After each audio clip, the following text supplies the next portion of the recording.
Hey, what's going on, everybody? I am joined with my co-caster here, the Rappel. How you doing, man? Hello, everybody. Nice to have you here, Yodesla. We're Nice to casting be with you. a great series today, like Gvoth against the Mista, something we all have been waiting for. Yeah, I haven't gotten to cast the Mista in a while, so this should be really fun. Oh, yes, definitely. And we're most probably getting to see him playing twice today. Well, If we'll that's the see. schedule, we'll see. You never know. Never know how it's gonna go. Yeah, opinions on Gvoth, Yodesla. Gvoth He's has been been doing doing great. so well. Yes, Oh yeah, yes. exactly. He has been doing so well. That grinding on the ladder has been paying off just amazingly. That guy just plays constantly, and you can tell. I mean, his the way he's been playing, his builds, everything just seems so fluid. It's just perfect. What do you Absolutely. think? It's not just the ladder. Like I've heard I talked to players and the amount of games they play, not just in ladder, like they have been playing like scrim games. And Mhm. I would hear like people playing around 20 to 25 games a day. And I'd be like, Mhm. "Oh wait, I never played this amount of games in my life. Like 25 games a day." These players are pretty much very prepared for this series, and the grand finals are tomorrow. Mhm. So we're really going to see who actually put most of the work, and yeah, it's quite exciting. Yeah, we can look at the bracket here. Look at this. All right. Yeah, so Mist and Kavath. We got Recon and Chemo. Hmm. Trying to And see. And they had tough roads to get here. Every single one of them had a hard road to get to where they are.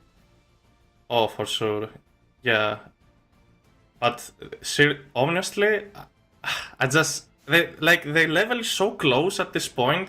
I don't really know who we're going to see playing in the next round, for example. So we're starting with the Mist and Gvoth, and later on we have Recon and Chemo following, if I'm not mistaken. And there we have in the loser bracket, loser of the Mista and Gvoth will be playing against Matador, and the loser of Recon against Chemo will be playing against I Am Magic.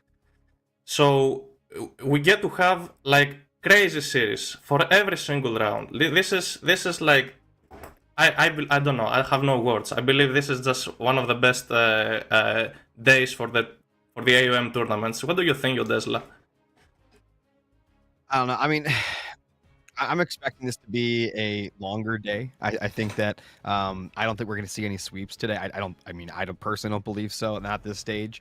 I think everyone's going to be giving it their all. We're not going to be seeing any like, and no one's going to hold back. We're not. No one's saving anything at this point. Their best strategies are going to be coming out today and obviously tomorrow. And I'm excited to see what players are going to be doing.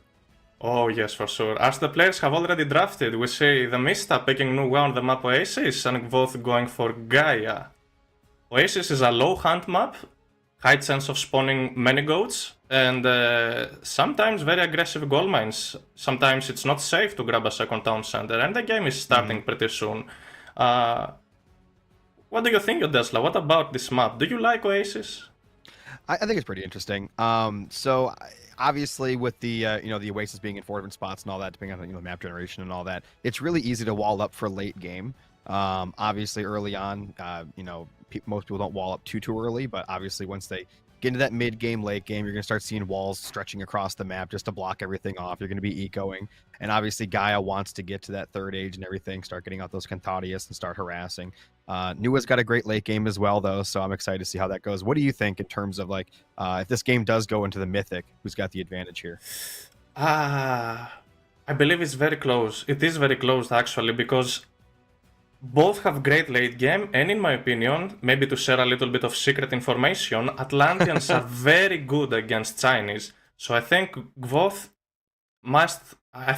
probably has a very good pick here. He has his shot against the Mist in the first game because we played this. We played this quite often, not with the Mista, but in general with other players, and we would come to conclusion that actually Atlanteans do decent against the Chinese. If there is a Civ that can match the Chinese, that's probably Atlanteans, and we're very excited to see what's coming. Yeah, I'm excited to see how the new Chinese DLC, well, not isn't very new anymore, but still new, does against the Atlanteans here, especially against Gaia, who has been pretty rock solid in these every single tournament up till now, anyway. Yeah, for sure. Let's see here. So, Oh, jumped in oh, pretty quick. yeah. Oh, they have started already. All right. You can go ahead and introduce one if you want. Yeah, so we got Gvoth on the top side of the map in the blue color playing as Gaia once again. And in the bottom right in the red, we got the Mista going to be playing as Nua. This is going to be the Oasis. Oh, yeah. Yeah, can you talk a little bit more about what you were saying? Like, I mean, you were saying the Atlanteans do, match up against the Chinese, fairly well. Can you go I'm a not little more into saying detail on that? yeah, I'm not saying they counter Chinese, not at all. Chinese are on another level at the moment, and should definitely be a pick if you want to win the finals. But yeah, what I was saying is, if played properly, they can match the Chinese. So they can get a chance of 50-50 against the Chinese if played properly, in my opinion. So yeah, you know what I mean. You know the state of China when you end up saying things like that. Absolutely. Are you expecting this to be a longer game, or do you think it's going to be eco-based? Think there's going to be any crazy, rushes here in the next stage or whatever? Or do you think they're both going to be pretty laid back for a while? What are your thoughts?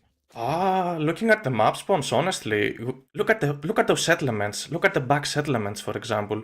There are no resources around. You can only see there are, like, this town center, for example, doesn't even have a wood lane. So you usually, when you want to grab a town center, you have to aim to get a gold mine or hunt. Gold mine at best. If it can has a gold mine and hunt, it's like an S tier town center you can grab. But this type of town centers, I'm gonna rank them at C tier actually. They're pretty bad. So I wouldn't be surprised if one of these players go for a one town center all in push, honestly. I could see it happening here, especially like you said. I mean, the TC grabs aren't really getting you anything, really. I mean, there's no gold, right? There's no gold or anything next to the second TC. I mean, I guess there's one behind that. No, not even. So I really don't know. Well, I guess we'll see. Yes, I guess we'll see. And I really like both scouting so far, using the oracles quite aggressively, stealing those goats from the Mista. Look at this. Yeah, normally you want to keep those alive so you can, you keep a couple of back maybe, and then you use one to scout. But in this case, it looks like Kavath is just out, both completely past the halfway point, all three of them. And he's getting great scouting information, and as you said, he is stealing a bunch of goats. Yeah, and here's the thing about the Mista. The Mista is one of these players who doesn't have a plan up until he gets like vision of all of the map. Mista gathers information throughout the entire game. He keeps gathering and gathering information, scouting on the map spawn, scouting what the opponent is doing, looking at opponent's villager order, where the opponent is putting villagers at, and then coming into a plan, guessing where the opponent is going for based on their economy and macro. And then Mista chooses the best possible counter strategy to what the opponent is doing. So at this point, there we see already a classical age from the Mista. He's casting the creation god power. Where was that casted? At Gvoth's base? Around. I see a red dot, red up there. Yeah, military camping put right on the front porch of Gavath. Oh, there we see. What is going on here? He upgraded the building. It's like a tower as using a. Look at that! Oh, no way! No way! Gvoth surely was not expecting this to come. Mista with some dirty plays. I like it.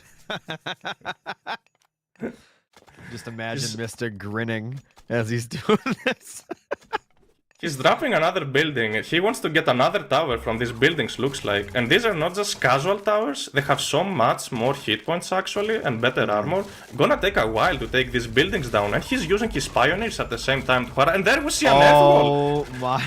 Oh, no way. Gvoth's economy is already in shambles, using the citizens to take down the F-wall. This is so bad. No way. First game of the day, and it's not. Kavath got his tower upgrade. I mean, that's gonna help a little bit, but still. This is hilarious. Oh man. Well, Kavath, trying to keep his composure here. He's still sitting back at home. He's still ecoing during all this shenanigans. He's not, doing anything too crazy. But this is really wild from the Mista. I love it. Yeah.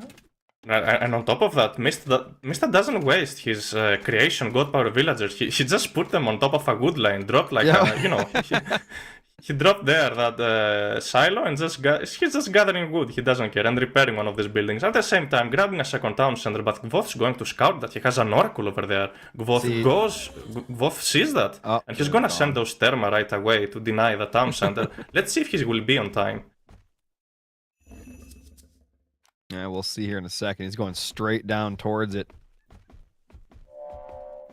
I think it'll go. I think it'll go up. Yeah, it should go up, right? Yeah, it should go up. But now Gvoth's economy is kinda in shambles, I would say. That was a very nice distraction from the Mista. But again, this is not really a good town center to grab. There are no resources around it. Yeah, there's nothing. It's simply for production, for more villagers and whatnot, more peasants. Oh, for sure. Mista already upgrading his towers. He knows that those Therma will apply pressure on top of his base, but he doesn't have the earth wall anymore. He doesn't have a defensive earth wall anymore. So even though it's going to be a pain at Gvoth's base, now the Mista's economy is quite exposed, and Gvoth has a window to make some damage done. That's fine. Give him a little bit more time. He'll have enough to buy another wall. What does it cost? Only 75. Yeah, he's almost there. He's almost there for another great. Sacrificing though the Kuafu economy, so it's not that bad. If he recasts Earthwall, I think that's a win for Gvoth. And Gvoth decides to counter this by grabbing a forward second town center himself. Yeah, I see that. Whereas he gets to have a gold mine and maybe. Is there hunt nearby? Any food nearby this town center? To the left of it? Yeah, yes, a little bit. A couple of giraffes. That's very good for him. Well, this was definitely an interesting start to the day, I'll tell you that. Oh yes, the pioneers are out to defend, but they're not really doing that well against those Therma. You might wanna build a couple of... Oh, Mista's gonna get caught. Yeah, that was a mistake. No. One of them will go down. Saving the rest. More and more Therma coming out. Kuafu is out. For a better economy push there. Him off the food. He won't get a villager, but he is causing idle time, which is good. It is pretty good, but what I don't like at this point for the Mista isn't going to go for his giraffes. That's the issue. They're in a very unsafe location. I think he's going for him now, yeah. I'm not Mista, I'm sorry. It looks like Kavath is going for his giraffes. Mm-hmm. Oh, yeah. And something that kinda... Okay, I did not expect that. Gvoth is using the box formation for his Therma. I think he's doing that on purpose. He believes, okay, I know why he's doing that. Because for melee units, it's harder for the melee units to attack a box formation archer army.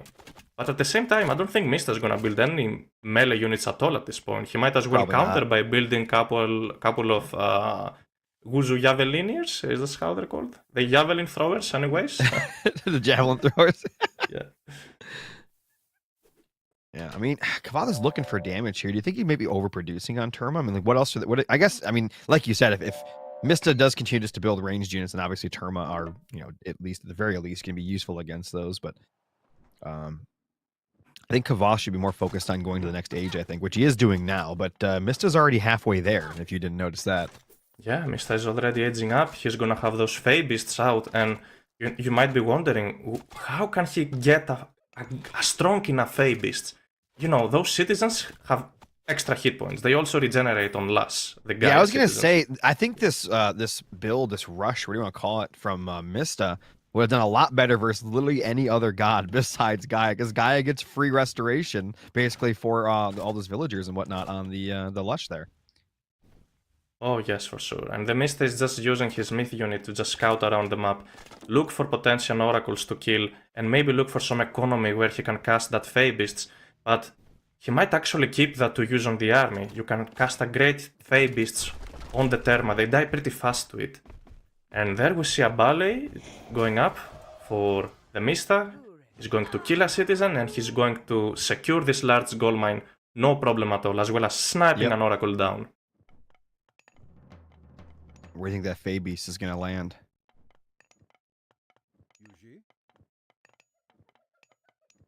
would be your guess? I don't know. Both very unpredictable players, you never know. But we see more scouting, using one of these Tiger Myth units to scout a little bit more. I think Gvoth might have built a little bit too many Therma. I think you can stop at 4 or 5 to deal with Pioneers. You only build them to deal with Pioneers. But anyways, White Horse Cavalry are there to chase down those Therma. And Gvoth also hitting the Heroic Age and already building his Dryads, casting his Hesperides 3. And he's already building... Okay. He's already building Gontarius, so he's not going to wait for Poseidon's Secret to finish to get cheaper cavalry. But I guess he feels like wants to get some out, yeah. Just to defend those few cavalry raids. Now, what does Mista build here to fight the Gontarius? What's his unit of choice? Honestly, you shouldn't go for a cavalry war against Gaia. It doesn't look good for you. You're most likely to lose Mythic that. Age there, see that? He's already trying to get to the Mythic Age. I guess Mista wants to build Tiger Cavalry to deal with the Gontarius. That's a very good idea. Because Mista knows. The Mista knows that if he goes for a White Horse Cavalry and tries to outrun those Gontarius, tries to outspam those Gontarius, that's going to fail. Gaia is better at cavalry wars. So at this point, Mista prefers to build the anti-cavalry units that are the Tiger Cavalry, that he gets access when aging up to the Mythic Age. Also getting crenellations and bowling oil on the way. With double barley, he wants to play the defensive game, he wants to get to the Mythic Age, as he's already doing so. Yeah, that Mythic Age is probably going to be pretty nasty. Once he gets to Mythic Age, what do you think the plan is from there? Defending up until you have a strong army enough to deal with the Gontarius, I believe. And maybe getting a nice and strong... 68 military to 15, that's actually terrifying. Yeah, the Mist is having no army at this point. He needs those heroes out. He has the hero Kua from the Goldman. He can use that hero to attack the Dryads. Let's see if he goes for that. And it wouldn't be an issue if the Mista tried to build a couple of spearmen at this point to deal with another Earth Wall. Oh, there's the Fey Beast. Oh, it's actually doing really good. They're all sitting in it. They're sitting at the poison. All of these units oh my god, are half dead, but now... Why is he sitting in it? Oh, that's crazy. Yeah, that's a lot of free damage.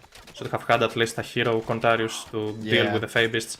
But anyways, there we see the hero Kuafu micro. Gvoth is gonna get pushed back. And now he has to deal with the Earth Wall. He has to escape from it. He has to destroy one of these wall layers and get out, as he's already doing so. Look at this little funnel that Mista made out of his wall and his structures there. That's crazy. Oh, yes. He look at that. Completely fortified this location. That is amazing. Man. Yeah. And he didn't even build those houses manually. He just dropped them. Because, you know, Nuwa, when you drop buildings at Nuwa's Favorland, all of these buildings drop automatically. You don't even have to use villagers, for example. So he pretty much waited until those buildings... Yeah. Look at the lion sitting in the middle of the bay. Yeah. just chilling. Yeah. Nice little oasis in there, you know. Yeah, enjoying life, yeah. Oh man, Kavath is going to be gearing up for another attack here in a second. Both still with a higher military value, but he's going to be an age behind us. Mista has done a great job so far defending. Both is going to attack the second town center on the left. Oh, wait, we got it. Oh, there it is, the flood. Look at that. Oh man, that's good damage. That must be a dead army. Gonna coach the Marmillo as well. Oh, it didn't do as much damage as we thought it would. Because they didn't get pushed up against anything, really. Look at that giant dragon. Look at that thing. That's gonna push back those...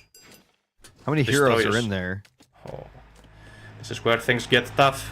Gvoth is an age behind. He's spamming for the Kavath army, because I just want to see what he had to actually deal with that dragon. Looks like just 2 Terma. Is that it? Those aren't going to be enough. That's a strong dragon. Yeah. He's got another one. Oh man. You know how these things work, right? You have to right-click on the... Oh, look at that! Just one-shotting armies. Yeah, that's the thing. If you try to cast manually their special ability, they don't do as much damage. Yeah, that's disgusting. Carnivora going down. Oh, the clay warriors and dragons just killing everything. Kavath threw everything he had trying to kill that TC, was unable to do it. Looks like the Mista's early rush was more like a distraction. Yeah. More like a distraction than an actual rush. He wasn't planning to gold starve Gvoth. No. Oh, no. Oh, there we see the There's to Chinese throw heroes. him off so he could eco and then just go straight into Mythic, which he did. Mister's just saving all of his favor to build these dragons. And look at the damage they do. This They're is crazy. so good. Oh my, those things are so strong, man. This isn't looking good for Gvoth. No. Needs a lot more heroes.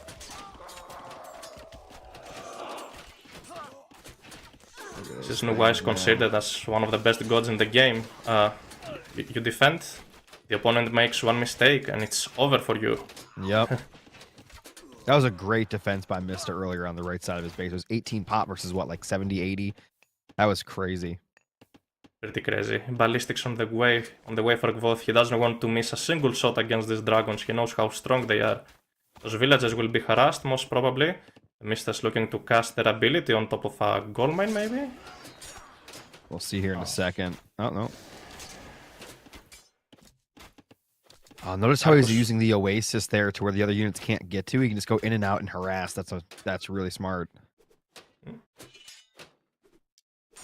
We still only have medium Tiger Cavalry, though. I would really like to see heavy cavalry and then champion at this point, since Mista is already at the Mythic Age, and he's looking to expand. So Mista grabbed his third town center, he's securing more large gold mines, and it looks strange. Did the Mista lose any fights at all? The Mista just score dropped, like, how come? What happened to the Mista's army? It kind of all died except for those dragons. At this point, it wouldn't be a problem for Gvoth if he tries to heroize his entire army. That wouldn't be an issue. That would be really smart if he got that. But he only got 12 favor, but if he got enough heroes, I think he could actually do a really smart and strong push here. A bunch of hero archers could definitely take down those dragons. Oh, for sure, yeah. So Gvoth is going to see these villagers. The Mista is going to run away.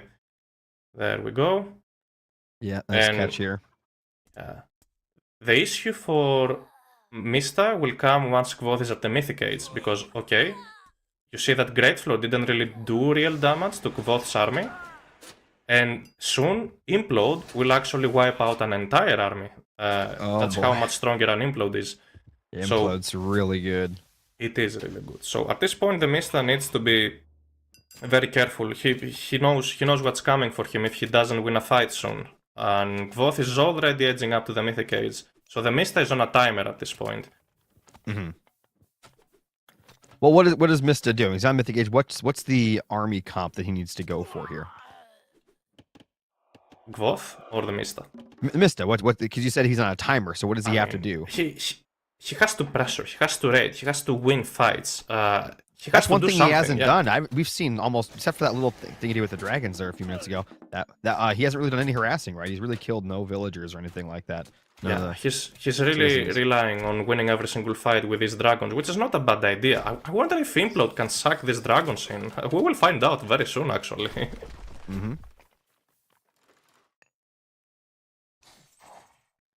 So there we see another fortress being dropped. The Mista wants to secure as many gold mines as possible, as he knows this game is leaning towards late game.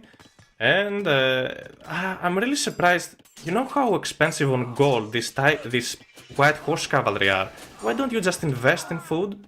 Oh, man, that was a great pick off. Oh, definitely was. Killed so many Contarius. Yeah, go on what you were saying with the expensiveness of...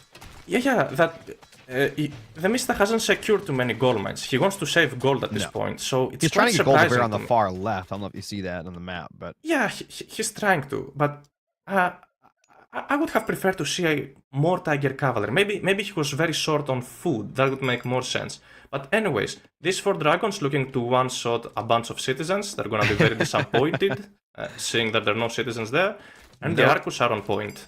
One dragon might go down. Let's see. And just to get him out of there. Look how he's trying to clump him up so he can't click the right one. Oh, yes. And you gotta be careful here.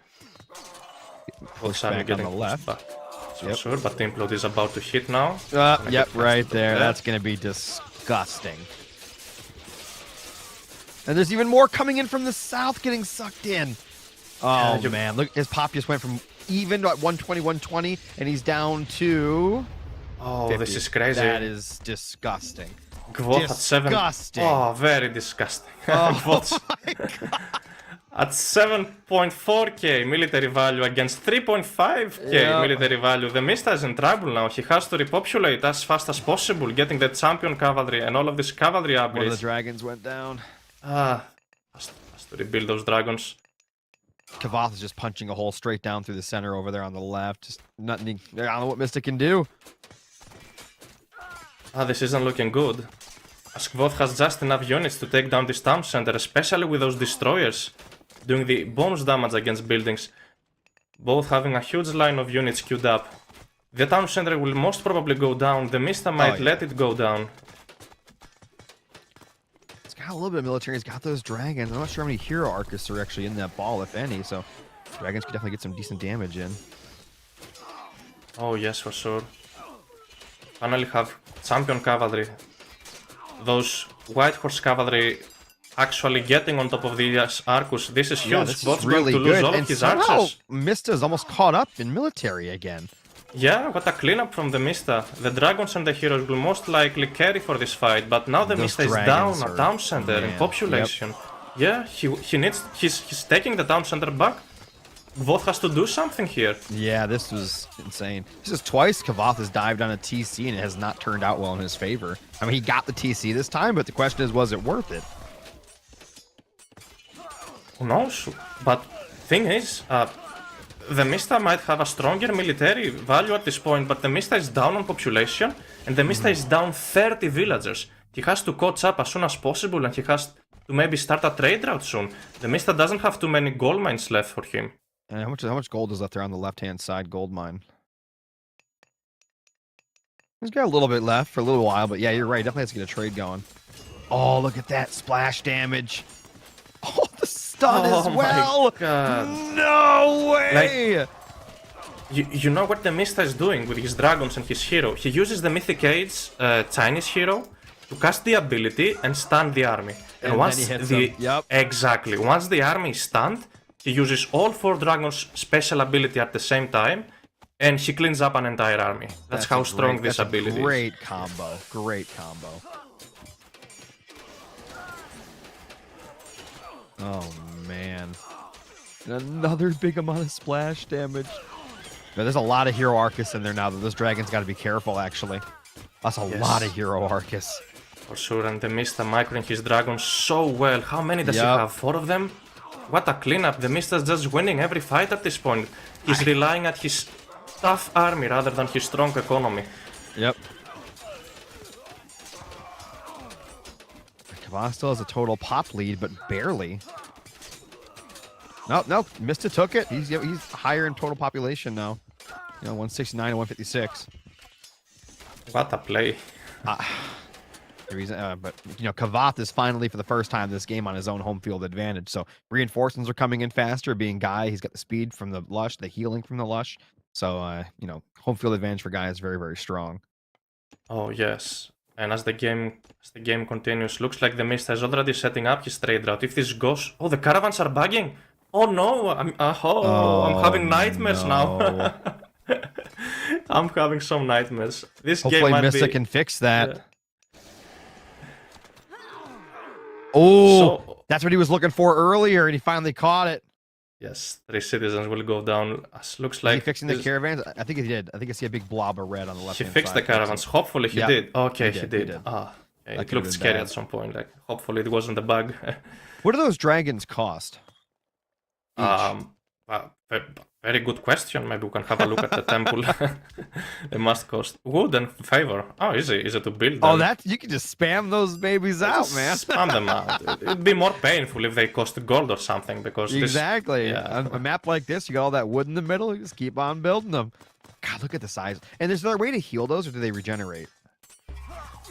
Do they regenerate? I don't know, Matt. I mean, is there any way to heal them? That's the only thing I'm thinking about. I mean, if you're playing Shen Long, myth units regenerate on favor land, but this is Nuwa, and thankfully Shen Long doesn't have access to these dragons, otherwise it would be a disaster. A disaster. Oh my god, you're right. Here comes the wombo combo again. Oh, that is so good. He's still getting ran over a little bit, but the amount of splash damage there was amazing. Oh yes, for sure. And now the Mista in an emergency situation, building his town center cavalry units there, chasing down the Arcus, going to do some damage. This doesn't look like a good fight to take. You might need... Oh! Another stun. Shiro ability. Yes. Oh, both got a shooting little at... choke right there. What an ability. How many dragons are these? 4 dragons just wiping out every single army. This is so huge for the Mista. God. I'm not gonna lie, this is really cool to see these myth units putting in work, man. They're also upgraded. So, you know. So pretty. Yeah. Oh, I lost one there. Notice how Kavath is going in and out at the top there with those Arcus coming in, sniping the dragon, and then running. It's a very good micro from Kavath. Ah, well, he's trying to, but these dragons just outrange those Arcus. I like, know, it's Gvoth, so nuts. For Gvoth to win a fight, Gvoth has to commit into a fight, like full population, full heroes. How much favor does Gvoth has in the bank? Only 16 favor. If Gvoth had around 8 oracles at this point and heroizing every single unit, I know it sounds crazy and like a waste of resource, but heroes are also stronger. Yeah, and again, yes, he wouldn't take he wouldn't take any damage at all from these dragons. Yeah, but it's easy to say. Some people are man. probably thinking, Yeah. you know, why would you hero like a Kantarius? It can't, you know, it can't fight the, you know, the dragons. But that's not the point. They take way more reduced damage from the dragons, basically rendering them useless while they fight the other units on the field. That's one of the big bonuses about making them heroes. Exactly. And now the palace will go down. Gvoth having a way higher military value at this point. Gvoth starts winning these fights. Yep. The Mista is dropping population like crazy. Is Gvoth back? Gvoth's getting back. We've using seen his it bite before. Of the Let's see if let's see if we can continue the pressure. It's gonna go. Oh my god! Like here's the issue wombo here. combo, I think. Oh yeah, but the Mista is relying on these dragons too much at this point. If the Mista somehow misclicks these dragons, if he loses these dragons, that's gonna be a game for Gvoth to win. Right there, that's crazy. Still almost double the military population now for Kavath. And that's not even including the Dryads, right? Because you don't see that in military pop. Oh yeah. And I'm curious to see, is Gvoth not building a trade route yet? Maybe that's why Gvoth has been having a better military value. He's still mining gold. So Gvoth at some point... But he's gonna run out soon. He's going to run out. He has to consider already dropping 2 markets and spamming out these caravans. Otherwise he's gonna be out of gold and the Mista will win the game having a trade route set up already. Oh yeah. That trade is helping out Mista so much. Dragon's doing everything they can here to stop this bleeding that's happening. I'm wondering here, what if Gvoth switches into mass destroyers and Marmillo? Mista would be forced to switch either to fire archers or Tsukanu. But having the destroyers as the front line, they have quite high pierce armor, especially with Atlas's upgrade, that they will be tanking the fire archers and the Tsukanu forever. So I think if there is something that can beat the Chinese at the late game, this might be mass infantry units. Yeah, there goes that TC again. Mista's back up, you know, in military pop here, in about 95 to 114. So not a huge big difference there. But notice Mista's bank is it's pretty bad. Yeah. The Mista again lost a town center though. He doesn't have the population he did previously, and the Mista again is... these dragons are getting. What? Look, Kavath is diving on that TC again, but is it worth it? He's losing so much. Gvoth doesn't have heroes to deal with the dragons at this point. This is no, they're all the gone. only reason. Are those any of those able. Arcus up there heroes? No, they're not heroes either. Yeah, this. Oh man. If there's something keeping Mista in this game right now, are these dragons definitely, and the trade route. 100% they're the MVPs. It's the MVPs of the game, and there we see the side builds. Mista's gonna have to I deal like with that a couple from of Kavath. towers. Oh I like yeah. that a lot. So Gvoth is using as a distraction that side build on the left, on the trade route, and then switching his entire army to start attack the earth walls and then take down town centers and the Mista's wood line. I mean, we were talking about like what those dragons cost earlier. If he can stop the wood line, he stops the dragons from being built.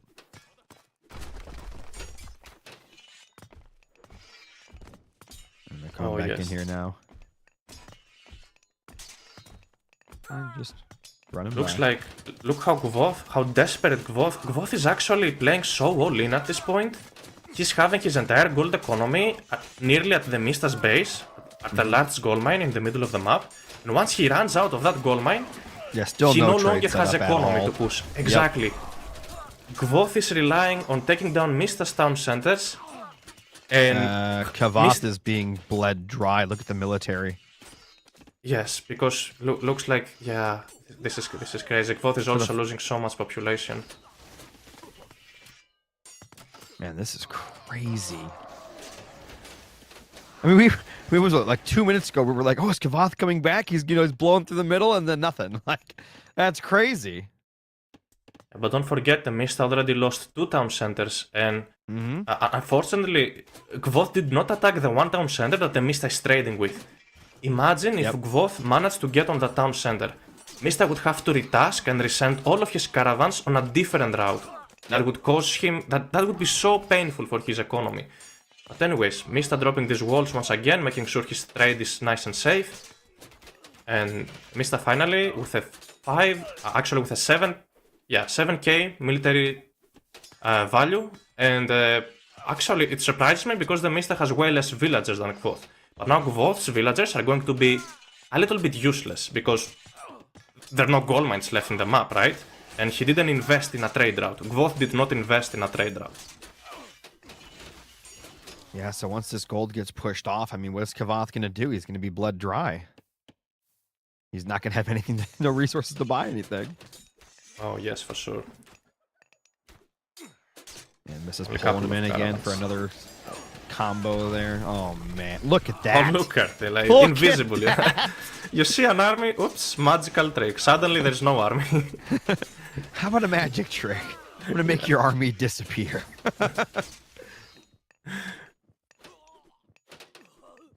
Oh, Yeah, and I'm looking man. forward to see Gvoth heroizing every single unit and then taking a full population fight. That could be something he could use. I really want to see every single unit as a hero here. Those dragons wouldn't do any damage. He needs it. Look at this Contarius, actually. I mean, those destroyers. Oh, yeah. Has Gvoth upgraded them with the their upgrade is, yeah, they have 89% pierce armor. So he probably has the upgrade. Atlas upgrade. If you can That's click a lot on of Hero them, Arcus back there. I mean, they can do some damage to these dragons, but I feel like he needs more. Yeah, he does Titan Seal, yes, my bad. He has the upgrade, so you can't really train range units against that. They're not gonna do any damage at all to the destroyers. And look at this town center, how fast it will go down since the dragons are not in position. Huh? Clay warriors coming in. It doesn't matter, that thing's gone. Yeah, TC's cooked. She's cooked. But is it worth it to lose that entire army of destroyers? He's just gonna rebuild it like right now. I mean, that army of destroyers costs way more than that TC. But then again, normally I would say it's it's late game. It's not a big deal because you don't have to build any more villages. But I mean, look at Misty. He's only at 70, right? He's still 30 behind. Yeah, that's a thing. Yeah.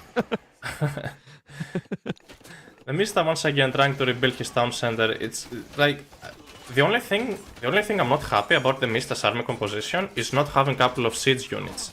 And you don't want to build like the siege crossbow. They're not really that good at taking down buildings. They can only shoot from a distance with little crash armor.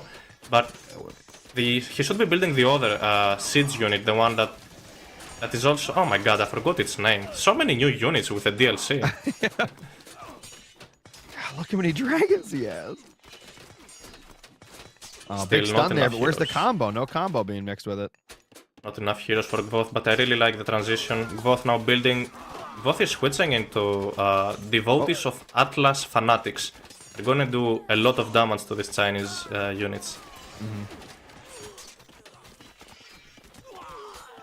This is a battle, man. They've been fighting in this area for like 20 straight minutes. Mista's losing population like crazy. Look Yeah, at look, the he's score got no drop. eco, and that's it. The Mista Kvath calls just it. didn't stop. The Mister resigned. Kvath got the win. Oh my god. Good What a job to game. Kvath. That's crazy. Notice how, look, I'm going to say the biggest thing there for Kvath, he never stopped fighting. He never stopped applying pressure. He never gave Mista a chance to, to get his eco back up and running, get back up to 100 vills and all that. He never gave him an opportunity. No breathing room at all. Looks like, yeah, absolutely. Looks like what Kvath did better at this game was probably securing way more gold mines. Maybe map didn't look too good for the Mista, but I think Kvath did a great job securing gold mines, and then Kvath dropped aggressive palaces and securing the Mista's gold mines for himself, and delaying his trade route, and constantly pressuring, taking down town centers. These town centers are Look quite at the expensive. villagers killed. Did you see that? That's insane. Yeah, probably It's trade 130 caravans. something to 10. Uh, Oh man. what a game. Those That was trade caravans are crazy. also quite expensive. One of the reasons being aggressive, like, harassing the Mr. Trade route worked quite well for him. That was interesting. I mean, that game was so long, people might have forgot the way that game started with Mista's little cheeky play there with the wall and everything. I like that. I mean, I did. I like seeing things that aren't, straight meta. You do something fun, especially in a tournament like this, right? I mean, you got to be insane to try something like that. Oh, for sure, yes. I love this funnel he made here too. Just pushed him along the side of the top there, and then he has to come all the way through and getting hit by, the towers and everything else, strongholds and all that. For sure. And you see that Hirokuafu doing a good job taking down a couple of dryads. I mean, it's a villager, but it's a hero villager. Will deal very well against myth units. Absolutely.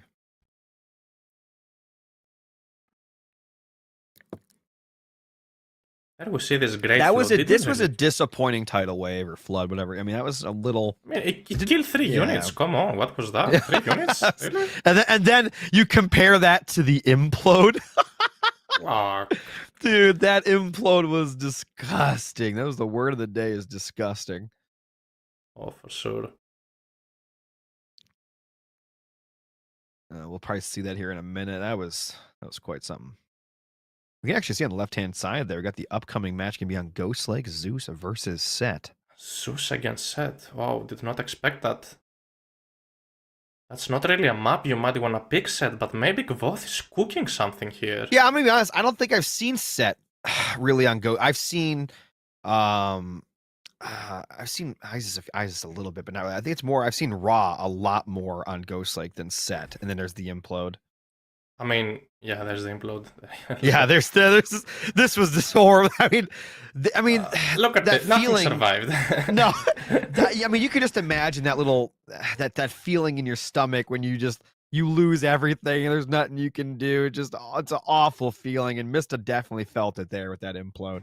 That was amazing. Yeah, these dragons probably helped him. Like, they kept Mista into the game, not gonna lie. Oh, and yeah. he was so close into winning the game, but not securing as many gold mines as Kvath did.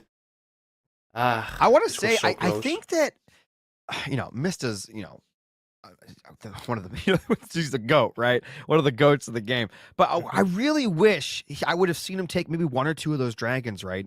Use the Oasis. Look, he was going to do it there for a few minutes, but he didn't do it, and fly over and just try to snipe some villagers while, he's defending back at home. And I feel like he could have got some insane value by doing that. And he only ever did it one time in the upper right there by the gold when he came back the second time.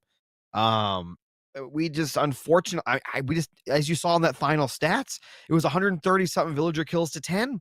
I mean, that's, I don't know. Yeah, but that's the issue. If you use these dragons to attack, what do you have to defend? I'm not saying to use all of them, just 1 or 2 while you're defending with the rest. And I know it's a lot of micro, but it's expected at this level.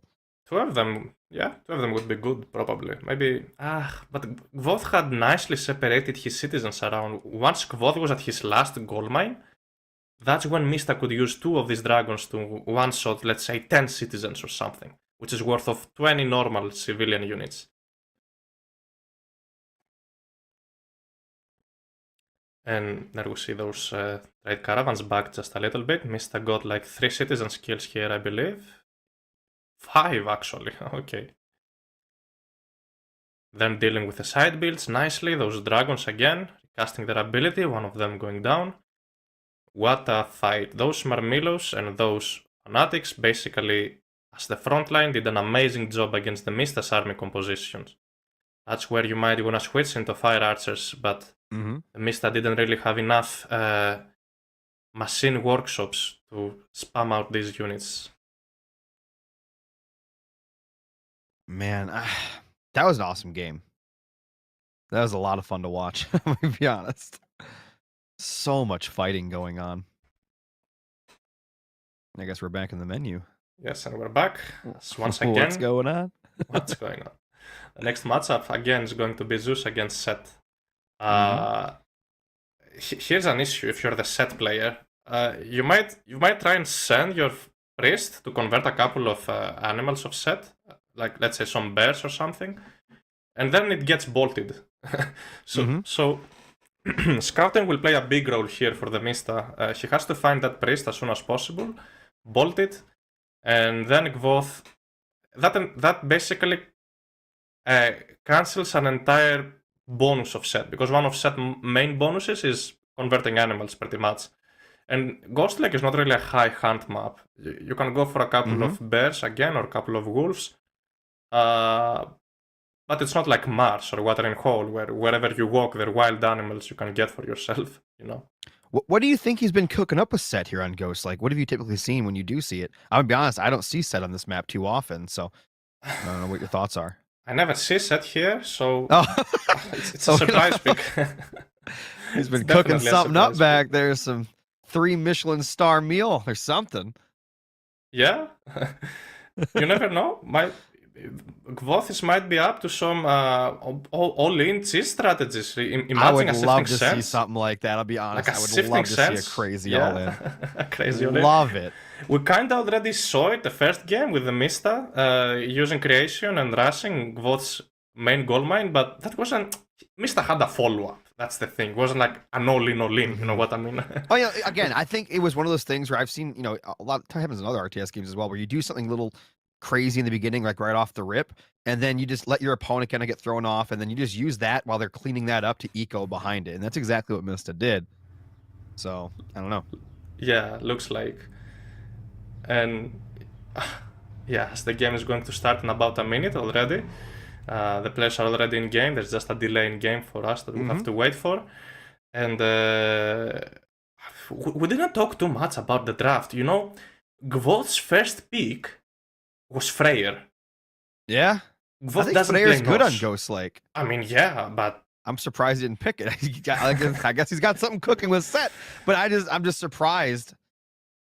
Maybe. Oh wait, so is Arena his pick or is that Mista's pick? I think Arena is Gvoth's pick. If I go back into the Do you draft think he'll go Freyr on Arena? That could make sense, but he still has Isis and Fuzi. You never know. These are also great gods on Arena. That's true.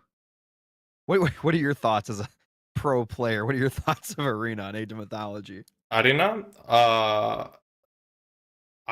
honestly like Arena. I only wish it was just a little bit more balanced. Sometimes gold mines are spawned in a quite imbalanced way, but there is the game as we see Gvoth on the top side of the map in the blue color playing a Set. And in the bottom right, currently down 0-1 in this best of 5, it is Aces the Mista playing as Zeus. And this is Ghost Lake. I really like Ghost Lake. It's a really cool map. It's a map that's on other Age games as well. I like it a lot. What are your thoughts on this map? I personally love Ghost Lake, and fun fact, some people call it Goat Lake. Because sometimes it's. I heard that they reduced the amount of goats, though, at some point in the past few months. That's sad. We like many goats. we don't like farming too early. You know what I mean? So one of the things I want to point out, people in the chat here, is this map is interesting because you never know if you're gonna get like insane gold spawns, whether you get like one gold spawn with like I think the craziest generation I've ever seen for this map is you got one gold spawn, and then the other gold spawns, there was one on the right-hand side in the middle between you and your opponent, and then there was 3 all packed together on the left side between, like, right in the middle of the map. So you had one gold mine to figure out what you were going to do, and then you had to get out into the middle of the map. And I think that was in the one of the last tournaments. I forgot what who it was. It was a crazy game, and that map generation was just freaky. Yeah, I know, but this looks like more of an aggressive Ghost Lake spawn, as you see there are not that many gold mines. What is there? One gold mine on each side for every player? So it's really going to go for, oh god, like whoever gets the aggressive Mythic Age God power on top of opponent's large gold mine wins the game. That's what it's gonna come down to. Yeah. And yeah, look at this. These town centers look extremely bad, like the Oasis game, so I wouldn't be surprised seeing a one town center play. I could see it happening. And again, with well, a question for the Zeus pick. I have seen Zeus picked on this map, quite a bit, but it's usually in retaliation to like a Cav pick or something else. What do you think about Zeus in the set here, and why do you think Mista picked Zeus on this map? Because Zeus has other maps, so like I guess I have to go back and look at the maps that were picked. Like he's really good at those hybrid water maps, like with the rivers and everything. Like he's so strong on maps like that. And so being picked here, do you think Mista was hoping for a different Civ or a different god from Kavath, or do you think he's comfortable just going Zeus into whatever? He's confident. For the old Age of Mythology players probably know that, but the Mista used to be a Zeus main. Zeus is the Mista's favorite god. I wouldn't say it's the Mista's strongest god, because if you want to play tournaments, you have to play the meta gods most of the times. And I'm not saying Zeus is weak, but what I'm saying is they're just a tiny bit better options for you. But the Mista loves playing Zeus, was his main god for many years in the past, and he's currently for sure the best Zeus player. And Ghost Lake is a good map for Zeus, because first of all, you can bolt your opponent's scout and you can get the rest of the goats for yourself. And you can then play for gold mines, something that Zeus can do, having bronze, restoration, and a lightning storm.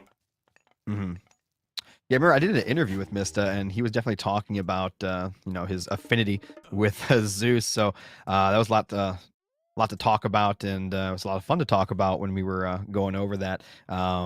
He had a lot to say about his history with Zeus, and one of the things I remember him talking about is that he doesn't really care about the matchup too much or the map. He feels confident, from what I remember, no matter what with Zeus. Like he knows what he's doing, and he at no point does he feel behind or worried about the matchup or map. As long as he's Zeus, he's happy. But he says it has changed a little bit from the first age to Retold, but for the most part, it's the same. Yes, it has definitely changed. But surely Zeus is a very safe pick for the Mista, since he's a very skilled Zeus player, and Zeus doesn't really have too many bad matchups, I would say. But now we see the Mista going for a second town center. Yeah, he probably sees Anubis, so he's not worried about a shifting sense. So it looks like Mista wants to play a little bit of a longer game here. He's scouted and all that. He, like you said, he saw the relics and everything, so he's not too worried. So what does Kavath do from here? Good question. Kavath is dropping double Kavath military. Scouted it. That's good, by the way. Oh, there we see. Serpents, interesting. Serpents. And the Anubites also on the way to harass these villagers. And Mista nicely switching sides with his villagers. He doesn't want to get harassed. Where are the heroes? This is the first question we have. That Minotaur is doing exceedingly well versus those serpents. That Anubite's really slow. Look at that. Minotaur will be able to cast a special ability probably on the Anubite. No, one villager might go down. Jumped over it, yeah. Anyways, Town Center will go up, and Serpents didn't really get the value. Yeah, I was gonna say, like, this was not that great from Kavath. I'll be completely honest. I think Mist is extremely happy with the results there. His opponent came in with the Anubite, didn't get anything done. Used the Serpents, didn't get anything done. I mean, that couldn't have gone better for Mista. He got it up, and he made his opponent use things that cost them, obviously, a god power. And even the Anubite goes down. I don't think he got a villager kill, did he? Oh, no villagers at all. No villagers went down, and this is crazy. Because Kvoth already lost 2 Anubites and the Serpents. And remember, those were upgraded Anubites. but at least Gvoth gets to have the map control. Gvoth gets to hunt. Was that Anubite upgraded when it was there? I don't think it was upgraded during that first. It was upgraded. Gvoth grabbed the upgrade pretty early. So one Anubite was bolted. Yes, one Anubite was bolted, one upgraded Anubite. Another Anubite was killed by the villagers and Heracles. And Mista should be really happy with his position at this point, as it looks like Gvoth wants to play a very aggressive game, looking at these gold mine spawns. I think Anubite should be a couple of 0.1 or 2 speed faster. They just seem so silly at the speed that they're at. They just look like they should be faster. I don't know. They used to be faster, but yeah. Norse players had issues, including myself. I had issues playing Norse against the Anubite, so they had to get their speed nerfed pretty much. And we see an army. But to be fair, I really rarely see Anubites used at high level play. I mean, besides right here, this is great. I love to see it. Just in case you don't know, the Anubite's like one of my favorite myth units in the game. So it's really cool to actually see it used. I think it's because we are addicted to Wadgets. Maybe that's why. What's funny about that is Wadgets were hardly used at all during the beginning of this when this game came out and for Retold. When Retold came out, the only reason you had a Wadget is the one you started with because you only used it, for the God power, the shifting sands or whatever. So that's the only reason you ever had it in the first place. But now people are actually spamming the Wadgets out. And don't get me wrong, I love the Wadget. I think it's a really cool unit. I love the art that they did for it. Oh, what a jump! Oh. That was a beautiful. That was a sick jump. New world record. Olympian jump. Yeah, exactly. The Doglu, ladies and gentlemen, doing the world record.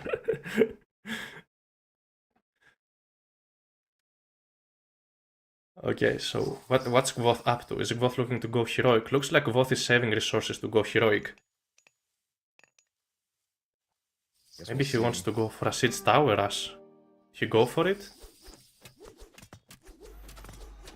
We're going to see some pressure here. What is Mista? I mean, we've seen Mista defend with less, so we'll see. He's got towers coming up with their upgrade. And it looks like he will defend here for a second. The Anubite coming in again. But it's stuck on the wood line. Will most probably go down. There is a Minotaur there. But where are the heroes? Oh, not even the units can attack. That Anubite is just stuck. Anyways. The Minotaur might go down. Mista also got a relic. Looks like the Mista's relic regenerates villager hit points. That must be his That's really good. Oh, and he jumps away. Look at that. Well, yeah, he just jumps away. He harassed a tiny bit those villagers, and Mista is now aging up through Apollo. Both players are going to heroic age. For those watching, I mean, I just want to say real quick. I mean, you notice that Kavath is getting kills. He's getting some villager kills. He's got the military count and all that. But you have to take into account: is it enough damage to equalize that eco difference we have here? I mean, it's 49 villagers to 33. Every second that goes by, Mista's eco is going to get better and better. He's just going to explode here in the heroic and mythic age. Oh, for sure. I think I know. I think I know Mista's plan. Mista wants to build manticores. They only cost wood and favor.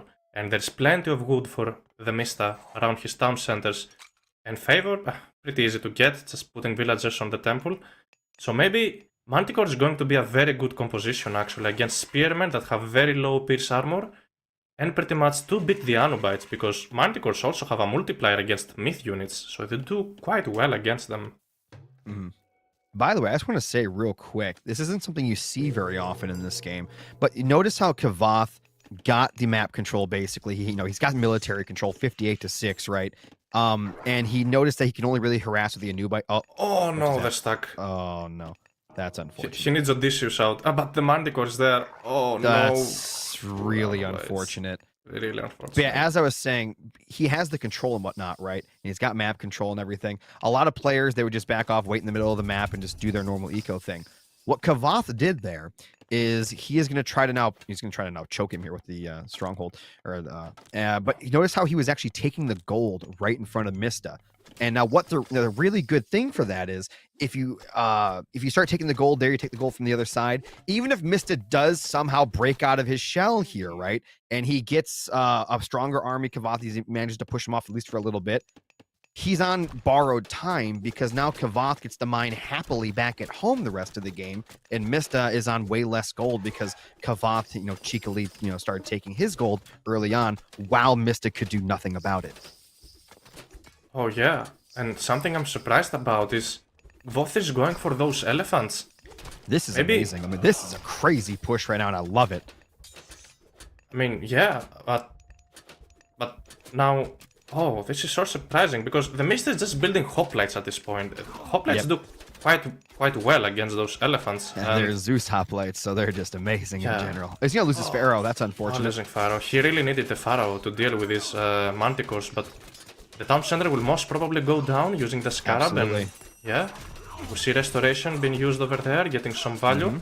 Gvoth's score Yeah, is Anubites dropping like are crazy. fighting regular units there. There's no heroes fighting the Anubites. I don't know if you noticed that. So they're just getting free damage. Yeah, they're pretty weak at this point. Very low on hit points.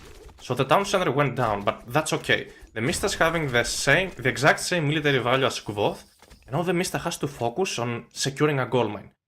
That's very important for him at this point. Mista is looking to grab his second gold mine.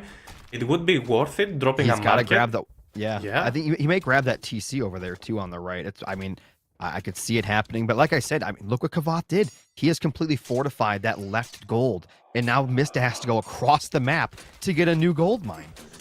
This was so smart by Kavath. Yeah, for sure. But Mista has to cast, I guess, a defensive underworld. Look at these units go down. Voth is losing so much. Yeah, but again, oh, this is a great pick off, though. There we see the defensive underworld. He's gonna be jumping from one location to another, and he's gonna have those villagers. Yes, he's gonna have those villagers nice and safe, mining gold. So as long as the Mista saves his army and his villagers, he's more than okay. And I believe the Mista is in a great position at this point. Insane now, villager lead. As hard as it is probably for Mista, right? I mean, you never want to have to use a defensive underworld. It's always great to use it offensively. But in this situation, I think that underworld is amazing. And it was a great call there from Mista to use the underworld as he did. It is actually amazing. And at the same time, he's defending his farms, he's defending his military buildings, having used this underworld. And at the same time, he's defending his gold mine on the right side. Manticore's getting a huge splash area damage. This what is huge. What does Kavath build here to fight this? I think he's a lot of priests for these mana cores, that's for sure. Yeah, plenty of priests. 8 to 10 priests at least, and many chariot archers to kill the hoplites at this point.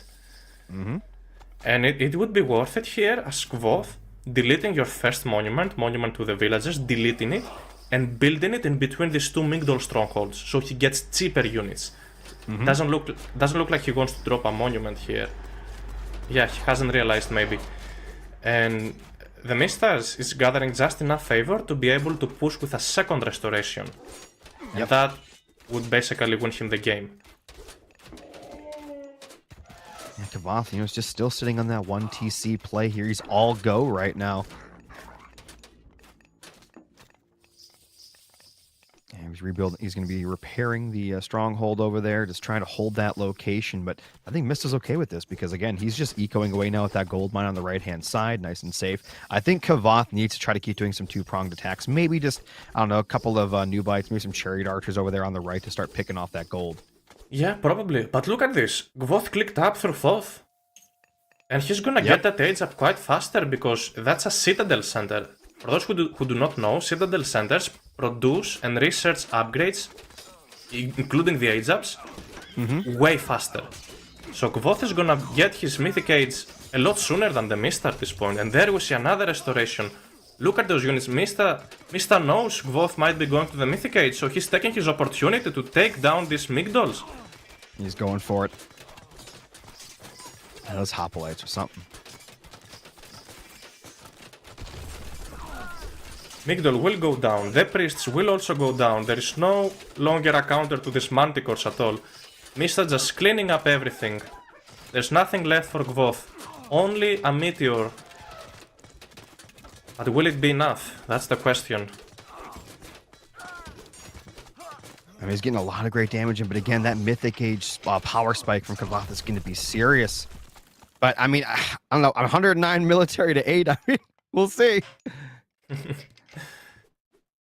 As it's now Oracle upgrade time, Mista gonna have way more line of sight for his buildings and units with that upgrade. Also signal fires, he wants to see raids coming. And heavy infantry, these are going to be some very tanky hoplites. Oh, he's going to get caught here too by those hoplites. It's so unfortunate there for Kavath. Yeah, Mista out for revenge this game for sure. Let's see how I Mista mean, what does reacts. Mythic Age even get him though? Like, what's it really gonna do? Just a meter at this point. Probably. Does Gvoth even have a Migdol to upgrade his Value of the Kings? Yes, he's getting Value of the Kings. Oh, he's not microing that chariot at all. That's yeah, that chariot's gonna go down. There is a Phoenix to deal with a couple of the hoplites, but yeah. at this point, 6.2k. Yeah. 6.2k military value against 400 military value. Come on, Gvoth has nothing. Gvoth has nothing to deal with these Zeus hoplites. I think we're gonna see a meteor and then maybe a quit. I resign. I don't know. And there it is. Yeah, if he loses the Pharaoh. Yeah, Mista tries to retreat at this point. Let's see. Trying to save the Migdol. Oh, the Pharaoh's gonna get targeted down. I mean, it's a good meteor, right? I mean, does it matter though? 25 military to 60. I guess we'll see here in a second. We'll see in a second. You know, funny fact. These hoplites do bonus damage against every single Migdol stronghold units. There we see the win. And Mist is gonna be tying up the series here 1-1. Look at that. What a clean game from the Mista. Yeah, very surprised well by that early second TC. I really like what Kavath did there. I loved what he did. Just unfortunately, got pushed too hard there on the left-hand side, lost way too many units. What do you think about him just completely leaving that left side once he started getting pushed, save his units? You'll go back home, and then once he gets Mythic Age, get some better upgrades, and then fight. I think that he should just given up that left-hand side once he started to see that he wasn't going to win the fight. He lost so much military for nothing. Are you talking about very early on when Kavoth? No, later, like as he was going up to Mythic. Like on his way up, like, you know, remember he had a decent army. Yeah. And Mista just ran him over. I would have waited. I think I would have rather fought once I got to Mythic Age, had my meteor to back up my army and everything. Yeah, you would have lost that left-hand side. You'd have lost 2 strongholds in that gold mine, but you could have just left and went somewhere else while Mista cleaned that up. I don't know. I mean, yeah, probably. And again, grabbing a second town center, the map did not favor a second town center play, but yet the Mista played it so clean that it was This was unfortunate for Kavath. I forgot about this. This was a very unfortunate start for Kavath for sure. I mean, this did nothing. It did nothing. Very good relic for the Mista. Villages regenerating. Imagine, like, yeah. These villagers receive no damage. Losing these Anubites hurt quite a lot. We actually saw apparently quite a few Anubites got stuck this game, and that is so unfortunate. I'm excited. Oh my god, I was right, man. Look at the next map. I don't want to talk about it already, but look what he picked. Prayer against Sanong. Wow. Oh, this is gonna be a game. That's definitely going to be a game. Both are late game gods, and they have a little bit of similar tech at the Mythic Age. So Freyr gets insanely strong, let's say, Berserks at the Mythic Age, and Sanong gets very strong Dao Swordsman. So whoever spams those units better will have a higher chance of winning on that map. But anyways, look at this defense from the Mista here. Like, those Anubites stacking was so sad for Gvoth. Mista turned around and fought those Anubites back. And I'm thinking, this might have worked if Gvoth went for Wodzets, because you can shoot these villagers behind the woodland. Look at that. This sucked, dude. Oh man. Poor Anubites, man. Like, and the Manticore just on time. Yeah, it just comes out. It's like, hey, how you doing? Oh, hey, let's kill Anubites. Oh, man. Yeah, I think it was like a couple of minutes after this. I think Kavath should have just left. And then just went back home, got everything together, and then once his Mythic Age hit, I feel like he could have done a lot. Unfortunately, he had no army once he got to Mythic, and then what's the point? Yeah, I would have much preferred to see Axemen from Gvoth to deal with the hoplites. Maybe Axemen? Yeah. And a couple of Camel Riders to kill the Peltasts. But anyways, a couple of Elephants and Spearmen. Guess the hoplites will beat that army composition quite easily. There we see again. Yeah, and this is where Kavath's army just gets destroyed. Watch his military population just start to get drained here in a minute. Those Mana Core, dude. Oh, they did so much damage. so hard to micro against Manticores. They have so much range. They're so good. You know what's funny is they used to be even better during like when the game came out or that first beta that came They out. were publicly for soloing everybody. armies. They Yeah. were disgusting. I made a video just like where one mana core like killed like 80 pop. It was crazy. Oh, no way. It was disgusting. I kinda like that mechanic, but maybe because I like playing Greek. But yeah, it is what it is. So Yeah. you like the abusing those mana core too, huh? Yeah, but yeah, now they require skill to be used. So yeah. All right, so arena here, Freyr versus Shenong. What do you think? If it comes down to late game, Freyr should win. Oh, and the game's starting quite soon, in like 10 seconds or something. Yeah. We're jumping right in here in a minute. If it comes down to mid game, early mid game, I think Shenong's better. Early mid game and early Mythic Age. Because that's when Shenong has his strongest power spikes. Like, you get to have a dragon and you get to have Fey Beasts to ruin an entire goldmine situation. But there we see, Arena is the map. On the left side of the map, in the blue color, we see Kvoth with a very tricky pick. We don't see too much Norse. And he's playing Freyr. And on the other side here, we've got Aces the Mista tying it up here with that last game. Gonna be tied up 1-1. Gonna be playing as the new Chinese god, Shenong. Oh yeah, Shenong.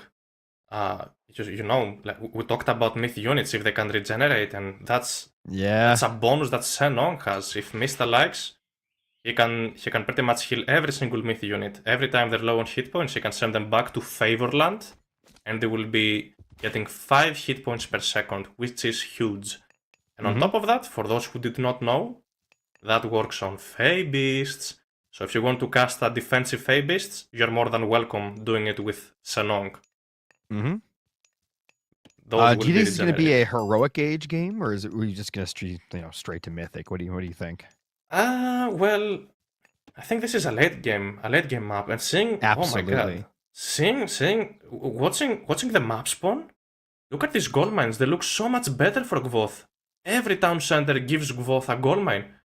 The Mista gets also a forward town center, giving him 2 back gold mines, but the other side. But that doesn't really. It's too risky to walk all the way there. You usually want to grab the closest town center to your base, and Gvoth has a very close town center to his fortified base with a gold mine, a large gold mine. So it will be easier for Gvoth to secure a gold mine, maybe build a couple of hill forts for a potential Fey Beasts, and he should be good to go. Yeah, so I mean, do you think we're gonna see any village centers? Village Are they gonna go? centers. Yeah, what do you think?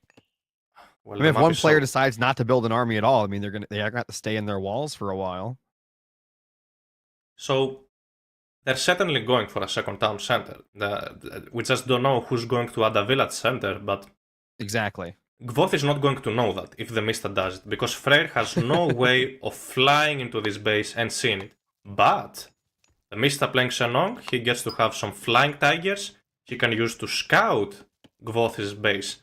So that's the thing. Gvoth will not know if the Mista goes for a village center. The Mista will know it if Gvoth goes for it. How much damage does the pig do to walls? How much damage does it take to? No. How much damage does the giant pig do to walls?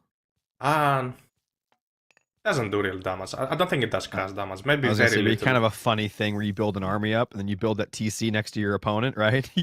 Drop in Wilbur and have it destroy the wall. I mean, take down the wall first and then cast Gulanbersti and send that pig at your... Send it in. Send it in. Send it in. You can kill as many villagers as you like. It could be interesting. I'm thinking outside the box here. Yeah. So you can check in the middle of the map. There are 3 gold mines very close to each other in the middle of the map. Yeah, so I see them. Imagine dropping one fortress over here. That could secure 3 gold mines. That would be amazing. Perfect triangle. Yeah, look at that. Perfect. There we see Mista already up to the classical age. Oh, he grabbed a relic there. What did he get? I see a relic being moved in the middle of the map. What do we got? And Pierce on human soldiers. All right, that's decent. Yeah. not gonna help too much against the Norse army. Most of them are do hack damage, but at least will help against the Asgardian hill fort that the Mista might try to stop. Flying target on its way to scout.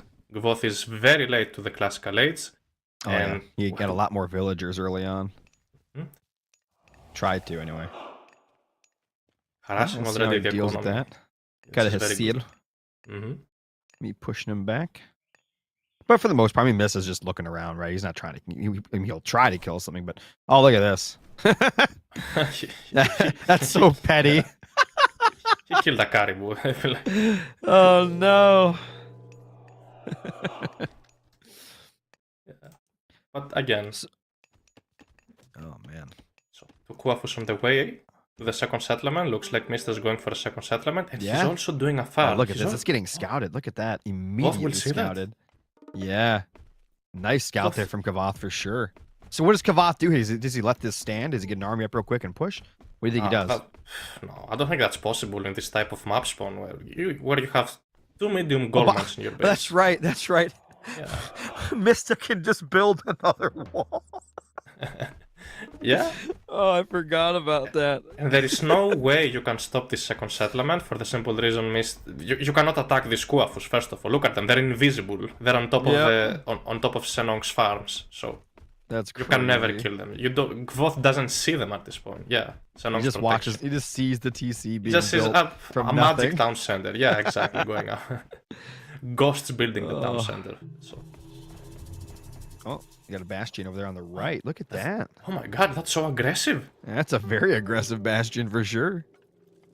Will Mista scout that? Can Mista see that? Mista has to scout a lot to see that. And Gvoth has already started building the town center at this point. Would be worth to drop like He's coming down with a scout. It would be worth to drop like a longhouse and build a couple of berserks to rush the town center faster. Got one little berserk chasing his scout now. Got the flaming pony coming in. Flaming pony? It's a free... a free myth unit for the Senong player. You know, Senong spawns. Oh, look at this. He actually is to get some damage. Mista was waiting for this. Yes. Keep a Herser in your base. At least the Herser is there, building the armory. And he's gone. Yes, he is gone for now. Very nice. Unit is gonna go for some scouting. The Mista constantly checking on settlements, but he hasn't realized that Gvoth is building the aggressive settlement. Yeah, that scout never made it there. The Dogger is gonna defend these now too.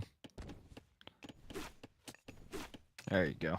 Get that thing out of there. Swat that fly. The Mista is like 10 villages ahead at this point, but remember, Frey's secret economy is getting everything half the cost, or half the cost. Yes, so that's Frey's biggest. Exactly, Frey's biggest economic boost.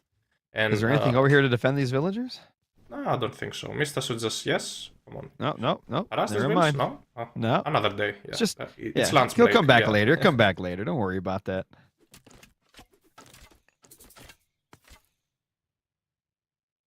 Couple of Huskars, a very good unit to deal with the pioneers. But Mista isn't really committing to these pioneers, and Mista is looking to go to Heroic Age already. Look at those resources in the bank. He wants it. Kavath right now just worrying about getting his eco back up. You know, he's a little bit behind that second TC, which he knows. So he's got to get some more villagers and whatnot out and get those upgrades up. And there's that wall. That is so crazy on this map in particular, man. You know another fact about Earthwall? You know, on this map arena specifically, your walls are upgraded to stone walls already. And stone walls upgrade applies to Earthwall, literally. If you click on the info, God. click on the info of the Earthwall, select the applied upgrades, you're gonna be surprised. Look at this, applied upgrades, stone walls. So if you ever try to break through these walls, you're gonna be a very unlucky man. Not gonna lie. That is crazy good for this map. Yeah. That's nuts. Towers are up to harass this flying tiger, and the Mista is just looking. He's just looking around, yeah. He's looking the perfect location to cast Fey Beasts. That's what he's looking for. think Mist is gonna chill all the way to Mythic Age, dude. I think that's what he's doing. Got some walls being made here by Kavoth in the middle, getting his little area walled up. Oh yeah, But quite interesting. Mist has figured it out. He sees what's going on now. Finally. Yeah, infantry Kavoth builds. connecting the wall. Look at that. Like I can make walls too. Mine just cost money. Mm-hmm. I mean, it's a good idea. Like, oh yeah, I mean they're already stone. Is, why not? Yeah, they're already stone, and they cost like 3 gold each segment or something. Quite cheap. Come on. This man's walling off half the map for himself. Yeah. Will Mista find the perfect location for Fey Beasts? Oh, look at this gold mine. Mista's gonna sit. Oh no, it's coming. Ooh. Oh no, look at that. Kavoth already splitting off a little bit. Expected nice. that. What a nice split. Very nice. Good job. Nice split from Kavoth. He's also going up. To heroic age himself. Yep. Yes, I see a Goaty spam in the future. Goaty spam? How come? To fight the myth unit spam. I guess that's one come?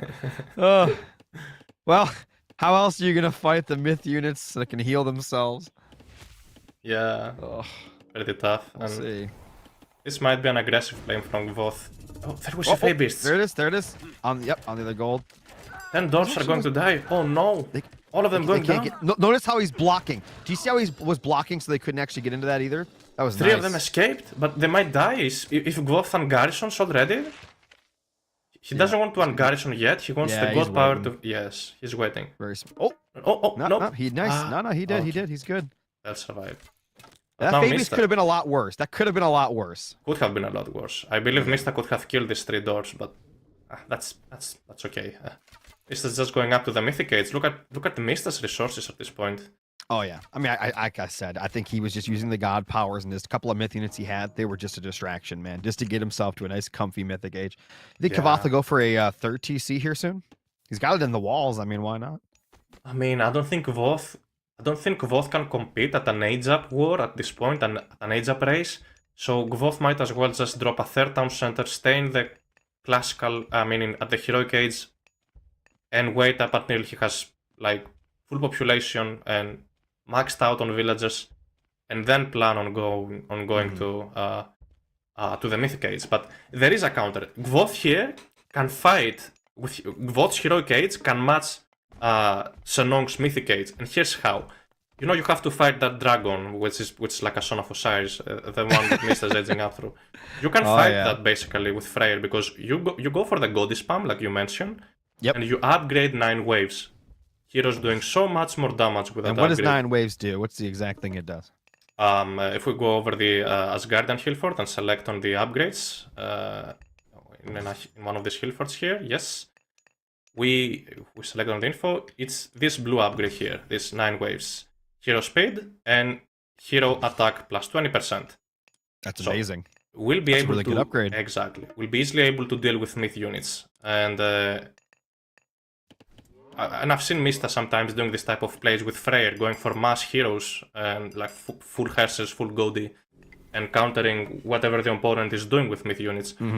But yeah, you don't want to really overcommit to that. You just build a couple of Goaty, like 10 Goaty, and you're good to go.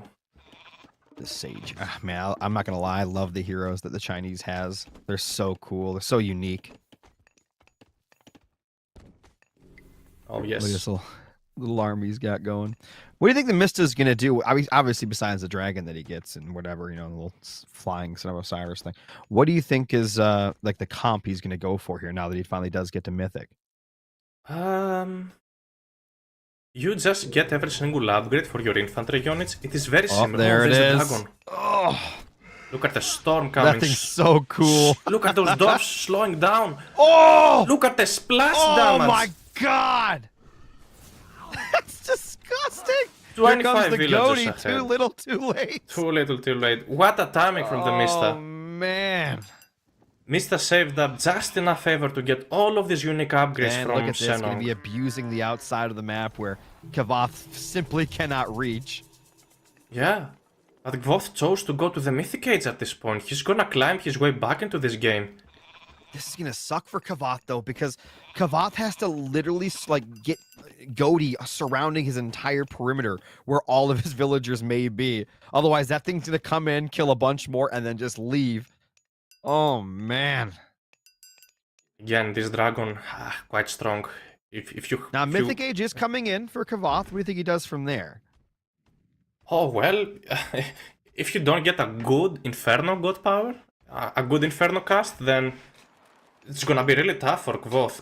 Gvoth Yep. has to aim for the very late game here. That's his only chance. Honestly, Now, I think Mista. I'd let Mista go into his. I think I'd let Mista break it down, get too deep in, and then hit him with the Inferno, right? Maybe Tempest Inferno, because Tempest Inferno, it slows him down, right? And then you hit him with the Inferno while they're Wait a slowed. minute. It's hard to split out. Wait a minute, how about Inferno, Tempest, and Gulenberst at the same time? I think that's a little too much for this little army here. I don't know if that'd be effective. That'd be a little waste, I think. That's insane. Yeah. I think Gunbursty right now would be okay. Are there any heroes in there? Or is that just myth units? Yeah, it's just a couple of heroes, and maybe Mister's trying to bait Gulenberst out with just a couple of units, but Gvoth is now sending just enough units to defend. Mister will A lot try. of berserks. Yes, Mister will try. Oh, he's gonna block him in. Look at that. Very smart there from Kavoth. Nice taunt there from the Rock Giant as well. Yes, what a play. Look at how tanky this myth unit is, and there we see Mythic Age from Kavoth. Goaty over there blocking that dragon from coming in. Very smart. Mister's gonna lose these units. This was, you know what? We were talking about, this is exactly what Kavoth really needed here. Mista was unable to bait out any of the god powers from Kavoth. And he still has them all. Oh, this is, oh no. Oh my god, so many villagers. Oh no. What a This play. is revenge for the first game, man. Oh man. So many dead villagers. 53 villagers to 94. Oh no.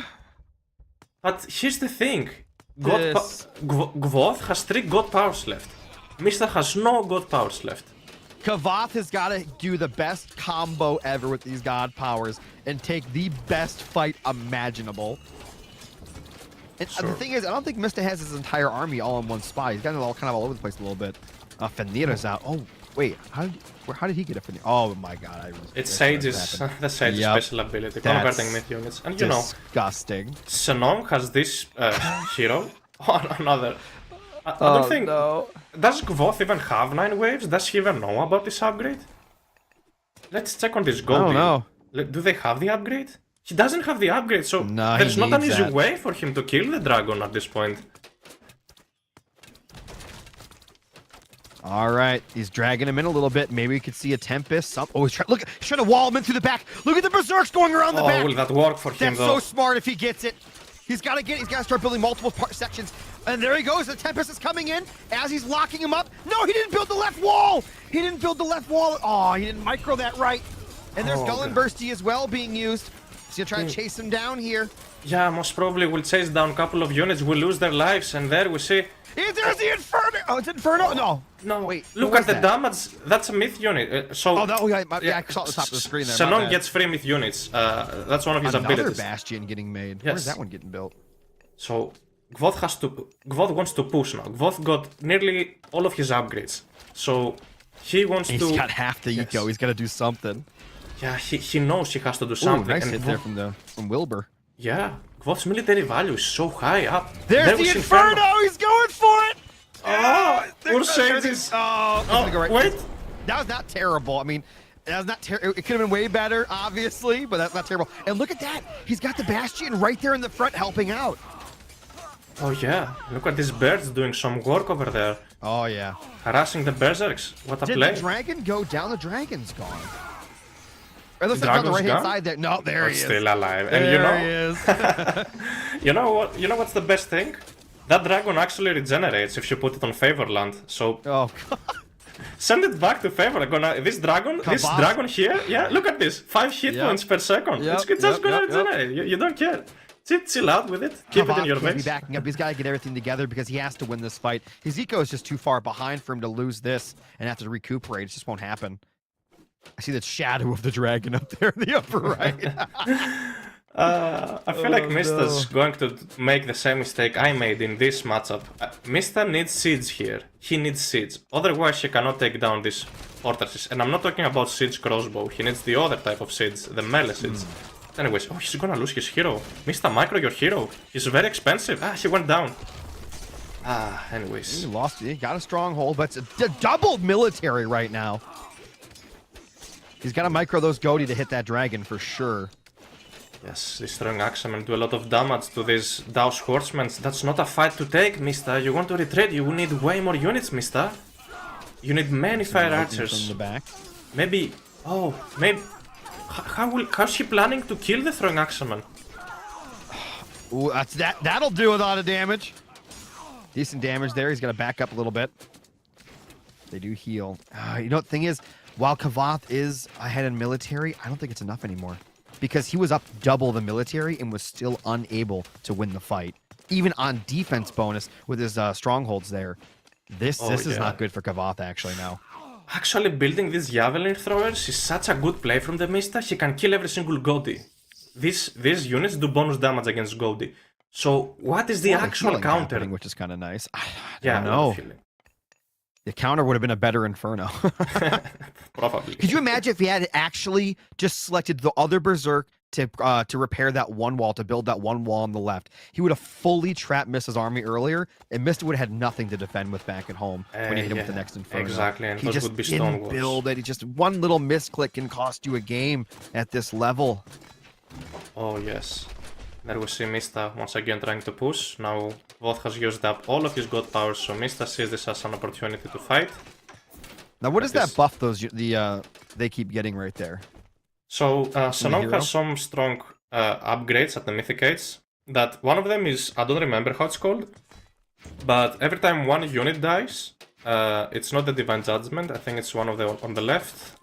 Yes, this one. On infantry, every time a unit dies, all units nearby get an extra 15% bonus damage, I think. I think that's the really number. Good. So yeah, that's what this little animation is about. A unit dies, everything gets boosted. Beautiful. Yes, this one. 30 and damage. Lifesteal. 30 wow. damage. And lifesteal. Okay.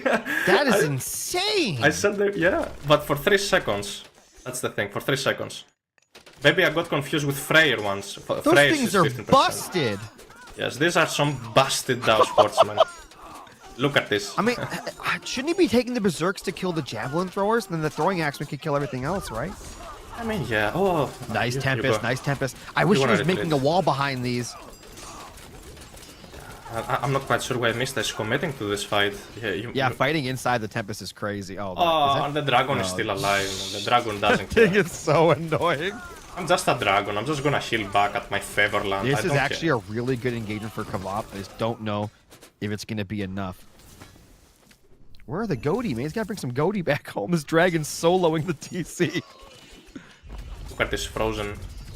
Another earth wall. Oh no. My god. Well, at least Voth will manage. He broke it down. He broke it down. He broke it down. It's okay. Yeah. Mista securing most of gold mines. Like, yes. Why wouldn't Mista use a Phaebus there? Does he? Oh, he has the favor. No, he doesn't have the favor for it. He did. He used to build a wall. Oh. You know, you even get more Phaebists.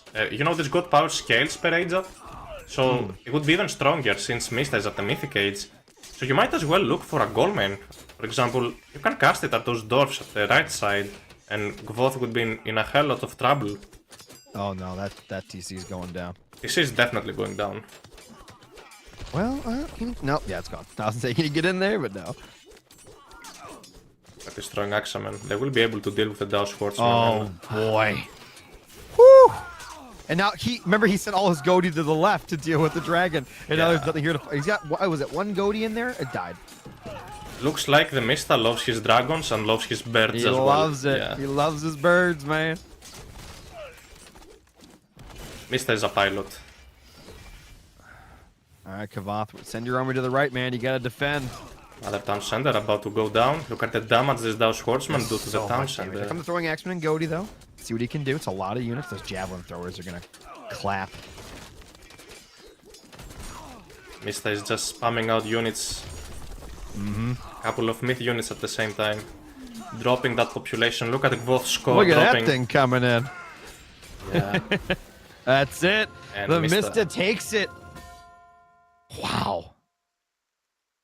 What a play. That dragon was let's just be honest. That dragon won Mista the game. 110%. The amount of just harassment, villager kills, and the fact that Kavath had to keep running around just to try to kill it, which, by the way, he never did. that was insane.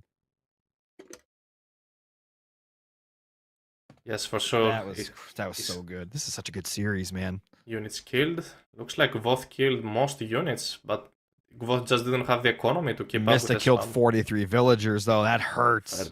That's so much, man. Only 5 villagers killed from Gvoth. I think that dragon killed 40 of the 43. Oh yeah, that's including the Fae Beast. Well, the Fae Beast. Oh yeah, the Fae Beast did kill like what 5 or 6. So you know, so basically the Mista's god powers killed most of the villagers. This mid unit probably killed 1 villager. Any other villager that died was from the Mista's god powers. Look at this. Mm-hmm. Yeah, like I said earlier, I thought this was going to happen. Mista was literally just going to use his heroes, his god powers, and his myth units to buy him time and harass until they got to the mythic age, and that's exactly what he did. And then this happened. Oh, then this happened. And then this happened. Oh man. Poor Gvoth, man. I don't want to be in the position of dealing with flying units, having when they heroes can just go out on the map. Yep. Yeah, having heroes that cost so much population, they're so expensive, and have to separate all around the map to be able to, See, what we need here is a upgrade for the goatee so they can fly. That's a good idea. Give them like a little glider or something, like a little trampoline they can jump off of and chase these things down. I mean, wait a minute. Man. What if you build your own dragon? What if you age up through hell and get your Nidhogg? Nidhogg against this thing. Who wins? Obviously this thing. I think this thing wins, dude. It's funny as I love the Nidhogg too, but I think the Nidhogg gets clapped. Yeah. So I like think about it. We have Son of Osiris.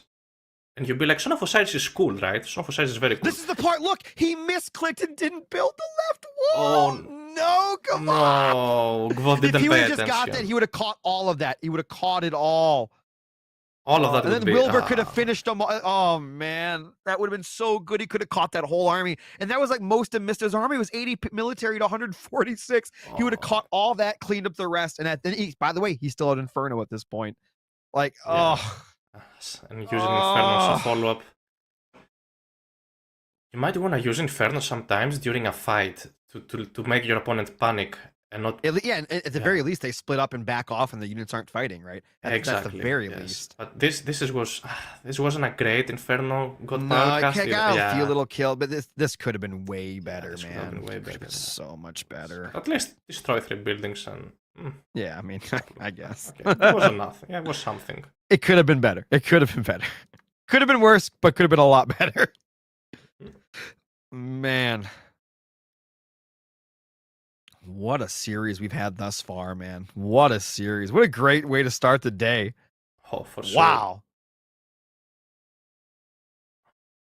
Looking up, the upcoming match is going to be Kronos against Fuzi on Alfheim. I did not expect them. Yes, not expect these picks. Absolutely. What's going on, guys? We are back. We jump into this next game shortly. Quite shortly. And there's still one more map left, which is Bamboo Grove. So Bamboo Grove. As the decider of the day. Let's see. If we get there. And Mista could close it out here, and then that's it. Oh, yeah. So this is a match point for the Mista. If the Mista wins this game now, Kronos against Fuzi, he's up to the winners bracket finals. The grand finals is it winners bracket? Yeah. Winners. Yeah. So the Mista doesn't have to play for the rest of the day if he wins this game here. But the Gvoth, if Gvoth loses this game now, he's gonna have to play Magic later on today. So, if you win, you get to play less games, you get to be more rested for your upcoming round. Yeah. That's one of the benefits of being in the winners bracket. You play less games overall, and you get more time to rest, more time to prepare, and also you get more time to watch who your opponent may be and what they're doing and their strategies and everything. So it's nice. Mm-hmm. Oh, yeah. Well said by Magic. He's against Matador. My bad. He's not against... if Gvoth loses this, he's going to be against Matador. So the game is about to start in less than 2 minutes. And Again, a little information we shared previously was that looks like your best chance against Chinese might be Atlanteans. So Mista must feel very lucky having to play this matchup. I mean, now, we Kronos saw against Gaia the- do it earlier. Oh well, Gaia did it, so Kronos can Yep. definitely do it as well. Kronos has implode, Absolutely. right? Yeah, if you have implode, you have a chance. That's the rule of Age of Mythology, let me tell you. Yeah. Doesn't matter how bad it looks. If you've got implode, you've got a chance. Man, that implode earlier was just perfect. Yes, it was. It was so good. Imagine if Inferno was casted as well as that implode. Would have been an even longer game. And Man. yeah, you can sometimes see Titans on the map arena. We I don't was get to going see to it ask today. you, what do you think about like a Titan rush on Arena? How fast could you like realistically get a Titan out on Arena? If that was what you went straight for it, like with the Chinese, I guess that'd probably be the best way because you get a free wall, right? Like, I feel like that'd be your best bet to go for a quick one. I maybe. mean, no, I don't think so. If you You go don't for think it, so? I mean, if you go for it, the opponent can just push your forward town center and you lose it because these Well, walls. that's what I'm saying. You don't go for a forward town, so you stay on one. You go for a one stay on town one, center. you go for a maybe a Titan? village center. Maybe village center. You stay behind your walls. Then you have no gold mines. I highly disagree with this. Can you? Okay, what if? Okay, if you have 2 starting gold mines, right? How much do you realistically need to get up to Mythic and get a Titan out? What's the? You know what I mean? You need like you're starting 2 gold mines that are medium gold mines, and then you need a large gold mine to realistically attempt to go for a fast Titan. But What couldn't Thor do it? Because you get a gold mine. but then Thor's villagers do not build. You know what I mean? You would have to use your entire army to rush the Titan up. But That's anyways, true. there we got. But what if you? Alfheim I just thought of this. What if you turn all your villagers into? into berserks? How will you gather food? How will your soldiers? You don't eat? need to. You get the Titan don't out, need and then you win. It's all Titans, yeah, Titans are not as strong, but All right, you go ahead. Sorry. there we see. Bottom corner of the map, in the red color playing as Kronos, it's the Mista. And on the other side, in the top, we've got Kavath playing as the new Chinese god here. Pretty exciting stuff. What do you think in terms of how the beginning of here is going to go? I think it's going to be, well, these players do not look like they have any luck at all. None of their town centers have been providing them with gold mines, their back town centers so far. Yeah, I think how it's going to start is whether Kvoth applying some early pressure with a couple of pioneers and the Mista countering by building a couple of Therma, or honestly both of them opening up with a fast second town center. So at least both of them get to have some backhand and a relic in the back. Interesting, they both get a relic in the Free corner relic, of their yeah. base. Yeah. I'm also What- looking at this map, by the way. Oh, that's a good one. Mythium's Ooh, cheaper. Yep. Mythium Scales are cost. cheap. Nah. That's Kronos. What's this one? These are cheaper. Come on. Yeah, that's meh. Mista doesn't get a good one. Mista doesn't get a good relic. I was gonna say, looking at this map, the wall offs are gonna be pretty easy to do, for the most part. Yeah, walling is gonna be very easy on Alfheim, but securing gold mines, both of them do not. They don't look like they're having good gold mines. Like for these gold mines to be secured, you definitely need a fortress at this point. Like, it's one of them. They're not easy to wall. Look at how exposed they are. Or you can waste a lot of resources by walling, but again, they're not entirely safe. So one thing about Fuzi is that Fuzi is probably the most skilled Chinese god because Fuzi doesn't have Fey Beasts. So you don't rely on at your Heroic Age God Power wiping out an entire gold economy to carry you up to Mythic Age. So having an army out is something very important for Gvoth. And Mista can Absolutely. actually take advantage of that and play with the counter units to what's happening. All right, so I was gonna say, are we gonna see we're obviously gonna see the rush here with the temple and all that, but do you think he's gonna continue it, or will he just get out the units, attack a little bit, and then run back home? Yeah, I don't think Mista's going to commit to this rush. Probably. You don't think so? I don't think so. It's like you might wanna crash. That's how we call it because it's Chronos, crash, rush. You know, you might wanna crash if you have no other option.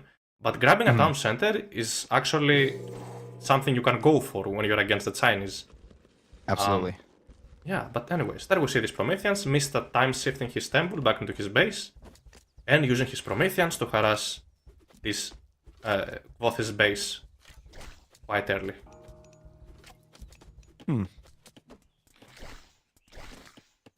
Well, that didn't get any villager kills there. They just chopped down that Promethean. Yeah. So, looking at Gvoth's, Mista time shifting his manors on these settlements, so it looks like Mista wants to go for a second town center. Looks like another manor on the way, so he wants to get that boost plus 25% build time per manor. So Mista's gonna get at half time his second town center is gonna go up, quite fast. Yeah, this is gonna be looking like a more. It's gonna go into a more standard eco game, I think, from this point. Yes. So there we see Nisa out already. So Gvoth went for an Imperial Academy to get out his Nisa as soon as possible, and what's Gvoth's gonna go for? Will he try to harass? Is Mista building any He's units coming at all? straight across the map. I mean, Yeah, he wants it. he wants it. Mista will see Nisa, and he knows that he has to build a couple of units. What's he gonna do now that he saw it? What's the? Oh, look at this! Got some harassment here. Oh, there's a little micro there. Did Mista just grab a naked second town center? That doesn't sound like Mista. Mista never goes for such risky plays, but I guess it doesn't matter. It's Kronos. You get the town center. I guess he doesn't feel like it's risky. Yeah, maybe he doesn't. Okay, the town center is up. No problem. Yeah. Now Gvoth has to look for a place to make some damage done. Sees that citizen. He's not gonna get it. He's not going to get it. But he is causing idle time at the very least. Yes. More citizens are being harassed. That I oracle. should start looking for some oracles too, not just this one, but the other ones around the map. He knows they're there somewhere. Hunt them down. And, yeah, he knows stop that. the favor income there for Mista. The oracle Nice will go pick-off. down. Very nice micro from Gvoth. Another citizen will be harassed. And Gvoth is... Almost. Gvoth is looking to counter by grabbing... Nice job with Valor there, by the way. I don't know if you saw that. Yeah, I saw that. Saving that citizen. Yeah, very well played from the Mista. Once again, the Mista is being harassed. Where are these units? This Nisa is almost dead though, so it's an expensive hero. Is that one gonna die from the burning? No, probably not. It doesn't last too long, but yeah, maybe. Interesting Anyways. second TC here, very aggressive from Kavath. Yes, the town center I is like it, going though. to go up. Mista is behind an oracle. Mista lost an oracle, as we saw previously. And as Gvoth here, look, Gvoth gets the forward town center, which means he also gets to have more gold mines secured and more food. You can see, Absolutely. you can look at those berries and those elks here. Yes, berries and elks. So, and a couple of cows and bear. Okay, that's very good. That's a lot of food. While Mista isn't getting any food at all at this point. Mista will be the one farming pretty early. And again, Mista doesn't have units out just yet to defend against what's going on. But Mista at least has the score lead. And Gvoth will try to catch up using his forward town center economy pretty much. Yeah, so from this point, it's just gonna be a little bit of harassment here and there. Both, 8 military popped to 3. I think we're just gonna see these players go into the heroic, but I guess we'll see. And Miss is just happily, gathering away here. His double TC that he got up early definitely paying off now. Oh yeah, and Rage of Slaughter is on the way for Gvoth. How come? Does he want to play with wolves? Look at 3 wolves out. Oh, I like it. So getting that upgrade, these wolves strike better. Like they do way more damage with their special ability. On that first attack. Yes, let's see if He they should probably be able to get a citizen. And they one-shot a villager though, 3 of them. Oh, he just used Valor. He doesn't have Valor to use. Yeah. Oh. She's gonna save the citizen, but the other citizen will go down. Yeah, What a play! was that a hero? Was that a hero citizen? No, it was not a hero citizen. Oh, look like it was glowing a little. I guess the other hero right there is making it glow.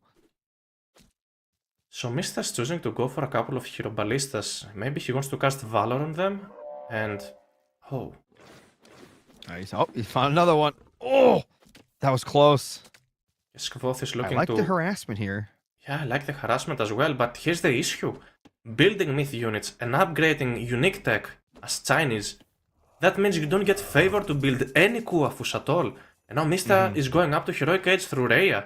Mista wants to play with those quite strong Marmilo. Mista might even go for those Fanatics. Let's see what he's up to, but definitely putting those villages back to gold is something he should consider. Okay. He's going to push in again toward that gold mine, try to snipe a Vil here. A citizen. Ooh. Oh! Nice pick off there from Mista. Yes. At the same time, Voth is also looking to go to Heroic Age. Saving up resources for it. Citizens. That Valor power is something else, man. Remember, Mista has Theft of Fire, so these citizens gather way faster resources than hero citizens. Theft of Fire. Yeah. Yes, 20%. That's really good. Yes. And they construct faster. Yeah, for sure. Now also Kvoth going up to the Heroic Age. And he's gonna have a Force Protection. That's a defensive god. Force Protection is a very defensive god power. So maybe Kvoth is looking to switch into a defensive playstyle now, up until he's up to Mythic Age. So, okay, let's see what Mista is up to. Yes. Is Mista building any military units? Yes, he has a couple of military production buildings, and he's queuing a couple of Marmilo out. Oh yeah. He's prepping. Kvoth is already... productions, yeah. Yeah, and Kvoth is already setting up these walls. These things are going to break those walls down, no problem, though. Yeah, probably. Oh, he found an Oracle. That's nice. Oh, he found the Oracle. How many Oracles does Mista has now? Mista still has 3 Oracles. Yeah, he built a few extras. Alright, there it is. There's the Heroic Age from the full Z player. Mista... You are right, it's a pure Murmillo spam coming in here. Got that armor upgrade too. I mean, what can you build to counter Marmilo as the full Z player here? Maybe Fire Archers? Tsukano? Tsukano might be a little bit too expensive, but let's see how Kvoth responds shot to on that this. wall. Yeah, one shot. A Sage is on the way, so at least one of these behemoths will go down. And you won't believe it, I think... Oh no, I know what's going to happen. Actually, Traitor is bugged. If Mista traitors one of these behemoths, look at this. If Mista traitors this behemoth, he's gonna get it back fully, and it's never gonna go down. Mista has to traitor this. He has to cast traitor on that behemoth. He's just holding it. He wants to hold it, I guess. Oh. He didn't do it. I'm not sure if people know about this bug. I am assuming they know it, but if you're playing Rhea and somebody converts your myth unit, if you convert it back with traitor, it doesn't have a lifespan. It lives for the rest. Yeah, you just get it back forever, exactly, which is free resources. Well, Kvoth kind of held that with half the military pop. That's pretty good. Yes. At least one behemoth goes down. Yeah, look at that. Kvoth might be going to the Mythic Age. He is, I think. He's got the resources. Yeah, I mean, there it is. He dropped that barley, and now... He needs to survive now. Yeah. How will Mista respond to this? I mean, Mista knows something's up. Mista sees there's no army. Yeah, it's like, where's all your units?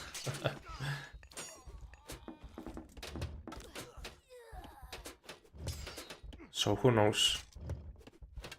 Mista is ahead by 20 civilian units almost, and might be a good idea. Time shifting your manus on top of the second settlement on the other side of the map and start building it. There was a fire What was the deconstruct? Oh, the deconstruct user right there on the yes, there was a good play. fortress. That's good. And there we see stealing the behemoth. Free myth unit for you. No resource cost. And definitely use it to attack some buildings. Is so good. Wait, what happened? Why is Kvoth just sitting there? That was weird. Yes, that's not really a fight. Yeah.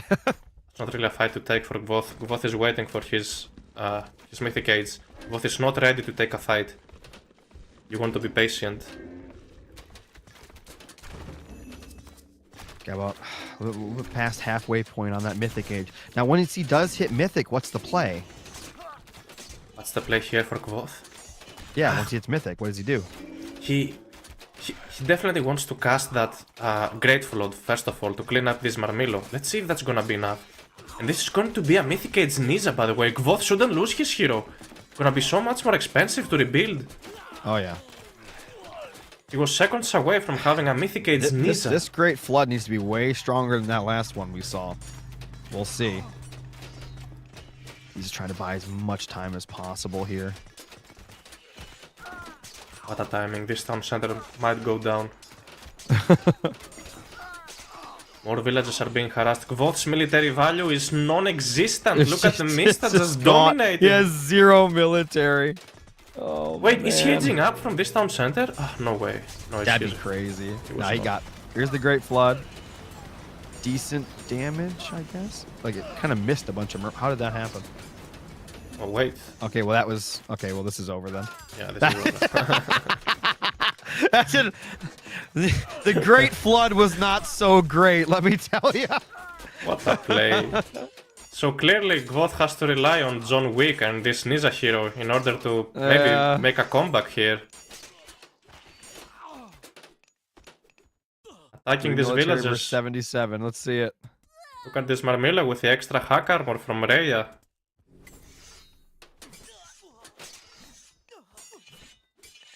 Oh man. Yeah, that's not gonna cut it. More Kuafuser villagers are about to go down to this Marmillo raids. Mista sitting at full population, just spamming out units. Doesn't look like Mista wants to go mythic anytime soon. He just wants to commit to heroic age and kill Gvoth at this point. Yeah. Come on, just fighting to the end.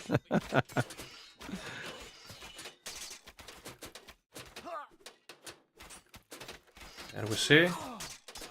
Here are the heroes. Yep. Oh, so much damage. All of these infantry units going down.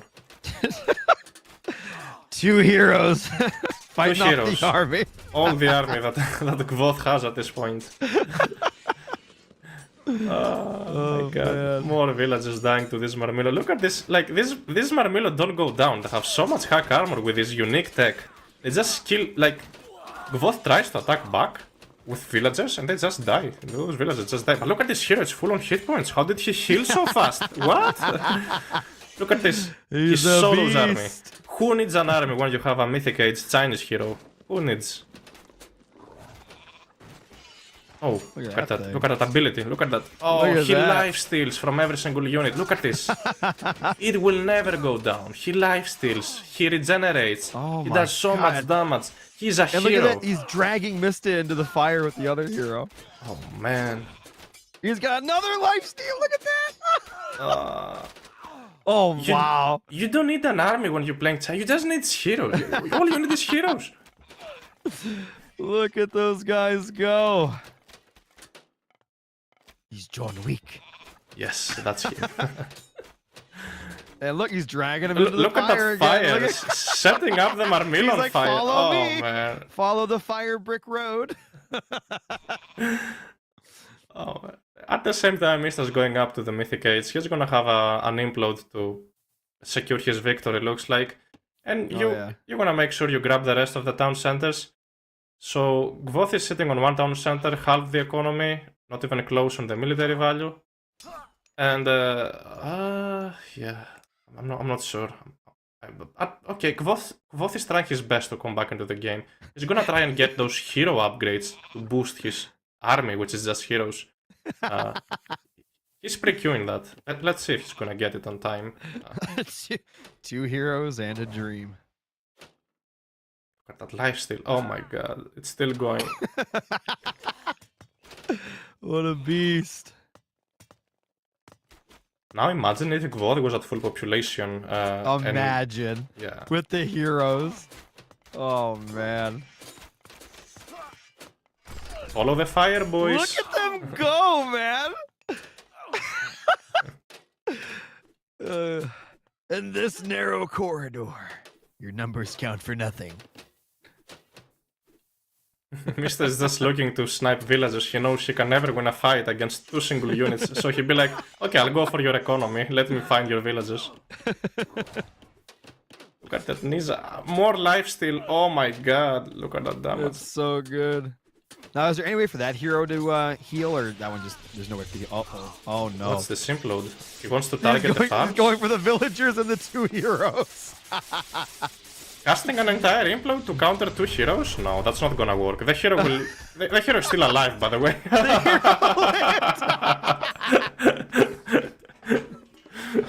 One implode for me? Insulting. Yeah, like. You can send a black hole. You can send that hero to a black hole. He's gonna come back no matter what. Like. He just life-stealed the entire black hole. Yeah, like he consumed the black hole. He'd be like, oh, that's my dinner. If I could hit the black hole, I could fight it. Yeah. That's it. That's it. That's game. Congratulations to the Mista moving over the finals. Congratulations, Mista. Yes. I mean, Kvass started strong there with that win, and then Mista just roared back, man. Amazing. What a game. What a game. Absolutely incredible. Incredible and very well played from Gvoth at the first game. As you said, he started so strong. Mm-hmm. And then the Mista ends up proving why he's the GOAT for now. But there's still plenty of rounds to go. And I'm curious to see who's gonna make it to the finals to face Mista tomorrow. I guess we'll see. So what's next on the docket? There we see, look at that Oracle Snipe. Mista unfortunately did not have a Valor available to save the Oracle.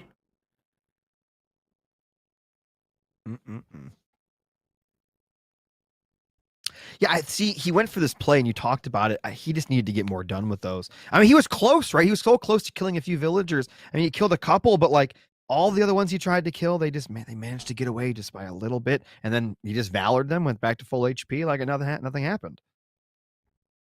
And you use all the favor on those, and for what? Yes, pretty much. Let's see here, you see, Mista was holding on to his traitor god power. He used it later on. You don't want to fight. And this was the winning condition for Mista.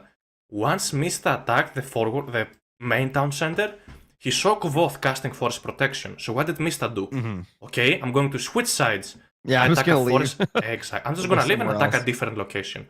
Because if Mista tried to rush the main base with Force Protection, he would lose his entire army. Trust me. That was a great deconstruct. Never underestimate the Force Protection. Yes, the deconstruction was amazing there.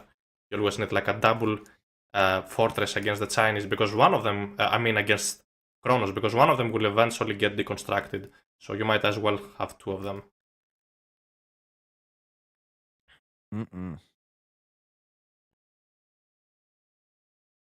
And he bled a lot here trying to keep this TC alive. Oh, yes.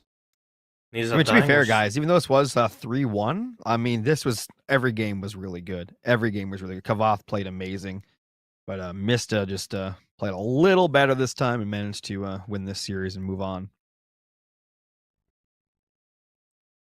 This Marmilo really paid off. What a play. They're having the Ray upgrade. It was recently patched. But yeah, these Marmilo are quite strong. Especially. This was sad. This didn't that didn't do nothing. Yeah. I mean, maybe Great Flood was over nerfed, or maybe you should use it in a way where it also destroys buildings as well. I think the amount of damage it does to human units and buildings at the same time. But the other thing was, if you saw it went over a bunch of units and didn't even affect them. Like it didn't even hit them. They just kept fighting and they weren't even like swept up in the wave. It was weird. I don't know, it was a bug or. Oh, for sure. Look at this. Here the show starts. Yeah, here's the boy. Hello, boys. Who's next? That's. You think I'm stuck in here with you? You're stuck in here with me. Call an ambulance, but not for me. Call an ambulance. Call an ambulance, but not for me. Look at him going. He doesn't care. He's chasing down 10 units, and these units are afraid to fight. Look at that guy go. That was a lot of fun. And there's that light. That thing's got insane range, by the way, that lifesteal. Yeah. It's like he's stealing souls. Like, he throws that light ball, like, takes souls, and then hits them to get more hit points. Like, doesn't Fetch me their souls. Yeah. Look at this Marmillo. Yeah, that. Couple of Tiger Cavalry chasing down some Marmillo. I don't really know what those Tiger Cavalry were for. They don't really beat Marmillo. They're just there to support the heroes. Yeah, probably. Look at this lifesteal again. Moral support.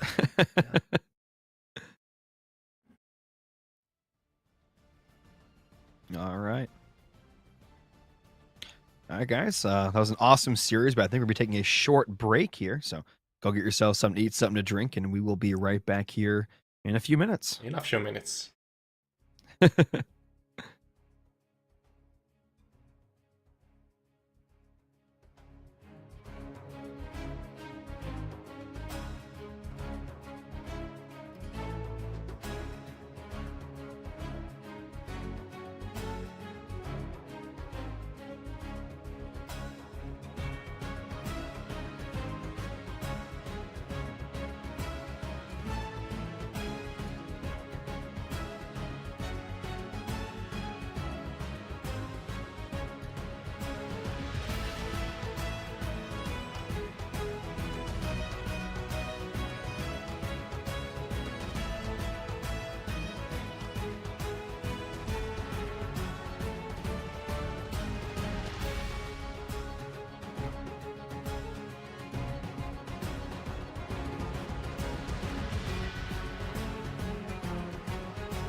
All right, welcome back, everybody. What's going on, Roppel?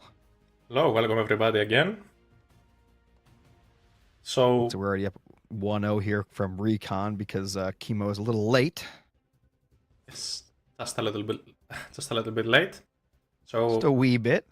yes, and the first map is going to be Giza, and we have Mhm. Ra for Recon and Uranus for Chemo. Interesting matchup. I'm really wondering to see how Chemo is going to play that around. Mm-hmm. Yeah, so I can understand Ra here. Rano should be a lot of fun, obviously. Be running around. Mhm. Probably towards the heroic age. What do you want? Doesn't really want to fight, probably. Probably Terma, right? And then just go to heroic. Yeah, kind of. As the Ra player, you can go for some Spearman Wadjet strategy. As the Uranus, you can Yeah. go for Promethean Barmilo. Mhm. Plenty of options for you to go. It's all going to go down to skill and scouting, I would say. So whoever has the better counter strategy might as well get the victory here. I'd really like to see from Ra here just a really nasty push, with Wadjet and all the other stuff. But I guess we'll see. Mm-hmm.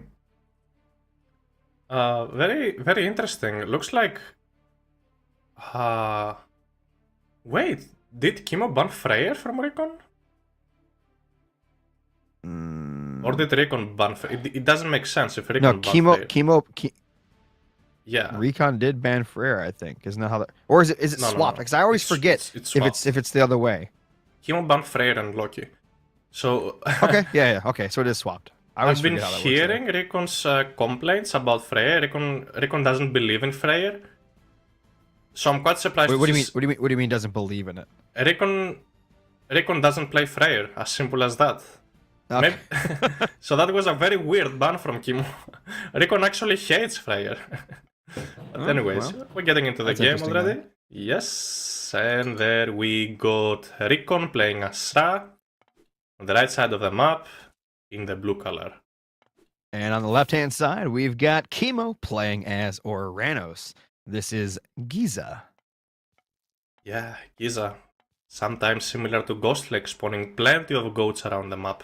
And there we see the players already casting around. Scouting around, have these 3 oracles. Kimo having spotted already 2 of his settlements, so he's going to decide for which one he's going to go for. And Recon just doing his casual, Ra, and peaceful build order. Now, what will we see from Recon? Let's just say he does decide to go for like a heavy push here.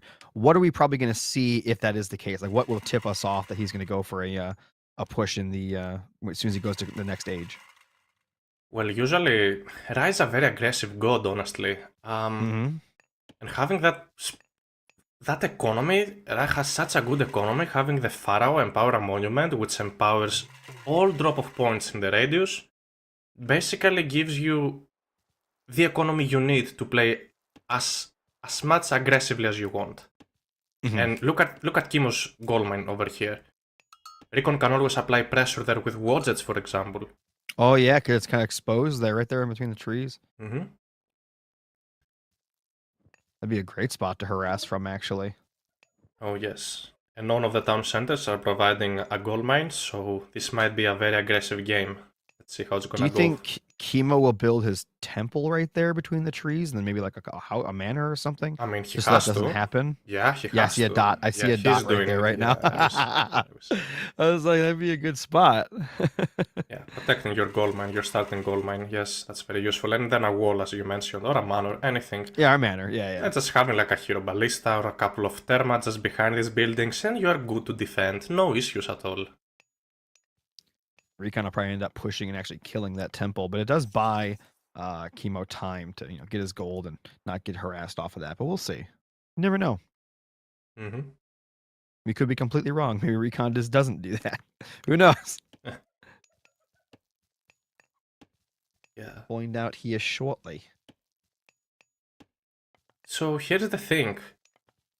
Recon, I was once talking to Recon about this Wadget strategy that's quite popular for Set and Ra.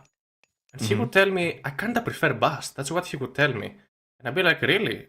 And I'm really curious to see if he's even going to play aggressive, even though that's a map you might want to go aggressive, but this might just be a second town center opening from Recon. We will know for sure once we see the amount of monuments he builds. If it's a second monument or a third monument, you know it's going to be myth units, no town center. Oh yeah. But since we see no monuments so far... Yeah, just the one. I mean, it's still early, but yeah. He's going straight on to gold. Okay. Couple of He's defensive scouting that obelisks. Yes. Wanna find out about his second town center. Both Now, what does Chemo do here, do you think? I mean, Chemo has two options. Whether he either grabs a second town center, or he plays 1TC Promethean playstyle. But, oh, Enrico isn't... Wait a minute. Yeah, he's not. Chemo is just blindly going for a forward town center. He's not even using a sky passage to get it? Wait, what? Well, he's got an Oracle. You can see if there's anything coming over there. I mean, yeah, but... Wait, is this even going to be? Yes, it's going to be. It's definitely going to be a second town center. Chemo has just enough resources. I mean, why else would he be there? Yes, for sure. There we go. Starts building it. And Recon decides to play with Bust. Recon already has two monuments up. If you want to play with Bust, you might build a third monument. Because Sphinx are quite more expensive and you have to upgrade them. So you need a whole lot of Sphinx is going straight to the TC, but I don't think it's going to get anything done here. Oh, nope. Never mind. I thought it was, but it does not. Well, Recon hasn't scouted that yet. Recon just opens with a couple of spearmen. That's very interesting. Does he want to look for oracles around the map? They're definitely oracles. Pretty quick. You definitely can. Yeah? Yeah. Chemo should put them back into his base. He wants to, you know, to have them in a safe location and generate as much favor as you like. Yeah, it looks like you are right. I think Recon is going to start hunting around the map for stuff. A little picture-in-picture down there. Always cool to see. And he's going to be finishing that TC right now. So the town center will go up. Now Recon will realize, and Recon has to decide on a plan. Let's see what his counter strategy is going to be to this. Will Recon grab his own town center? Will Recon go to Heroic Age? Or will Recon go... Yes, or will Recon go all out in the classical age, spamming units out and get a good eclipse on top of the Well, is he still only on 2 monuments or is he on 3? Because if he's only on 2, I don't think he's only going on to stay 2. on this age. Yeah, he's not going to stay here then, right? He's going to go up to Heroic. You'd think he'd go 3 if he's staying, right? Yeah, but let's see how it works out for him.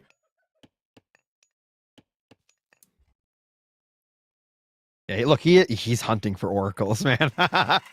He is hunting them down. He's looking everywhere. Oh yeah, and Chemo gets to have a Pegasus out. He grabbed that relic.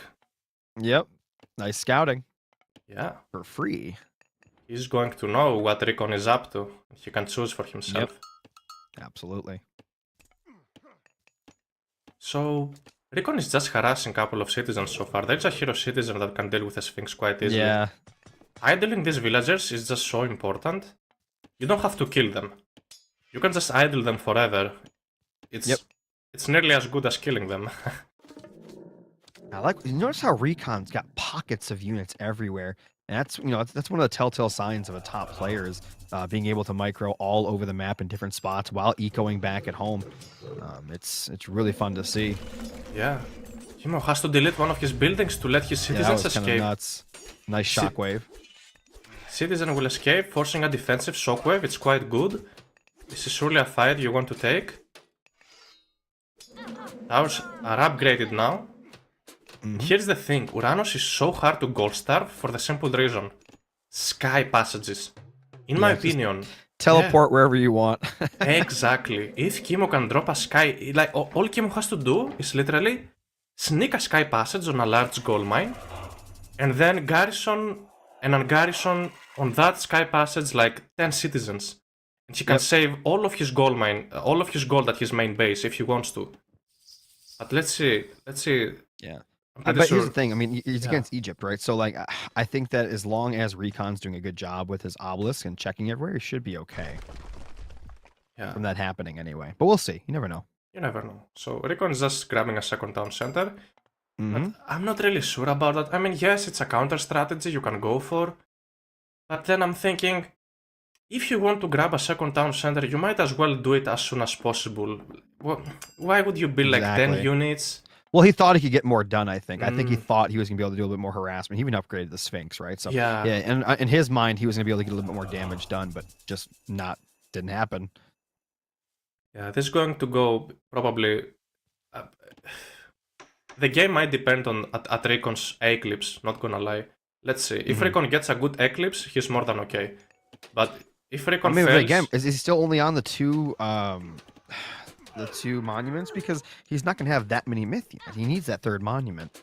This is so unfortunate. This is a really good pickoff. Kimo isn't really... insane. Oh, yeah, Kimo is not responding to that. 4 citizens down. Not at all. 5 citizens down. All. This is economy worth of 10 villagers. That was amazing. Oh my god, what a play.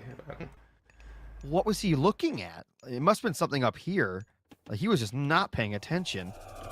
Maybe Recon is just too good at raiding. Now just Recon it's just backed now. The game is equal now. Yeah, I mean, as I said it earlier, remember I was like, he's really good at running around the map and harassing, and it paid off right there. He caught him lacking one time, and that's all it took. Double raids for the win. You know, Kimo... I've played against Kimo plenty of times, and I realized if you raid him in 2 places at the same time, he's not going to respond in one of these locations. But yeah, he eventually sees that at some point. But I'm just saying, double raiding against Kimo is always an option if you want to counter Kimo. I like this little death ball that we got coming in here from Recon. Will it be enough to break Kimo down, though?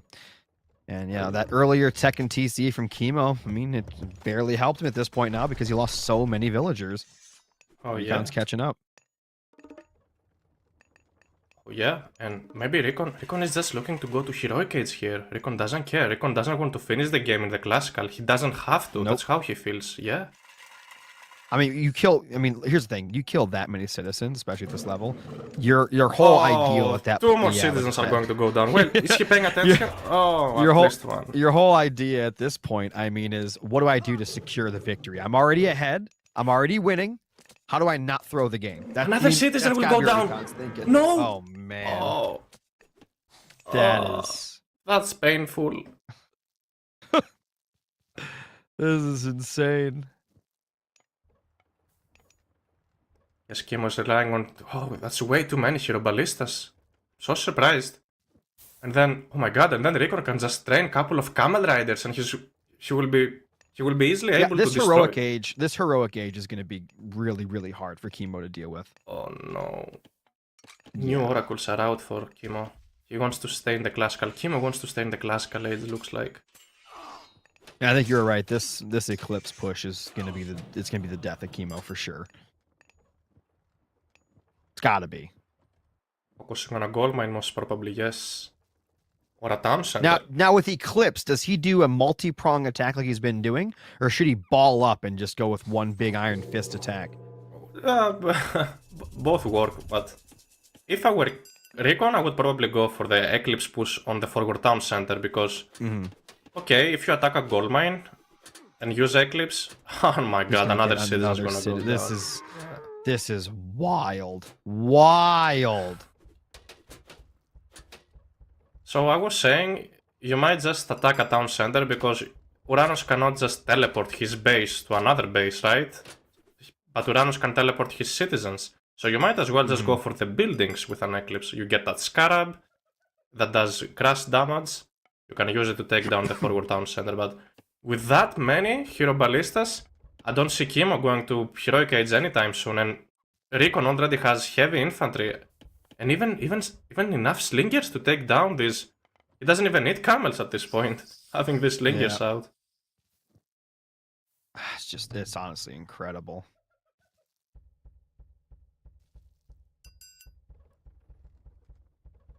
I'm gonna be honest. Recon is playing so good. Like it's not just his Kimo. He's not playing at his best. Kimo is playing so good right now. It's honestly insane. Recon is definitely playing well. His Promethean's offsprings will be cleaned up. Another Promethean might go down. No, going to live. And what is Recon planning to do at this point? It's like Kimo's dropping some walls in the corner, the left down center. Kimo is already on the second. My bad. I meant to say Recon was playing good. Sorry, chat. Let's get a little mixed up there.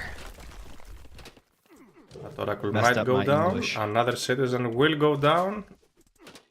Oh my god. These Yeah, raids again, are just so good going from straight Recon. through. Just multi-raiding. I mean, this is brutal. It honestly is. It's brutal. This is so brutal, yes. He's gonna fight back with the citizens. Oh man. This idle time is so painful for Kimo. Because again, these citizens, each one of them is worth of 2 to 3 villages. If it's a hero with Theft of Fire, it might be close to 3 villages. So losing them or idling them is so big, it's so huge. Like, you wanna look at this. Ah man, stop losing citizens. What does Chemo do to win here? Like what is his win condition? Honestly. I'm not quite sure about his winning condition at this point. But What's his survive condition? there are always different options you have. At this point, you could either blame it on balance, or you...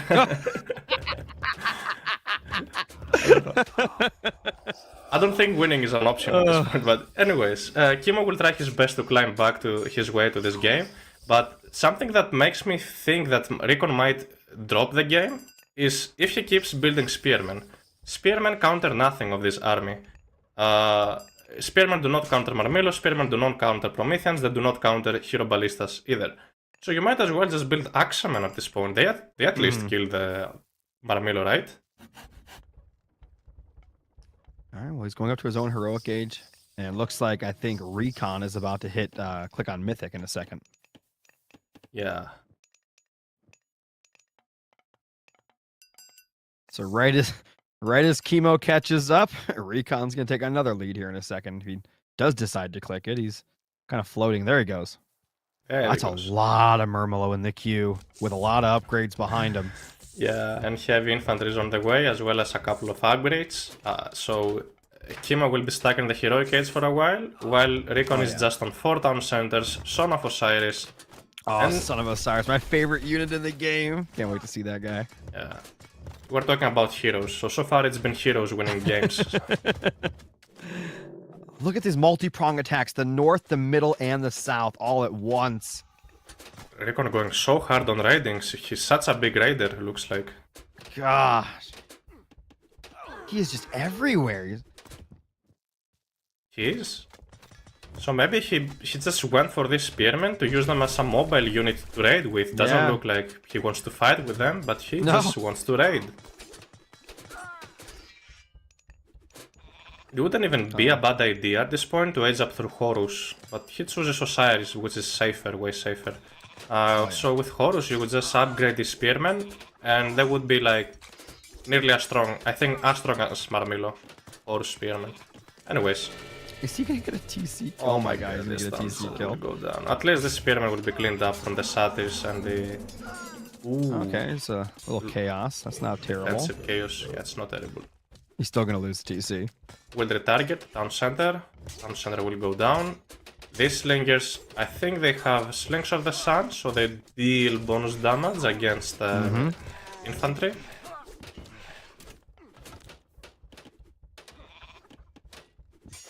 Town center is down. Oh, they don't have Slings of the Sun yet. We'll probably grab that later. And here it comes. Where's the Pharaoh at? Yeah. Where's the Pharaoh? We need the Pharaoh. Where is he? Where is he at? Bring in the boy. Might wanna transition into building mummies. Look at that mummy. Casting the ability and converting these Marmillos into ancestors. Let's see. Mummy's such a cool unit. Nice micro, bringing back the Sphinx, get healed up by the priest as well. You just spam out these units for now. Instead of building Sphinx now, you can just build a couple of mummies, and there is no... The Son of Osiris is gonna go beast mode. Oh my god, Kimo's losing so hard. That's not a fight to take. Oh no. This isn't a fight at all. This This is slaughter. What a slaughter. There's no arm. Yeah, that is incredible. And Chemo taps out. Jeez. Raids really won it for Recon. Amazing raids. And now Recon is already on a match point. Series hasn't even started yet, and Recon is on a match point. 2-0 right. so far. Yeah. Wow. That is just, that was something, man. I mean, at no point in that game did it look like Chemo was ahead. None. It From only the very looked like first that raid. before the raids, because villagers killed. Chemo didn't even kill a single villager, looks like. What does the KD look like, though? So villagers killed 18-0. Okay. He didn't do too bad in the actual fighting, I guess. You know, a largest arm. Well, I guess he did. Never mind. Yeah. I'm looking for positives. I can't find any. I mean, Chemo's game. You got that early TC. That. Yeah, that's what I'm talking about. Chemo had yeah. the way faster second town center, and it looked very good for him. But then it did. But then once he started losing citizens to spearmen, that kind of where Chemo started losing it. Yep. Absolutely. That was an interesting little raid there. Forced the defensive shockwave, like you said. Yep. Doesn't look like the players have drafted. Okay, there we go. They drafted their next map. Ooh, Poseidon. That's my favorite god. Yeah, I love Poseidon. I like to run around with my ponies and harass stuff. Look at the spearmen going. They're just looking to eat citizens. But if you have a look at the minimap, there's no multi-raiding yet. So Chemo could have responded instantly to this raid. It's just Chemo not paying attention at this point. This is, oh my god. I mean, this was, yeah, I mean, what's weird is they didn't run away, right? Like, does that mean they were on whole ground or whatever it is? You know what I mean? Because they didn't move after they started getting hit. Oh, yeah, that makes sense. At least he saved a citizen there with the Valor. Let's see, more raids, like idling these farms. Idling 10 Uranus farms, 10 Atlantean farms, is like idling 20 casual farms. So you're really raiding Atlanteans. I know it's harder, but when you make it happen, you get so much more value, actually. And this entire game was just Recon just beating up Chemo all over the map. Just beating citizens. And normally Chemo's got some of the best defense in the game. It just didn't feel that way at all this game. Yeah, Chemo has a very strong late game. He was aiming to go to late game, but Recon just didn't allow it. Recon be like, no, we will play the mid game. These are my rules. This is my game. We're gonna play the game. Yes. Yes. Chemo against Magic series, as Ragnarok is saying in the chat, that would be interesting because these two players are like, you know, they've been opponents multiple times. They're good friends and they've been trolling each other for a while. So yes, a series like that would be interesting.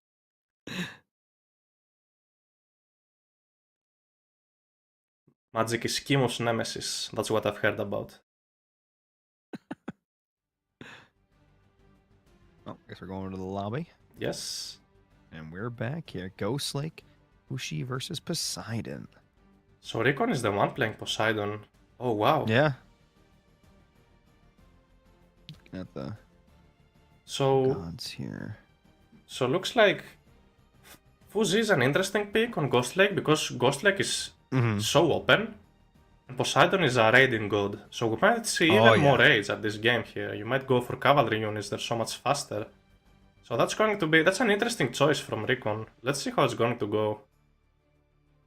Are they starting yet? No, there's no timer yet.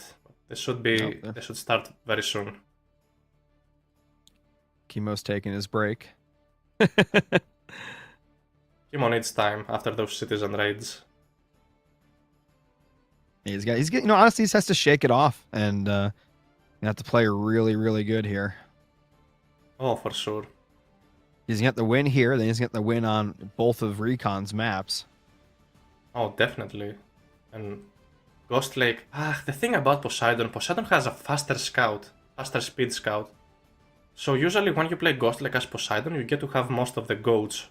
So you already start with an advantage.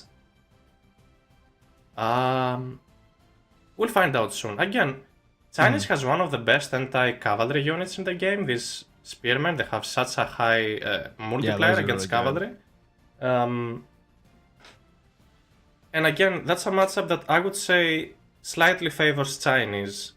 But Recon is a good raider, and Recon knows what he's doing, so... Yeah, we saw what he did last game with just Spearman. I can only imagine what he's going to do this game with Poseidon. That's going to be incredible. I mean, Fushi's a really... I mean, I could see an easy hold with 2 TCs and then booming into possibly, Heroic into Mythic, and then, Chemo doing Chemo things, so we'll see. Yeah. How do you think Mythic Age works between these two gods? Mythic Age for Fushi? Yeah, I'm saying like Poseidon versus Fushi. Like, if they both get the Mythic, what do you think happens? I mean, Fushi has... You saw those 2 heroes previously, right? I did see Juan Wick in there. So it's tearing it up, man. Yeah, so I think you got your answer. That was without an army backing him up. That was just all him. Imagine having an army and these heroes mixed. It's like you're having 2 armies. That's crazy. And then we got a little bit of non-standard maps for the games later. Like we have Anatolia, Arena, and Bamboo Grove. Arena and Bamboo Grove. I don't think you can Recon pick Arena. Is he allowed? How's that work? Yes, he's allowed. Recon is allowed to pick his opponent's maps. Okay. Same for Chemo. Yeah. All right, you can pick any map you like. Just the first map has to be the admin map, the one map that gotcha from drafting. So we, could see possibly another arena game today. We'll see. Yeah, looks like both players still waiting to get into the game there. I'm trying to think. So, do you think Poseidon will go for a second TC, or do you think he's just gonna stay on one for a while? I honestly don't know. It depends on the map spawn and on Recon's That's game true. plan. Ghost Lake is Ghost Lake. I mean, you never know how the gold's gonna be and all that. You get to have 2 gold mines in your base. You might as well maybe go for a second town center, but you get to have only 1 gold mine, and the map is like extremely open, and you got all of these goats. You can just play the aggressive Poseidon playstyle. Poseidon can do both. Poseidon can be the aggressor, and Poseidon can boom if he likes.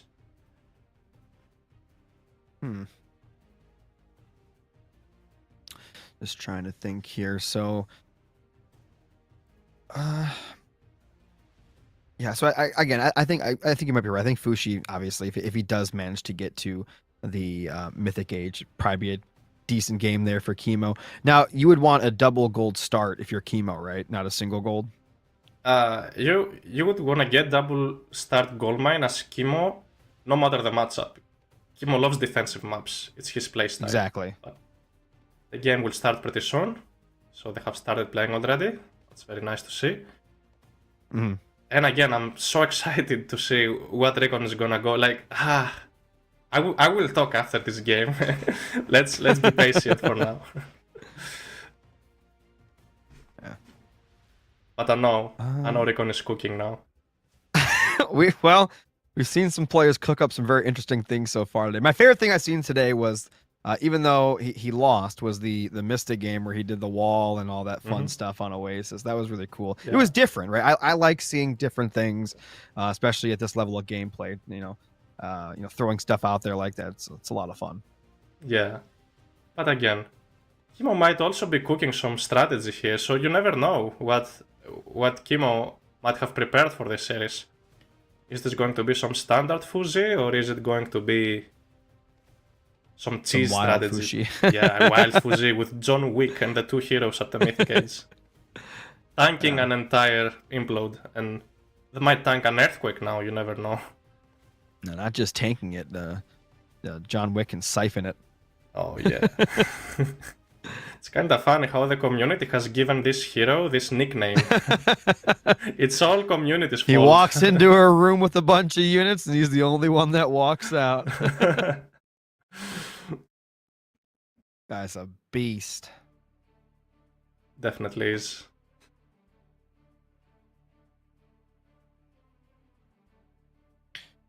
There we go. Game about to start. In a few seconds, yeah. Oh, I heard Heard of a goat or something. Left side of the map. That was a pig. We got Recon playing Poseidon. And on the right-hand side, playing as Fushi, is Chemo. This is Ghost Lake. Yes. Recon is up 2-0 so far. So this is match point for Recon. And Chemo better has prepared something here. And you better cook something up. Yeah, let's see what's about to happen. There we see, oh, he casts that Peach Blossom, God Power. Very early. I mean, yeah, that's when you should do it, but here's the thing. You can cast it in a location where it expands your favor land. That's way too defensive. It's not giving any extra favor to Chemo. Maybe he doesn't plan on going any further than that. After those raids. He's like, I'm going to sit right here. Yeah. I'm going to build 19 walls and good luck. Yeah, good luck. Try raiding me now. Now, is it single gold or is it double gold? I'm looking right now. It's single. It's single gold. Single gold, Yep. yes. So, and the map is actually quite open, as I mentioned earlier. So this might be an aggressive. Oh, Recon might have an aggressive plan here. You never know. Oh, yeah. I doubt it. Where are all of the gold mines? Look at the minimap. It's the same spawn that Mista had, but it's even worse for Chemo at this point. Oh my god, Chemo has no gold mines. He has to go all the way to the bottom left to get his gold. You know what? He might buy that TC. He might get that TC. He might build that and then get the gold that way. I mean, that will be his only option. If he wants to secure a gold mine, he has to build a town center. Yes, but that's what Age of Mythology is about. Adapting to the map spawns. I guess we'll see. It's very unfortunate. Temple up. Yes, temple up already. Recon looking to advance as soon as possible. I don't think I could say the same for Chemo. Chemo wants to build the second Kuafu and an extra villager. Why did he not send those goats home? What? Oh well. Well, those are recons now. Oh, these are my goats now. They weren't even moving. Has Chemo disconnected? What's going on? No, he's here. He's edging up. He's okay. here. Magic scared me for a second. Okay. I saw that in the chat too. So that's something we talked about. Chemo's still taking a break. He may be in the game, but he's still on break. Yeah, breaks are important. You don't want to Wait, tire what are all yourself. those red dots? Are those goats not moving on the Yeah, ice? there are a couple of goats. Chemo's always late. I've seen this about Chemo. Chemo's always late on getting his goats. It takes a while for him to realize. Is it like a hotkey? You just send them home? I don't think he uses a hotkey. I think he manually, but he's not checking in the minimap. I think that's it. He's too zoomed in general. Alrighty then. But and Recon is up through Ares. That's not Hermes. Wait a minute. Yeah, this is weird. And Recon is not building villagers. Recon, what's going on with you? Build some villagers. This is a wild game. That's a wild idle town center. Oh, come on, Recon. Atalanta's gonna be out and you're not running. Finally. There he goes. He's buying one. So Recon's going to be a villager behind. Okay. And let's see the response. What is Kim expecting now? Oh, he's not expecting what with this, I can tell you that. Wait, what? Oh, this was casted on Temple, I guess? Yes. Right. I guess. Is this an Ares rush? It's quite interesting. No, it doesn't look like an Ares rush. How will Chemo respond to this? This is the first question. This is an interesting start. I'll tell you what. Very interesting. If it's anything, it's an interesting start. It is a very interesting start. But let's see how Chemo responds to that thing. Yeah. And what about... Has Chemo dropped any military buildings at all? Let's take a look at his base, at his gold mine. I see a building there. What's that? Oh, that's an Imperial Academy. He just wants to build Nisa. Nisa is out to deal with Atalanta. You might want to kill that myth unit before you retreat, Recon. Turn around, slap it twice. Just smack it. Just twice. No, he doesn't. Not interested in doing all that. He doesn't want to kill a cute flaming pony. Not today. Oh, that second TC going to be coming up. How come he's going for this town center? Would have been way better to grab the one on the other one's side. way better. There's a gold mine there. There's two gold mines. There's nothing around. Oh my god. There's not even a wood line here. Recon, what's going on? He just wants Oh, the open real no. estate. He's gonna farm all this snow Real land. estate. Yeah, exactly. You know what? Kimo would never expect him to go for that. We got an interesting comment from the chat that this town center gives a mountain. So maybe yes, maybe we were wrong about it. No, I don't think so. And Kimo chooses to respond in a pretty similar way, grabbing a town center, but grabbing a better town center, where at least he gets some I hunt, like a this wood TC line, way and more. gold. Oh yeah, the goats are still up there, by the way. They're still, Yeah, we got that in the picture there. Get a picture. Look how the goats are still there. Kimo says, "I don't need these stinking goats." The last 4 minutes, these goats have been there, but yeah, it is what Magic it is. says, "What's so good about this strat? It's beyond you, Magic. This transcends build orders that people have seen before. This is just, it's too good." You have to be Magic to understand this magic. No. This is a whole different level right here. Alanda won't be able to take down 3 pioneers and Nisa. It's time to retreat. No. Yes, there we go. Time to leave. Time to leave, and Kimo can easily push this location if he wants to. This is something. Well, at this point, Recon has to train a couple of units, and his choice is Hippeus. Interesting. He wants to push back these pioneers because they're considered range units. That's why you might gonna train cavalry early on, or slingers if you're playing Egyptians. But yeah, they're gonna do very, very decent against this. Look at them. One of them will certainly go down. Atalanta will also go down. But killing 2 pioneers in exchange, not a terrible trade. Another one will go down, another pioneer. And you might wanna save that Look at that Hippeus. one Yes. hero go. Yeah, Hippeus out of there.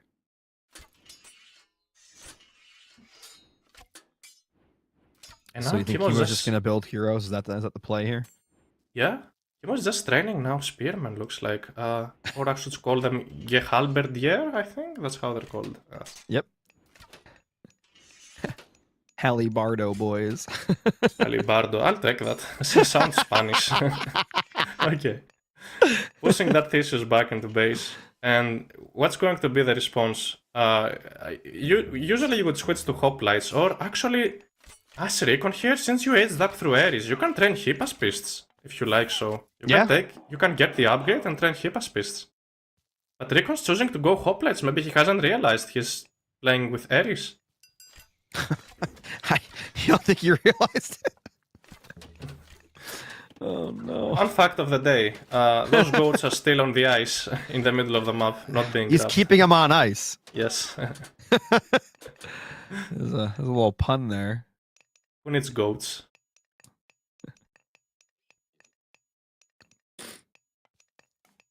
Oh man. So it looks like... Oh, so this is quite interesting. Even though Recon is playing with Ares, he can still grab his Lord of Horses and heal his Hippeus back. Because some of you might have thought, including myself, that this upgrade here, Lord of Horses, is only accessible through Hermes. But no, it's actually, you can grab it with Ares as well. So any Hippeus he builds are going to be having way more line of sight and also healing back. Up to full hit points, pretty much. Oh yeah. It's gonna take a little while, but he'll get there. Oh, I'm already farming and looking to go up to Heroic Age, saving resources for it. Yep. And Recon still building a couple of units. Looks like Recon will be late to the Heroic Age. Yeah, he rebuilt his heroes. Yeah, maybe that's why, I guess so. And already Kimo aging up. Okay. Recon, the one walling up. Interesting. You at least see this goldmine operation with his Pegasus. Recon has to think. Recon has to think how to secure a second goldmine. That will be the goals are still there. Thank you, Vodka, for showing us. Kimo, get your goats. Zoom out. Get your goats, please. Oh my god. Okay. Why? Recon will eventually steal these goats. Like, you know how it works. Recon will eventually steal He's them. going to him right now! Wait. No way. No. No. Right on by. Those Yeah. goats are immortal. They will stay there forever. They're still there. Yeah. I don't know if you have realized, but this is Ghost Lake and there's ice in the middle. So Oh. this looks like these goats are drinking from the ice. If you see. Well, there's probably a little bit of water on top, right? They've been there for so long, they're probably warming it up, turning it into water. Yeah. Hopefully they don't get stuck though. But yeah. Feet are frozen to the Oh, ice. oh my God! You saw them? They got bigger. They ate a lot of ice, eating ice and getting bigger. Some bigger goats. He's almost out of gold there. He's gonna have to make a move. It looks like he is. Is he putting some down there by that southern gold right next to the other TC? I see a blue dot. Maybe it's just a scout or something. Probably it's just a scout. Yeah. And there's no way he goes for that gold. There's no yeah. way. Oh, he's guarding this town center with a Cyclops. That's so smart. By the way, did you know that the Cyclops ability works on Kuafus? Have you ever seen a Kuafu being thrown in the No, I skies? have not. Mista has done that to me, and I was very upset about it. Look at that thing. Let's Look go. at that thing. Yeah. He works out. Oh, he does. A very slow myth big unit, boy. though. The big boy. And I'm still surprised. Like, Recon is still building hoplites. I guess hoplites are okay, but is he at least getting the Iris upgrades for his hoplites and Hippaspists? Oh, look at this barley going up. Recon cannot stop it unless he sends his entire army over here. Wait, he did go for that goal. I can't. Why would he do that? Oh no. Wow. That was Yeah, not a bring good down the decision. hoplites. That's all. Look how fat those goats are. Oh, wait a minute. Wait a minute. Kimo's just going mythic already. I told Kimo you. doesn't care. Chemo is cooking something up the whole time. Poseidon has no units to deal with with John Wick. Who's gonna take care of that guy? Nobody. Oh no. It's going to be very interesting to see. And finally, the goats. Yes. Yep, there they are. They're gonna be sent home. Yes. That'd be happy to see fun. that. You know, it would be really funny if Recon kept those there. Now that Yeah. that would be hilarious. comedy. Come on, man. Please send them to your base. Oh man. He's protecting them at least. These are my goats now. Oh boy. Let's see now. Kimo is applying some pressure on the left side of the map, looks like. Yep. Getting down a couple of villagers. There we go. Pushing them Recon off the berries. unfortunately has to farm already. The Recon was very late to the heroic age in my opinion. How come? How was he so late? Should have been way earlier Well, at heroic age. The second TC was a weird spot. He went into farms. I think he went for upgrades. And The whatnot. goats are still there. Yeah, that's exactly. fine. That's their I home. love- That's their home, dude. We've watched them grow. We did. From... No, they're moving! They're moving. No way. No! Yeah. I never expected I would be casting a semi-finals game where we spend most of our time watching goats in the middle.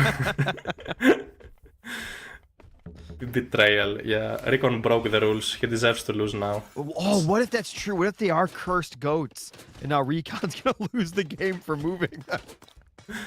I don't know, but Oh, John Wick is no. on the way, and now Kimo chooses to go for a couple of Tiger Cavalry. There Oh, we tidal see the wave, there Great it is. Flood. Let's The see Great how many Flood. units. Will these units die? That's actually Yes. pretty deep. That's a lot of damage, actually. It is a lot of damage, but And no there's buildings. no resto. Yeah. And there we see the forest protection, so you can no longer take fights there as the Poseidon player. You want... there we see bronze. Ooh, Okay, bronze, okay. maybe with bronze you can take the fight. Where's John Wick? Where is that hero? Oh, The there's a dragon. Oh, they're all The bunched heroes up. of Olyria. They're all bunched up. I guess we have bronze, but still. Oh my god, look at this. Kimo's gonna beat Oh through... my god. Kimo will beat No through the... way. The goats were cursed. The goats were cursed. There's no way. They were cursed. I told you, whoever breaks the... Oh, there we see. What was that game? What? Look, this is the power of not getting your goats from the middle of the map. If you keep them there, Oh my god. yeah, it's boost. It's yes. I don't know what I just witnessed. I have no idea, dude. Well, Kimo is back. Got a great matchup. I don't believe Recon played this at his best. Recon could have went for the other town center. He would at least get a gold mine. That was terrible. Yeah. Oh my god, the goats were cursed. They were actually cursed. They were cursed, not gonna lie. 11 Tsukano. Kimo went for Tsukano. Interesting. Fire archers are cheaper, aren't they? Okay.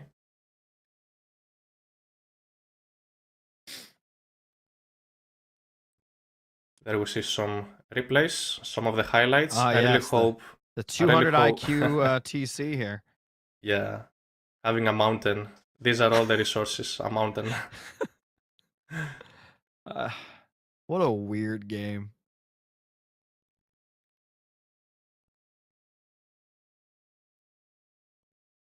This was oh no.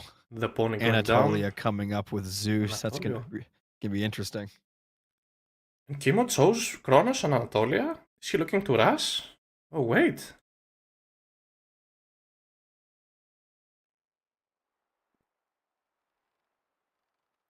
We He haven't did been pick off seeing both too these much. heroes, which is nice, but yeah. Yeah, that was nice. We haven't seen too much Atlantean on water maps. I think this is going to be a good one. I guess we'll see. Plenty of Wonder what- Kuafus for Kimo over here. Oh yes.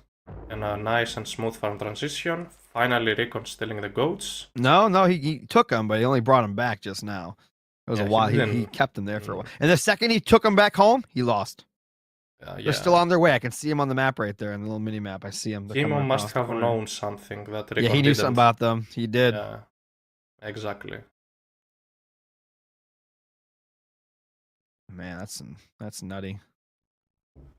What a play here. Forest protection winning the game. Countering an entire bronze. Wow. What a play. Nice. Oh, look at that.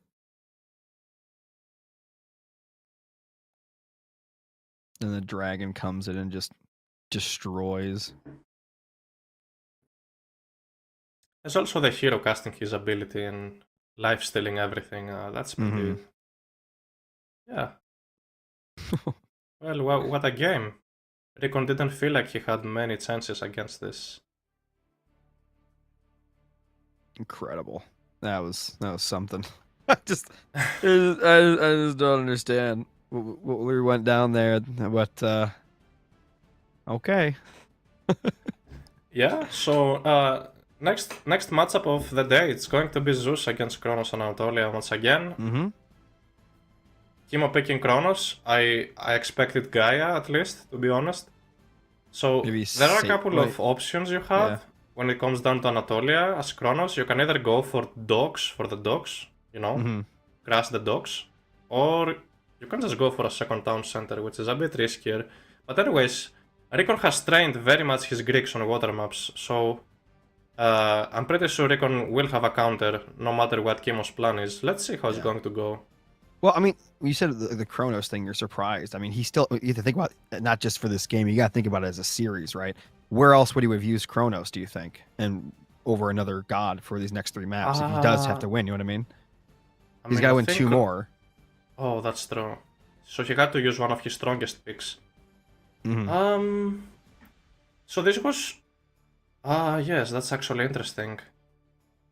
I think he could have picked Kronos on a Bamboo Grove.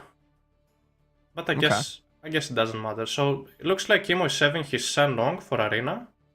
That would be my guess.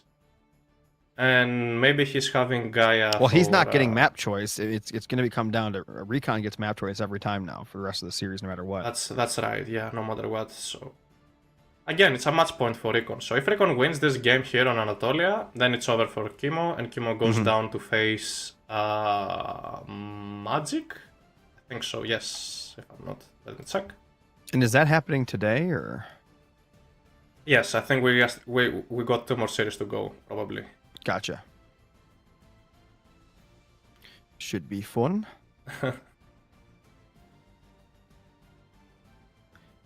Just looking at the rest of the god picks. Recon still has Isis and Hades and Nua left. Pretty strong picks. Yeah. This game will start in about a minute and 30 seconds. And then I guess what Kimo has left. Let's just say he does go to Arena next. What do you think he goes? Arena next? Let's just say it does. Let's just say Recon picks. I'll probably pick Bamboo Grove, but let's just theorize there. I think Recon would probably pick. That's quite interesting because Recon has trained all of the maps in this draft. So I don't think there is a map that Recon wouldn't go for. He just has multiple options. Arena would make sense, maybe. Mm-hmm. Since he has Isis available and Nuwa, I think. Yes, he does.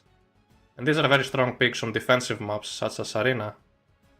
So yeah, that's quite interesting. What do you think about this matchup, Yodesla? Have you played Anatolia any recently? Yeah, I played Anatolia a little bit. I mean, I've actually seen Zeus versus Kronos quite a bit. And I think the last time I watched this matchup, I thought that Zeus was going to win, but Kronos actually ended up winning. Some crazy deconstructs and time shifts and On all dogs that and fun stuff. like Yep, that. exactly. Mm-hmm. So we'll see what happens. Because I mean, Zeus is just really good on this map. So I mean, What is Kronos good at? Kronos is good at harassing very early, and Kronos is very good at grabbing fast town centers. But anyways, the game already starting, and spawning on the right side of the map, the blue color, we got Recon with his favorite Zeus. And on the left-hand side, we've got Kimo. Going to be playing as Kronos. This is Anatolia. Mm-hmm. Yeah. So scouts that dock immediately. Yeah, going for a dock immediately. Both on the same side. Both on the... Oh, this could be some early harassment already. You could send that villager if you liked. Recon could send that villager if he likes to harass this citizen and use the scout to path block it and kill it.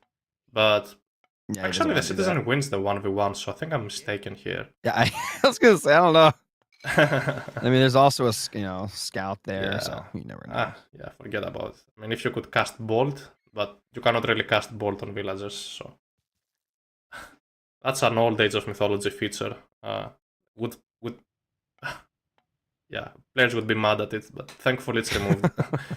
Anyways, Recon dropping a second dock on the right side of the map already. That's very interesting.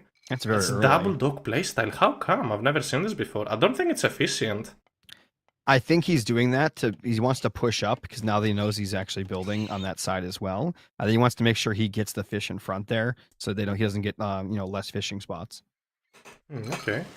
And there was an oracle being targeted down. Okay, so that's gonna be a dead oracle from Kimo. And if Recon likes, he can bolt another oracle, and Kimo would be already down by 2 oracles. Mm-hmm. And there's a house is being deconstructed. You wanna drop that as soon as possible. Yeah, so you don't get housed. Interesting. Oh, look at that citizen being harassed. Okay. Yeah. Wait, what a play! Oh, he's gonna get Did that citizen go down? I think no, maybe not. Citizen OP. Come on, Recon, commit to it, Recon. What? Oh no! He didn't commit. I think he could have. That would be a double win. Losing a citizen, losing an oracle, and then casting a bolt on another oracle. That would be game over already, but Recon chose not to take the risk. Yeah, didn't want to. Well, that's interesting. Yeah, quite interesting. So this is a double dock right now versus a single. Kimo not building anymore. I think I see why Recon went for double dock. I think it's probably because Kimo had deconstruction available. And he didn't want that. Yeah, he didn't want to get that on his dock, so he'd be like, I'm just gonna drop double dock. Exactly. That makes sense. Ooh, an oracle. I should definitely kill it. Very good. The old butter knife. The butter knife, yes, on the run. I'm gonna let it survive. So imagine already killing the oracle from before with those villagers and killing the citizen, then killing that oracle over there on the other side of the map. So that's already -2 oracles. And then bolting the third oracle. That would be even more GG than before. Yes, harassing oracles. Poor oracles. They're just trying to do their job, get some line of sight, and generate some favor. A little bit of favor. Yeah. It's 4 minutes in, nobody even aging up yet. More docks. Yeah, they want to get their docks out. They want to get their villagers, fishing ships, everything they can.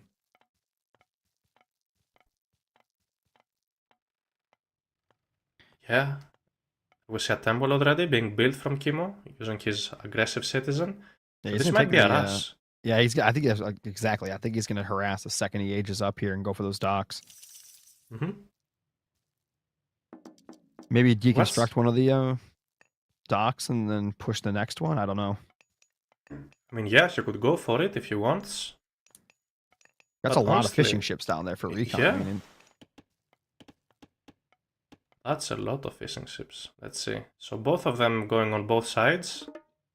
That's pretty good. And Recon is also edging up through Athena. Now have that restoration to fight with. And Kimo has finally clicked up, so that's a very late advance. Almost 5 minutes. That's tough. 6 minute advance on Anatolia. You want to age up as soon as possible, at least, against Got a Zeus. super strong eco behind it, I guess, but I mean, yeah, but once Zeus gets to have like around 10 hoplites. 800 hoplites. Yeah. Just gonna start running around melting everything. Yeah. So definitely need some units early on to defend. But at least Kimo for now will have a slightly better economy. But Recon is looking probably to catch up to that, using his restoration and his heroes. Let's see, who's gonna go for docks first? Is Recon even grabbing a town center? Let's see. No, Recon's not at going all. straight south. Yeah.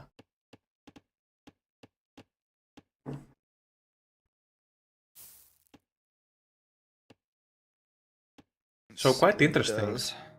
Kimo has 2 forward manors, which could mean he could be trying to grab the second town center, the one It's in the looking middle. like he really he's got it surrounded, right? Like, Yeah. it looks like he wants it.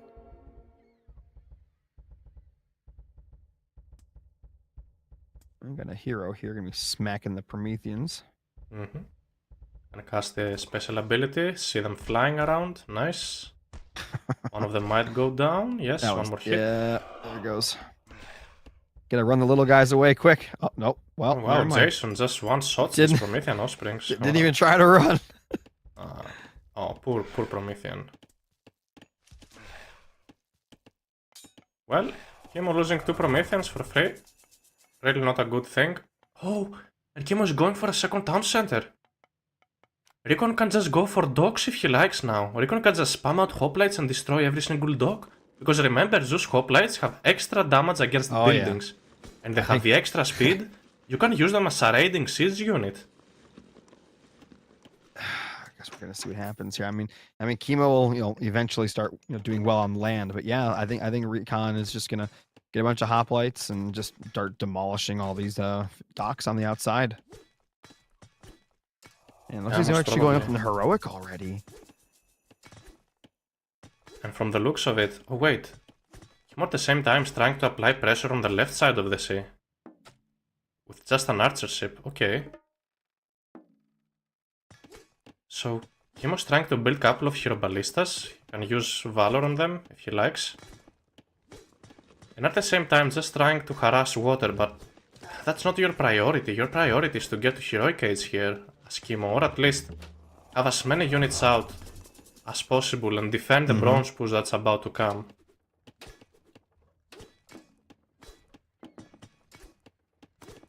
Yeah, so I guess we'll see what Kimo does. It looks like he's going to be aging up here soon. He's got the food, just needs the gold.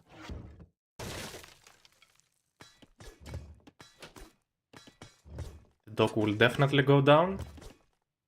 Couple of fire ships are on the way to deal with the siege ship. Okay. The fire ships are so cool. They are quite cool, yes. Valor against.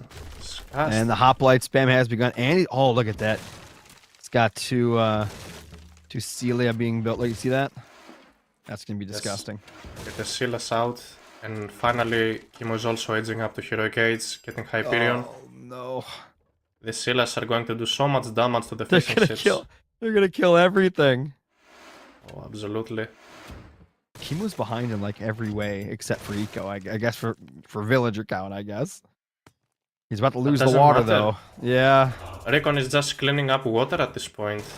Look at this. Recon will just get all fishing ships for himself, and once these Silas grow more heads, there is no way for you to kill them anymore unless you have a big mass of archer ships. And imagine if he gets the regeneration for him too. Yeah. Got these citizens being harassed. One of them will most probably go down. There we go. Idling them is huge.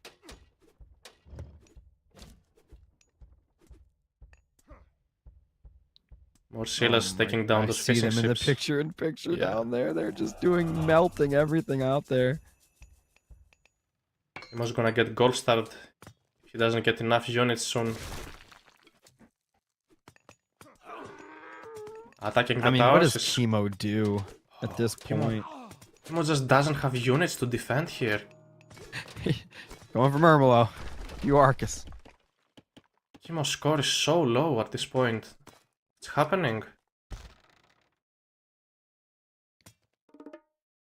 Probably Chemo's just allergic to building units. I don't know. Oh, look at this Scylla just two-shotting fishing ships. And then... finally towers are up. More citizens going down.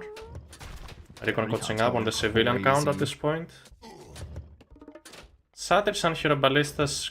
okay, they can defend against the Hoplace just for now, but... it's going... they'll have a problem once Recon has Peltasts out. Those Peltasts just melt any range units, any type of range units. Well, it's over for the water. I mean, that's guaranteed. That's recons for the rest of the game, no matter what. Might get caught. Ooh. There's still a bolt for Recon if he wants to use. Mm-hmm. Decent engagement there, actually. He still has Chaos in his pocket, but I mean, Yeah, Chaos Recon is still has available. Bolt, Restoration, and Bronze. Probably saving it for, you know, a big fight. Or a bronze, yeah. And the villagers on wood for Recon. I'm surprised Recon hasn't dropped extra fishing ships yet. Once you clean up the sides, you want to build fishing ships and docks. Can you stop that from going up? What? Oh, Might. I mean, he was only that building would it actually with be the villagers. crazy if he stopped. Nah, it's That gonna go would up. have been crazy. Yeah. What if, It's time to he use... should have chaos those and then stopped it from going up by killing the villagers. That could have been crazy good. That could have been crazy, yeah. Those three satyrs is a Well, big now he issue. does it. Little late. I mean, could have done that while he was stopping the fortress from going up. He was a little bit slow on that, but doesn't really Yeah. matter. And it looks like to me Recon isn't committing to harden the heroic age. Recon is just maybe looking to age up to the mythic age and get a lightning storm on top of Chemo's army. That could be an option.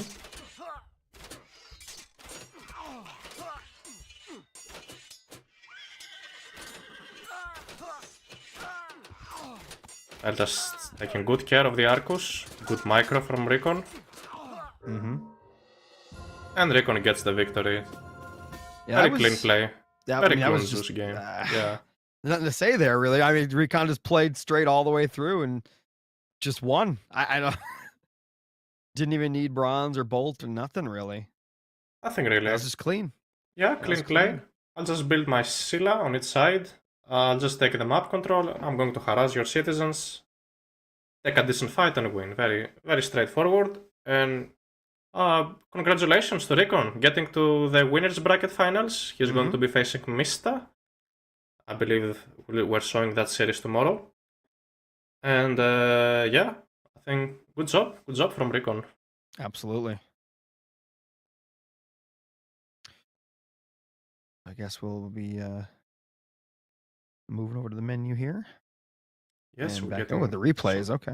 Yes, some highlights. Oh, like this. Yeah, this was weird. I think he could have taken it, especially with the scout there. I think with the scout there, he could have taken that. Yeah, I agree. And Chemo losing this to Prometheans was very unfortunate. I've used them in a big fight better, maybe, or in raiding, keeping the Greek heroes in the base.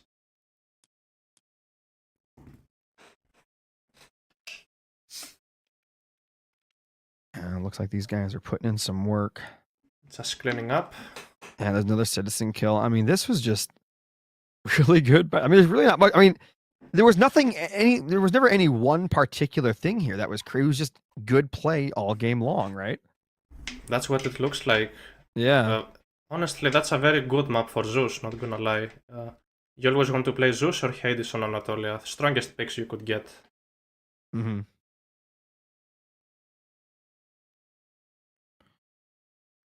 Yeah, I think right here, if he chaosed that, right, and then attacked the villagers with his army for like the few seconds for that during the chaos, I think he could have stopped that fortress. Maybe. Yeah, especially chaosing those Peltasts, you know, they start attacking each other and they deal bonus damage against each other because they're anti-range units. Well, here's the thing. I'm thinking about this more now. I think that Recon would have casted Resto like he did there, and that means the fortress still would have gone up because the Resto would have affected the villagers too, right? So maybe it wouldn't have mattered either way. Yeah, that makes sense. So yeah, 3-1 for Recon. Good job. Recon's done it. Here's the bracket. Mista against Recon in the winners bracket final. And pretty much Gvoth will be facing Matador and Kimo will be facing Magic in the next series. There's the bracket. Oh yeah. The next series we're casting will be Gvoth against Matador. Both very strong players. Gvoth is a strategy enjoyer and Matador is a raiding killer. So this is gonna be a very exciting series to watch. Gvoth definitely gonna be trying to fight his way back to the winners bracket. Yes, pretty much. So we're jumping straight in here. Straight in, looks like. Looks like 5 minutes. Okay, already. Nice. And let's take a little look at the drafts. Looks like Matador banned. No, Gvoth banned Loki and Thor for. Oh, no, yeah, Gvoth banned Loki and Thor for Matador. Okay, that makes. I get it right now. Okay. And Matador chose to ban Ra and Zeus. Okay. And then he's got Hades, Uranus, Zeus, Isis, and Ra. And he's picked Odin for the first game. So it's going to be Norse Wars on Arena. Well, yeah, that makes sense. Right, Odin. I'm so surprised to see Odin on Arena, though. Odin has nothing going for him on Arena. I think Freyr's a better pick here. I used to be an Odin. Was he trying to counter something that he thought Kavoth would go? Let me think. Kavoth had Freyr, Kronos, Gaia, Seth, Nuwa, Thor. There's not a single god that Odin counters. Of those. Also, this is Matador's last pick, right? Odin was his last pick. Maybe this is just a throwaway. He just doesn't want to play Arena. You know what I mean? Because maybe he doesn't. You know what I mean? It's possible. He's going to save his better gods for later on in the series. You never know. Maybe Matador wants to play the raid game, but it's so hard to raid here. Raiding on Arena. Good luck. Yeah. Especially against the... Let's just say Freyr does build a TC out there. He got Wilbur, the pig, to defend that. So, I mean, what are you going to do? Yeah. I'm starting in less than 3 minutes. And, yeah. Let's take a look at Matador's draft now. Matador chose to pick first Hades and Uranus. Probably because these are gods that Gvoth used to play. Okay. And Gvoth tried to counter by doing a very similar strategy, getting Freyr and Kronos. I haven't seen Gvoth playing too much Kronos. So I'm excited to see where he's going to pick that. And we still have Anatolia available. So who has the Greeks here? Who has Zeus? Wait, Gvoth has no Greeks? Zeus is banned. Zeus is banned, but Matador has Hades. So what does Gvoth has? What does he have for Anatolia? Kronos. That didn't work too well for Kimo, though. I don't know. Okay, we'll see how it goes. Again, Freyr against Odin. It's such a defensive map. I believe Freyr has an someone said advantage. what about a push with Undermine? Like a Heimdall rush? Yeah. You could go Heimdall and boom, if you like so. Like grab a second town center, get Rich Hula, and get everything, I think, for cheaper cost and faster research time. But yeah, okay. I don't know, I'm just reading what the chat said there. Could be an option. You can cast Undermine on those walls. The walls will go down to the Undermine. And then you have a free open base to push. But no, a rush wouldn't work. Remember, Freyr has Gulenbersti. How will you deal with that boar? The boar is a tough unit, man. You can't rush against Freyr He's because thick. He's thick, yeah. He's thick and strong on protein. Less than a minute to start the game. Mm-hmm. And we will see what Matador is cooking, because Freyr is quite standard and obvious, but Odin, Yeah. you might be going for some cheesy strategy. It's got to be something cheesy. It's got to be. Has to be, yeah. I guess we'll see, though.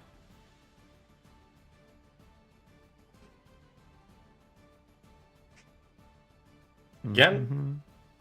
taking a look at the other maps, we got Giza, Oasis, and Steppe. That's definitely a map you would like to pick on Steppe, as Rai is very aggressive and has a great economy. Mm-hmm. But also Matador has been playing quite a lot of Uranos on Steppe, so he might be saving Rai for a different map. Okay. I still think I like Matador's draft just a little bit because of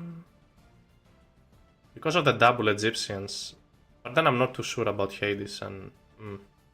Wait, Zeus is not banned? Zeus is over there. Matador has No, Zeus. because the bans only work Oh. one way. They only work Oh, one way. yeah, I remember. Yeah, that makes sense. There we see. Game 1. Gvoth against Matador. The map is Arena. And on the right side of the map, it's Matador in the blue color. And on the left-hand side, we've got Kavath playing as Freyr. This is Arena. Yes. The map of walls. Yes, the happy stone walls. Having stone walls at Archaic Age, quite interesting.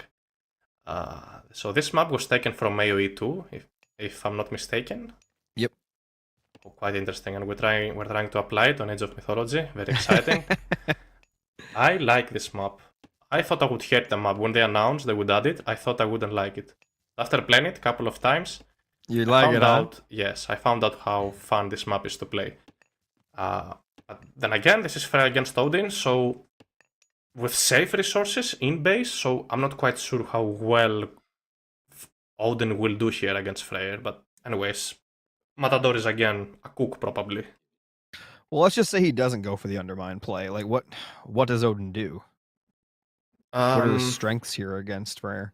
You could do like a second fast town center semi-fast resign, or you could play the late game and lose. Both could work. Because Freyr has such a stronger late game, honestly. I don't see Odin ever beating Freyr on late game, honestly, and it's my honest opinion. I'm not exaggerating. Freyr has the best late game of all the Norse gods. Okay. Well, I guess we'll see. I mean, it's going to come down to what El Matador decides to do here. I guess it's like you said. I mean, if there's no way to win late game, it's got to be some sort of cheeky play. Yeah. It's kind of funny. I don't know why, but look at this. On Arena, for some reason, Yorgos get a wall chip in wood for no reason in the woods, and I'm like, so I can just from looking at it, I'm just gonna go on an assumption here that your base gets an automatic square of walls put around it, and any squares that aren't filled by a tree will be filled in by a wall. Oh, that makes sense now. Wow. Yeah, from the way I'm looking at it, that's exactly what it looks like to me. That's how it's designed then. Yeah, I see. Yeah, so if there's a tree missing, there's going to be a piece of a wall there. All right, Anyways. so yeah, let's see what. So El Matador, I'm gonna. Okay. Hypothetically, he goes to the undermine, right? He breaks down the wall and he pushes. What's he pushing with? Raiding cavalry and throwing axemen. But again, okay. You never know. He might hold on to that until Heroic Age, where good powers usually scale. Most of them scale per age up. So he's gonna have a stronger undermine later, right? Maybe she could use an undermine to take down the entire wall square. You never know. I mean, not all of it will go down, but most of it. And but here's the issue. If he does that, then if he goes Heimdall, he's not going to have speedy raiding cavalry to raid with. Anyways, it is what it is. So interesting. Gvoth isn't doing the economic upgrades build order. Let's have a look at his villages. I'm pretty sure he didn't grab upgrades. Hand axe, pickaxe. Am I right? Only pickaxe. Okay, he'll get hand axe later.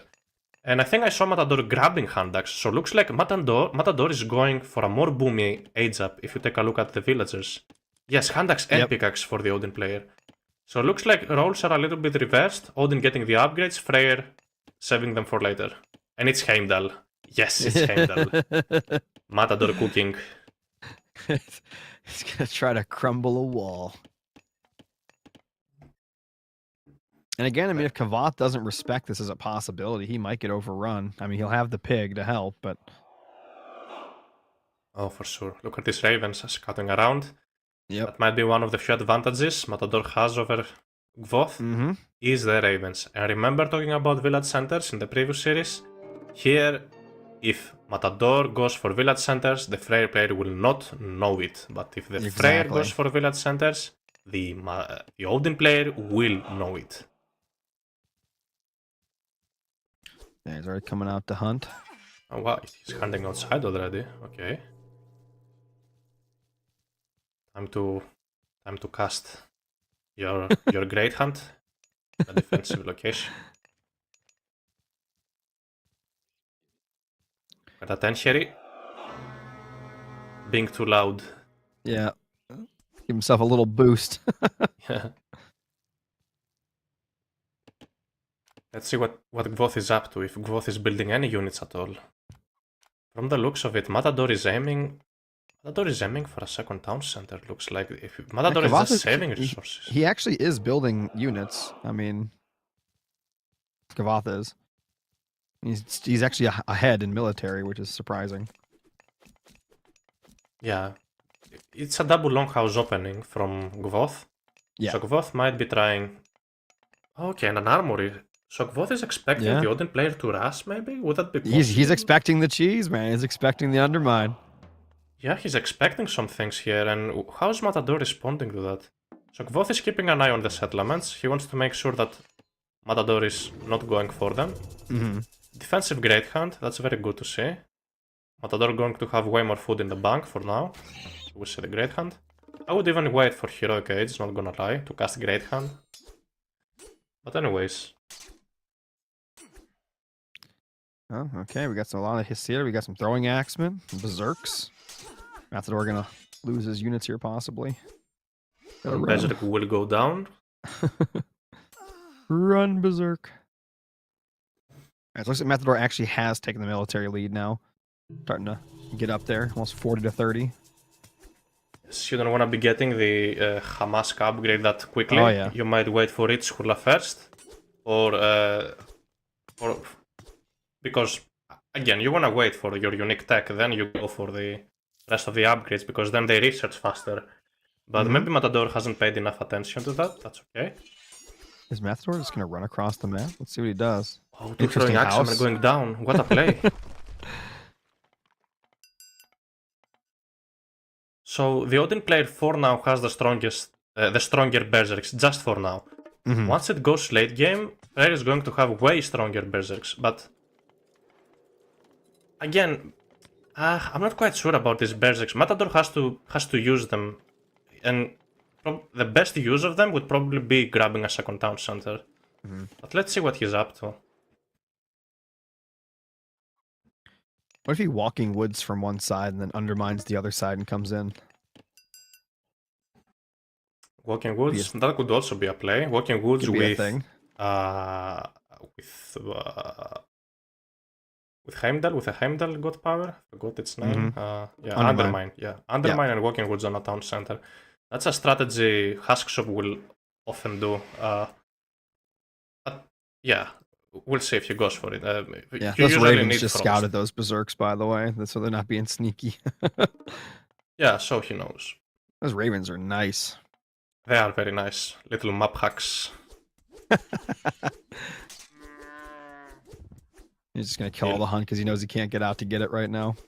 I mean, killing hunt to get favor, so he can finally upgrade Richhula. So he could be... He's pretty late on getting that upgrade. I think it costs like 20 favor. You want to get that as soon as possible, because then you train villagers faster. You research upgrades too, and you train units, I think, faster. So I think Matador is pretty late on that upgrade. It's been already nearly 9 minutes into the game. I wonder, maybe that is what it... I guess we'll see what he ages up with, but I think Matador could be doing that, actually. Maybe he's just going to go for the heroic age push. Oh, yeah. Oh, Scotty. Scotty's on the way. Okay. I mean, you definitely need Scotty if you're going to deal with rock giants.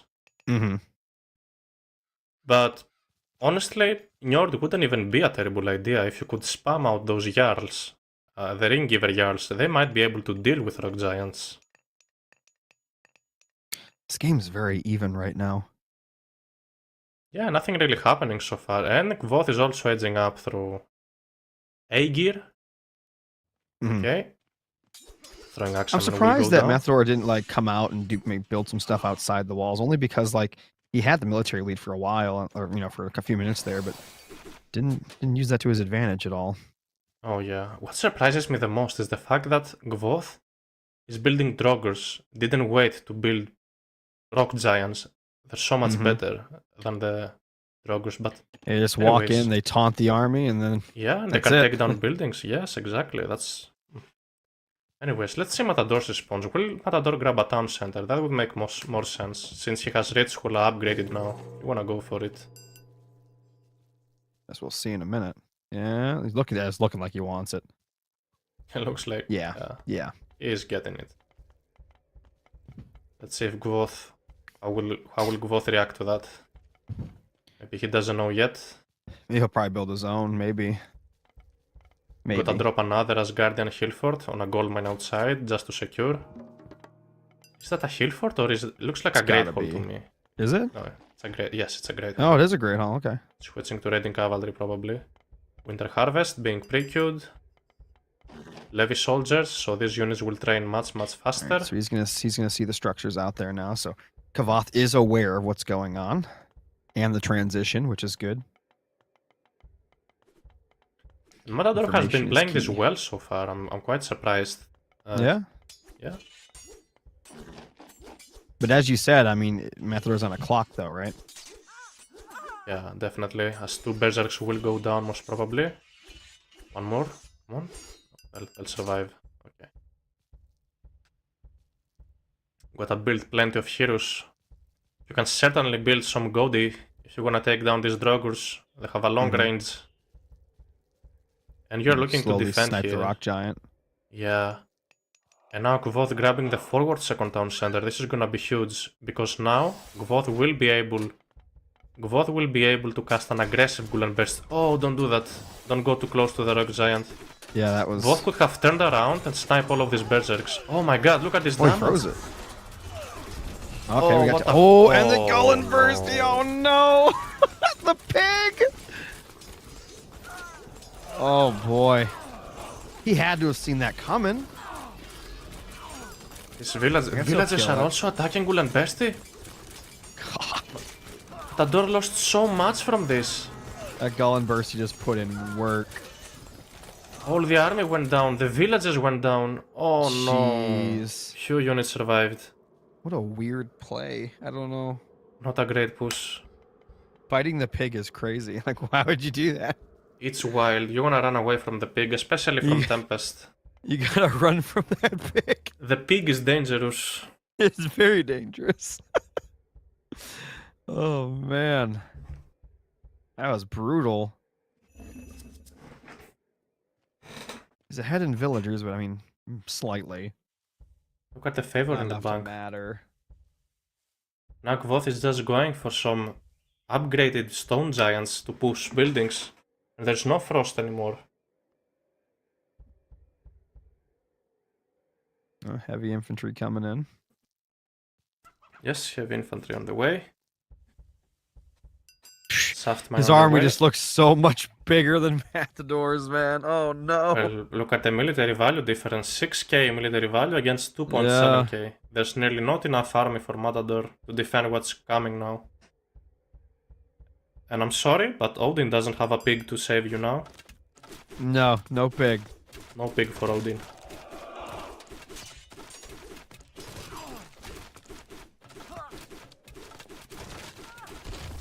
Yeah, this is gonna be tough. He's gonna snipe a Rock Giant almost. Looks kind of nice, but guess not. Guess not. All right, Matador, what's the play? Kavath is actually starting to save up resources a little bit. Maybe looking to go to Mythic at some point, but Matador just wants to spam out units. Look at Matador spending his resources so well. He's got to. Well, he has to. He has to. Definitely has to. This is gonna be rough. And he's catching back up in military, though, you know, slightly. Oh, slightly, yes. That's a nasty army from Kavath, though. If those rock giants get some really good taunts off, it's gonna be really bad. Oh, for sure. And if Gvoth manages to fight Matador on a choke point, that's where the Drogurs do most damage. Oh, no, they're gonna die. What's going he's on? catching a bunch. He's catching a bunch. The Frost Giant needs to freeze one of the rock giants, and he does. The Goaty need to kill the myth units here. Let's see what he can do. 127 military to 103. God is doing a lot of damage actually to the rock giants. Let's see. Hiding away from it. That might not work. Okay. Defensive TC bonus helping out a little bit here, but that's still a large army from Kavath. But maybe he's starting to push him back actually a little bit here. Doesn't want to fight into TC. Yeah, and interesting enough, Matador has way more villagers here, like 12 villager differential. Yeah. And he lost a few to the pig. That was a decent trade for Matador, because now Matador is only 1k, even less. Yes, Matador is catching up on the military count. That's pretty good for him. Kavath is wanting to go mythic. You can just see it from his resources. Yeah, you can see it. And I like the Reading Cavalry transition, since he's nearly against throwing axemen mostly. Look at those Goaty go. And you know, these Goaty actually do very well against throwing axemen, if you did not know that. Because they're ranged soldiers, so they do pierce damage. And throwing axemen have very low pierce armor. Kavath is riding everything on mythic here. Wait, no! He's not even going mythic, is he? He's actually... Matador is back? Started building units. What a play, Matador is back? Wow. Full population, higher military value, more villagers. This is incredible, actually. It is indeed. Gotta micro this Goaty. The Goaty spam is just putting in work. It's real. Trying to get that Bastion up. And Gvoth just chooses to spam out units, give up on the Mythic Age for now. Wow, he managed to push them all the way back in right now. The military population's about equal. That's because Kavath decided not to go mythic, and he spent that thousand resources he had on units to survive. Oh, for sure. And now harassing the doors. That's pretty good for him. This Goaty can certainly micro, hit and run on those throwing axemen. Let's see if he's gonna go for it. Yes. Oh, this is so even right now. I really thought Matador was dead, and I you know what's funny is, if, let's be honest, I think if Kavath actually had fought, right, and then spent the thousand he had, he probably could have ended the game earlier, but he saved up and tried to go mythic, and Matador sensed what was going on and decided to push. Yes, but the issue with Matador is his farm transitioning. Matador only having 11 on food at the moment, and like 44 on wood. You want to switch villages from the farm from wood and build farms, honestly. Now the Jarl. Do you really want to build Jarls here? Maybe just go for Reading Cavalry? Higher DPS for the Reading Cavalry? Okay. Okay. Is there a TC built up there? What is that? Yeah, Gvoth is trying to sneak a third town center on the other side of the map. He just wants that population bonus.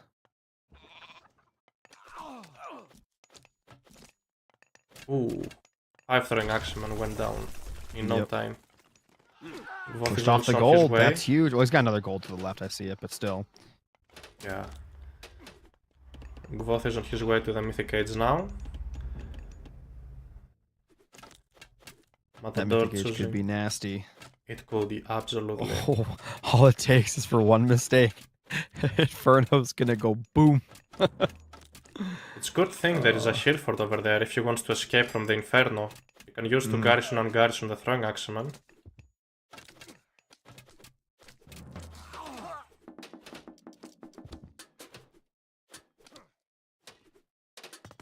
And these throwing axemen, they have Huntress Axe, so they don't miss any shots against Gvoth's army. So kiting with them is an option actually, trying to kite as much as you can. Next to the town center and the Hillfort, the garrison and garrison micro. Yes, I don't like this. Kavath's got more military, but he's fighting underneath the, both hill forts, the TC. But he's about to bait him into maybe a really good Inferno. That was not a good trade. Look at destroying Axemen. Oh, so many of them dying. Wow. He's what a luring play him from back. He's Matador. luring him back. Wait. And there it is. Oh, no. What Oh, a split well, from Matador. wait. Saved most Wow, of the units. That's okay.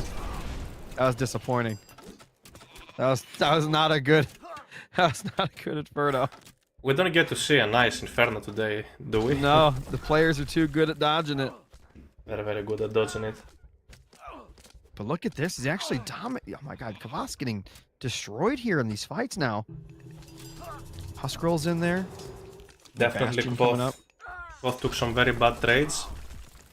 I think he's He's giving not up this giving up. location. Looks like he's fortifying more up north now. Oh no, I see blue dots up there. I guess it's been spotted. Looks like. It is on the way, by the way, for the Odin player. That's gonna hit every single town center. And there are not nearly enough units for Gvoth to deal with the Frost Giants.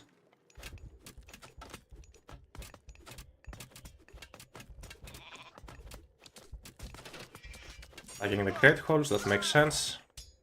Once again, the difference with these players, with these throwing Axemen, is that Gvoth throwing Axemen can miss shots. Matador throwing Axemen do not miss any shots at all, because of Thunder's Hex. Well, this is so equal right now. Oh, for sure. It's just a battle of throwing axes. Oh, yes. Oh, man. Those Goaty aren't fighting, though. Why are they sitting in the back? Just chilling. There There's they also go. ballistics now for the Odin player. This Goaty no longer miss either. But these yards do quite well against destroying Axemen. Gvoth has to Oh, yeah. retreat though, because he doesn't have the numbers. Retreating to his bastion. See the tip? And there we go. Where do wolves spawn? The second town center. The main base. They spawn everywhere. Every single town center is being hit. That is tough. Could this town center go down? Do you think those wolves would take down? They might. Still Look have at 10 them. seconds left. I think they might. Gvoth is just dropping military value. Look at his army dying. Maybe it won't. No, it's getting hit. It's gonna save it's it. getting hit. I'm gonna save it, yeah.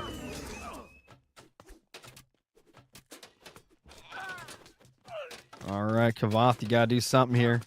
Survive that. Now you gotta do something else. You gotta win this fight.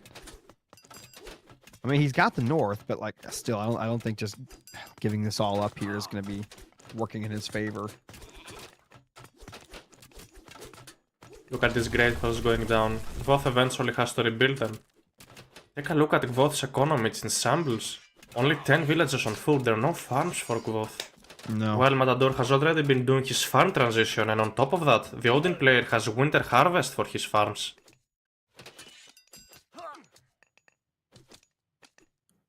This has just been a back and forth throwing axe, like just extravaganza.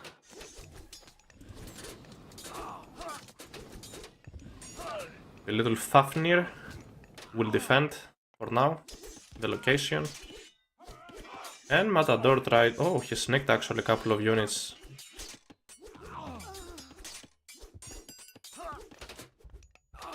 Gvoth still has a chance if he manages to get to full population with all of his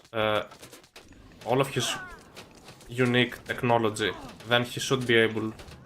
Then he should be able to start winning fights quite hard.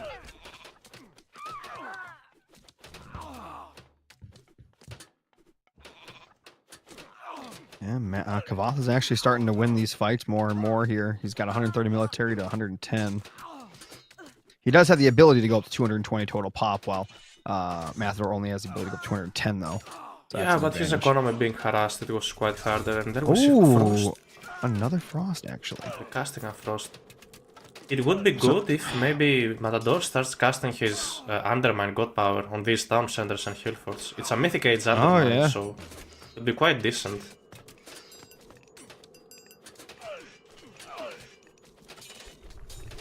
Now Gvoth. Oh, he did. There we go. How much damage does wait. it do? Take a look. There it is. I mean, it's obviously not, it's not going to take it down.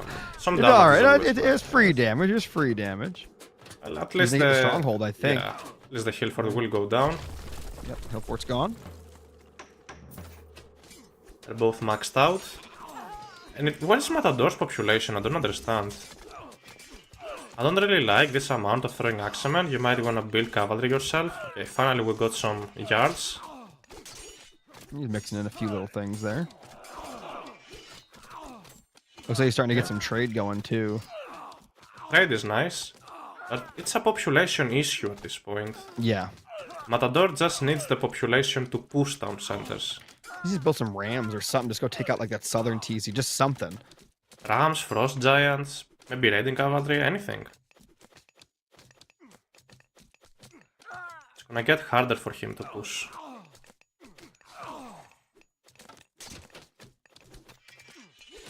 Well, we're in Mythic, like you said, and so we'll see if this starts to turn things around, Kavoth, and see if he can do something here, Freyr. Is he saving up for another nuke? Ooh, that would be crazy. Already 200 It might just be another favor in the Tempest. back. Yeah, it might just be another Just another Tempest. Tempest. That would make more sense. You can already cast it if you got it. There Yeah, it is. it is. It is. Run it is. away, boys. Run away. Mythic Age Tempest. Run away, don't fight. I'm very surprised that Matador is not building cavalry at all. He's literally against throwing axemen and Goldie. And on top of that, Odin Great Hall units generate plus 25% extra favor. So keep that in mind. He's gonna win the favor war quite easily as Odin. Wait, he's building wolves? Matador is building Those are so wolves? cool! Let's go! I mean, yeah, they are very cool, but here's the issue. They suck. No, they don't. Look at them go. They're gonna run around and harass. Get away from the goatee. Get away from the goatee, guys. No! Get away from the goatee! Yeah. No! Okay. Hopefully he can kill a couple of villagers at least. Yeah, there we go. We'll kill a dwarf and then we'll die to Goldie.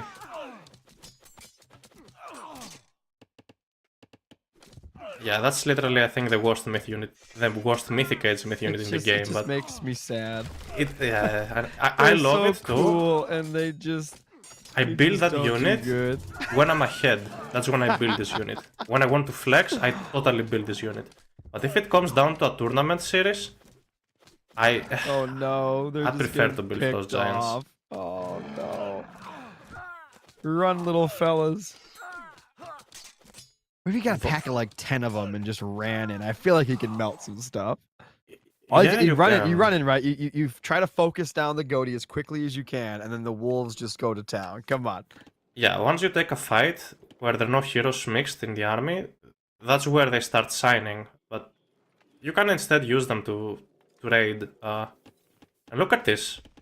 There are no gold mines left for Gvoth. Gvoth is relying on... Oh my god, those caravans are stuck. Gvoth hasn't realized. Oh no! Finally. What? Oh, there they go. Oh, they were like fully stuck for a second.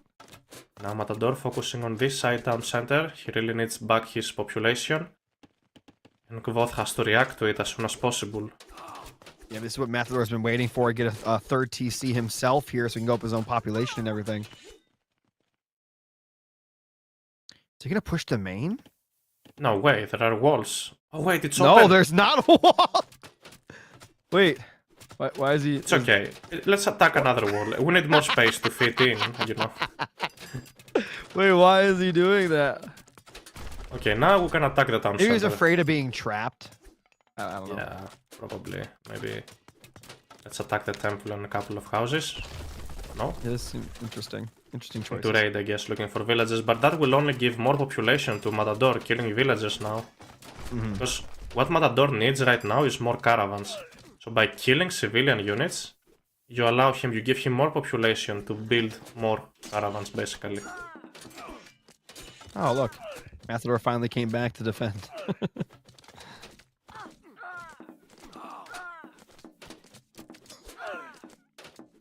Yeah, you need way more units over here, Matt. He's bringing in some more now, but look at that trade going. Yeah. Let's get Villagers dying. Wow, throwing axemen war. Yep. Skadi has the best throwing axemen in the game. No, I'm kidding. Loki has the best throwing axemen. Look at them! They're all going down! Oh, with ballistics man. and hunter sacks. Oh my god. Gvoth dropped to Matador putting in 3.7. work. He's getting harassed back here 3.7K. too.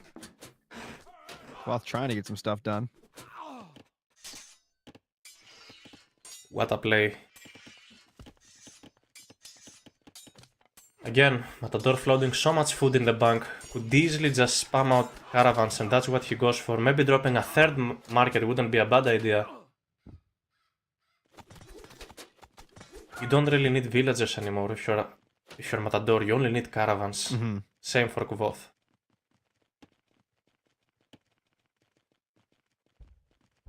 So he's gonna try to stop the trade. He's jumping right in between all that. Are those towers? Towers? Yes, these are towers to disrupt the trade route, I believe.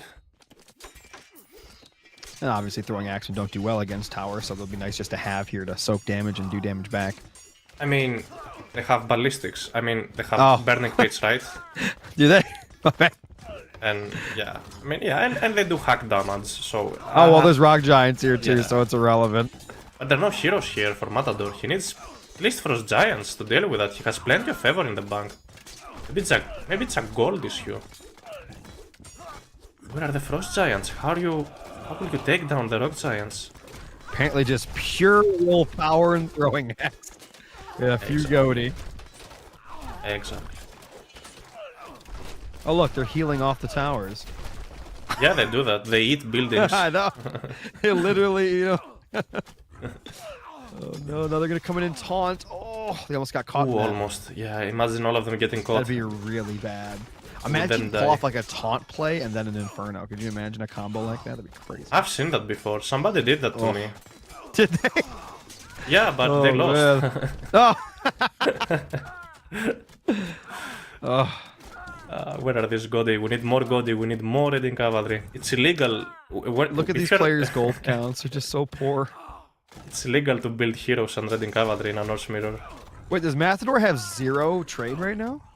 Matador has a trade route. It should be in the left corner. His gold is literally not moving. Oh, yeah.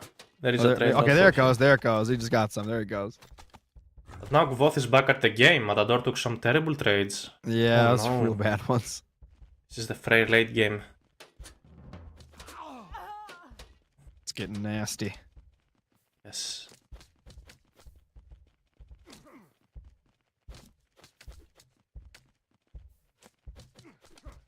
Look at him just What do you think he's saving that favor for? Probably for another Frost. Maybe another Fimbulwinter. I don't think this next Fimbulwinter will be as effective as the last one, but I guess we'll see. If it attacks the trade, it might not be as bad. But okay. If it does get a Titan, now that'd be sick, right? Titan would be sick. Now we're talking. Oh, he's gonna lose that TC. He needs that too. He needs to keep up in population.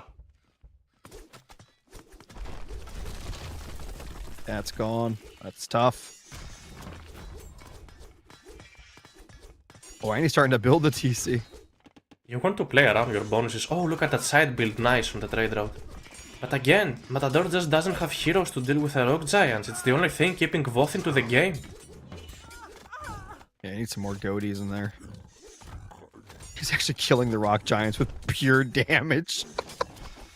Oh, he got taunted. Oh, there's nothing there to fight with him, though. Trust me, if the entire time Matador was fighting with Great Hall units, he would have had twice as much favor. Yeah. At least. Because Great Hall units for Odin just generate 25% way more favor. So it's a big difference if you're constantly fighting. They've been fighting for how much? For 20 minutes? Basically, about 25 minutes. It's been straight throwing axemen at each other. So Gvoth will deal with his trade, with his, side build.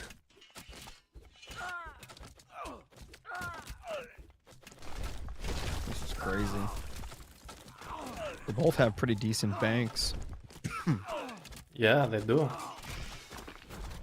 That Rock Giant getting axed to the ground.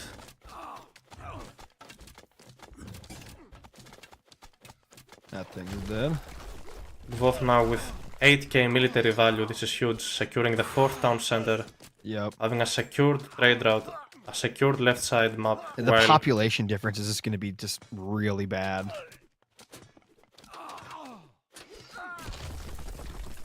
What do you think? Yeah, I think so.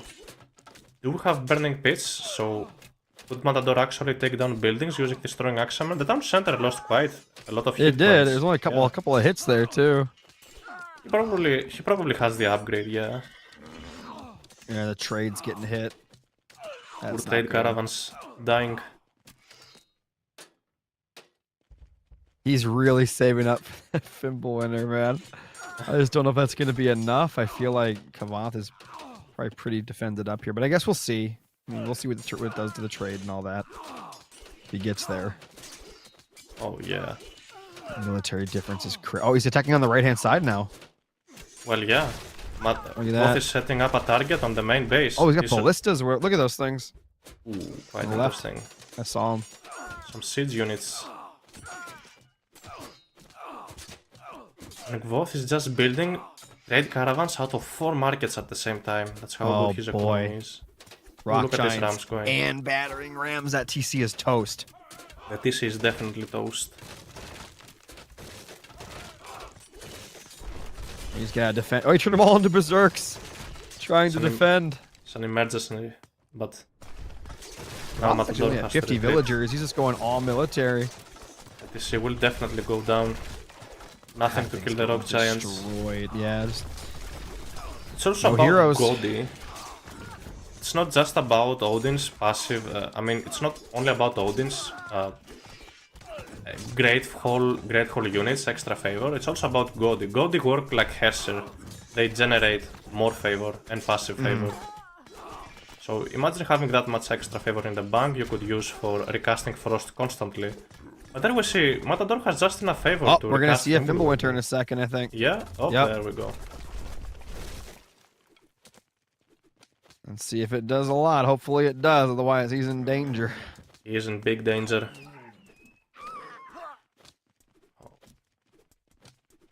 So far it's been only 45... Oh my god, 44 civilian units for the Freyr player. Well, he only had 50 to start with before the Fimbulwinter began. So hopefully it killed a lot of trade, otherwise this could be bad.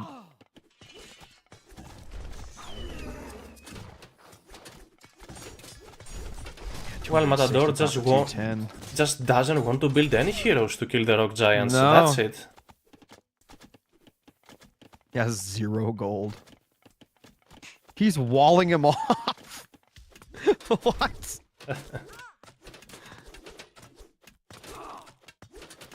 Matador no longer has any trade caravans. That looks game. Matador doesn't have any gold to produce units at all anymore. You need it. You need trade.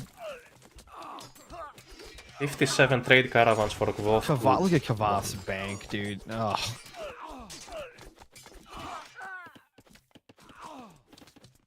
You know what he needed? Just a bunch of wolves. That would have won it.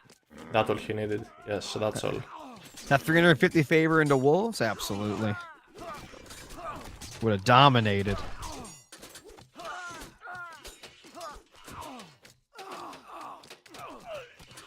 All of his villagers on that wood line are getting destroyed.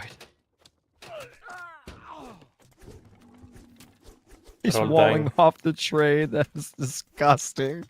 4 senders against 2. Kvoth has everything he needs to finish this game. Yeah, it's just a matter of time at this point. The eco difference, the population difference, it's just... It's all bad. There's no economy for Matador anymore. He can no longer train units. Look at his population dropping like flies. And Kvoth gets the victory. What a comeback from Kvoth. Yeah, that was...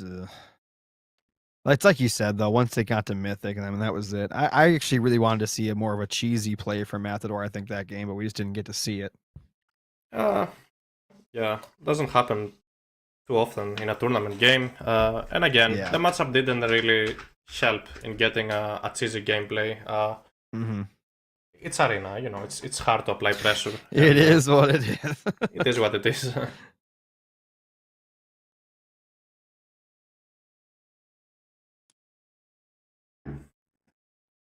What about the post-game? There we say units killed.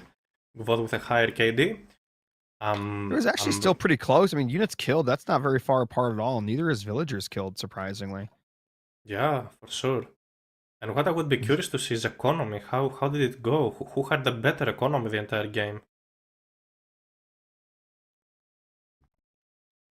Take a look at the post game, at the economy section. So way more gold for Gvoth, probably from the bigger trade route. Yep. That's a lot Way more more gold. wood and food yeah. for Matador. Because that gold difference is huge, by the way. I mean, it's the like a whole gold third, basically. It's huge, yes. Especially at the late game where it all comes down to trade route. Surprised Kavath got almost as much favor as Mathor, but like you said, Mathor didn't go for the infantry and all that to get more in the goatee.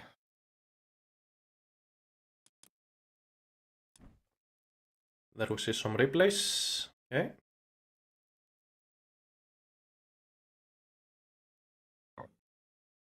Little berserker skirmish at the start.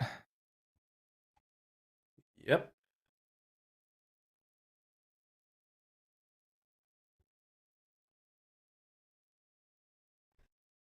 That was where Matador nearly threw the game. Matador lost so much here, yet he managed to come back. What a back and forth game, not gonna lie. This was crazy, right? Well, you gotta remember from this point on, for whatever reason, Kavath decided to try to save up for Mythic, right? And then right when he got 1,000, he didn't. He started building units because he was getting pushed.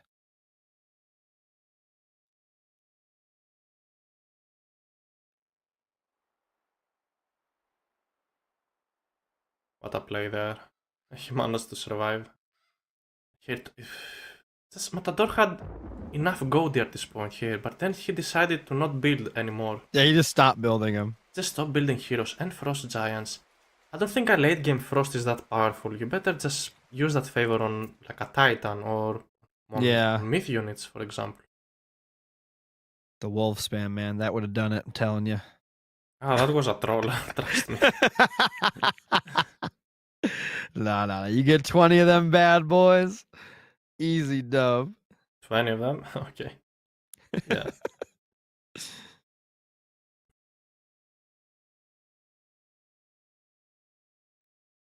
And we never got to see as many cavalry either. Both players focused mainly on throwing axemen. I would have had like 30 raiding cavalry around here and skirmishing with them.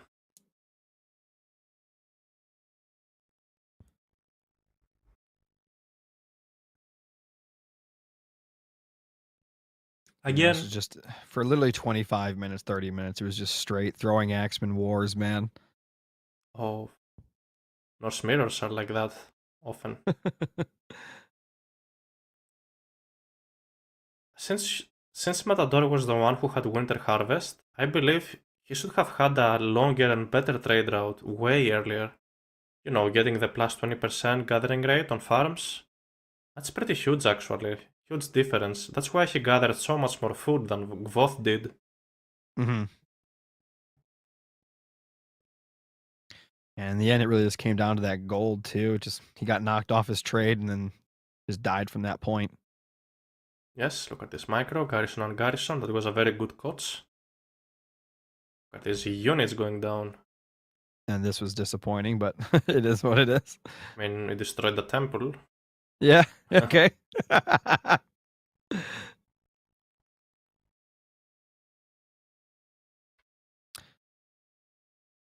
was the only Fafnir we saw this game, and it kind of just died. Yeah, look at it running away, escaping. No gold for you. Survived. 300 gold though, it's quite a lot for free. Like, you just kill the unit, you get 300 gold. You know, that reminds me of an old bonus Loki used to have in the previous Age of Mythology, which was Ox cards are 50% cheaper, which is also the case on Retold, that's good, but they're weaker. So in the old Age of Mythology, Loki Ox cards would die so much faster. But I'm like, why would you give a bonus, but also nerf the unit you give a bonus to? I'm like, okay, make Ox cards cheaper, but why are you making them weaker? Exactly. At least, yes, it was changed here.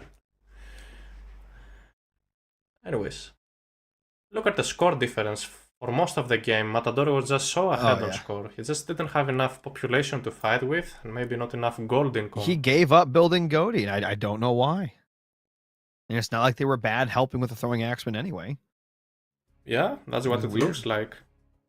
And as for the next game, we get to watch Thor on Anatolia against Hades. Do you expect that? I expected the Hades, I guess, but I mean, again, you have Zeus, so I don't know. Why go Hades when you could go Zeus? I mean, both work, but I didn't expect Thor from Kvoth. You can't really take full advantage of the early armory because you have to use your Berserk to drop docks. Mm-hmm. So that's a very interesting something choice. cooked up. We don't know. You never know. He might be playing some mind games. Let's go and watch. Let's see. Okay, cool. We got Gvoth playing Thor. And on the left-hand side, we got El Matador playing as Hades. This is Anatolia. Yes, hybrid water map. In the tournament map pool, some people tend to ban this map, but these two players are very interested in playing water maps against each other. And again, both players seem to go for the southern docks. Oh yes, they want to get those fishing ships out. And looks like Matador is sending a couple of goats on that dock. Oh, he wants to eat those goats next to the dock. Wow. Big brain activities. Big brain activities.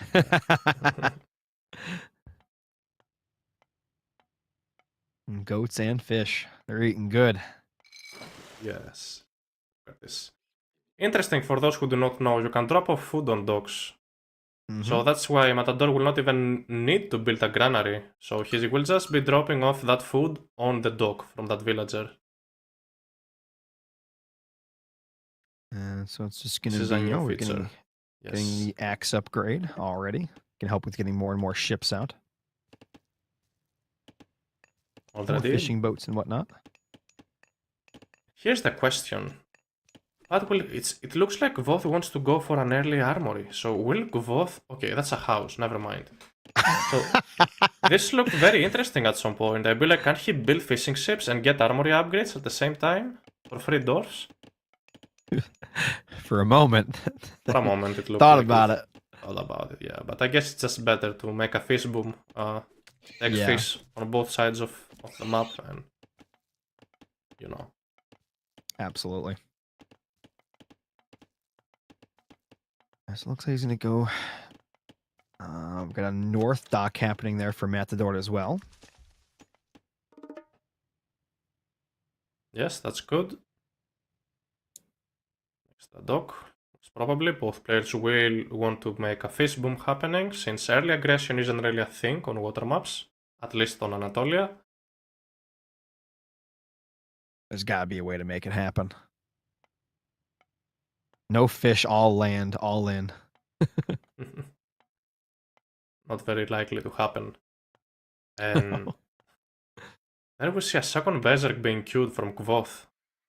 So he will either use that to build a temple at his main base, or drop more docks on the other side of water. Yeah. Or even building the armory. I'm so obsessed with this armory. I want to see the armory.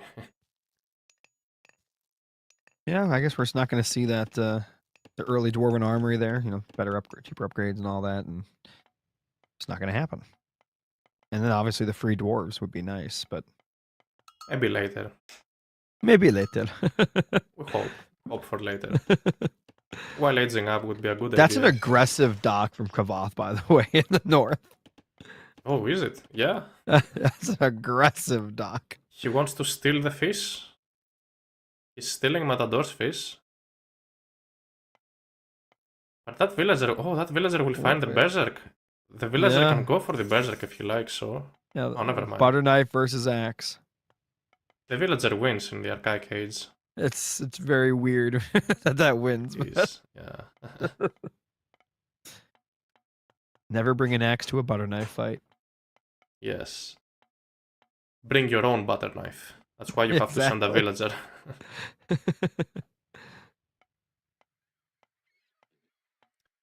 Taking a look at the map spawns, you see all of these gold mines in the middle of the map. They all spawn so close to each other. Yeah, I see that. So again, the one building a couple of fortresses there Oh yeah. will gain a huge advantage for the mid game and later late game.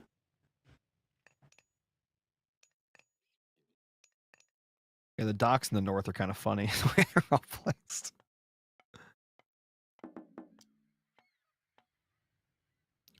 All right, we finally got an age up happening here for the Matador. Kavath's still chugging along here. Oh yeah. And having pre-queued this There it is. Vaults of There it is. Erebus. Okay. Oh, so many dwarfs. You went for the dwarf build. Okay. Yeah. Interesting build. Dwarf build with no dwarven armory. Interesting. We still need to see. I still want to see. I don't know. A dwarven armory. I'm obsessed with it. I want There's to no see reason him not build to it. build it. It's so Yeah. good. And it would be nice to see him fixing this Oxcart location. Look at this. Matador is gathering wood in a much more efficient way. The storehouse is way more close to the wood line, but Yeah. anyways, Vaults of Erebus on the way, so Matador will have a +2 villagers, technically, and is he building heroes? No, instead going for some siege ships. So Matador will be applying pressure on water, looks like. Yeah, looks like he's gonna try. There we go. He's out. Time to do some fish harassment. Oh yeah, Not sure why it's going backwards, but it's confused. It was given wrong orders. Not a scout. Matador wants to take a look on the settlements. He sees that Gvoth is not grabbing them. What's the next move for him? So Gvoth is also responding with a couple of warships. There we see finally an armory. Hammer ship can take good care of the siege boat, but there is an archer ship behind that is just doing so much damage. Matador it's has just to getting retreat. slaughtered. Yeah.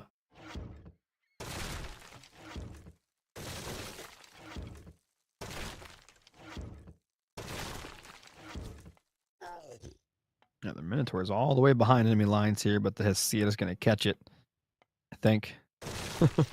Oh yeah, that Minotaur wants to run for his life. See him. We also see Achil is on the way. Matador might want to apply some pressure on land. And this ox cart looks so sad. You might want to move that ox cart just a tiny bit. Oh, target down that dwarf. Yep. Go. The dwarf smacked it. Look how small these dwarfs look compared to the Minotaur. Oh So yeah. Oh, we're try gonna to see a nice dot compare- kill there. Try to compare one of these dwarfs to a Wonder Age Titan. What the size Oof. difference would be. Smaller than the pinky toe. Oh yeah.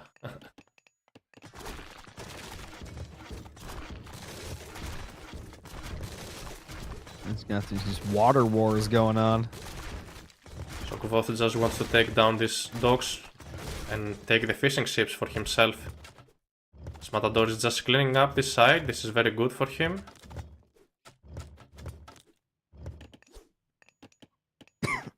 Yeah, so it looks like Kavath is going to win the north water, and then I think Matador is winning the south water.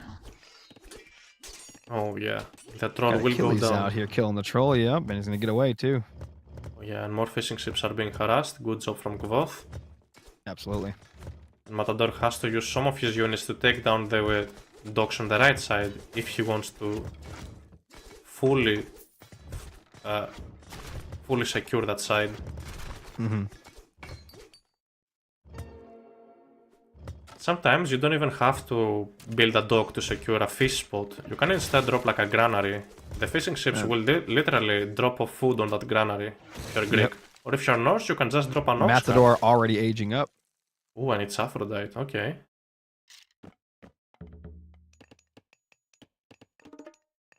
Let's see what Kavath does. Does Matador still have a dock on the north anywhere, or all the docks? Yeah, docks are gone, which means he can't even try to take it back. Not gonna happen. Oh, yes. But this Berserk's looking for something to hit. Or to grab a settlement. Gvoth is so late to click up. Yeah, this is interesting. It is quite interesting. It's got a strong army on them. I mean, it's 61 military to 34, but like, I feel like the heroic age here for Matador is gonna be super strong. Oh, it's going to, and Matador is focusing on spamming out units. That's what it looks like, having so many military buildings. Doesn't look like a boom thing, looks like he just wants to go for it with curse and restoration. Mm-hmm. Where's the Scylla? She must be around.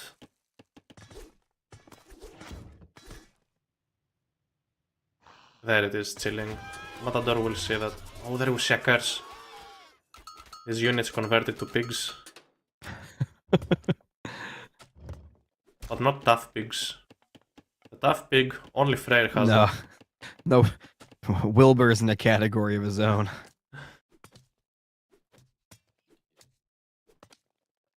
Okay, so this Scylla will be able to clean up the docks and then the fishing exactly. ships. No problem. Golden apple. Golden apples, he really wants to gather favor.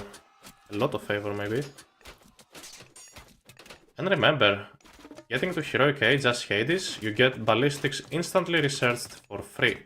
So Yep. these talk shots no longer miss. You have to micro like a god to literally dodge these arrows. Look at them, how quickly they Yeah, snipe the down Hades units. Toxotes spam is just so good. It is, yes. A part of me says, yes, Gvoth did a great job securing the left side of water, but at the same time, maybe he overdid it. Maybe he built way too many fishing ships. I mean, way too many warships.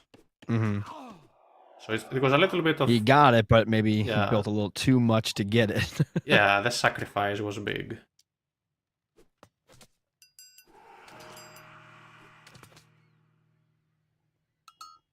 There must be a Kraken, probably spawned on the left side of the map, on the left side of sea, so Gvoth cannot really take use of it. Mm-hmm. Anyways, another Kraken is on the way on the right side of the map. Nice roar there. I mean, nice stuns. But again, maybe Gvoth is just overproducing though on water. Look at Matador securing the middle so far, having full map control. Scylla, a three-headed Scylla is out to maybe deal with the Kraken. Yeah, the Steelers should be able to deal with the Kraken, no problem. Look at the armor of this battle board. Takes so long to go down. He is a Micro, beast. this is getting really tough. Gvoth doesn't have nearly enough army to deal with Matador's land army.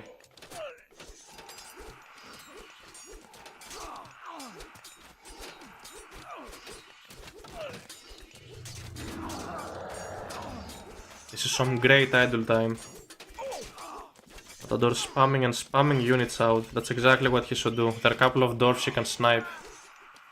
Now the Hillfort is up and it's time for Matador to retreat.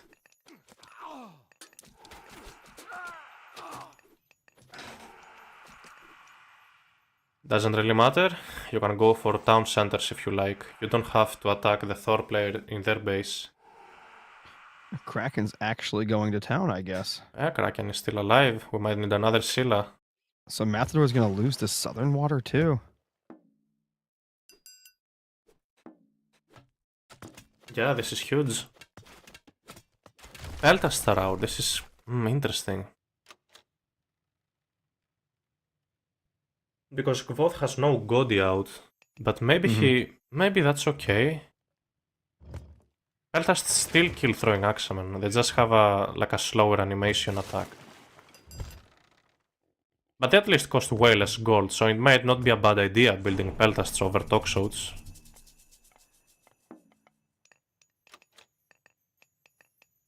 We have an interesting comment in the chat. Somebody said, Argo against the Kraken.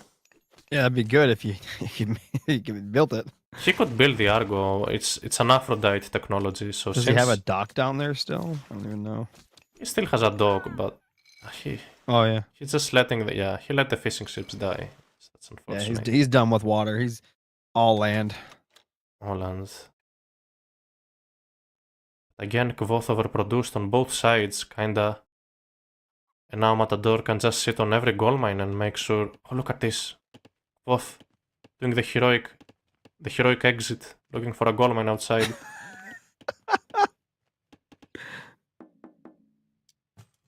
Is that Petrobolos? That's the last. Petrobolos! Let's go. That's the last unit you need when you're going for a gold star. But he's gonna find out. Matador sees that. Matador will go straight up for the gold star. Yeah, that's... Ooh. Uh-oh. Kvath could be in trouble here. You might just have to. Oh, but he still has a. Ooh, flaming weapons. There's still flaming Restoration. weapons? How did we miss that? You just use restoration, okay? Slight count. That healing spring is huge here, by the way. Well, That's crazy good. this isn't If looking he too wins. good. Maybe that's why you need Toxotes and not Peltast at this point. Yep. Toxotes will at least kill the Berserks. That's still kind of even, 60-60. But Matador is just microing so well. Those pushing- lions are doing Oh good. my god, the lions carried the entire fight. Yeah, I did not expect those Matador to win stuns are this so fight. crazy. And it was during the flaming weapon. And he got so the healing spring. Oh man. Yeah. Greek with the healing spring is terrifying. it's terrifying indeed.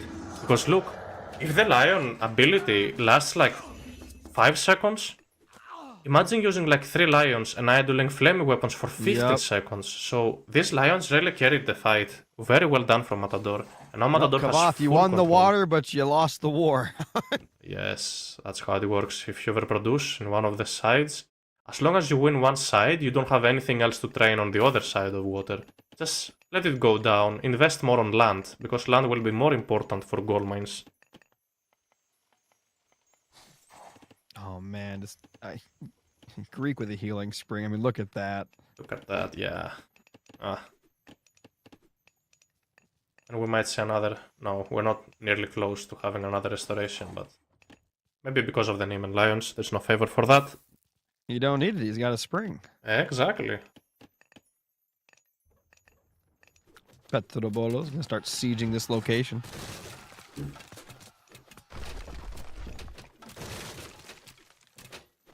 Oh boy. Do you know what Petrobolos mean, by the way? Siege. No, it's stone thrower. That's what it means. Oh, is it? I think someone Stone told me that thrower. before, actually. Yeah. I'm flexing my Greek skills, looks like. I see. Look at these units. This Peltast, heavy Peltast, having so much range, he can easily snipe. Look at that Godi going down out of nowhere because of the Peltast range. You see that? That's a boar right there. A battle boar. I'm flexing my English. Yes.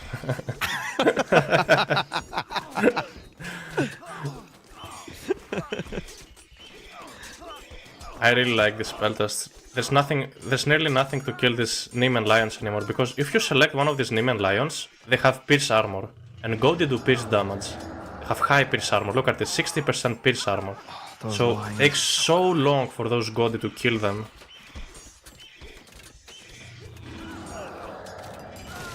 This is looking real bad for Kvath. I'm gonna be completely honest here.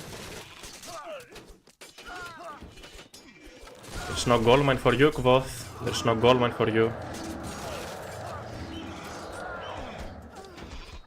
Look at all the lions, man. The Lions carried the game. What a game. What a push from Matador. Fought flaming weapons straight up and a healing spring and won. And won.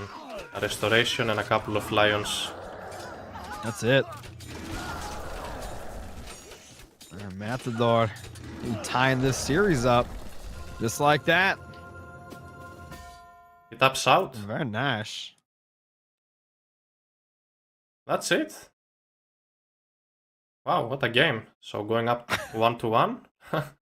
It is 1-1.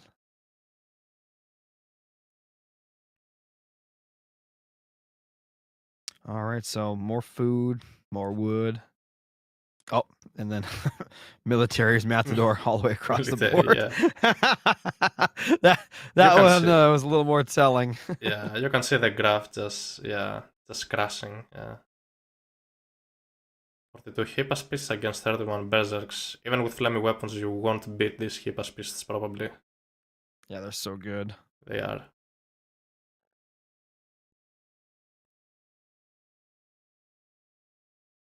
Couple of highlights maybe. Yes, there they are. That Minotaur could have killed at least a dwarf here, but maybe did not pay enough attention. He's focusing in too many other things, which makes sense. Plenty of dogfighting.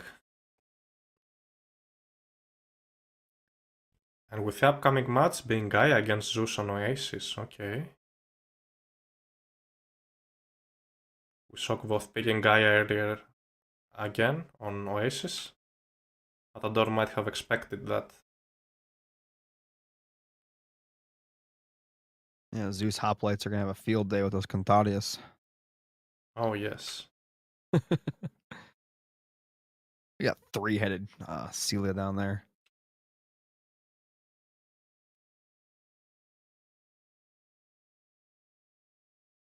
And the lines really just kind of carried this. As soon as he started getting out those, and the stuns were so good. Especially once you get the upgrade. Mm-hmm. Roroforthus, I think that's how it was called. Anyways. Might have changed. That's how it used to be. Oh, look at this, Matador seeing this. And then just switching, he'd be like, no, I'm gonna go for your dwarfs now. Look at this. Switch. Denying the town center was quite huge. Petrobolo one-shot it.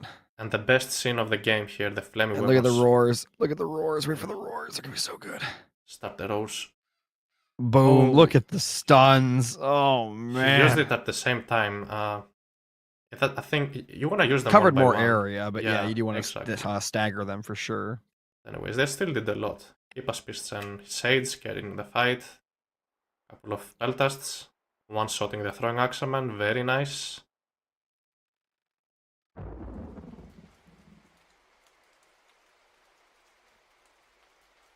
Yeah, it was just... Did he actually have no heroes? No, was there any heroes in there? I guess he had some Goaty, but yeah, those lines, they're still not good enough at this point. Yeah. Once the opponent has like 10, 12 Peltasts, you can just one-shot the Goaty and your Myth units will stay alive for a while. Mm-hmm. Heavy fights. So satisfying to watch when everybody has a heavy. I don't know, heavy is like my favorite line upgrade. I don't know, the units look so cool when they're heavy.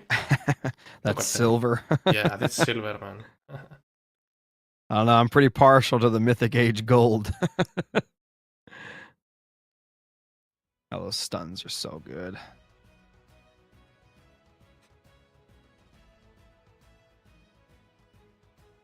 We're moving on to Oasis while we're tied up 1-1.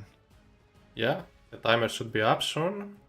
And we will be watching again Kvoth's Gaia on Oasis. Mm-hmm. At least, okay, he's going to have Implode like we saw the previous Oasis game. But what about Lightning Storm? Lightning Storm isn't as bad. Lightning's really good. Lightning's good. Lightning is super good. So let's see who gets most value out of their Mythic Age God Power, because we saw that Great Flood wasn't as strong as we thought it would be. That's true. Yeah, Flood's been disappointing today. Mm-hmm. To say the Maybe they were over-nerfed. I don't know. You never know. I mean, you just compare it to like all the other god powers there in Mythic, and I don't know. I'd rather have Meteor. I'd rather have Lightning, Implode, you know. I mean, we did see a terrible Implode today. That's true. Sacrifice to kill a Mythic Age Chinese hero. Yet it didn't scratch the hero at all. That was surprising to see. But maybe it's the armor. Not quite sure. I'm pretty sure Implode does some divine damage too. Maybe. And as next knows. maps, we most probably. Yeah, looks like we will get some Giz and Step games most probably. We're gonna get one of them, guaranteed. Or one of them. You never know. You never know what these guys are up to. Mm-hmm. And Kvoth still has Nuwa and Satan Kronos. Kvoth used to be an Atlantean main back in the day. So I don't think... Yes. So I don't think we'll see his set for today. We might see his Nuwa and Kronos if the games goes up to a decider. And Matador still has Isis and Ra. Matador is not really an Egyptian player. He doesn't play Egyptians that much. Mm-hmm. But again, you never know. He might pick them and cook. We've seen some things cooked up today, that's for sure. Some very cooked up things today, yes. There we go. Going into the game. game number 3. Left side of the Sir. map. In the blue color playing as Zeus, it's Matador. And on the right-hand side, we've got Kavath going to be playing as Gaia. This is Oasis. Oh yeah, Oasis already casting the Gaia trees, okay. Wants to gather as soon as possible those trees, not saving them, that makes sense. And scouting for some goats. Oasis tends to spawn many goats. There we see. And hopefully these players will actually take their goats home. That's what they're doing. As a certain somebody decided that he didn't want his goats. Oh yeah, we saw that previously, yeah. That was highlighted at least 4 times for Vodka. We really appreciate it. We had to see these goats a couple of times. Oh man. And okay, so looking at the town centers here, looks like the second town center provides a large gold mine for both players. Mm-hmm. At least the forward town center settlements. And yes, that's pretty good. The gold mine. What about the relics? How do these relics look like? Do we get any special bonuses? Will any of these players try to rush up any of these relics? Infantry training faster? Definitely very good for the Zeus player.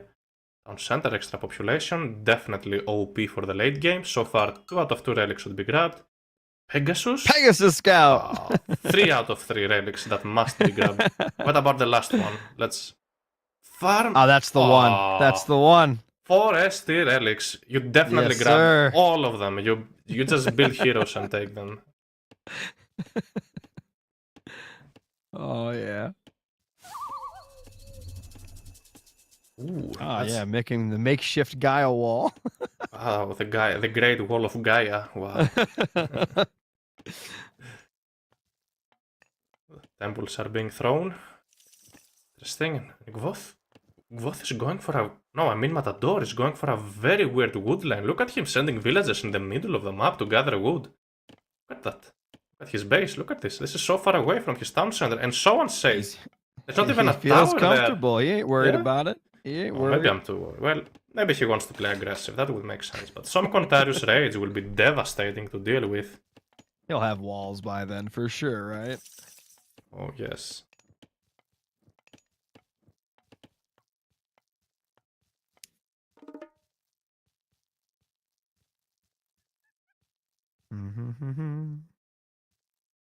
Scout harassing the citizens. Not gonna do too much. And we see an economic guild. Both getting first his husbandry. Quite cheap for Gaia. How many goats does he have? Let's have a look at his main town center. These are the important questions. Only 6? Oh. Yeah, that's not as many as I thought he'd have. 2 more about to come, but the scout will steal them. So, it might not even be worth it grabbing husbandry for only 6 goats. Matador's got the goats. Maybe he's the goat. Maybe. And let's take a look at the macro. So it's like 3 citizens for Gvoth on wood. How many does he have on gold? Is this gonna be a 1 town center or a 2 town center play? You can tell by macro. 3 on gold. So this could be a 2nd town center, or could be 1 military building, make a couple of units, and raid around. About Matador. Matador already has enough resources to grab a 2nd town center, and he's going for it. He's grabbing the town straight center. For that 2nd TC. Yes, where there are 2 large gold mines. And Gvoth will scout that. Gvoth has an oracle there. He should be able to see that.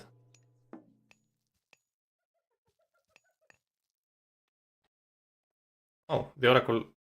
Maybe he didn't spot the TC yet. Okay.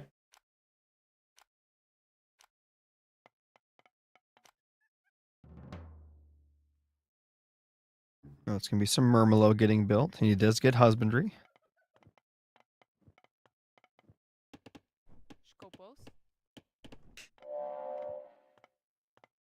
Second TC, about halfway up. Yes, so no carnivore abuse so far. Delay the town center. He's ready for it. He's ready. Minotaur and Jason is over there. Yeah. They're not really contesting the relic. They don't care about the relics. Only Gvoth grabbed one of them, I think. I should be paying Probably more grab attention that to farm the relic, relics. right? Oh, he got the farm relic. That's huge for Gaia. Gotta be the farm relic. Yeah. Good old farm relic. That's hilarious. Very good relics. Anyways, Matador, already having the town center up. How will Gvoth choose to play this? Building couple of Marmillo? Okay. Will Gvoth go for a second town center? Looks like he will. Chain faster coming. Getting these relics, this is so unfortunate. I think Matador grabbed at least one of the relics. Yes. So getting his own second TC now. And it's going to be more and more eco for both these players, it seems. Yeah, I think Kavas just going to go heroic and go Cantadius. Could be a play, but if the hand is exposed, for example, the scat will go down, so Matador has no longer vision to see what Voth is up to. So, since the hand is so exposed, it would make sense if players try to build units and play for hand. Look at that Minotaur getting a special ability. Hit and run playstyle, harass the citizen. I mean, they're just going to heal on the Lush anyway. They will heal, but at least there was some idle time. Yeah. And more Murmillo getting built. Yes, Town Center will go up. Matador building walls. Yeah. Another good old Gaia Forest. Does Matador know this is a second TC play from Gvoth? He should know. Yeah, I mean, you just assume, I guess, at this point. He's assuming, probably, yeah. Yeah. Where's that at? Well. There's a bolt. The Carnivora. He'll take it. House are about to upgrade. And even though Gvoth had the later... tickle away. Yeah. Even though Gvoth had a little later town center, it still looks like Gvoth is just a tiny bit more ahead on civilian units. Mm-hmm. And on the population. Where are the hoplites? You should be building hoplites as the Zeus player here to defend. He's probably waiting to build them for later, but I guess he thought he could just do it with just the heroes, but not going to be the case. That makes sense. Farming already. There's still food he could grab.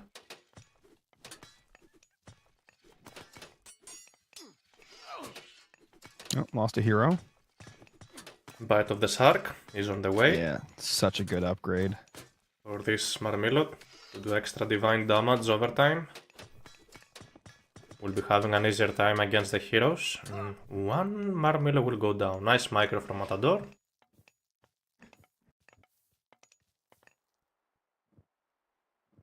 And Matador is already farming and walling. He's prepping for that heroic age nastiness from Gaia. Yeah, and Matador wants to go heroic age himself, which I don't think that's necessary. You don't have to go to heroic age here. You can train your own units and fight instead of investing in defending. I guess he feels like he doesn't have to. Like, what would he? I mean, he could probably build an army up right now, but then he'd be fighting against heroic age army anyway. I mean, yeah, I just think. You know what I mean? Okay, I agree. I just think farming. There's not much here from Kavoth at the end of the day. Yeah. And Matador is literally defending with nothing. That makes sense. Another Marmillo will go down to the tower. Nice micro from Matador. He's defending with 2 heroes and a tower. I mean, that's doesn't get more cost effective than that. Yeah, and the Minotaur has arrived. So maybe Matador instead wants to train Hippa's Beasts to counter the Marmillo. Anyways, medium infantry was cancelled. Okay, Handax is on the way, and Apollo will be the god of choice. But Matador is in trouble. He has an exposed gold mine and an exposed wood line at his second town center. Those Marmillo can definitely attack these locations. That's why you have to train units. You are forced to. You don't have to get to the heroic age. You don't have to. You can train units yourself if you like. Anyways. Well, that heroic age isn't even coming. It's pretty cute. Yeah. There it goes. There it goes. Finally. least it's only 2 hero Marmilo. It might not be enough for the Minotaur. Look at Oh, that's a Minotaur's great piece, hit I from the believe. Minotaur. What a hit. The Caladria goes down, nice micro. On center, should target down these Marmilo heroes. Nice refocusing. And that bite of the shark putting in some work. Yes. More hoplites are about to come. Ooh, that Marmilo might live. Come on, you might want to focus down the Caladria with your heroes. See if he does so. More hoplites to come. I healed it a little, look at that. Yes, healing him back. Well defended from Matador. But he's still in trouble in my opinion. He doesn't have I enough know. units for what's coming. That Minotaur has put in some work, man. Some great value with those hits. Oh, we got Carnivore. Just attacking with the villagers. He gets it. Alright. Too much of his economy is being idled at this Yeah. point. It's also down 20 vills. Well, I mean, you know what I mean. It's 20 vill count, not villagers themselves, but... It's because he was aging up, basically. Mm-hmm. You basically idle one of your town centers every time you age up to research the next age, right? So you're gonna be at least like 5 villages behind every time you go for an age up. Oh, he's splitting his army to catch those vills. Wow, okay. Oh, this is We're- terrible. What was that? And now behind that Goth is just Run, aiming villagers. to go. Yeah, but behind that will go Heroic Age himself. Are these Put down an Marmilo underworld Hunters? and save him. Oh. No, that's not. Resto! That is unfortunate they had used Resto there. It was quite unfortunate. Let's see. Maybe Hippa's Priests will have a better chance now. And Gvoth, okay, Gvoth choosing to go to Heroic Age through Rhea. So he wants to get better Marmilo. But honestly, once you have Hippa's Priests out, those Marmilo are no longer a problem for the Greek player. Yeah. Oh, an underworld. On 5 citizens, they will be able to escape, no? At Yeah. least one of them. Okay. Yeah. See how the one from the left did. Oh, wow. Is that going to make it? No. That's close. 2 citizens down, and Gvoth just going for a third town center while going to the Heroic Age at the same time. Not enough units here to defend this Marmilo raids. What a play from Gvoth. I like Kavath's position right now. For sure. His own heroic age is going to be really good, I think. Oh yes. It might have been unnecessary to go Rhea, but Gvoth is just so ahead at this point, he might feel like it doesn't matter. He just wants to keep pressuring with the Murmillo. Yeah, and just send those behemoths to push the forward TC for the main base from Matador. Oh, the Underworld's fun.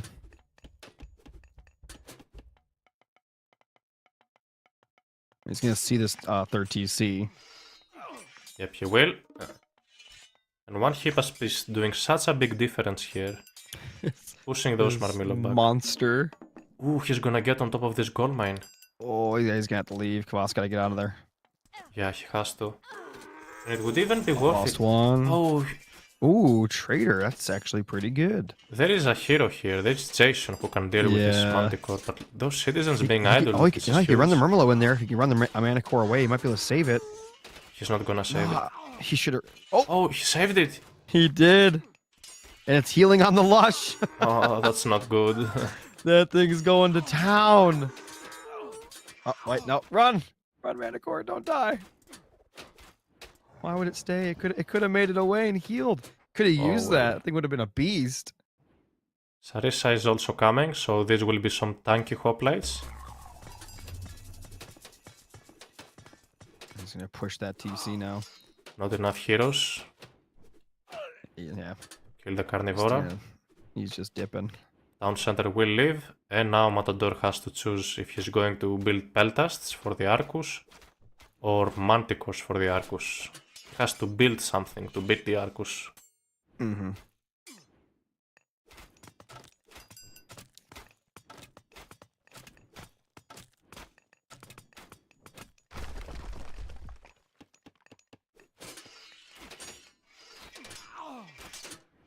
Little narrow corridor there. Man, this Murmilor putting in work. Yeah, not really many heroes over there. You can... Every time you take a fight here as the Greek player, you want to have the heroes as the front line. Look at this. This is a good fight, for example, Jason in the front, because heroes have most of the armor, most armor. Yeah. So you always want to have the one unit that is the tankiest in front of your army to tank most of the damage, while the rest of your units do the DPS, if it makes sense. Arcus is interesting. Feel like going into Arcus gives the I don't know, maybe it gives the Zeus a chance, or I don't know. We'll see. Kavatha's just so far ahead, right? Yeah, Gaia economy plus Gaia units at this point, and all the early harassment that Gvoth managed to do. Ooh, it's a decent resto. But more units, reinforcements have arrived. Yeah, he's just between a rock and a hard place. He's just getting out. And he can't even hide behind his wall, really, because the Arcus, I mean, their range is insane. For sure, and this Hypaspist was such a low piece armor. They will melt with this Arcus. I don't know what Mathor's gonna do now. This is gonna be tough. This is like the full send right here. I don't know. Kavatha's actually gonna back up a little bit. Doesn't want to jump in there. Interesting. Oh, I think he sees the other TC and he wants to go to that. Yep, he's got 2 destroyers on it already. And Gvoth already edging up through Implode. Atlas is gonna be a pain. Ooh, huge. Greek is usually under pressure against Atlanteans, and honestly, that might end up like Greek tends to receive the most implodes on top of the eco. Most of the times, seeing this matchup, this is what I see. I see the Gaia player or the Kronos player applying pressure on the Greek gold mine and casting an implode that kills the entire gold economy and an army at the same time.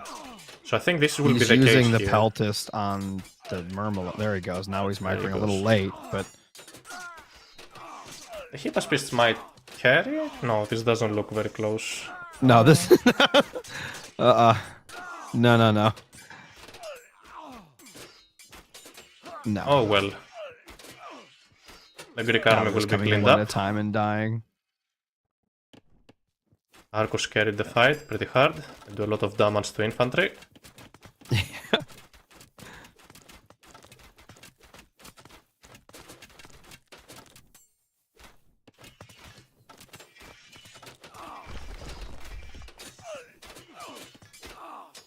Oof.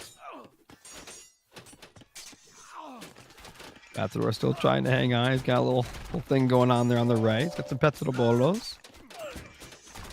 The Petrobolos.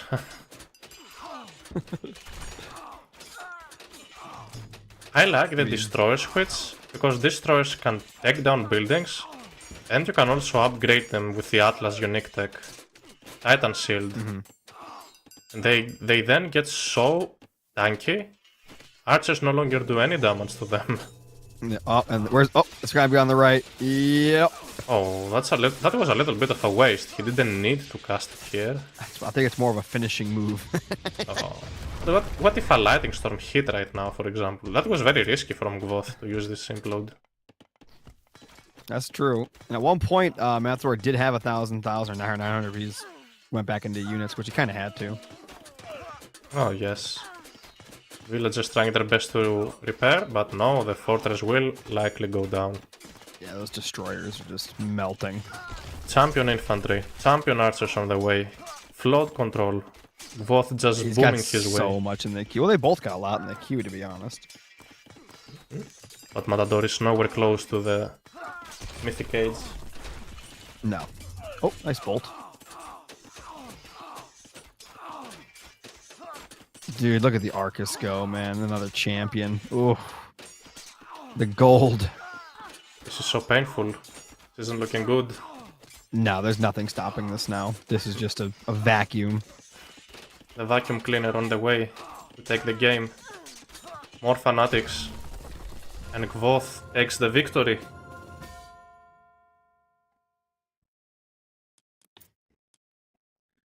Not the best execution, in my opinion, from the Greek side, but Matador was maybe too scared to fight in the classical. I believe that would have been a different game if Matador chose to fight in classical.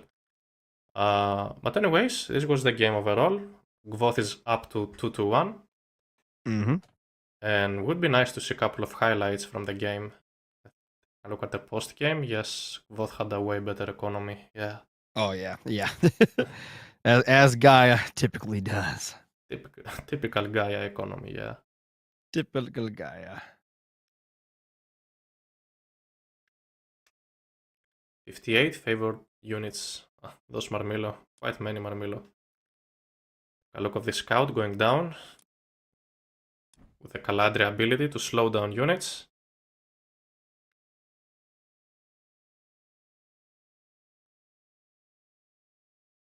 Yeah, Matador tried a lot, and you might have been right, I guess. Maybe going up to Heroic was just not the answer. He should have fought earlier. Yeah, it probably was.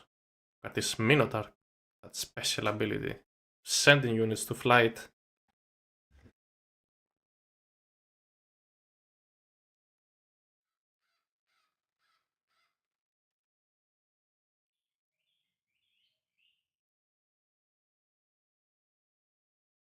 Yeah, it looks like, yeah, it was just... I mean, after he got in there, started doing a lot of damage. I mean, even this part over here where... remember, he caught a bunch of these villagers here. I don't think they did eventually get away, but he had to use that early resto, and that is not where you wanted to be using the resto. Oh, for sure. Look at these villagers getting caught. Yeah. Yeah, we're just going to build a granary here. He's not going to check over here.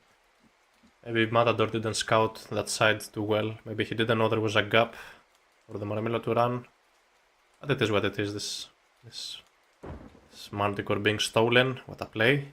But Theseus, or I should say Jason, was exactly where he was supposed to be.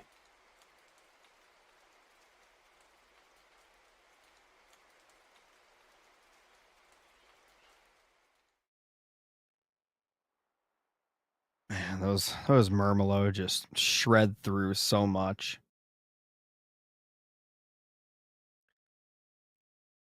Scaladrias are pretty good at slowing down enemy units. The Pegasus over there just chilling. Ooh, look at the fight.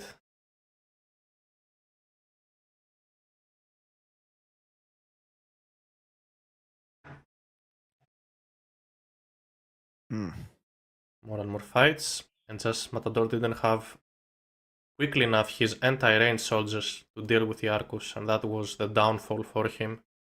Yeah. Man, those Arcus just started shredding.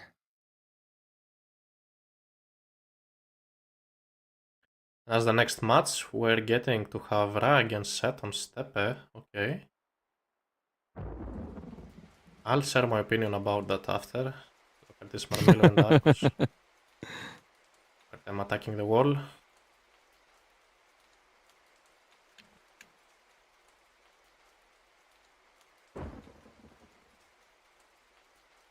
And taking the dub. Yeah, this was... with this huge fight here. This was a slaughter. I'm surprised he took this fight.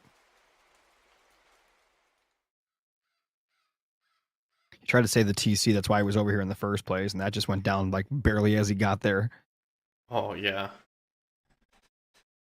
He had this little thing in the middle. That was kind of cool, but didn't matter. The implode is used on the remaining 5 units or whatever. Yeah, it didn't look like he had to cast it over there. It looked defendable to me. That's my opinion. There it is. Yeah. Yeah, the Arcus would have cleaned that up for sure, right? For sure, yeah. Boom. Oh. And we're back. Yeah, we're back. Alright, so it's going to be Steppe Set versus Ra. So, here's what Gvoth probably thought.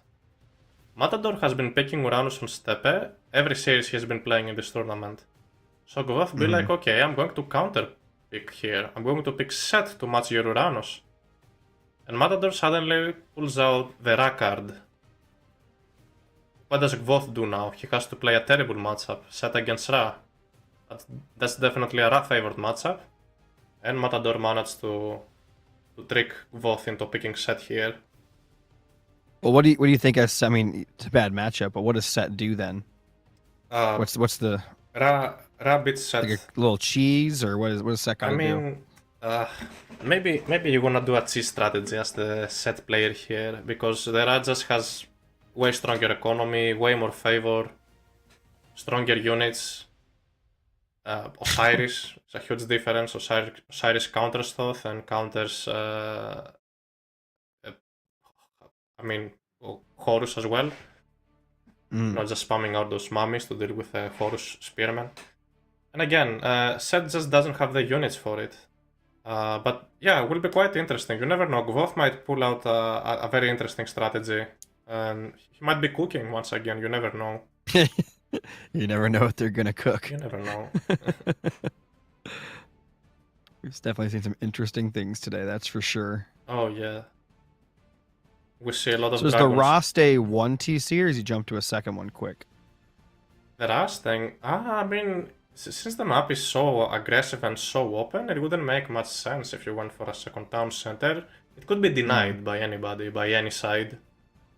So I think it's better to just play 1 TC at this point. But let's see. Let's see what they're up to. Maybe we'll see something cheesy from Kavath. Oh. That could win him the game. Something cheesy. An all-in strategy. I'm here for it. But one thing about these two gods here is that none of them have dragons. But they do have a lot of birds. That's disappointing. Egyptians No have dragons. birds. Have phoenixes, and even the Titan is a half bird. The That's Egyptian true. Titan, yeah. But it doesn't fly. It's a Titan that doesn't fly. And there we go. So it's like an ostrich or a penguin. Yeah. Or a chicken. Could you imagine if an ostrich can fly? That would be terrifying. It would be, and I would love to see it actually. I'm gonna Google that. So, we got right side of the map in the red color. We got Gvoth playing as Set. And on the left-hand side, we've got El Matador playing as Ra. This is Steppe. Steppe, a very open and aggressive map. How exposed and unwallable everything is. And it's quite risky to grab a second town center because there are no resources around it. And it's about gold mines at this point. So let's see how this is gonna go for them. And I believe this is Ra favored, as mentioned before. So I'm interested to see what Gvoth is thinking, what Gvoth is cooking here. I'm hoping it's some sort of crazy cheese play. I'll be completely honest. I really want to see that.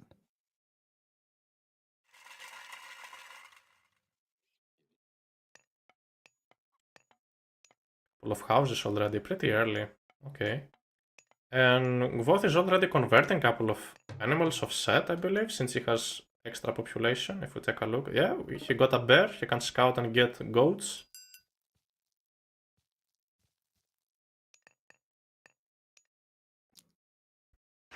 Got a little baboon of Set. You usually wanna go for the boars when you play Set here, boars or bears. Yes, pretty much the strongest animals. There it is, converting them. Yeah. So that explains the very early houses for him. All right, Kavath, hit him with a super cheese. Let's see it. Super cheese, yeah, most probably coming. Do you think it'd be like a quick cheese or like a heroic age cheese or something? Could be even a mythic age cheese, you never know. Oh. We won't be seeing mythic Titan. age cheese gives the Ra too much time. Oh yes. Can't let that Ra cook. The Rock? The Rock is also Can a you bird. smell what the Ra is cooking?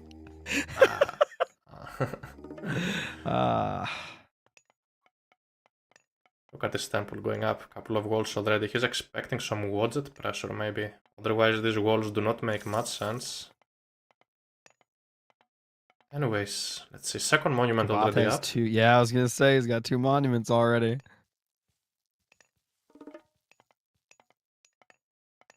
And both are about to click up. The classical age.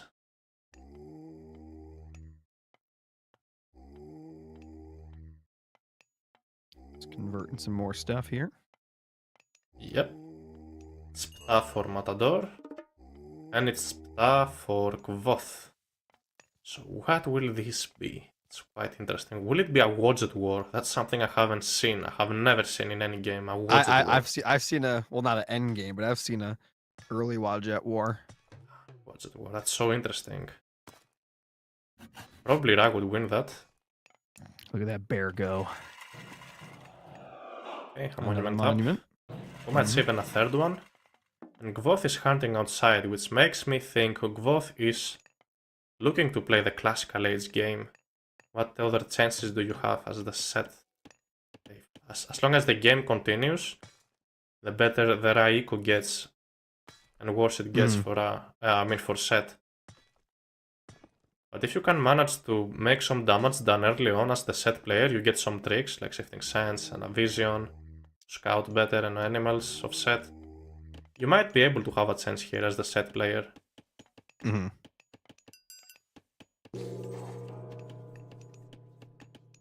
Both edging up at the same time. Pretty cool. Obelisks going down. And what's the opening for these players? What is Gvoth going for? Let's take a look at their bases. Second Wadjet for Matador. We saw that. Yeah. Is that a barracks? Double barracks? So Axeman Wadjet, or what is this? Yeah. 3 barracks for the set player. Okay. Oh yeah, he's going for it. He's going for it. 3 barracks for the Ra player as well. They're both looking to do the same strategy pretty much. The one with the most Wadjets might win the game. Oh, the Wadjet war. I'm so excited for it. Yeah, you're gonna see it. That's You know, Spearman, not Axeman. the way the poison works, they don't instantly kill each other. But what if all of them attack each one of the Wadjets one by one? Then you would see at the same time 6 Wadjets dying at the same time. How cool would that be? It's possible. It's possible, yes. If they micro well, it's possible. It's a market and an armory. Whoa. Okay. So many on wood already. Kavath has a bigger army right now. 40 military pop to 20. Oh, wow. And already getting... Oh, he's already getting piece armor upgrade for his spearman. And husbandry. I guess that's the right eco for you. Looking to raid.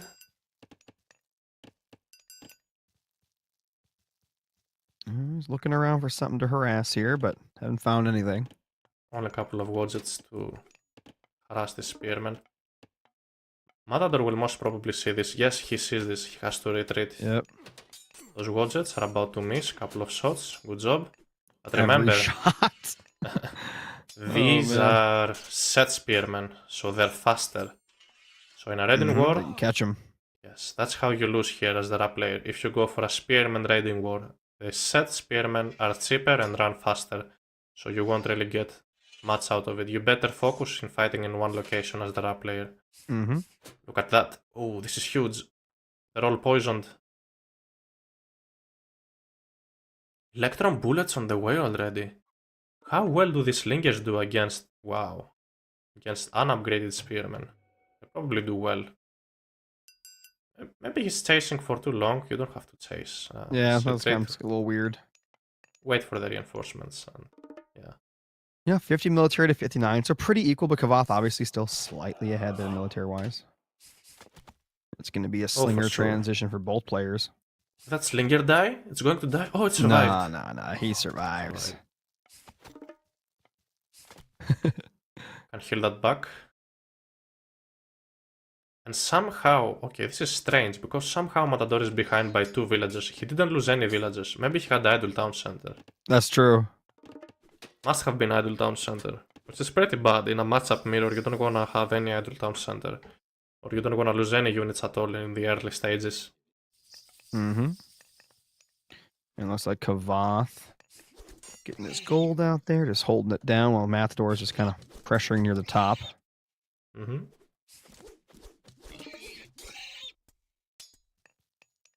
We're gonna find out how well Electron Bullet Slingers do against Spearmen, because Matador is building quite many of them. There are no real archers from Gvoth at this point. Sending his own little hit squad. Oh yeah.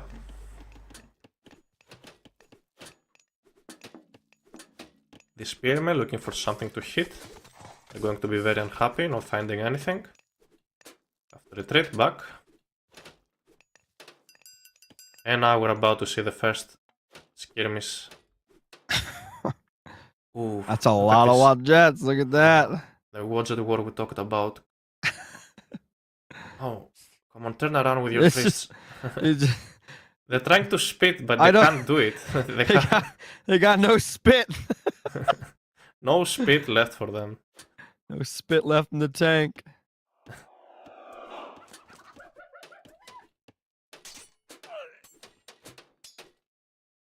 Rasiko is just booming at this point. Again, This is crazy. Neither player wanting to commit here. It's just build it up. Matador. I think Matador is just putting way too many villagers on wood. He finally switching a couple of them. Wanna build counter units and take a fight in the middle. You're supposed to have way more units. Don't try to raid. You're not gonna achieve too much. Like Egyptians have towers for free, for example. Instead, just fight in one location. Matador has been losing way more than achieving from raiding. Mm-hmm. Well, that almost died real quick.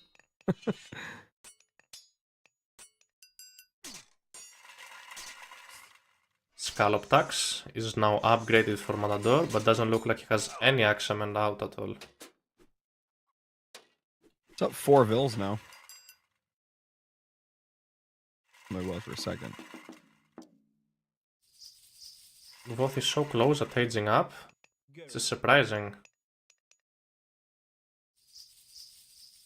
That's a lot of Watt Jets. I like it. Gotta use them properly. Wadgets have to attack each other. It's the ideal micro.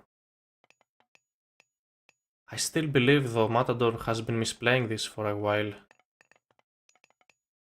Now Gvoth is going up to Heroic Age, gonna most probably drop a Migdol. How does he have more military? Or not, I guess he didn't have more. Basically, it's the same military, but so much closer and already going to Heroic when Matador is not even close. Like, how did he get so much ahead economic-wise? It's probably because Matador was losing units here and there. At this point, Matador should be already be aging up and having like a bigger army, but that's so strange.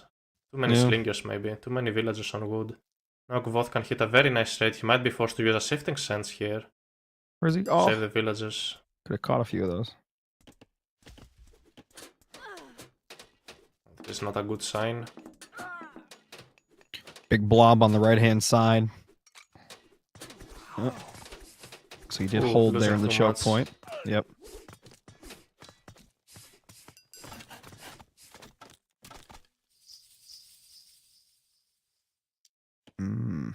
What's Matador's plan at this point? Just Surprised having Matador so many... hasn't built like another TC or two just to get more population room. Yeah, you gotta do something. Look at that, Matador only has 3 on food. This is disastrous. And now here we go. It's Heroic versus the second age. That's not good. It's not a fight you can take without your Wadgets. Come on, bring your Wadgets in. Yeah, he's attacking houses with the Wadjet. I don't know about that one. They're not really doing any damage at all. No. Poor Scarab. Oh, this is a great pick off for Kavoth. Oh no, where are you gonna run? Oh no. That's tough. Kavoth is ahead on score. And in military value as well, since he gets to have more population. Heavy spearmen as well.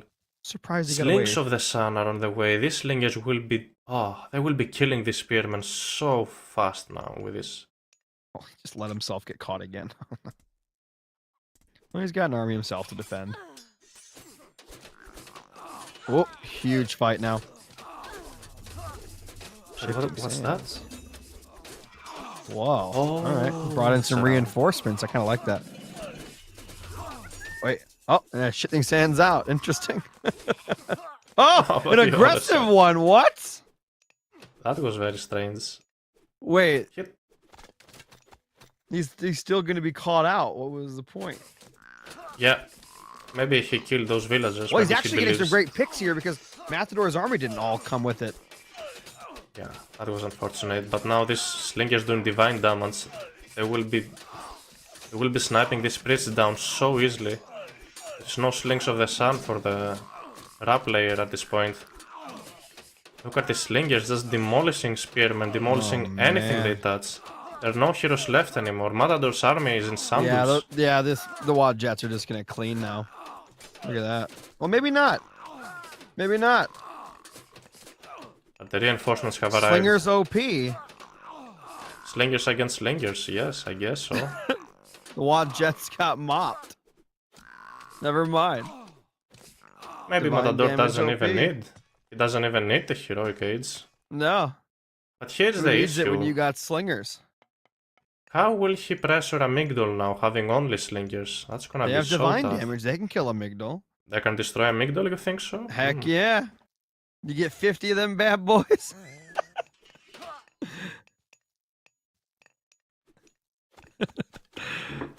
I guess we'll find out. I don't know if the second age slingers can, but we'll see. We'll definitely see. Building spearmen at this point, but I don't see the point. I don't see the point. Yeah. Oh, we missed a relic over there. Well, that was a good one. Surprised they haven't grabbed it.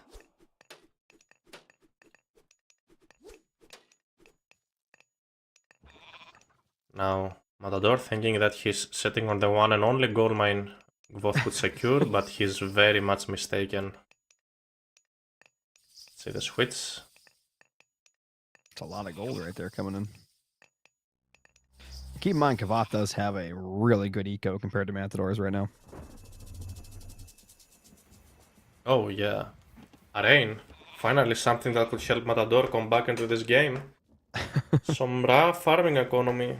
And still, Gvoth has so many camels. goats. Oh no. I guess that's what the spearmen are for. Camels are out now. This is gonna be really tough. Spearmen should do good against those, but... Gvoth doesn't really have to fight. He can just wait for full population and then he will clean up everything at that point. Ooh, another scarab is out.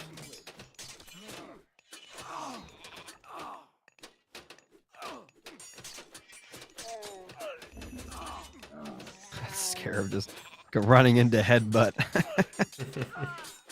It's like, come here. Since there's no heroes there for the rap player, that makes sense. Like, I want you to kill me. Let me explode. Yeah, kill me and I will explode.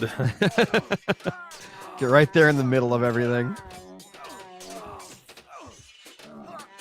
He's just not doing enough damage to the camels, man. Yeah. More spearmen are out for Gvoth. Very interesting choice. Would have been better. Yeah. Okay. Gonna try and kite his way back to his base. Not really going to work. Slinker's doing a nice job. And I'm quite surprised Gvoth winning this game. Set is not really a great pick into Ra, but Gvoth managed to make this work. Playing pretty much a better game here. That's the cleanup. That heroic age was just too good. Heroic age was just too good. And there's the resign. GG. Congratulations to Gvoth. That's going to be a 3-1 series. And Gvoth moving up to the losers bracket finals. Am I right? Yes. It's going to be very exciting to watch tomorrow. He's going to face the winner of the winner of Magic against Chemo. Okay. That's right. Let's watch the post game, excuse me. Sources. Matador had more food in the bank. But Gvoth overall macroed better for wood and gold. Yep. Okay. I mean, it was okay. Look at the food. It was. I would say it was more. I mean, literally 5. Oh no way! That was a really close in food. It's interesting. Yeah, Gvoth just largest army, units killed, villages killed. Favorite unit, they both had 50 slingers. Look at that. Yeah, for sure, yeah. 50-50, oh yeah, that's literally 50-50. Look at the highlights here. This raid, winning the game. I believe Matador had way too many villages on wood, in my opinion. He could have had way more on food and gold. That's what he mainly needed.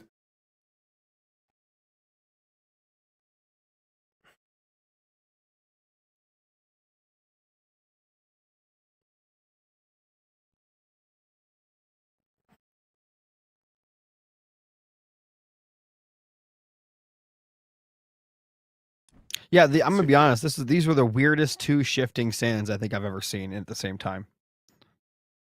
Very strange shifting sense. Yeah, here's You couldn't tell here here's what was this one. happening. Yeah, you couldn't tell what's going on here. Because I thought he was shifting away. I thought that's what Kavat. I thought Kavat was shifting away right there, but no. Yeah, I thought the And exact then this same one, I was like, thing. oh, he's gonna go. He's gonna go away. But Yeah, no, yeah. And he then jumps this... on top of 3 villagers. Like, okay, all right, it's insane.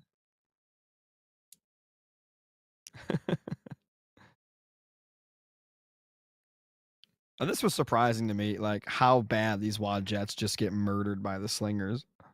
Oh yeah, absolutely. Look at this. Look at this. Oh my god. So much damage. And you don't even have to kill the slingers. You should just hit them once. Each one of them once, and they will die alone, being poisoned, you know what I mean?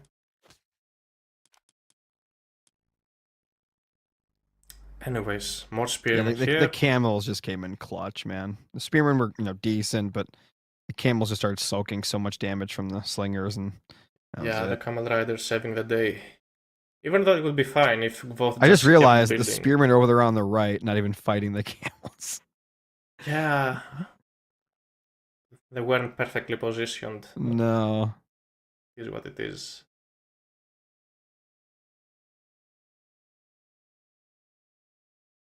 Look at these camel riders tanking the damage. Dying pretty quickly to those spearmen, though. Mm-hmm. But the slingers killed a bunch there, too. Kavas slingers killed a bunch of the spearmen. Scarab just chasing down the slingers, not feeling anything.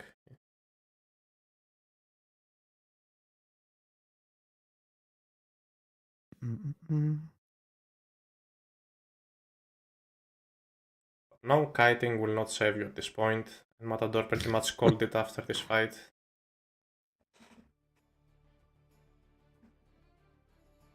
What a series. Alright. That was awesome. Kavath taking it, man. And it looks like we're going to be taking a short break, guys. And then we'll be back with the final series of today. See you guys soon.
And welcome Yeah. back, everybody. We're back. As players have already drafted and they have already picked their first gods for the first map, which is Bamboo Grove. And we got Chemo playing as Isis here, and Magic chose Gaia. Interesting. Hey, Gaia and Bamboo Grove versus Isis should be pretty good. I'm looking at the bands here. Magic banned 2 of the Chinese DLC already, Shenong and Fuji. And Yeah. he's picked Nua as his first god. So he obviously has Chinese in really high regard here. For sure. And looks like Chemo doesn't ever want to play against Freyr and Loki. Chemo keeps banning the same gods every series, looks like. Maybe he just doesn't like playing against Norse, man. Yeah. And there we go. Jumping in. Yeah, jumping in, left side of the map. We got Magic playing Gaia. And on the right-hand side, it is Chemo playing as Isis. And it's going to be Bamboo Grove. I actually like this map. It's new. I like it. What do you think? You like the new map? Yes, Yeah, I think I like this map too. Usually you're aiming to grab a second town center. And a very interesting feature of this map is that the second gold mine behind your base, take a look, is sometimes spawns with 3,000 gold. You see this? Instead of 6,000 gold, Interesting. it's a 3,000 gold. So it's like technically having 2 medium gold mines in your base to start with. So you can get an early nice advantage by grabbing a second fast town center. And or you can play as aggressive as you like. It's up to your playstyle, the spawns, and whatever your opponent is up to. So scouting will be a huge role. Will play a big role here. It's interesting how empty the middle of this map is. Oh yeah, for sure. There's nothing there. It's just nothing. Oh, I guess there's some pandas. You can't even eat the pandas, by the way. That'd be really weird. I don't want to be able to eat pandas. So it's more like a decoration unit. Look at those armor that thing got. Well, they've been going to the gym, yeah. 99% armor, okay. Alright, so we're getting our goats. Let's see if That's it. Chemo's actually bringing his goats to his base this game. This could be a whole new Chemo here. Oh yeah, getting all of these goats, that's quite interesting. The Chemo Magic rivalry continues. Yeah. So far, Chemo has been having most of the goats. Maybe he got quite lucky with his priest, considering Magic has 3 scouts. Chemo has 1 scout. Mm-hmm.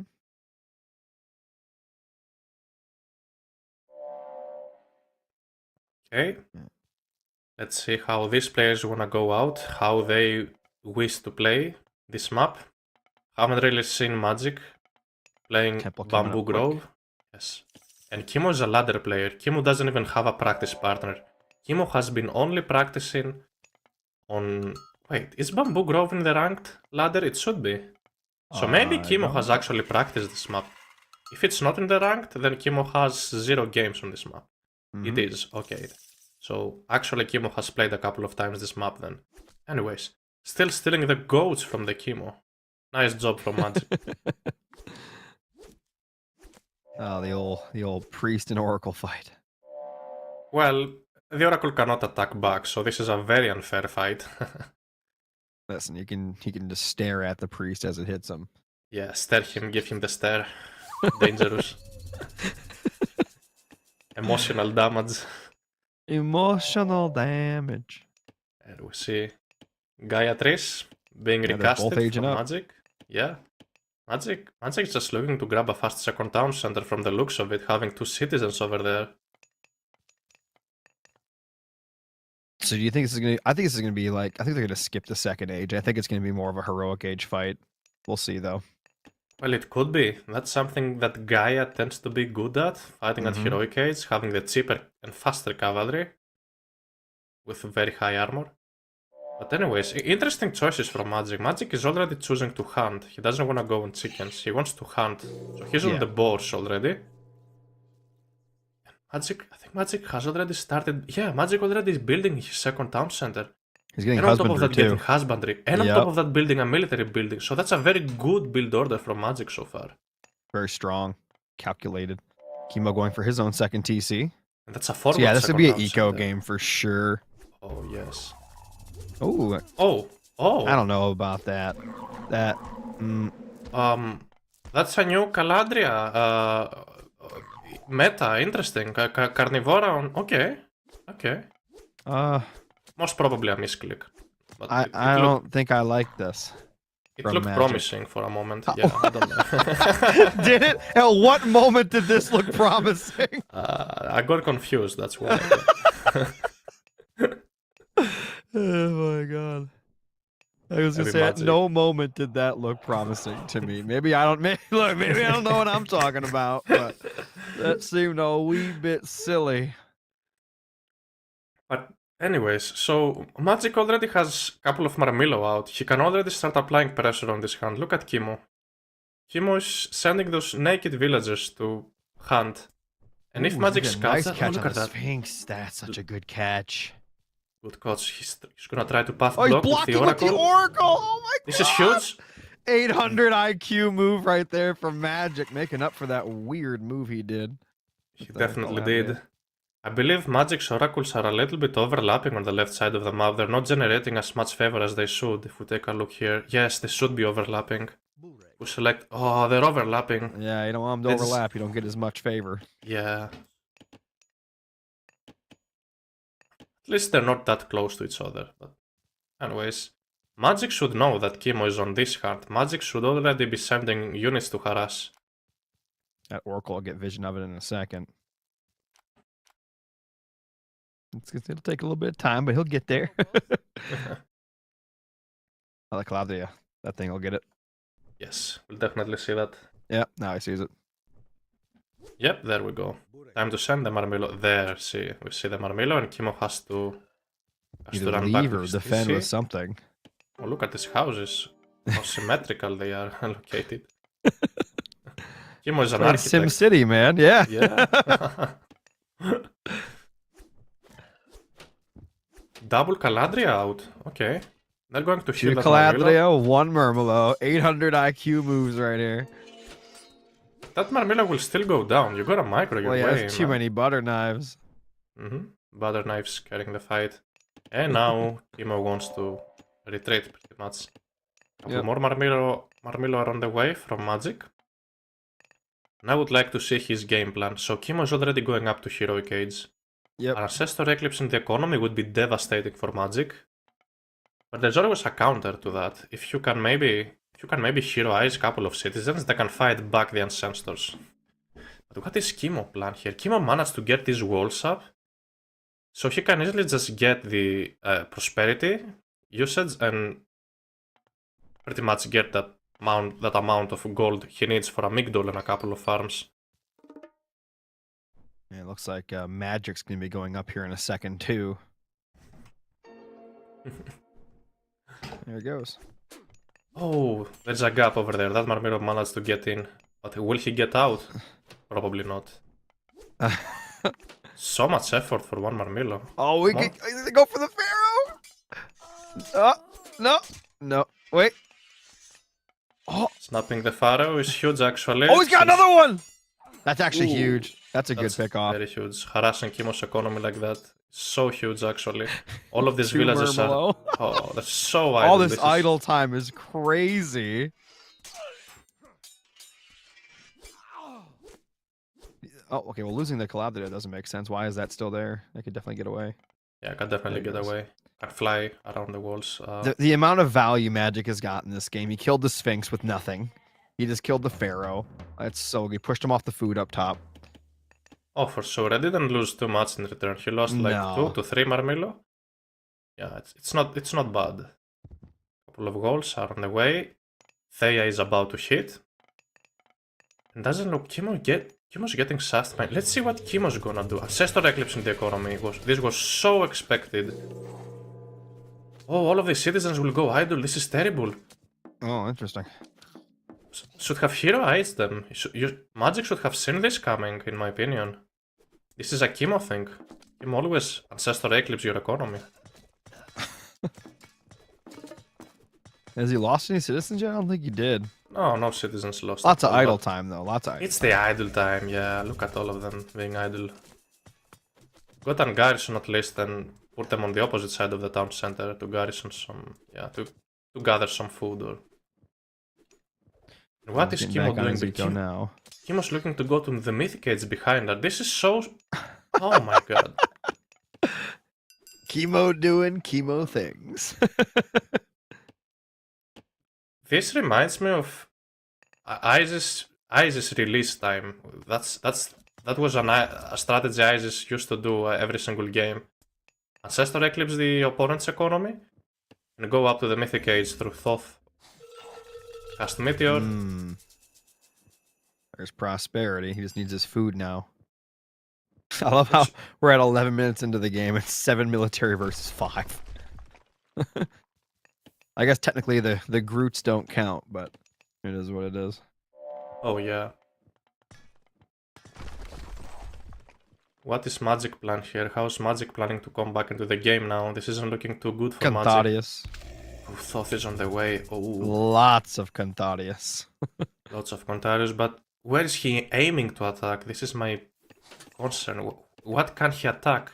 There are towers in the main base, Empower Town Center, couple Camel Riders on the way. His army is just Cantharius. So Kimo, having successfully secured a second gold mine and having 2 Migdols, there's nearly no way for Magic to make something huge happen at this moment. Chariot Archers almost got caught.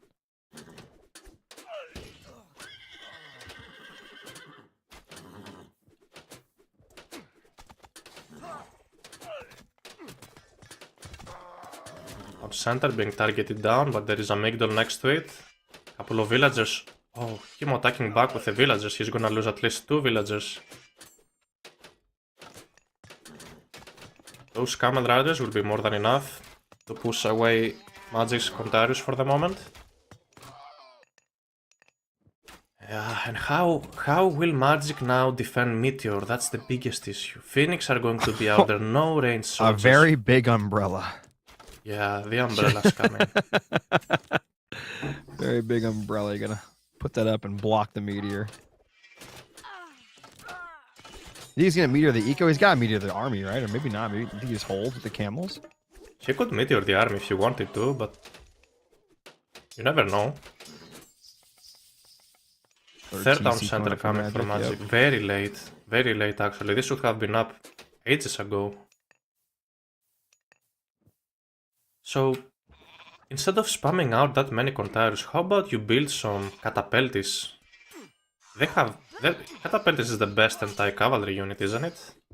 It's like a, what is it, 4 or 5x? It's something crazy. Something crazy, yeah.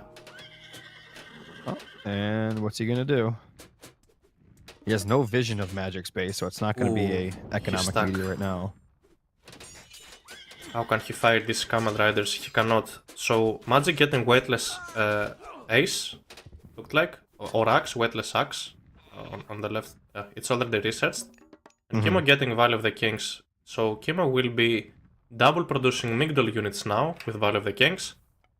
And for Magic to counter that, Magic will do a switch to Catapeltis. Which makes sense. You might wanna spread some Lass around. You might also wanna spread these citizens around because Meteor is about to hit. Yeah. We see it. Oh, there it comes. Oof, they didn't even make it into the TC. They were so close, they didn't make it in. I guess it wouldn't matter. They got TC's gone anyway. TC's gone and more citizens about to die. This is actually brutal. This was a brutal meteor. Look at the chaos it created. Kimo is actually in a really good spot right now. Definitely. He needs to get some upgrades for the camels. Oh, Riders. Yeah, heavy camel riders on the way. And I don't really like... Why is Magic building Arcus? I'm wondering. Arcus, they're not really going to do that well against the Camel Riders, will they? I mean, he'll have to play defense with them because they're gonna. If they get caught out, they're gonna. Well, I guess if you put him behind the Cantharius, I really don't know.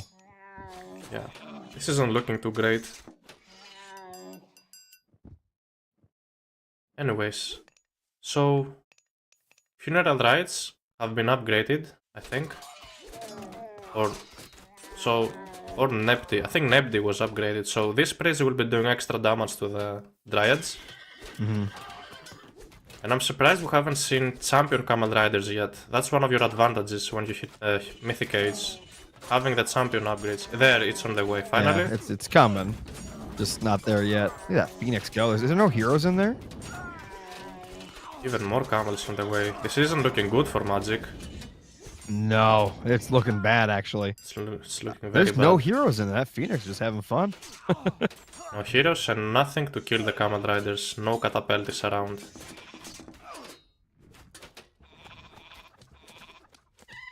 Let's see what magic does. You can pull out some magic here. Oh, nice jump on top of the Whoa. chariots there, but not sure it'll matter. Did that Phoenix just cast...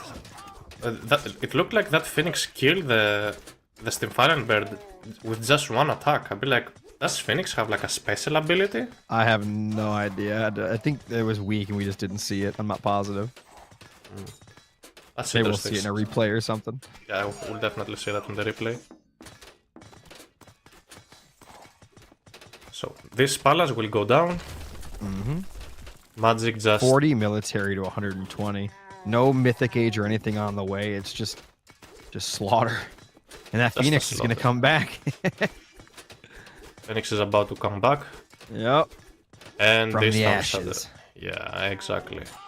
The Phoenix Reborn. rise and magic falls. Very straightforward game. And Yeah. simple. I believe if Magic had a couple of hero citizens, he could have held better. But now Magic is in a very hard situation.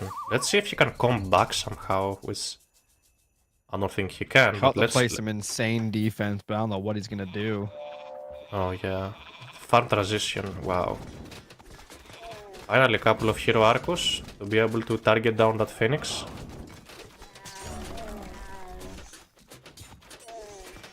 Well, there's a lot of Calpothes in there, but they're getting burned to death. Oh my god. Let's see if these Dryads can hold their line. But priests They're are in the trying. battlefield. Phoenix trying goes their down best. again. This isn't looking Actually, good. he's holding, I think. He's kind of holding, but Yeah. yeah. Yeah. What a hold! How is that possible? Like what? What just happened? Well, looks like Kimo must consider. Okay, he's still in the town center. Okay. Yeah. Kimo might have to switch to a different army composition now. He's choosing Magic to almost go. has enough to go mythic. I mean, oh. He had a palace, so he can certainly access Mythic Age. There we see. Atlas on the way. But still, will that be He's enough? headbutting again. What's this? Is a headbutt again? Oh, you know, it's still 80 military to 48, but the Groots don't count in that, so it's not really accurate representation. Oh, yeah. It's also fighting on Lush, which is really good. Yeah, and you might Kimo want to forced to retreat. consider... Yeah, he has to retreat here. And you might want to consider spamming out Contarius once again, since you are against full Chariot Archers at this point. Yeah. Again, this catapult is He's literally pushing him back while going mythic. Yeah, quite This unexpected. is insane. It looked over. I mean, I was literally talking like it was over. Like what? Maybe the Dude, game those is few far from catapults that over. finally came in and just started melting the camels. And for those who do not know, actually catapult is deal bonus damage against Chariot Archers, but the issue is it's hard for them to get there. They Yeah, have to get top on of 'em. top of the Chariot Archers. Exactly. So that's why you might want to switch into Contarius, because at least Contarius is a very fast running unit and has very high pierce armor, so they can hold their line against the Chariot Archers. Oh man.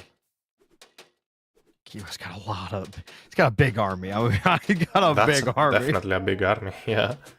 Let's see how the Implode will do against this huge Chariot Archer mass. Yeah, the implode should be juicy. Book of Thoth is on the He's way. got to click it right away before Kimo realizes he's got it. Like the second he hits mythic, he's got to click it. He has to, because what if Kimo suddenly drops forward monuments? Then Magic can never cast his Ooh. Implode. Wow, Kimo should already be doing that. That would be such a smart play. That would like Oh, guarantee him yes. the win. I'm surprised he's not doing that already. That'd be so smart. Because he knows it's coming. That's gotta be the only win condition. It's too Exactly. late, though. I think it's too late. He's backing up, but it's too late. The implode's gonna come. Come on, Implode. Oh no! Chemo, get out of there! Oh man, that's gonna be a juicy implode, dude. Oh my god. Look at Kimo's military dropping. Look at his army value. Nothing survived. It's Not gone! Oh my It's god. all gone. Oh, Chemo should have known that was coming. Not a single chariot archer survived. That What is an implode. tough, man. But Magic still has to fight his way up. That's the issue. Magic is doing a great job holding so far and slowly coming back into the game. Wow. What happens next? Magic needs more population, needs more army Yeah, he out. does. He needs to take down a TC so he can get some more pop himself. Yeah. And Dryads, as many Dryads as possible, because Dryads cost no population. That's right. So that's the one unit you're gonna be spamming as Magic since you're a town center behind. Those catapults need to turn around and fight, not let the camels hit him in the back. Ugh. Ooh, we got some champion Cantadius out now. Those are gonna be very nice. Yeah, but I love it. Really? Attacking the TC. I think he should be swinging around with those to go after the chariot archers, maybe. yeah, for sure. He doesn't have the like- military pop to just be losing them to the Campbells. Like, he's not even going to get the TC. Looks like it. And Kimo needs more priests if he wants to kill the Dryads. Oh, yeah. These Dryads have been tanking. Dryad is the one unit that Magic needs at this point to come back into the game. There we see coinage on the way, so maybe Magic is looking to start his trade route soon. Look at his chariot archers getting pushed back once again. Yep. But still, remember, I mean, Chemo Zico has been so good this game, and he has the ability to go up to 280 pop. So, like, and oh, he's starting to go. He's got fire sight. Look at that thing. Fire side. Let's go. There's some elephants, though. Yeah. There are some elephants there to take down that siege. Look at that big ball of Arcus. He needs to put those in the actual fight. He needs to get Yeah. champion upgrade. For all he is trying to get, he just can't afford it. I see it in the queue there. Very Champion weak Arcus economy at ball. this point. Yeah, he's struggling. Our Siphon went down, the town center will survive, looks like. Yep. And Magic is almost at full population. Once Chemo gets full population, that's when Magic can no longer win fights. Yeah. Because that's He's the already, Irish he's more bonus. than double the military pop. There's no more Groots in there to subsidize that. Oh boy. This isn't looking good. Stone walls are up. At least a type of defense for the Gaia player. Man, he's trying to defend here, but this is 100, tough. 184 units out for Chemo. Can you believe that? 280 to 210 is nuts. He's somehow still fighting though. Like, it's incredible. It really is. Yeah, the way Magic survives this Like, type of imagine if situation. Magic was able to equal out his own military. Oh, imagine. Just unable to. Just wait. Look at this. It's like waves of units from Chemo. Oh man. Isis full population, really tough to fight as any civ. Having the extra town centers, for those who do not know, basically provides extra free population for Isis. Yep. That's what. And on 4 town centers, wow, you can go up to 280 population as the Egyptian player, as the Isis player. Man. But we'll still believe in Magic. He might make the I was comeback. gonna say he made a good comeback before, but this is looking pretty brutal. This is indeed looking brutal. Can't you come back? Catapult these on Lush on defense. You get the speed boost. They can actually catch up to the chariot archers, and they're healing. Oh, He's sure. trying. Champion Axemen are also out to deal with the Catapeltis.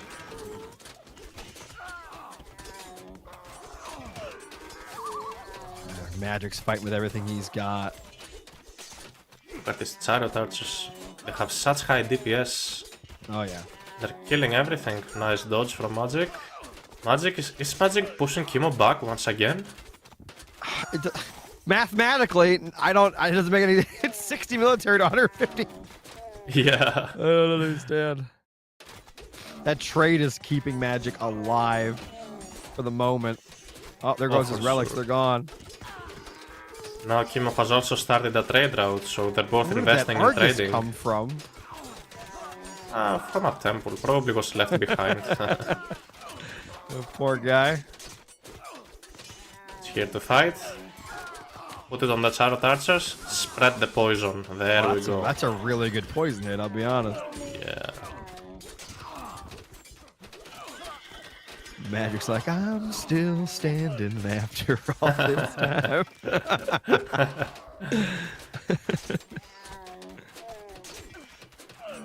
Magic is losing too much at this point. He's just bleeding. He's hemorrhaging.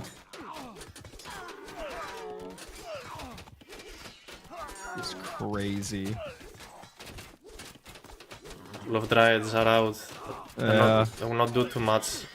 Their best use is at full population. Exactly. Then we got some side build raids from Kimo on the top side of the map, trying to go for the trade route. He's killing them with the citizens. Oh, he's going for the TC now. I'm sadly being targeted down, but... Wait, Magic's catching up militarily. Slightly. No way. Yeah, he's catching it. He's catching it. I'd be so surprised. Magic used to be this type of player in the past, where the more pressure you apply, the stronger he gets. There are this type of players. Very rarely, you cannot find them anywhere, but Magic is this type of player. Pressure me, try and pressure He's coming me. off the Lush again. This is where he starts to lose. Yeah. When he's not by his TC and he's not in the Lush. And... yeah. As well as Trade's going to get hit now. That's a huge problem. That was what was keeping him going. Trade route is keeping him going, indeed. And now if Magic has to separate his army, that's going to be even worse. If he has And to now send he's fighting units. under a stronghold, and looks like he's building some towers. Kimo's building towers here. Oh yeah. But Magic just catching up slowly, but wow. It's the Dryads. Use your Arcus. Oh, we just got a glitch there with the military, but we Yeah, use the that was military weird. value to go out for that. Killing the priest is something that Magic should consider doing. Oh, this is tough. This is unfortunate. He needs that gold. Definitely does. Yeah, see him every time he comes off the Lush, it's just no good. Oh yeah. Almost looking to push with towers and buildings at this point, since he cannot deal with the Gaia army. Carnivora, let's go! Oh yeah!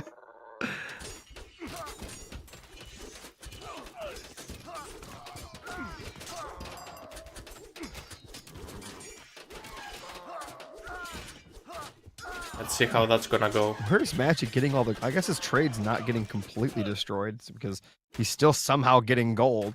Oh, the Lush is keeping him alive! The last is keeping the caravans alive. Lush OP! Champion elephants on the way. More elephants are queued up from Kimo. Ballista tower is also pretty queued from Kimo. He really wants to push with towers, but building He's way trying. too many. Oh, he's got the champion elephants now, though. He hasn't had those the entire time. They just got their upgrade. They're gonna be way more tanky now. He can upgrade double the elephants. pumping them.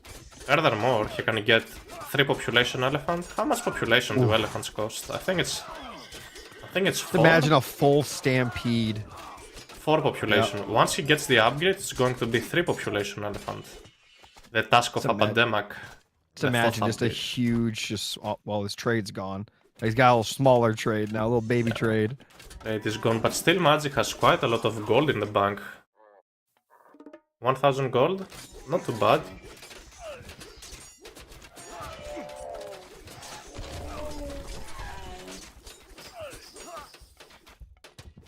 I don't know how Magic has survived.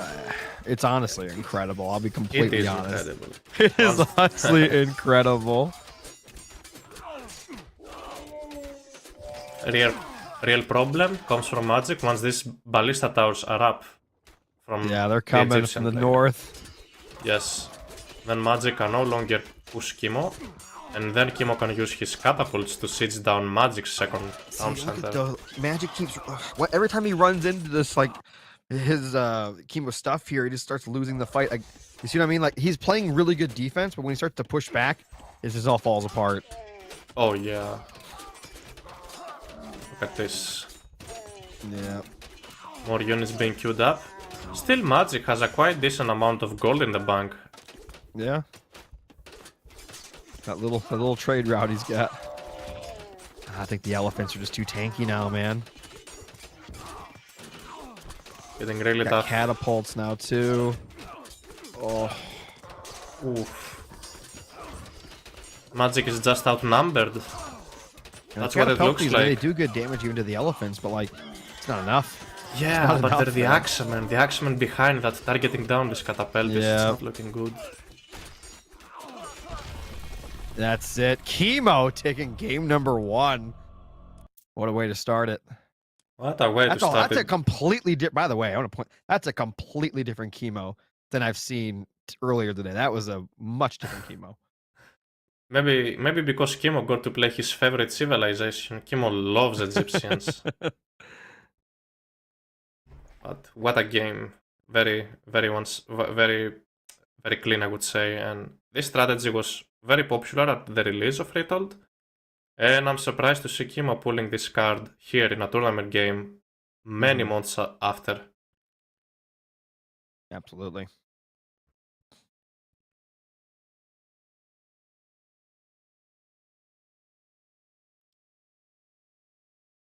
All right, so here's those replays. Maybe we'll see that Phoenix thing you were talking about. Oh, yes. Look at that. The very promising carnivore cast. Oh, yeah. Yeah. It looked a lot more promising, is what you said. I was like, no, it didn't. You know, it did hit the town center twice. Did you see that? I chipped the paint on it. That was very sick micro killing That the was Sphinx so over good. there. And then this too. Like Snapping Magic was the doing Pharaoh. so good and then it just fell apart. It's just not having enough units to defend the Ancestor Eclipse. But it is what it is. You always gonna expect that from the ISIS players. You have an exposed base, you will definitely get Ancestor Eclipse there. I'm surprised Magic did not expect that. Oh, yeah. But again, very nice, very good job from Magic. He nearly came back into the game with a very strong implode and holding forever.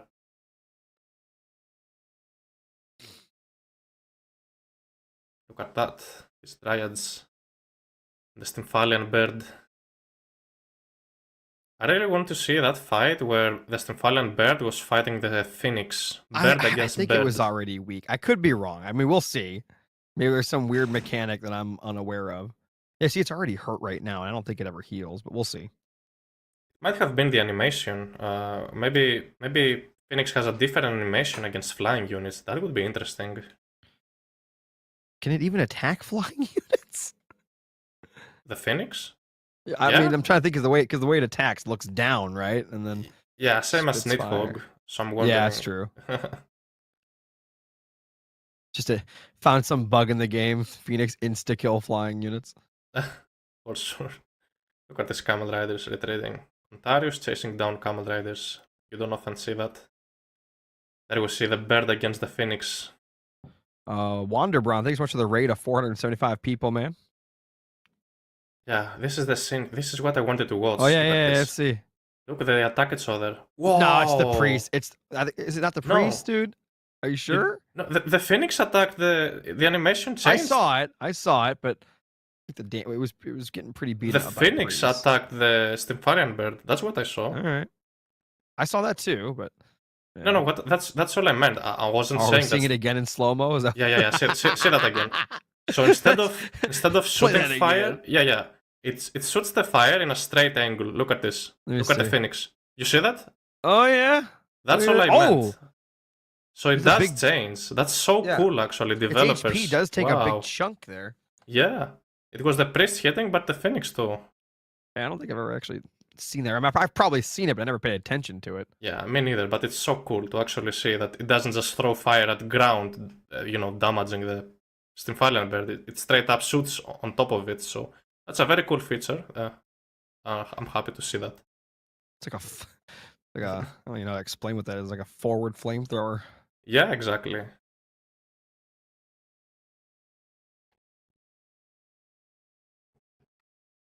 As we see, There's the implode. No survivors at all. And watch his military pop. 144. And it does not end at even half that, I don't think. Let's see. Hold on. 144. Oh, yeah. Down Just to 53, 40, oh, 37. Man. He lost 100 units. He lost 100 units to a god power. Oh, man. But it was funny how we saw Johnny Wick surviving an entire implode himself. Maybe that's why he cannot get killed. You can never snipe him down in the previous game. That hero tanked an entire implode. I never expected to see that. So what a game. So next game we're getting is Kimo playing Uranus against Magic's Thor. Oh, yeah. I think it's some Berserk time here. Oh, already jumping in. Okay. That's oh, quick. Yeah. No time to talk. There we go. Top side of the map in the blue color playing a Thor. It's Magic. And in the bottom right, we've got Kimo playing as Uranus. This is Ghost Lake, aka Goat Lake. Goat Lake, yeah, with all of these goats. Le and you goat. can see, wow. Him already scouting very aggressively, if you saw with his oracles. He wants to steal magic goats. Oh, look at this. He's taking his goats on Ghost Lake. Look at that. Unexpected. Very unexpected. He's taking them. For those in the chat that were here earlier, you'd understand. If you weren't here, you had to be here. You weren't. If you weren't here, you just had to be here to understand. Look at Kimo's second town center on the right side. This is a disaster. Look at that town center. How do you even get citizens to grab the second settlement? Right side of the map at Kimo's base. Oh, yeah. I see that. The other one. There's a huge cliff. In the bottom right. That's the TC. Here, yeah. Look at that. All right. How do you That's even some grab map that? generation right there. You got your early Dwarven Armory. At least he did, yes. And he's also selling the Ox card for food and gold. Very high IQ. And also getting this couple of armory upgrades that give 1 dwarf per armory upgrade for free. That's very cool. Boosting his eco as soon as possible.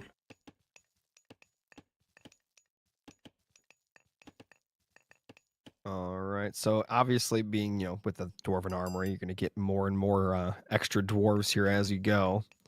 And how many? He's got 1, 2, 3 villages. So it's gonna be probably just keep building. No, he's building villagers, so he's not going to just do the dwarf thing, right? Looks like he's doing mostly the dwarf thing, but yeah. Kimo's I already saw another villager come out. That's one. Wait a minute, Kimo's already going to the classical age. Maybe Kimo wants to play aggressively. That'd be I don't know about play. that. No? Kimo must have hit his head. I don't think Kimo does that. Well, we do see 4 on wood and 3 on gold, so 4 on gold. This looks like a second town center. Oh wow. Will she go for this? I mean, that's why you need a sky passage. I mean, the worst part is that TC. I guess you have gold next to it, right? It does give you a gold, I suppose. It does give him a gold and maybe some berries, but come on, man. Yeah. The sky passage. If you send 4 citizens to walk your way to the town center, that will be. You're harming your economy by a lot if you do that. Magic also going up through Forsetti. This is gonna be a 5-minute advance. Fair enough. Yeah, so Kimo's just gonna go Vils. I don't think he's going for early aggression. Doesn't look like it, no.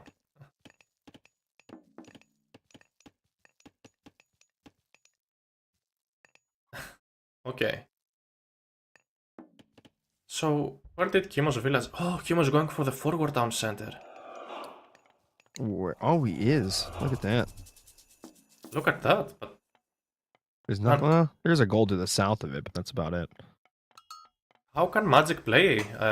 What is Magic's plan here? Let's see. 6 doors on second gold. TC, I would guess. He has to scout it though. He cannot just blindly grab a second town center. He might be expecting some. He must. He must know Kimo's going to go for a second one. There, he has to know. No, it's Kimo. He knows that. So that's. I like. He's not committing into the army. He's just dropping a longhouse. Can't train just a couple of berserks that will help you get your town center up. Oh, Promethean's getting a boulder thrown at it.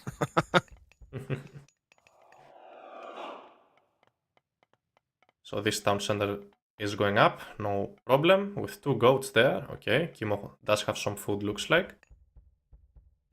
Look at this berserk harassing, so Kimo is just scouting. No, I mean Magic is just scouting. He's using that berserk aggressively. He's gonna steal a goat from... Oh my god. Magic stole 2 goats from Kimo's base. Look at He this. did. Look at this. They're gonna sneak around the map. There they are. Oh my god. Kimo never gets his goats. One way or another, he doesn't get his goats. And there we see the second town center. So Magic must have seen the second town center from Kimo, he just doesn't know where. So Magic is just looking with his berserk. He's gonna find out here. Yeah, now he knows. Now he knows. He's like, ah. And he did build that second TC. He started to before he scouted the second TC, so he just went for it. Absolutely. And there is some hunt and a gold mine at Magic's second town center. And look at the military value, looks kinda funny to me, like 1.3k against 99.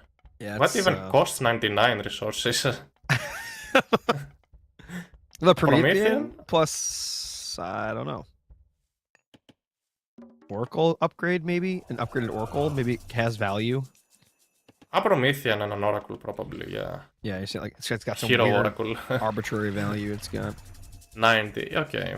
It's probably the Promethean. But this Promethean being chased down. Run, Promethean. Run for your life. Ah, the old hero Oracle to save the day. Yeah, the old man over there to save the day. Pushing back the Herser. Pickaxe, Handaxe, Husbandry up for Magic. Gonna kill at least one citizen. Kimo was so slow in building units. He's gonna lose these citizens, now he's gotta run. Yeah, he's gonna run. I will see an armory. Is this a fast heroic from Kimo? It's trying. He's trying to, but Magic will see that. Oh, look at that. Oh, Oh, almost. Very close. He almost lost that boy. Can you even take down this TC? As the Norse player? mean, if nothing's fighting back, maybe. I guess it's gonna come down to Kimo's micro here with these citizens. Ooh, a hero citizen goes down. That's Wasted valor. tough. Yep.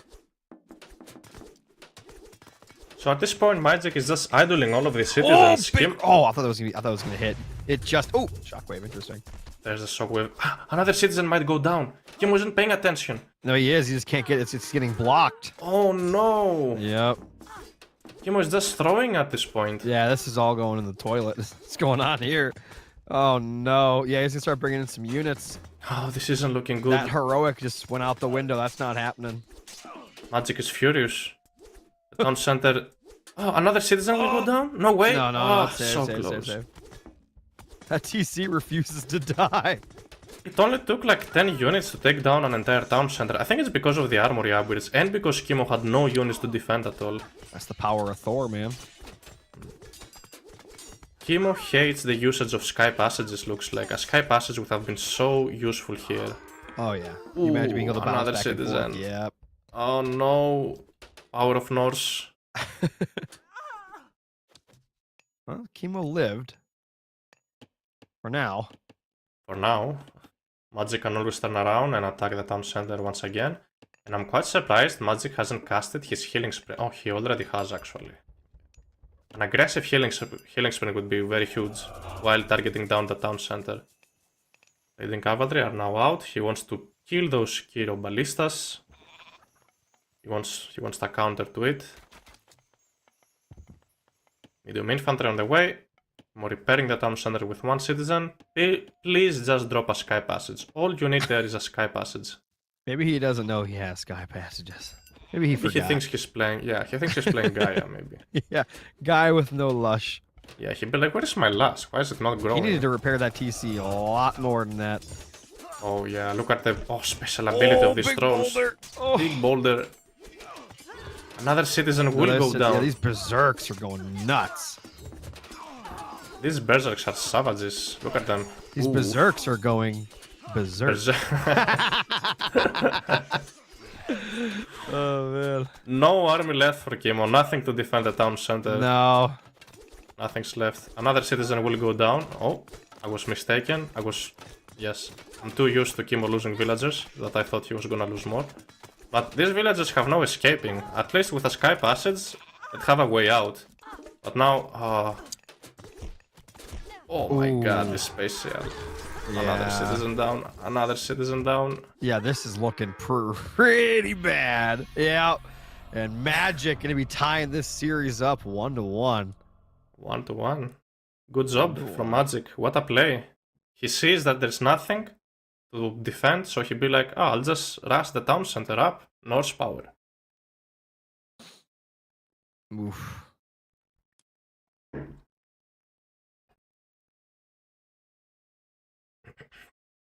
Name. At this town center here. Would be cool microing your units to dodge the enemy arrow. That would be quite cool if Magic did that. But he didn't need at the end of the day. I believe these berserks have their 4 city upgrades. I'm pretty sure we got Hall of Thanes and we got yeah, the other 4 city upgrade for extra hack armor. I'm looking at what's next. Oh, that's a Kronos Shenong on Arena. Magic is the Kronos. Wow. Just for the chat, for you guys out there, let me tell you, go get something to eat, go get something to drink, because you guys are in for a little bit longer of a game. Well, Arena is a booming map, isn't it? People want town centers, people want to play the late game there. That's how this map works. Well, at least Who do you Goldmines think's got the sometimes. better late game here? Who do you think's going to take that? Kronos will have better economy for the late game. But Xenon will have better units, so let me think about it. Actually, Kronos can have the better units. If he spams out Atlas Fanatics, he's gonna be able to deal with any type of units. Interesting. I think it's close. Kronos would have the better economy again. And if it comes down to having a full population Fanatic army, Kronos will win the fights too. So, but to get there, what's the late game army way. for Shenong? What's he going for? Dao Schwartzman, Myth units, and dragons. Dragons. No, he doesn't have access to dragons. I know. Yeah. He should though. But he does have a huge dragon. The Chinese he does. He gets the yeah. big electric dragon. Like the flying Osiris. Yeah. So I think it's going to be quite interesting as we're starting already now. Timer is up, looks like. And let's give it a minute.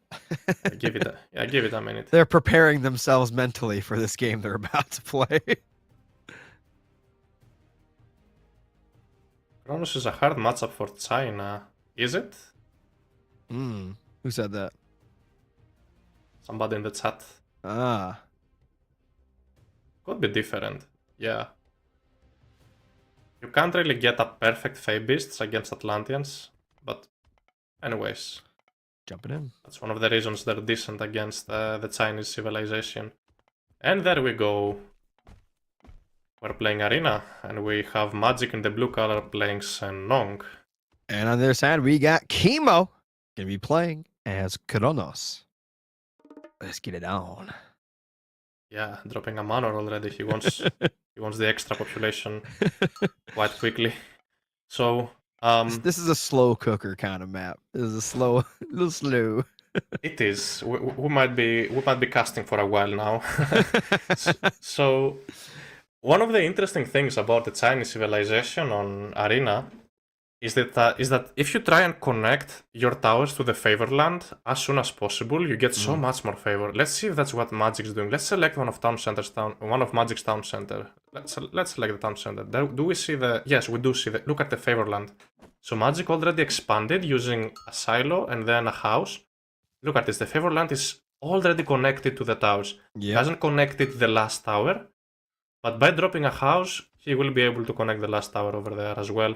get insane amount of favor. So what do you think? Village centers? I mean, yeah. Yeah? Yeah. Who's more likely to build Centers, one? town centers. Probably Magic. Okay. Magic does some weird, strange things sometimes, like 4 town centers, or that's. I wouldn't be surprised. I'm expecting Magic to play with some village centers, but grabbing a town center is the way to go. A settlement, and then if you want, you can add some village centers. That's how it works here. I guess we'll see what they decide to do here.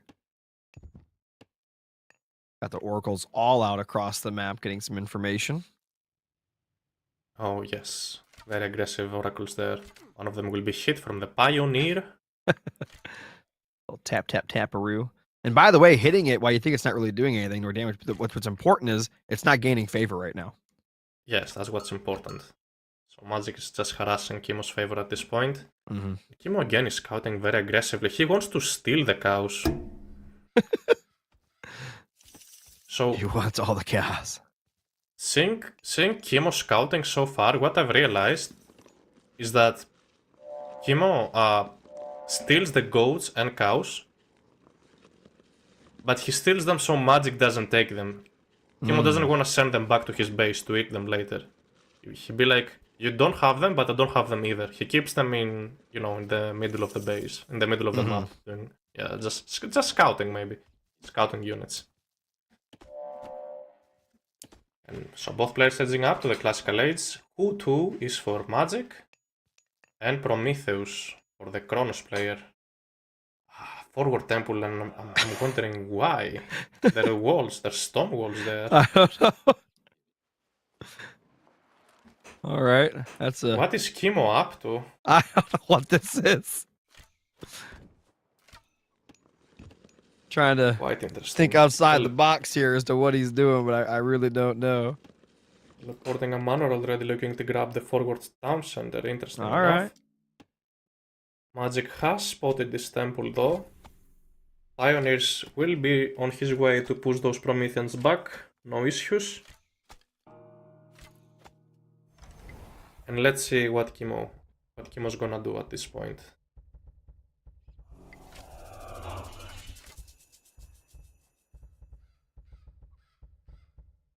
Apparently nothing. Well, looks like Kimo wants to get Theft of Fire first. Oh, maybe he wants to heroize those citizens and grab the forward town center as soon as possible. That can only make sense. Let's see what Magic will spot that and will send these myth units to harass the town center. We first... Oh! Looks like Kimo... Is Kimo rushing? Kimo built a counter barracks, and what else is he building? It's a ruse. It's a ruse. That's so confusing. It looked like a second fast town center. That's why he... that's why he built a manor there, no? He's gonna beat down the wall with the Terma. Ooh, yeah. This might not look good for that Oracle Magic. needs to put that relic away. Yeah, he has to. There is the temple there. What relic is another that? Valor. Heroizing. Oh, that's actually good. Fact that this Tiger can fly. No, the relic there. Yeah, if he time shifts his temple again, then he loses the relic again. So you're gonna have to. You're gonna have to hold. Yeah. Ooh, I know what Magic is up to. He wants to cast a defensive earth wall as soon as possible. He was also grabbing a second town center though. There we see the he's gonna lose that citizen. Oh, these units are gonna be trapped. Oh, no. No. Well, that's. But I mean, it's 2 Therma against 4 I think it's Pioneers. that myth unit. It might be, at least get to kill that. No, he's not gonna kill. Couldn't he just ran through the wall? Why didn't he leave? He wants to dodge the arch. If he runs in a straight line, this Therma will be able to hit the myth unit. So that's why Magic is just running circles with his myth unit to save it and dodge arrow fire. Interesting. Yes. Okay. Again, for Shanong, myth units regenerate on favored land. So that unit is going to live for a little more while. Unless Magic miss micros. Yeah, Oh. he did. Look what you did. You jinxed him. I was expecting it. Oh no. Anyways, Therma will go down. Oh, is he trying to snipe the low hit point one? He Oh, did. okay. He got one. Nice. No, he got Two some Therma. value. Even though he got trapped, he got value. Yeah, he got some value. So he killed a free spawned myth unit and a pioneer for 2 hero Therma. I mean, it's not that. It is bad, but it's not that terrible. Yeah. Yeah. So But where did that flying tiger go? Did Magic lose it? I think he lost it. He was raiding with it and now it's gone. It must have died to something. It must have died, yeah. You don't want to lose your myth units when playing Sanong. A Terma must have chased it down or something. It probably did. So what is Magic building? Is that a machine workshop? No, it can't be. It's And remember, military these camp. walls, like you said, they got the stone upgrade. So good luck using Therma to Yeah, take the them earth down. wall gets the extra HP. And on top of that, you can repair them. You shouldn't be able to repair earth wall. Why not? Because it's broken. No. Great Wall of China, not broken. Great Earth Wall of China. Okay. The Sky Lanterns will take a look at Kimo's forward town center. Magic having the score lead so far. Pretty nice. And there he sees the armory. So he knows Kimo might be going to the heroic age here. How will he respond to that? Oh boy, we got a hero coming. Yeah. Wuzu Javelineers will do a lot of damage against those Therma. They both missed. That was unfortunate, but they will hit the next shots. Look at this. There we go. Look at the damage they do.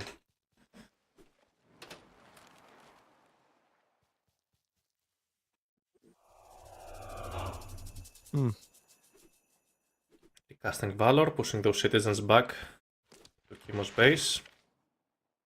Both players are aiming to go to heroic age. Look at those resources in the bank. They get 6 military and 15. Neither one is really doing anything here. It's just a little bickering back and forth. Oh yeah, and Rhea is on the way. Wow. Maybe Kimo wants to spam out infantry units. Magic should see that coming. Once he sees Rhea, he needs to know it's going to be Marmilo. Otherwise, what else can it be? Yep, both going to heroic now.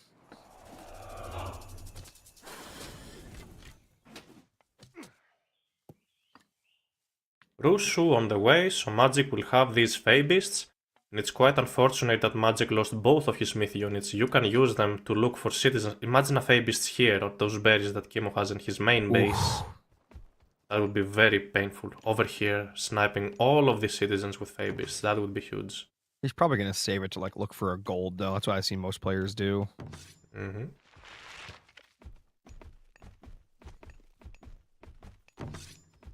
Magic does see that. And maybe Magic... I don't really like the military camps. Maybe Magic wants to spam out Dao Schwartzman, but this Dao Schwartzman will die, will lose to the Rhea Marmilo, no? They have better stats overall. You might instead want to go for Fire Archers. They'll do a greater job against Marmilo.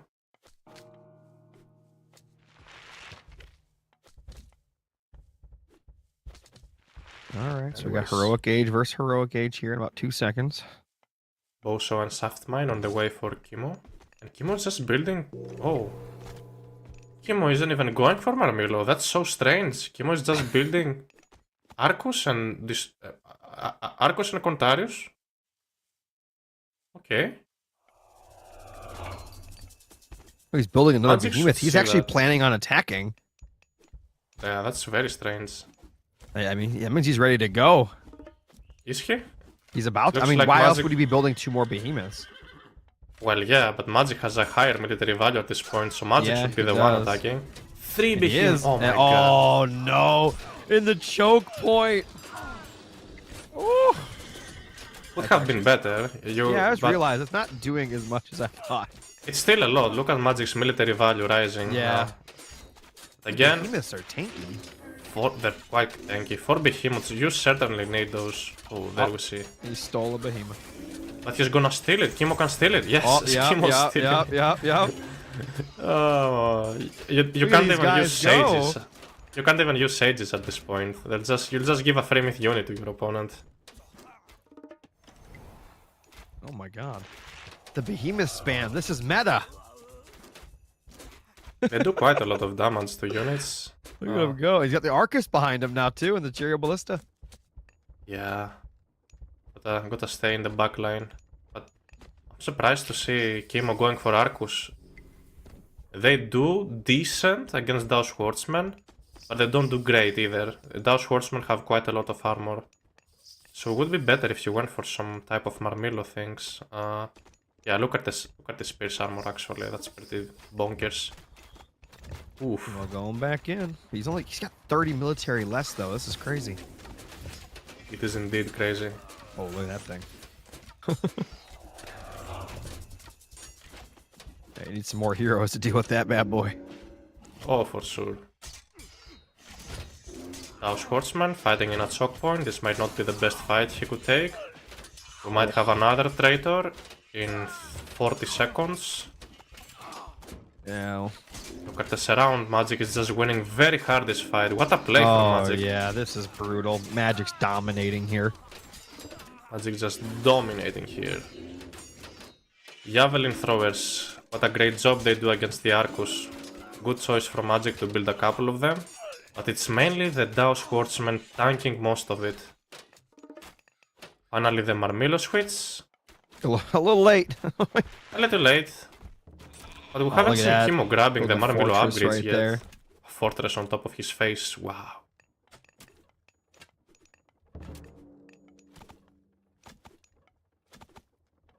Kimo will be stuck in his base. Will be quite tough for him to gather gold. Or, I mean, to mine gold or to gather any type of food outside of the map for now. As Magic is all over him.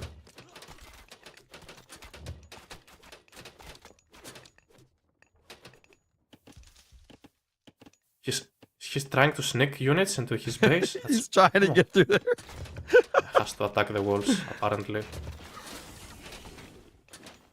Kimo's trying to defend here, but this is just no good. Kimo just doesn't have the numbers. Kimo doesn't have the cards at this point. He's got Trader in a second. What is he even going to use that on? Gotta go for a couple of fire archers if you're gonna deal with Marmillo. But I still like the Javelin throwers. They do a decent job against the Arcus.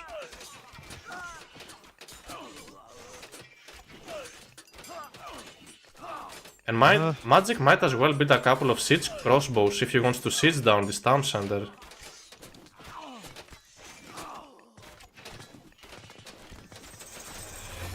Yeah, I was gonna say that's like the only thing you could trade her there. That's like a troll traitor. I think Kimo knows. Kimo probably knows. Oh, such a good unit to build.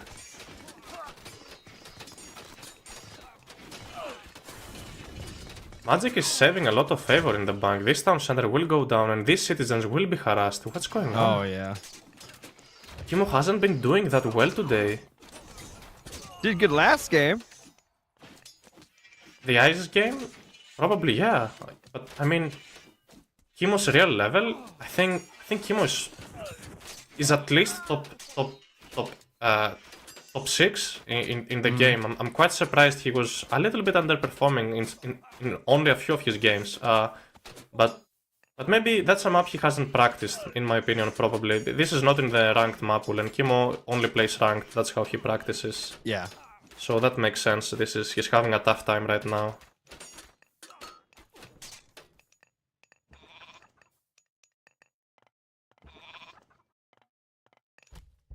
Magic going out for more hunting, looks like.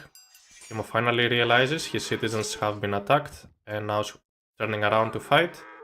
More citizens will go down. Kimo has finally caught up in the military value. So what does that buff do that it just did? This is also a Mythic Age myth unit, by the way. Sanong gets 3 myth units from an age above, for those who did not know. It's OP. This Marmelo switch is finally going to be strong enough. Look at him pushing Imagine away if he this. had gotten it earlier, the Merm Yeah. switch. Are they upgraded? Does Kimo have their upgrade? Their A upgrade? Can we take a look? Are there applied upgrades on the Marmelo? Yes, he does. Okay. Oriculum male.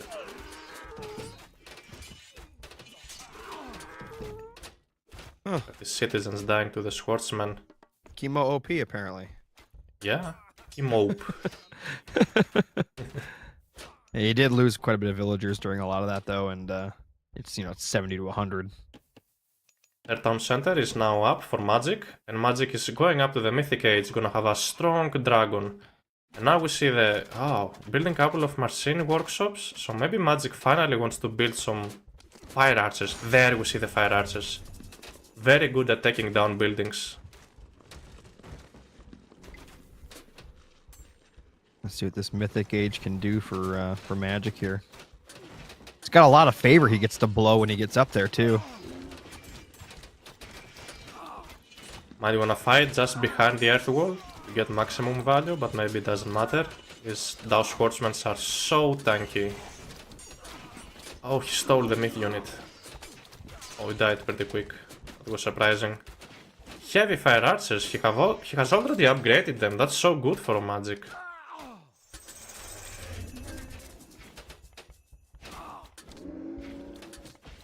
Look at that mythic age myth unit spawned for Shenong. Oh, he died already? Did he delete it? Oh, magic delete. Did you see that? No. Magic deleted the myth unit so it doesn't get traitored. High IQ plays, but would have been way better if he waited. He could have used it for this fight, for example. Because look at Kimo. Kimo will have another traitor in another 1 minute, maybe. So maybe he deleted it. Yeah, but Magic's gonna have the super dragon in a minute.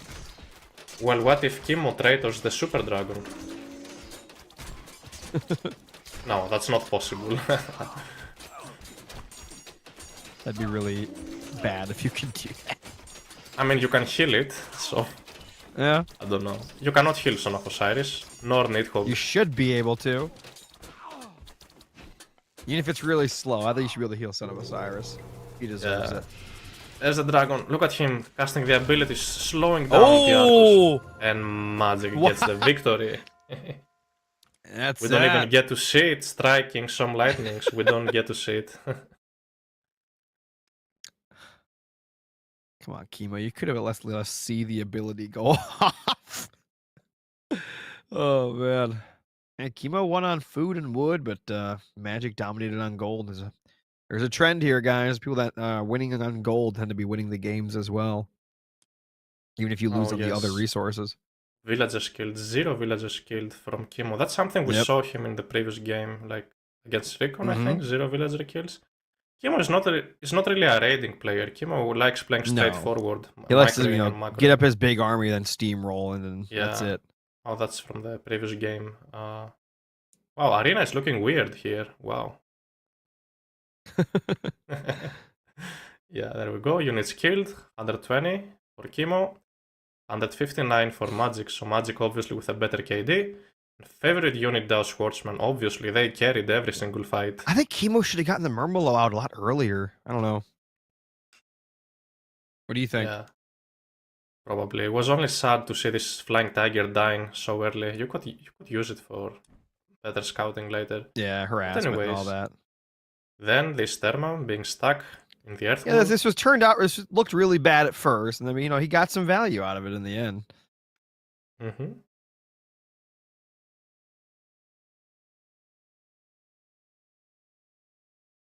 Got the Fey Beasts. All of these units were poisoned, basically. Look at them, and they're still in the poisoned area. Yeah, they're just so huge. Sitting they all died. Only the myth unit survived. What a play.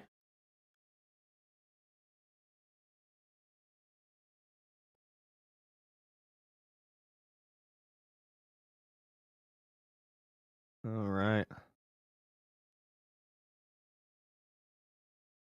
Oh, we got another Chinese leader here in a minute. I'm excited. Oh yeah, and that's Magic once again. Kimo loves his Greeks. We haven't seen too many Greeks on the map Steppe. And looks like Kimo will be one of them to pick them on that map. Yep. Absolutely.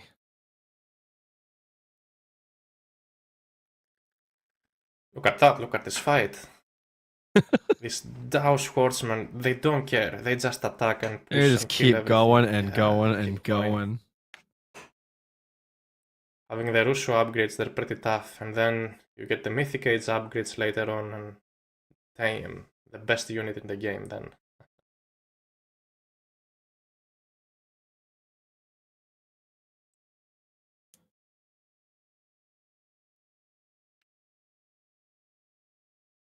But this flying bird. Flying flaming the Zukyu. It boosts friendly units, looks like. Yeah, I was asking you what that buff was, but I guess you didn't know. No, I told you. I thought you were talking about the other buff. There are two buffs. No, I was talking about that thing, the buff it did. Oh. I mean, plenty of buffs. Lots of buffs everywhere. Yeah, buffs everywhere. It actually did a lot of damage right there before it went down. I just realized that. A little magma ball it did. Mm-hmm. These behemoths. Oh. Behemoth did not manage to get this town center down. No. I thought he was close, but anyways. And then the fire archers transition to take down the Marmillo. Look at that. All of them just dying. All of this Marmillo. Look at them. Oh, they just destroyed. Not a good fight for Kimo there. Oh, it looks like we're jumping out here. Yeah. Jumping over the next game quite soon. Kimo playing Zeus once again. And Magic is doing the Fuzi. I'm not sure how much Kimo has practiced this map. Mm-hmm. But we will find out now. Wow, already jumping in. No wasted time in these last two series at all. Yeah, we're not wasting time as this is game number 4. Mm-hmm. And we got Magic playing Fuzi. And in the upper left, we got Kimo playing as his Greeks, the Zeus. And this is Steppe. Yeah. Another interesting map.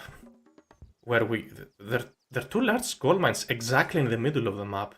This is very similar to one of the arena spawns we saw. Magic dropping a fortress here, securing both gold mines. That would be amazing. Yeah. And again, this is a map that usually you're not looking to grab a town center. Maybe Magic get to have a good second town center actually. Look at that on the right side of Magic's base. Yeah, there is a town center. Food there on the outside. You got the gold. Yeah, a settlement with a gold mine. Wow, this is huge. And since he's playing Fuzi, Magic get access to forest protection. So imagine fortifying that location over there with forest protection and a ballet. Then he could easily go to Mythic Age, no issues, while Kimo would have to fight for his gold mine. Mm-hmm.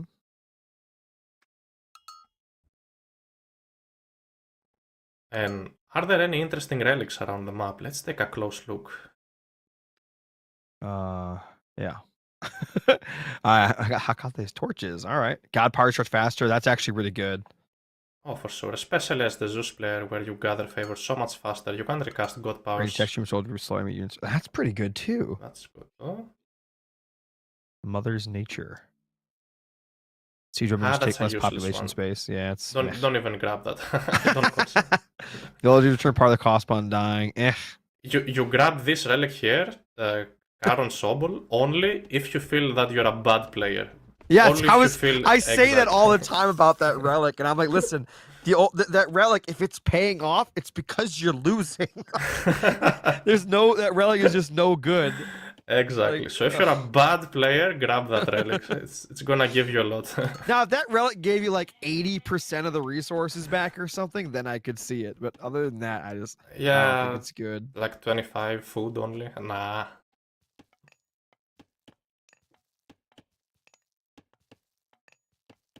Okay. Kim already building his temple in a very defensive style, protecting the gold mine. And I'm really curious to see what Kimo's planning. Second TC. 4-minute advance, second TC. What does his second town center give him? Always. I don't know, but he's gonna make one. Watch. Let's have a look at Kimo's settlement. What does it have? Woodlines. only has wood lines. He's gonna go for a Oh. forward TC. That's what he's gonna do. That would be even. Oh. But there's nothing around this town You center. know what he Not does? even a wood He line. takes the TC in the bottom right away from Magic, and he just builds it. That's the play. Wow. That would be a Yeah, very that one savage right strategy. there. Just take that Yeah. right there, then wall it up. Just cast Shifting Sands and get it, yeah. Well, it's definitely a second town center. Looking at his gold mine, look how many villages he has on gold. Kimo has like 8? How many villages are on gold?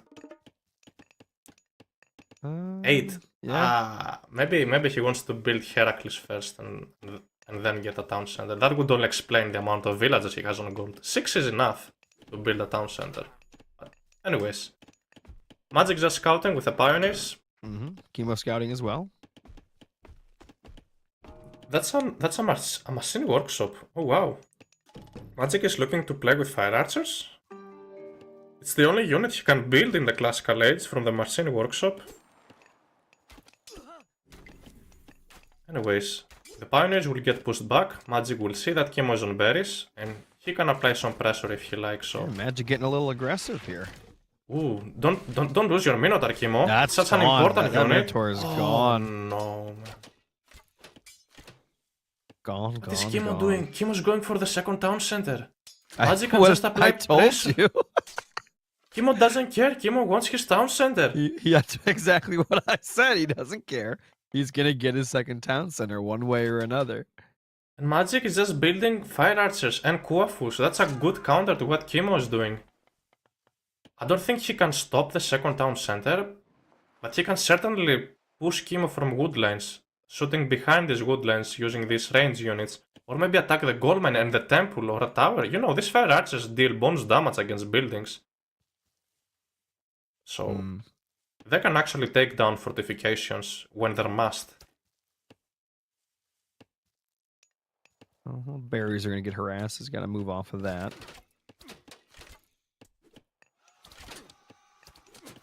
I don't know. It's looking like Magic's doing a good job splitting up those TCs, putting his army in between them here. Oh, for sure. And funnily enough, Magic is ahead on the civilian units, considering he's mixing Kuafus. That's what's keeping him there. Look at this harassment going.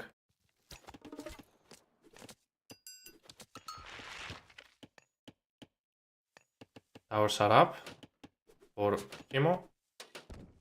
A great defensive fortification. And let's see how well will Magic do with these many fire archers out. Don't forget, Magic has lightning weapons available. So once a big battle is about to happen, he could certainly cast it and take a nice fight. And wait, what is Magic doing? Is Magic grabbing a second TC? No, he's going to the gold, I think. I assume. I mean, I don't know why I would do that already, Probably. But anyways, not the best silos he could build, but maybe he's paying more attention towards his army, which makes sense. He wants to kill as many villagers as possible. He's on a timer, since Chemo has been booming for a while. And what would be the counter from Chemo here? What would Chemo want to do at this point? At the very least, hear me out. You build Yes. units. At the very least, you build Actual units. military units. Look at Magic just sniping the farms. This Yup. is so smart, actually. Like if You I can can't destroy kill your every units, I'll single kill your farm. farms. Definitely. Oh, the town center is about to come. This is so smart, actually. Oh, he lost a pioneer, though. Better micro next time. Anyways, Magic having way higher military value. And he's not that behind in the civilian count. He was just going to a triple archery range. Wow.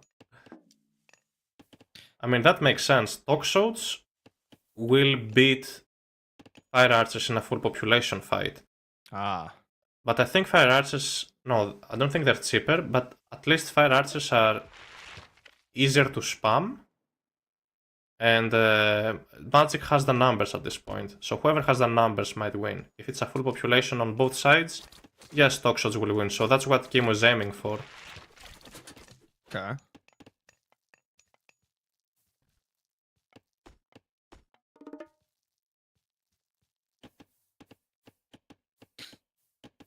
Well, Vil counts relatively the same here right now, even though Chemo got up a little bit sooner. Yeah. And he's gonna As snipe another farm. Yeah. As Magic, I would be happy to just snipe the farms down, not gonna lie.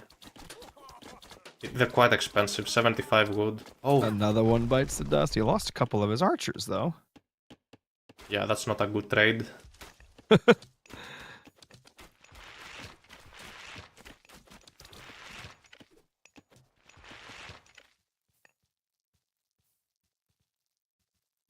I'm quite surprised Magic isn't just committing to his plan. Magic looks like Magic just... Oh, he's just going to Heroic Age. And that's Gumang. Forest Protection we talked about. So there is no way for Chemo at the moment to apply any pressure on that second town center on the right side, since Forest Protection will be used defensively. Yep. So Magic going Heroic Age, what does he do from there? He just goes Mythic. How will Chemo push at all? Chemo has Toxotes. Are they any good at attacking buildings? Especially forest protected buildings? No. He's gonna try to play Zeus like it's Hades. Not even Hades can kill buildings with archers. Maybe at the Mythic Age, once they have burning pits.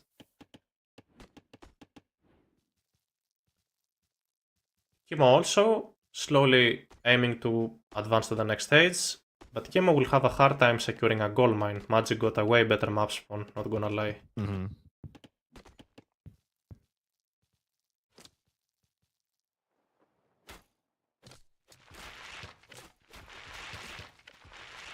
It's a lot of Toxotes. Yeah, indeed. Now Chemo moving out. I'm kinda surprised Chemo isn't using a scout or a Pegasus just to check on what Magic's doing. And Magic, before even going Mythic, first gets his economy upgrades, Boso and Shaft Mine. Can go for it since, you know, they train these upgrades research nearly instantly, right? So yeah, can go for it. Just straight to Mythic. Oh boy. Of course, straight to Mythic. Look at his resources. Wow. So what's the comp once he gets to Mythic? I mean, if you're against Toxotes, you just build a couple of cavalry. That doesn't matter. If you're just against Toxotes, you either go White Horse Cavalry or Tiger Cavalry. Both work. And dragons. Oh, and Johnny Wick. John Wick.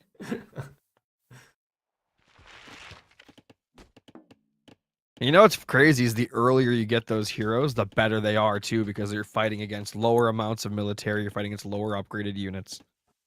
Oh, for sure. And doesn't look like Chemo's any close to the Mythic Age at all, so looks like Chemo wants to play the Heroic Age game. Chemo's about to spam as many units as possible and maybe play with Bronze, but again, Mythic Age China, so strong. I mean, Zeus's Mythic Age is really good too, right? But like, I just don't see him getting Mythic. He's not getting there anytime soon. I was gonna say. Let's look at Hades ball, but this is not a Hades army.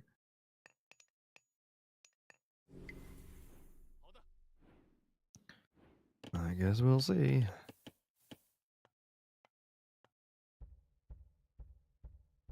But this White Horse Cavalry. Magic sees the hoplites, so he knows he has to either continue building those fire archers or switch into Tsukanu or something. It's up to him. Ooh, a Peltas will go down. Nice snipe a little from Magic. snipe there, yeah. Just the little things, little victories. Little victories count. But look, now this is going to be a great flood on an archer army. Well, So I'm we gonna saw be how honest. Great I haven't seen a good Great Flood today, so I'm hoping to see one Wait, now. yeah, exactly. We're about to see one now because this is mainly a ranged army, and these units have so much less hit points. Yeah. They're gonna die nearly instantly to it. There is a counter. You could use your restoration to save your army from it. But so let's see if Chemo pays attention to that. Let's see if he'll do that. Yeah. I mean, I'm gonna be honest, I've yet to see a good flood, so I'm hoping to see something here. I don't even know what's a flood. Okay, I get the flood. You know, let's say you do a bunch of damage to those archers. Chemo's eco is still really good, and you know, I get the late game China thing, but I guess we'll see. Does bronze to protect against the flood or no? Does it help? He can. Yes, it definitely helps. Be interesting to see how that mechanic. Oh, Oh, here comes the wait, dragon. is Kimo committing to this? Oh, look at the damage. No way. Resto, quick! Yep, there it is. Oh. He used too early. Wait, what? He lost Wait, his what? Hydra. What? No. He panicked with it. What was that? Magic is the god of misclick. What? But again, Kimo shouldn't be taking a fight over there. Look at that. Once again, the special ability of that dragon. Something Kimo should I asked for the consider. best Great Flood of the day, not the worst. What even was that? I don't understand what just happened. What? Oh my god. He's lucky that dragon is destroying this army. Oh my god. I mean, Kimo needs to use his bolt, right? You either use it on John Wick or you use it on the dragon. You have to use it somewhere. Look at that. Aha, finally bolt. Can he just remake John Wick though? Yep, Yeah, John Wick. and he trains so fast. This is crazy.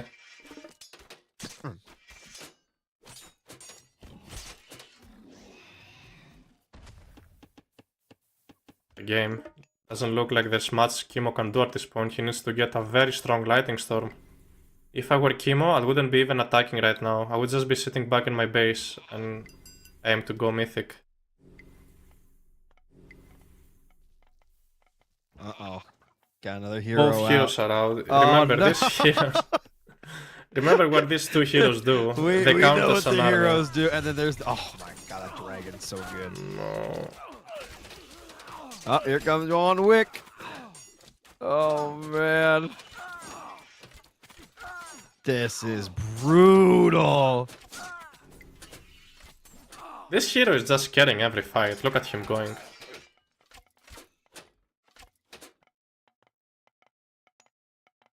And again, the dragon casting the special ability. Who needs a flood when you got John Wick on the field with his backup pet dragon? Magic should have been punished, in my opinion, for casting such a bad Great Flood, but heroes that are was carrying crazy. here. That's Yeah. that wasn't a bad Great Flood. Don't give it that much credit. That was the worst Great Flood ever used. And we hope for the best Great Flood of today, Look but we at didn't John get it. Wick! Oh my, Oh my. god! This guy doesn't care. What a beast! Oh, look at that. And there's the siphon. Look at it go. Follow Like, my fire. Yummy. Thank you. Oh no. And then he's just following the fire. Follow the fire It's- brick road. It's just And heroes. there's the at this water. point. Magic's just building heroes. It's Pioneers, John Wick, Nisa. It's just heroes. No more fire archers. No more human units. Oh my god. That hero is still alive. Look at him. Oh man. The dragon finally gonna go down, maybe? Maybe, yeah, there it goes. And there it is. I am Magic gonna take It's it. game. Magic's It's a just long day it's taking the been. victory. Yeah. Funny games. Funny Great games. Floods. Funny games indeed. Let's take a look at the post game. So villager pick 96 for Kimo. So Kimo managed to get most of villagers out, but didn't really get to go to the mythic age. And economy was better for Kimo at the end of the day, but it's just army quality difference. The Baba Yaga, the boogeyman came out. John Wick. That guy's something. Military 31 units killed for Kimo. 115. Oh, Magic killed 115 units. And John Wick was 100 of that. Yeah. The other 15 was the dragon. Buildings raised, 6 buildings. That was probably 6 farms. Oh man. Looking in a There couple, is. yeah. Your Of replays highlights. here. Yeah.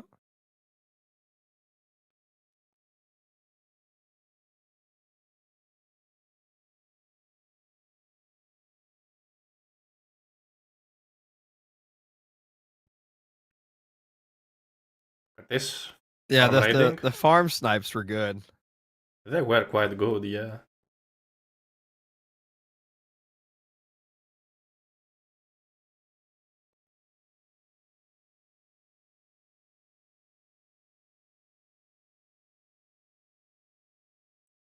This White Horse Cavalry looking to snipe a couple of Peltasts, reinforcements. Here we see the Waste of Bronze, I think. Kimo should have retreated here. You can always attack a different location, like exactly how Mista did against Kvoth. Once, yeah, look at that splash damage. So, once somebody casts Forest Protection here, Look at you that! just...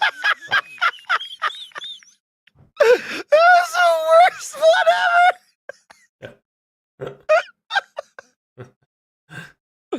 What even was that? How can this person be on the finals? No, I'm kidding. Magic! I love you, Magic. What was that? I need an explanation. I really do. Oh my god. The Magic Flood. What a game. Wow. You know Magic's in chat? Good. Where is he? Have him explain what happened. Magic, tell us this was a misclick. No, that was on purpose. It was a mind game. It was a mind game, yeah. It had to be. It had to be. And look at this guy. Look at the guy. Look at the boy. Look at this Magic boy. He's also regenerating. Wow. He life steals. Oh. Look at him casting the ability. Look at the amount of hit points he gets back. And back Look to at full him, HP. back to full HP. He doesn't care. That was amazing. What a series. Wow. What a day. What a series and what a day, and even a more exciting day tomorrow. Magic ending up, Exactly. taking it 3-1. And we got the loser bracket finals tomorrow, and then the grand finals later That's on. right. That's right. All right, guys. That was pretty exciting stuff. There we see. Here's the bracket. There's the bracket. We will be watching tomorrow first the Mista against Recon in a best of 5 series in the winners bracket final. And the loser of this series will play... Wait, it's Is it not against- over. Oh, it's not over, there's still a couple of What? matches. Wow. Oh, Okay. We have one more series to go then. Wow. What series is that? I'm quite curious. One more series. Losers bracket I don't even know if the semifinals. sun is still out. I don't know what time it is. I don't know what's going on. Yeah.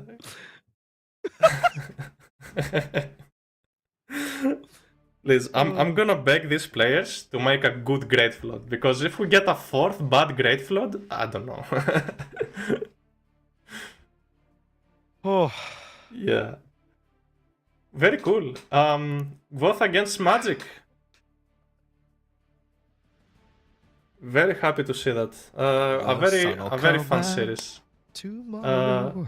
So we will be casting then both against Magic, and the winner of this series, both against Magic, will be playing against the loser of the Mista against Recon tomorrow. I'm right. Am I right? I think that's how it works. That thing. Yes, that's how it works. Exactly, that's how it works. So we have a very long and exciting day tomorrow. But for now, we still have a series to cast. And yeah, I'm looking forward to it. I want to see the drafts. I'm so excited for this one.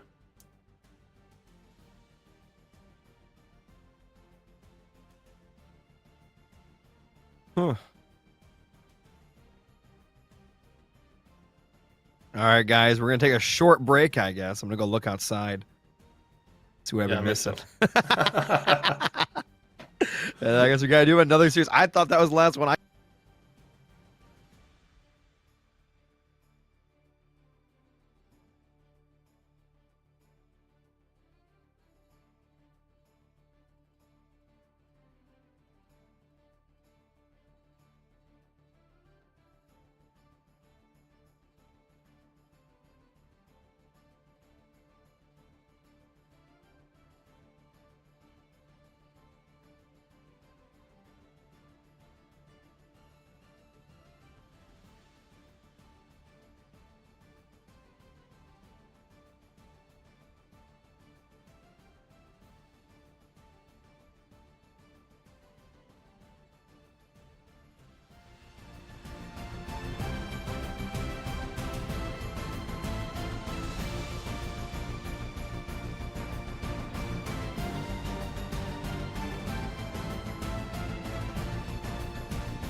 Welcome back, guys. We got one more series to go here with Kavath and I Am Magic. Oh yeah, players already have been drafting. We already see the map draft. We got Giza, Anatolia, Steppe, Arena, and Ghost Lake. Very interesting. We're gonna see John Wick again. John Wick again? Is that a Fuzzy? Yes, Magic picked Fuzzy. His very first pick. Oh boy. We see another Gaia pick from Magic now, and Gvoth is picking the next two gods, and he's getting lucky. And what's his last pick? Let's take a look. Gvoth picking it at the moment. Has 10 more seconds to pick.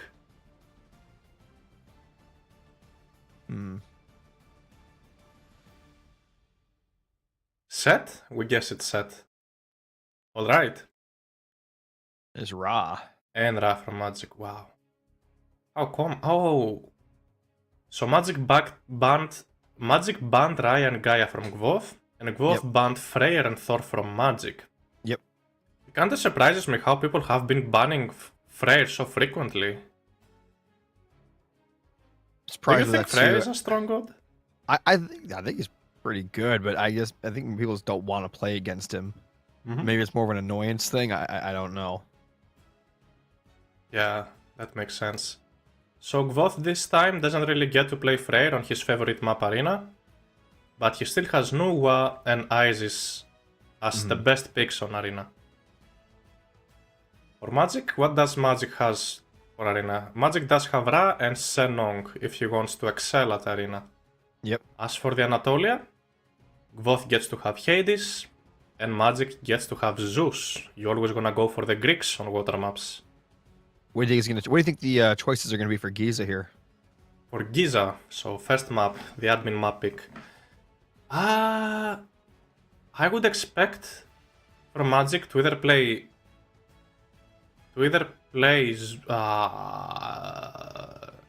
Gaia.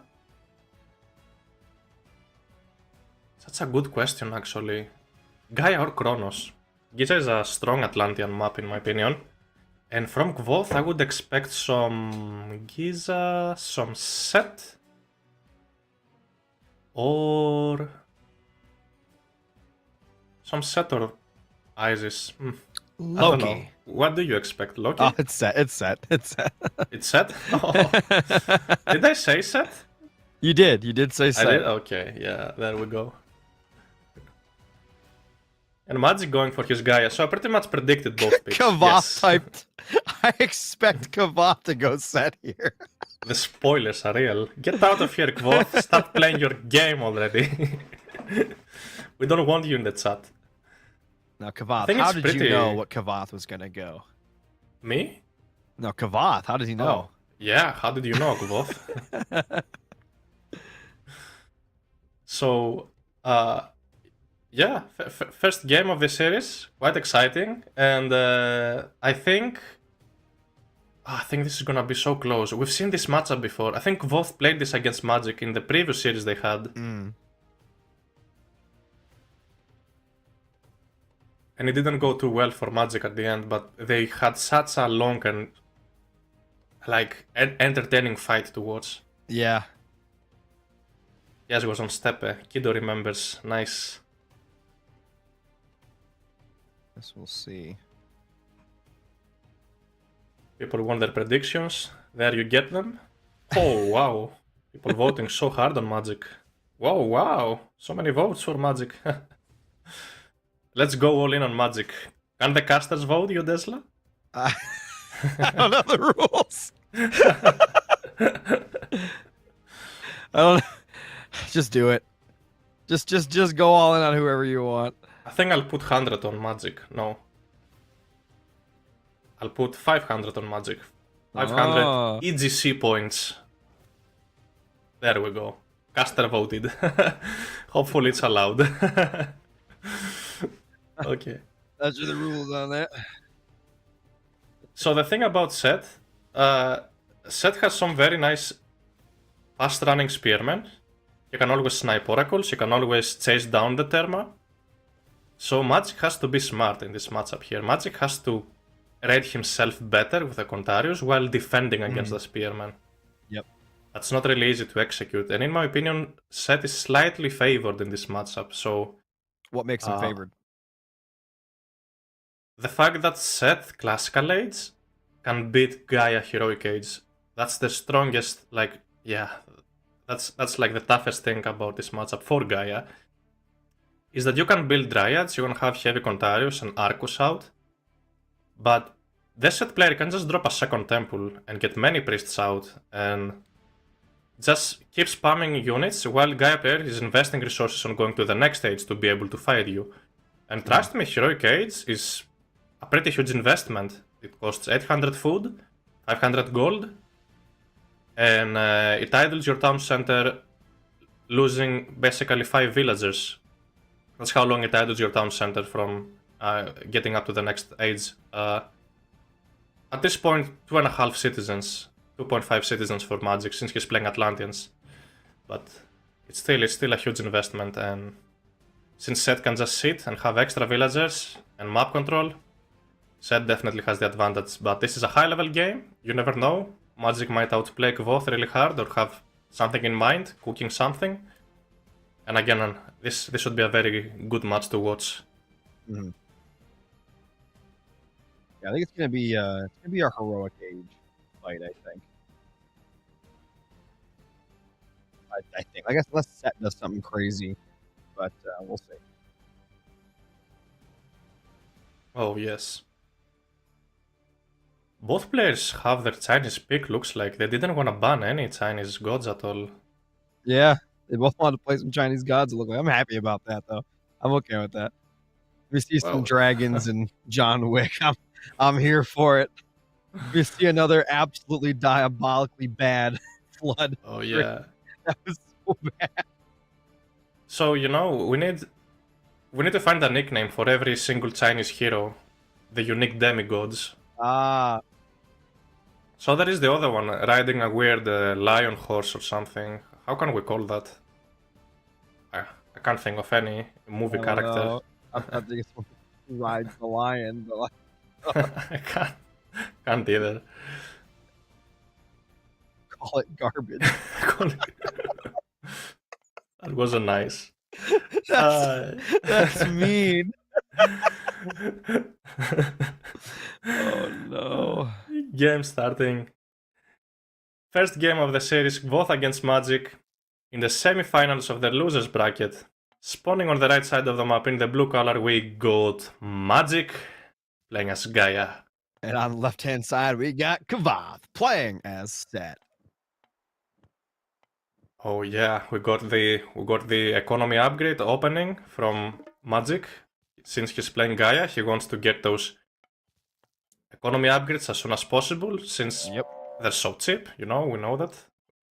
And Kvoth on the other side just opening pretty standard with a first monument to the villagers, and just getting pickaxe as soon as possible as well. Mm-hmm. Just doing his build order, pretty standard stuff.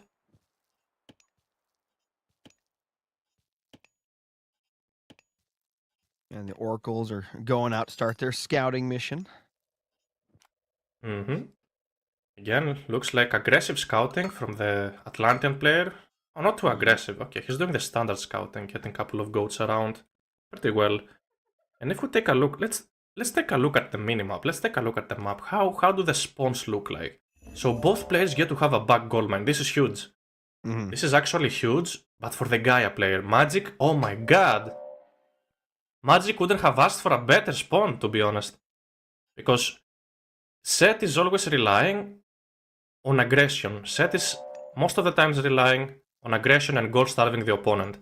And at this stage, since Magic gets to have a back gold mine, considering Magic also has the Gaia trees, Magic can give up on hunt and go for farms, Gaia farms, and on top of that get the back large gold mine in an emergency situation. So Magic is gonna be more than fine at defending any type of aggression, unless he throws. Yeah, I think he just wants to defend with as little as possible and just get to Heroic Age. Oh yeah. One advantage Gaia has over Seth is the economy. So as long as you gain more economy and build more units and more upgrades as Gaia, and you start then raiding with cavalry, these are your winning conditions.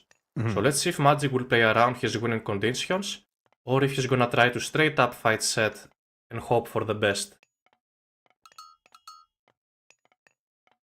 So do you think Set's gonna fight here in the second age, or you think that they'll go heroic as well? I would be interested to see Gvoth trying to go for a second town center, but most of the time, seeing how Gvoth plays, he tends to go for the very aggressive plays when playing Egyptians. So, yeah, I'm not quite sure what Gvoth's gonna go for, but after scouting the back goldmine, he should consider grabbing a town center instead.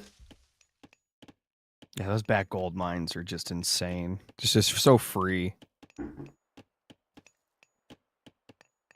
So, we see a red dot in the minimap in the corner, so Magic, I mean, Gvoth sees with one hyena, Yeah, he sees the he gold knows. mine. So he knows that he also has a back gold mine. I think, yeah, he scouted that anyways. But what about Magic? Does Magic know he has a back gold mine? Let's go over Magic's point I of would view. assume. Oh, he doesn't know. That's crazy. Oh no, Magic. This is why always you wanna use just one goat to scout the corner of your map. Always. Oh no. Hopefully Magic can throw an oracle in that corner just to be safe and gather favor in the so he gets to see that gold mine. That's what usually what he Atlantean actually is. players He do. is. He's I sending see an it on the oracle. map. Ah, thank God, an Yeah. oracle. Wait, is it stop? I thought it was stopping for a second. No, it's going. It's going. It's going. Okay. Both players up at the classical age. Gvoth is just hunting in the middle of the map, so Gvoth isn't looking to grab a second town center. Gvoth is just throwing a couple of barracks. Has Magic now seen the gold mine? Yes, just he now saw it. does. Oh, thank God. It's so crazy we didn't see that. There we see a counter barracks for Magic. Maybe in response to this barracks from Gvoth. And Hyena's putting in some work. Can turn around and use a citizen to eat that hyena. Free food. Oh, Why not? Yep, there it is. Wait, what Magic? Is Magic grabbing a second town center? This is so risky. Wait a minute. He is getting it. Oh. And Imagine if Kavas gonna get aggressive. He's getting aggressive. Gvoth doesn't know though. Gvoth wasted his vision. Gvoth had no idea what Magic was doing. No, I think he's gonna scout it. I think he's gonna scout it. The monkey's coming in. Oh no. The clutch This is monkey so scout. risky. Gvoth can do something very strange. Gvoth can do something very aggressive here. He can shift and send his villagers and his pharaoh if he wants to. Oh, Is that what he's going for? Oh no! Okay, Oh, he at that least got canceled. he's at least saved. Okay, he gets to save his Yeah, the citizens. villagers get away, but this still is painful. The citizens get away, but this was so risky from Magic. Anyways, gets to at least he sacrifices his carnivora and a couple of resources, losing that town center. Maybe 100 resources are down from Magic from this town center. And of course all of that citizen idle time. Mm-hmm. Couple of hero ballistas are out to defend against that. Why are the wad jets? What? Oh, What? Gvoth. Gvoth, pay attention. What? Gvoth, come on. What? Don't lose What? your wadjet. Ah, What one was wadjet down. that? Nice snipe. Maybe he didn't realize. Maybe he was macroing. So this is time. It's time for Magic. He stays in his base. Wait. No way. Magic is taking back. Magic is just grabbing back his second town center? I mean, that's a great choice, but is he not concerned about Gvoth literally rushing him back? Nah. He's like, you know, he's thinking. He's like, he would never expect me to do it again. This is the thing about Magic. Magic somehow gets to make the counter strategy without realizing it. And it's the correct play to grab the town center since Gvoth is also going for a second town center. That's the correct play. But Magic hasn't scouted this town center grab from Gvoth. No. So Magic getting lucky with this one. Very good. And on top of that, he's even trying to apply pressure. Come on, Magic, that's way too greedy, man. Let's see how's that's gonna go for him. Pushing those villages back. Ah, this is terrible for Kvoth's economy. Yeah, I mean, Kavath's getting bullied when his opponent has half his military pop. It's very confusing. The citizens trying to raid. Town center is finally up. And how will these players proceed? What is their game plan? So Magic dropping double military barracks. So this could either be Marmilo, or could be a fake Marmilo opening into a fast heroic. We saw him doing that before. Mm-hmm. And for now, Kvoth is just responding, building a couple of slingers to deal with the hero ballistas. I like his little wall down there. A very smart wall, not gonna lie. Oh, an oracle died. Come on, Magic. Where are your heroes? Where are the hero ballista? You can pretty much defend against. Yep, there they are. Yeah, you can slow down one of the spearmen using your Galadriel. Yeah. Yes. He's bobbing and weaving. And there we see some Marmilo. They will do a good job against the spearmen. I would love to see a wall from Magic. I would love to see him. There we see a wall, walling off that back gold mine, finally. From the wood line to the edge of the map. Oh, using a building. That's even smarter. That'll work.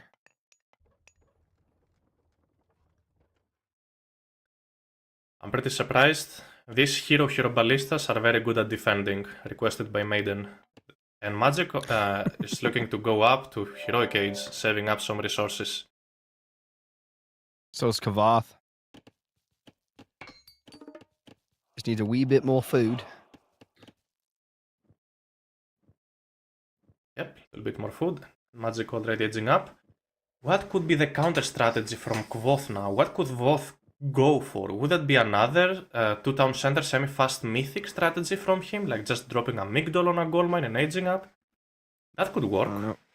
What is Magic gonna do with heroic? He's just gonna Contarius? What's his play? Contarius, Dryads, maybe Marmilo. Oh, stealing that relic in front of his face. Right in front of him. It's like, oh, thank hello. you. You don't need that? I'll take it. Oh, look at that. Oh, more hit points for the range soldiers. Plus 10%. Yep. It's quite good, actually. It's like an armory upgrade. Almost. Oh, okay. Magic's going to sport this army. Operation going. Has to save his oracle from the Wadgets. Nice job.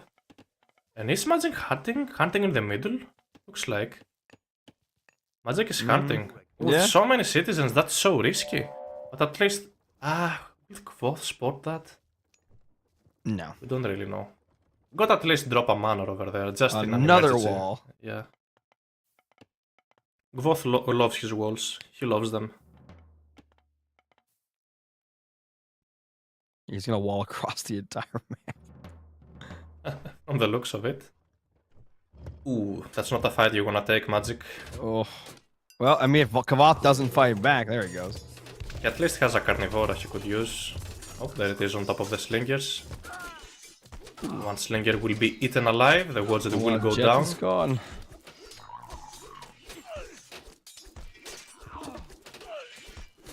But this is an unnecessary fight from Magic. Magic doesn't have any military. Ooh, wow. What a fight from Magic. Very well done. He just has to keep his advantage now. Stymphalian bird. Apparently it gets murked by a phoenix. Wouldn't even be a bad idea for Kvoth, for Magic to just straight up build a third town center and focus on staying at heroic age for the rest of the game. Oh, there it is. Oh look, Contarius, and the wall wasn't finished. Poor villager gonna lose its life trying to drop these risky walls. Just trying to protect the base, but couldn't do it. Yeah, and the Contarius going around the pyramid. And another Hesperus tree is dropped down. And Magic just upgrading, booming, because Magic is expecting... Oh, look at this. Oh, going deep into the base. Oh, Contarius are so very good raid. 2 villagers down. Magic is ahead by 12 civilians overall. So looks like maybe Kvoth is going... Does Kvoth... strange how Gvoth has such nearly no food in the bank. Maybe Gvoth isn't even looking to go up to the Mythic Age. Maybe he wants to play the Heroic Age game. It looks like he Magic? wants to fight here, possibly, but I don't know. Yeah. Those Dryads are so good. This adds so much like free pop for your military, and they tank a lot of damage. Oh, for sure. And the thing is, Gvoth has an army full of slingers. Once Implode hits, then all of the slingers will basically die. And on top of that, Magic will have an army full of everything Contarius. dies to an implode. Except John Wick. But Oh yeah, that's right. That's right. Yeah, he yeah. fights the implode. he hits the Implode. So I'm saying, once those slingers are dead from the Implode, you get to use your Arcus to kill the Spearman. Man, these Katarius are putting in work, man. They're not even dying either. They're just running through. Oh yeah. At this point, I don't think Magic is even looking to raid at all. Magic is looking to scout. Did He's using Kavath this finish unit- that wall up top? I think he is now. That's actually really good. Probably did. Big fight. Wait. What? Oh, There he he's goes. not paying attention. Oh Now no. he is. Dryads are tanking all of the Spearman damage. This is not a good Yup. fight for Kvoth to take. Come on, Kvoth. Look at these Dryads. Ooh. Oh, yeah, to he just. retreat from it. Yeah, that's He's no losing good. way too much from it. Scarab will go down. The Stymphalian Bird on the run.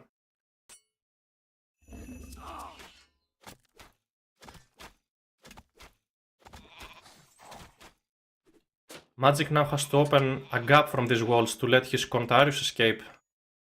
The little raiding group. Do we see a palace anywhere? Has Kvoth even built a Migdol stronghold yet? I don't think they have access to the Mythic Age yet. None of them do.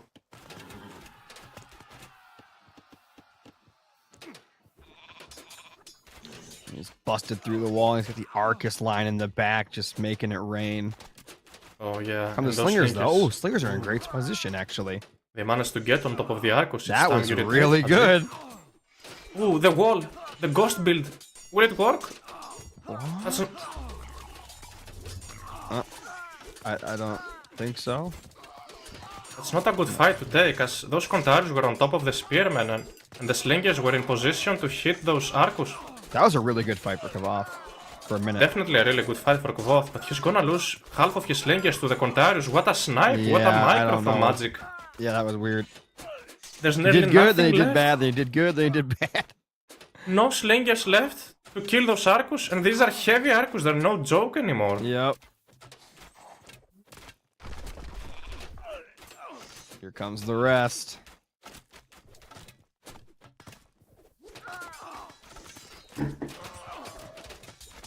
Are getting down the town center, which is quite unnecessary, I would say. Can always go for a fast implode as the Gaia player, but Magic is looking for blood here. He's trying to keep it alive. Oh man. Are there any slingers anywhere? There's a few on the left there, but he gave it up. He gave it up. Those spearmen are more than enough to defend against the Contarius. Wow. Both sitting at the same military value so far. And ooh, what a cleanup at the end of the day. Those priests being targeted down. He's coming back. Once again Those attacking the town slingers have got to center. get in there somehow on top of the Arcus. They definitely have to. Gvoth tried his best to hold on in this position. Spearman putting in some work. Magic just pushing and pushing more. Yeah, it's crazy because it looks like Magic's losing a bunch of units, but still has the military lead. It's the spearman mass at this point. I don't really like this Yeah. Stymphalian bird attacking the town center. Yeah, better use it to target down the spearman. There we go. Yeah, There was some magic. should have been doing that the whole time. Well, yeah. The Arcos are just shredding those units down. Bird's gone. What a fight. Bird is definitely gone. Kavath with an amazing hold right there. And you know what's the best part about this? Magic can just go to the Mythic Age behind that. Look at his resources. Imagine an implode on top of the town center. That would be devastating for Gvoth.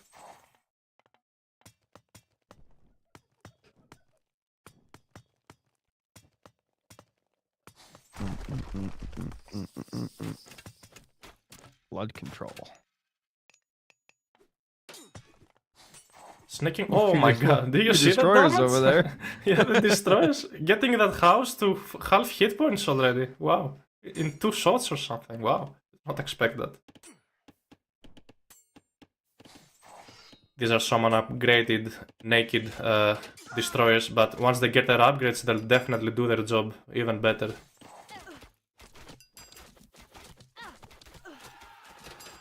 They're getting down the villagers behind the wood lane with a micro. Spearmen are in position to push back this Cortarius.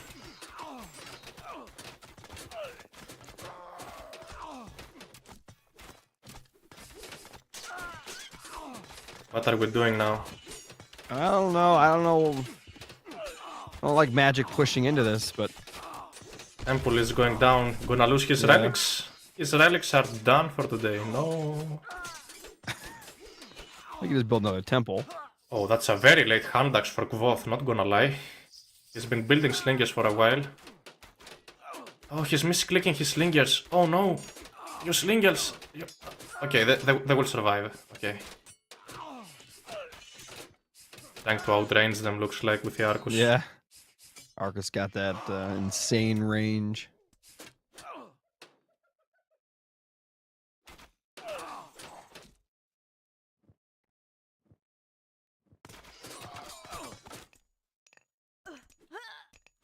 Yeah, that's brutal. That's a brutal sucks. Raid. That sucks so bad. Gvoth didn't even see that coming. No. Gvoth will finally notice and try to retreat. Not gonna save any citizens at this point. Implode is on the way.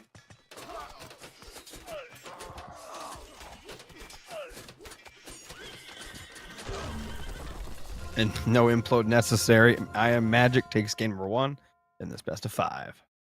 What a game. Best game of the series, yeah. Let's take a look at the post-game. Largest army, 63 units. I'm pretty sure Magic had more than that. Anyways, taking a look at the economy. Oh, wow. Magic gathered so much wood. The only thing that Gvoth gathered more was gold. And he had Look at how much more. It's 4 times the amount of wood. Yeah, this is crazy. Gaia economy. It's the Gaia trees. You have a higher gathering rate on those trees. That's true. That's true. It's not 4 times as much, but yeah. Well, Gaia still loves wood, so Gaia is a wood god overall. So isn't she made from wood? Goddess of Earth, pretty much. That's right. Units killed. Obviously a better KD for Magic. 163 units. Villagers killed. 38 for Magic, and 1 citizen was killed from Gvoth. Favorite unit, 43 Spearmen, 34 Contarius from Magic. It's that last raid on the gold was like the nail in the coffin. Oh, for sure.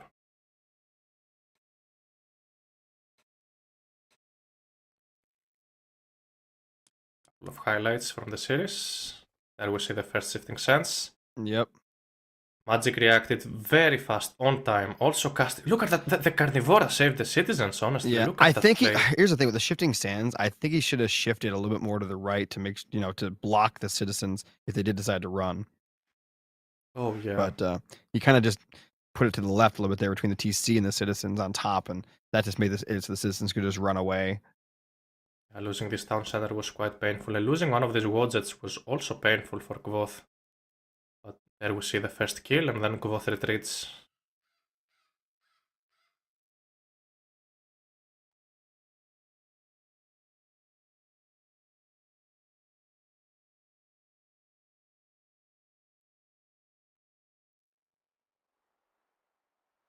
There we see, taking a fight. Magic literally winning a fight with 3 units against 20 units. I don't know how he managed to do that. Look at this. Gvoth retreating and losing. Oh god. That's crazy. And eating a slinger at the end. Yummy.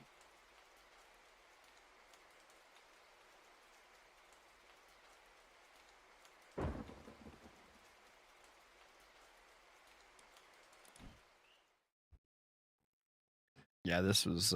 This is where he got caught right here. It was very well done from Magic, and look at those Those Magic dryads was just soak all their exactly. damage, dude. They sucked all the damage from the spearmen, and the Contagious were able to do all the DPS.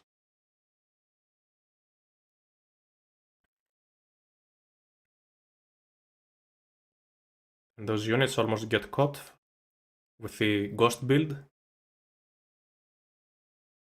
But certainly the backlarge goldmine for the Gaia player gave a little advantage to Magic. The Kavath holding here was really nice, but in the end it didn't matter.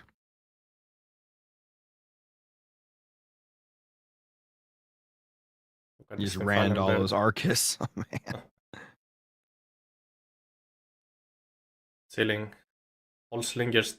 Oh, just one is left. And then the Arcus start doing their job pretty well.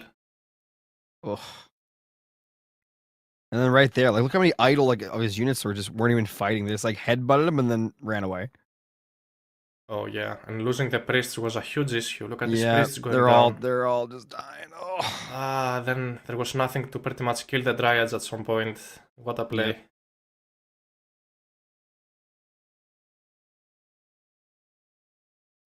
So that's a great start for Magic, not gonna lie. Didn't really go his way last time he played against Gvoth.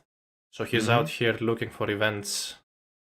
And he got a little bit. He got a little taste of revenge there. Oh, well, yeah, he did. What a great first game of the series. Moving up, we're getting Uranus. Ooh, against Fuzi on the map Steppe. John Wick. Oh, yeah, we want to see that unit. So, so I believe Gvoth expected Magic to pick Chinese here. That's why he picked Uranus. Atlanteans have been doing... Atlanteans, I mean, if you take a look at that game that Mista played against Gvoth, Gaia against Nuwa, was so interesting how actually Atlantean late game matches the Chinese late game, and maybe that's what players have been aiming for. They want to snipe those Chinese using the Atlanteans. Game about to start, I believe. Alright, looks like we're already in. And yeah, there we go. This side of the map, we got Magic playing as Fuzi. And in the bottom right, we got Kavath gonna be playing as Uranus. This is Steppe. I know it's not pronounced Steppe, but I'm pronouncing it that way anyway. Steppe? Like, you want to make the chat is saying it's called Steppe, and you know what? I don't like that. Well, chat told me it's called Steppe. To you, they said it's Steppe. That's what they were saying. Oh, well, one of us got trolled. Yeah, one of us got trolled. So, a very standard build order with starting Kuaf on gold from Magic and then a couple of peasants on Hunt. And also casting that Pitch Blossom, God Power, extending the favor land and getting more favor. Very good cast for Magic. Stealing a couple of goats. Gotta be careful with these oracles, you never know. The Uranus might try to steal them from you. This map's very open. Oh, for sure. And this time, Magic doesn't get a perfect second town center, looks like. Both players get to have pretty open town centers. Not really... I'm looking forward to see how Magic would play this without grabbing a second town center, because that second town TCs look really good, though. The gold around them, there's food. Like, look at that bottom left TC. I like that one. Yeah, Gvoth's third town center, basically. This one here. He could go for it, actually, with a Sky Passage if he liked. Look at that. Oh, so much hand and 2 gold mines. 3 gold mines, actually, around the town center. That'd be now, juicy, if you're the man. full C player, try to grab a forward town center and see what happens to you.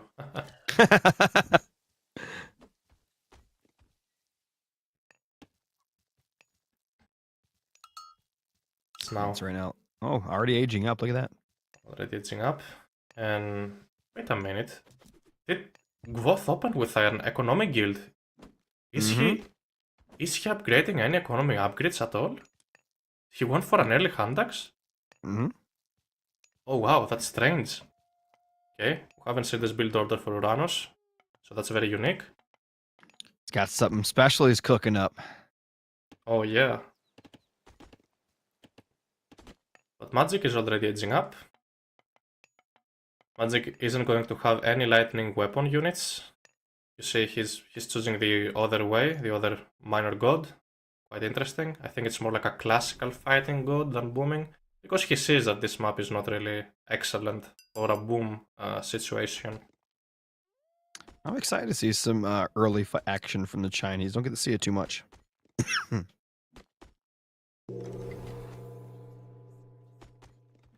Escalade is up, 330, and an Imperial Academy instantly getting the Nisa out as soon as possible. Mm-hmm. Kavath doing some nice Sim City with his structures, protecting his gold. Oh, for sure, that binary being targeted down. Both Walling dropping up in a the couple of back. walls. Yes, that's pretty decent. I believe these two oracles at Gvoth's base might start overlapping. You might wanna, yeah, you might wanna split them just a tiny bit better. Where's the other one? Oh, he garrisoned to the tower. Yeah, that makes sense. Anyways.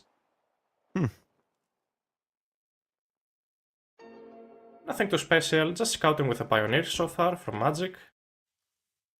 And I'm curious to see what Magic is up to, because again, it's not really a map he can apply pressure at the moment, and it's not really a map he can grab a town center, so this might be a little bit of a passive game so far. Another military camp. Oh wait, military camps. Double military camp. Oh. Yeah, he's planning on something. Magic's cooking something up for sure. He also gets to have Vanish, by the way. The Vanish God power. So that's something you could use maybe after a Chaos is used to save your army from certain death. And grabbing a couple of relics. Cheaper villages. Good relic. I mean, it applies to your Kuafus, doesn't it? I don't know. I'll have to take a look at it after. I'm curious now. A little bit of Maybe harassment coming in with that little hero. I like it. Little hit and runs.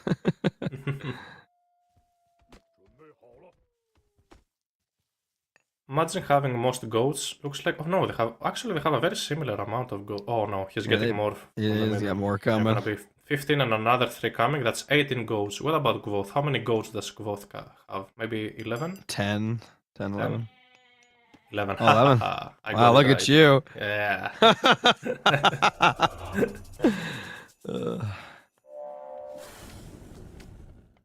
Javelin throwers on the run to push those lingers, those therma back.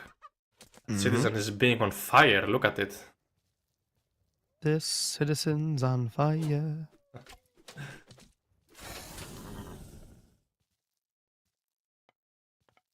Do you like that pony, Udesla?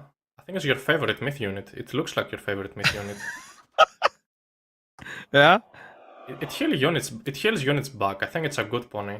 But it's the best myth unit in the game right there. Look at that thing. Oh, he's getting the clay upgrade. You see that? Clay upgrade. Whatever that thing's called. Alluvial clay. Oh, yeah. Oh, quite interesting. Maybe he wants to play... Okay, so that's a classical age fighting from Gvoth, spending his resources as much as he can. He wants to play Promethean and Therma.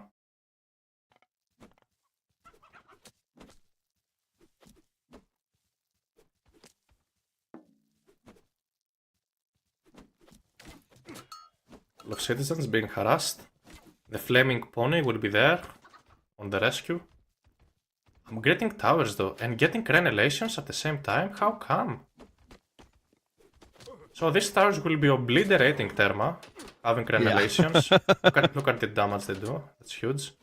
If they hit. Goodbye, Therma. Time to go. Maybe Magic doesn't want to stay in the classical. Maybe Magic is looking to go for a semi-fast heroic, which wouldn't make too much sense against a full, against an all-in Atlantean in the classical age. All that early military goats. production, and for what? You might gonna build your own units here, and the thing is, Magic Hmm. I mean, a hero cage might work, but come on, what does it really give you as the aggressor? Nothing. It gives you stuff to defend, but not really to apply pressure. More Terma harassment. Yes, it's on the way. But the towers are upgraded with granulations, and remember, Therma also has the cavalry tag. So these towers, let's see how well they do. Just tiny bit of damage so far. Both has to commit to a big fight to lose a lot of units. Mm-hmm. Gumang is on the way. He's starting to build some Prometheans. Yeah, and gonna be having a forest protection. But again, you're going to be the one defending mostly. And if Gvoth switches his plan and goes for a defensive playstyle, just retreats back, then forest protection becomes quite useless at that point. Anyways, Tower's putting in some work. just a tiny bit. Just a wee bit. But this will be at least a heroic age Nisa. You know, heroes get boosted per age up. Mm-hmm. Wait a minute, look at the resources. Is Magic looking to go to the Mythic Age? No way. Out of one town center? He's going for John Wick. Oh, no way. John Wick win. We're going for John Wick, boys. He's got to survive, though. He has to survive. That's a lot of Prometheans. He has the tools for it. He has forest protection and he has Pitch Blossom to mine gold from. But, come on. I'm not quite sure about this. Alright, Magic, straight to Mythic. Let's go. Ooh. Pioneer went down. Oh! What a special ability, throwing everything flying. That's amazing. Maybe it's a little bit too early for Magic to fight. We do get a barley up. He needs John Wick. He's trading his way up. He's aging up through good Yes! Oh my god. John Wick, boys! He's relying on one unit. Hey, that one unit is John Wick. Wait a minute. Udesla, this is a What? very good play actually. You know why? Why? Because Gvoth is full of Prometheans. And if True. John Wick destroys an entire army, how well will he do against an entire army of myth units since he's a hero? Oh, he's gonna solo these Prometheans himself. This is actually so smart, and the best choice Magic could have gone for. Look Literally. at Kavoth searching the map. He's like, something's not adding up here. Look at that. He's like, what's going on? Where is Magic stuff? Oh my god. He doesn't understand. It's all John Wick. It's all John Wick. And at this point, you might want to spam out those javelin Look at throwers. that. That's a great special ability there. Yes, it's a good one. But can Gvoth even all in against forest protection? He has to destroy the town center. And that can't really work. That cannot really work at this point. Look at this forest protection, how good it is. Oh, stunning these units and killing them. So beautiful. Come on, John Wick. Don't lose your pioneers. Pay more attention to them. Some Kuafus being harassed in this location. That's okay. He doesn't need any of these villagers. He doesn't need the co-op. He doesn't need none of that. He just needs John Wick, okay? That's all he needs. And a nice great... Will we actually see a good great flood for today? That will make me so happy. Ooh, don't use your villagers to fight. Retreat Magic, come on. Just gotta survive. He's just all inning. He's all in. He's all inning. Oh no! The dragon's out with the great flood! It's actually gonna hit this time! Oh! No way, dude!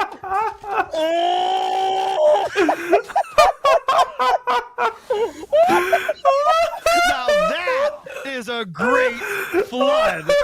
Oh my god! right, where is he? Where's Mr. Weak? Oh man. That is crazy. There's the boy! Go get him, Mr. Wick! Go get him. All he has is a hero. Yes. Oh my god. Bring in Mr. Weak. There he is. He's coming. Yes. Yes. There he comes. Oh, Oh, that gave me a good laugh, I man. didn't even get to watch him put in the work. Oh, That no. gave me such a good laugh, man. I haven't laughed like that in a while. Oh man. You know, we promised for we asked for a good grade flood after 5 games We straight did. up. It took 5 games, took but we 5 got our games flood. together. We got our flood. Oh man. Okay. Oh, we're gonna watch that clip again. Hopefully it was highlighted. Oh no. Oh god. Oh yeah. I need to see it again. Oh god. Look at Show this. it to me. Gvoth looking to all in over here, knowing that he has no chance if Magic gets to get John Wick out, so it's time to all in. Gvoth knows that I have to all in here, he knows it.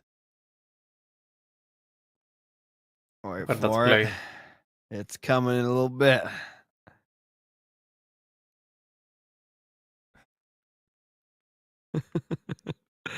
We're just waiting for it.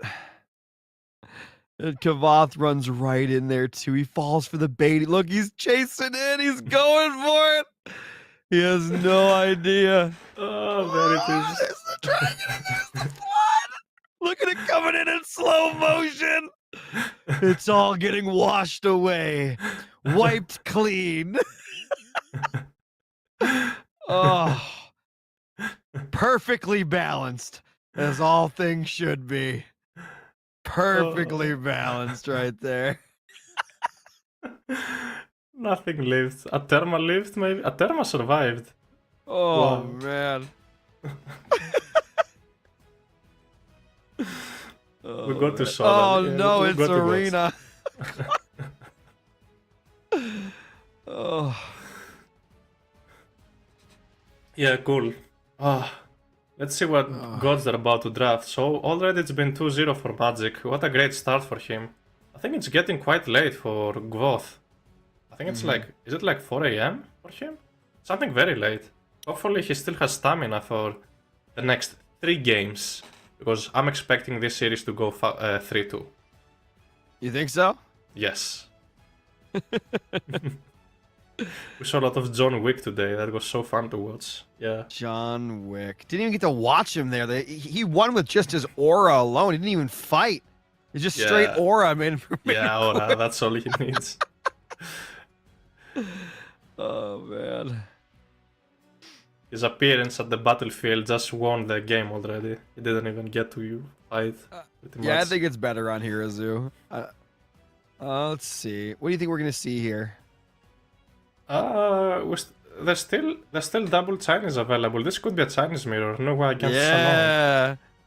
Let's get some dragon action. Yeah. Dragon action would be fun.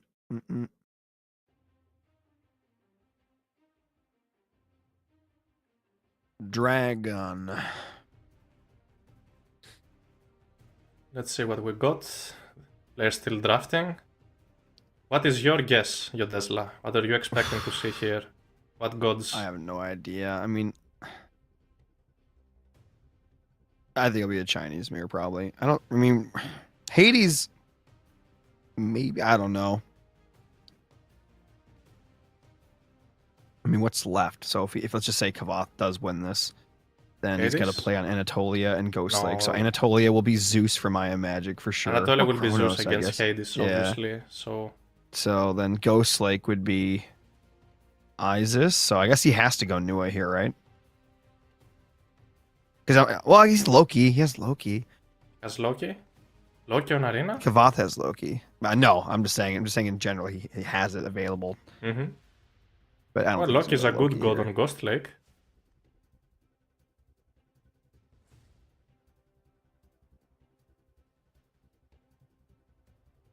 So, taking their time, looks like. More China coming. Your favorite, Satfat.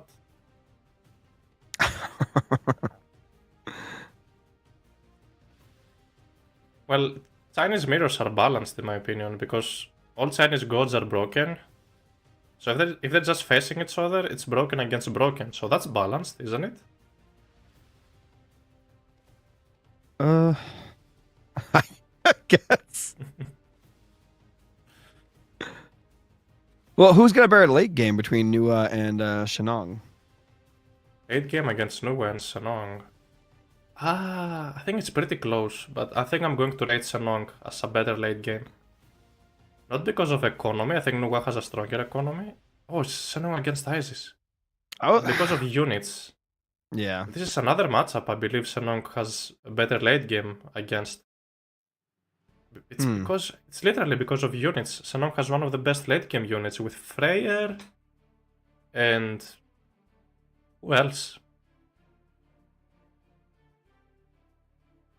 I can't think at the moment. I don't know. This is your But job. Pretty strong late game. Think. Yes, think.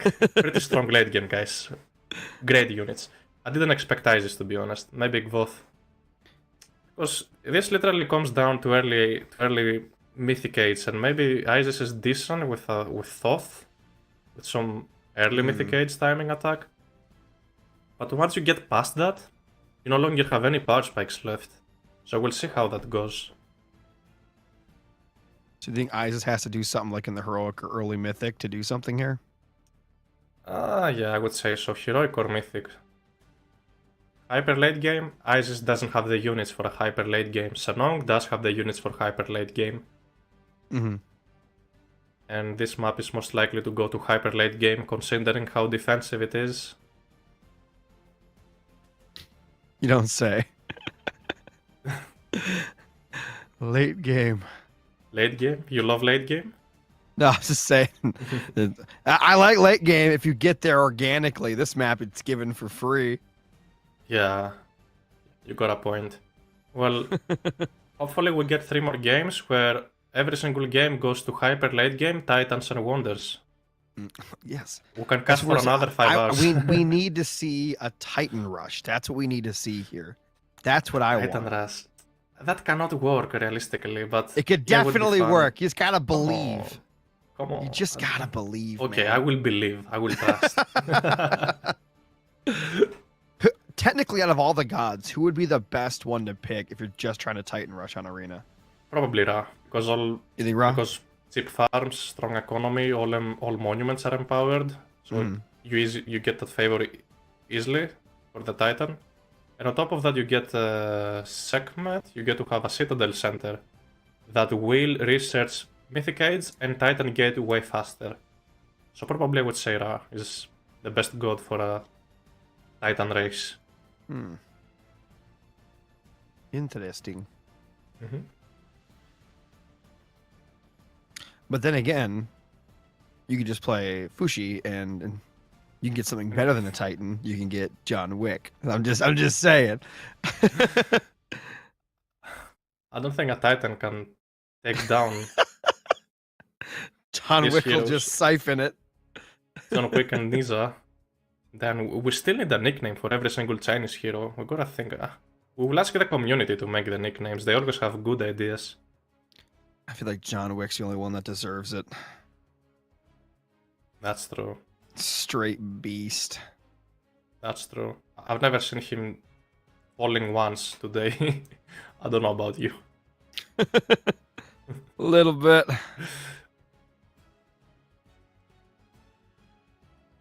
I'm about to start in a minute. Mm-hmm. And I'm Isis so versus curious to Shannon. see. I want to see what Gvoth is up to.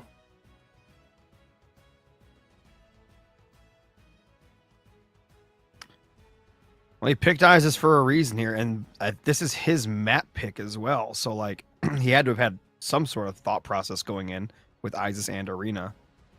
Oh yeah. He surely has a plan.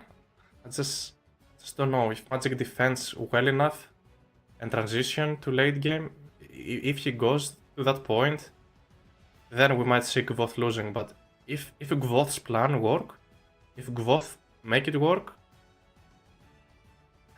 then we will definitely see an Anatolian Ghostly game. Mm-hmm. Anyways, what gods are left over there? There's still Loki, Nuwa, and Hades for Gvoth. Obviously, Hades is for Anatolia, and Nuwa probably for Ghost Lake. And then Magic, having Kronos, Zeus, Ra. Zeus would probably be, oh yeah, Zeus 100% would be an Anatolia pick, and Ra a Ghost Lake pick. Yeah, that works out too. Mm-hmm.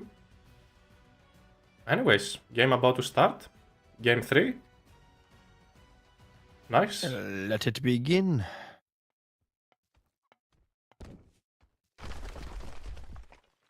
Ooh, there we see already Gvoth prequeuing his Isis upgrade, Blood of Nile.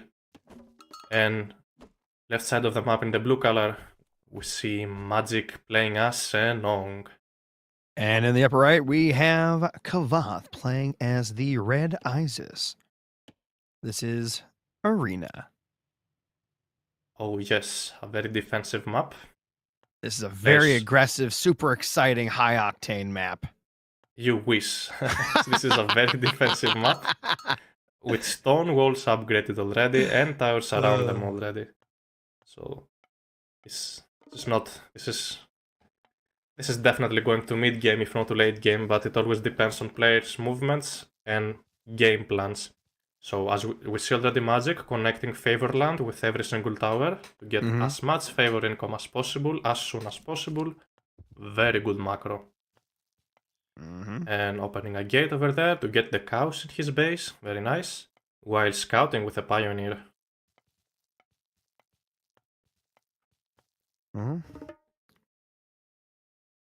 At the map here. Let's take a look at the relics. There are 4 relics around the map. Yeah, let's see if there's anything crazy. Yes. Okay, so we got Ring of the That's Nibelung. pretty good on this map because the longer the game, the more effective that is. Passive gold. Okay, so ST relic. Another ST relic for late game. Yep. So you're technically Isis once you grab the Eye of Horus. Buildings are constructed faster. No, wait, so if Isis grabs that, you're super Isis. That's actually a very good point, you Tesla. Pygmalion statue, villager hit points, plus 20. Thank plus you. 40%. Appreciate the compliment. So we got 3 pretty good relics. I would prioritize the population relic and the passive gold income relic. These are the most important for the late game. As for the other 2 relics, you can delay them as much as you like. Let's take a look. We see a villager dropping a monument to the soldiers. So Gvoth is looking to also get some extra favor at the early stages of the game. Exactly like Magic is doing with the Favorland. And, oh, wait a minute. I'm very surprised. I'm actually very surprised that Magic is edging up through 2? He's not going to have an Earth Wall. Do you remember what we said about Earth Wall? How broken it is on this map because it's already very upgraded? Good. But what does he get? What does he get instead now? He's getting lightning weapons and a wolf that is only good for scouting. There's got to be a reason.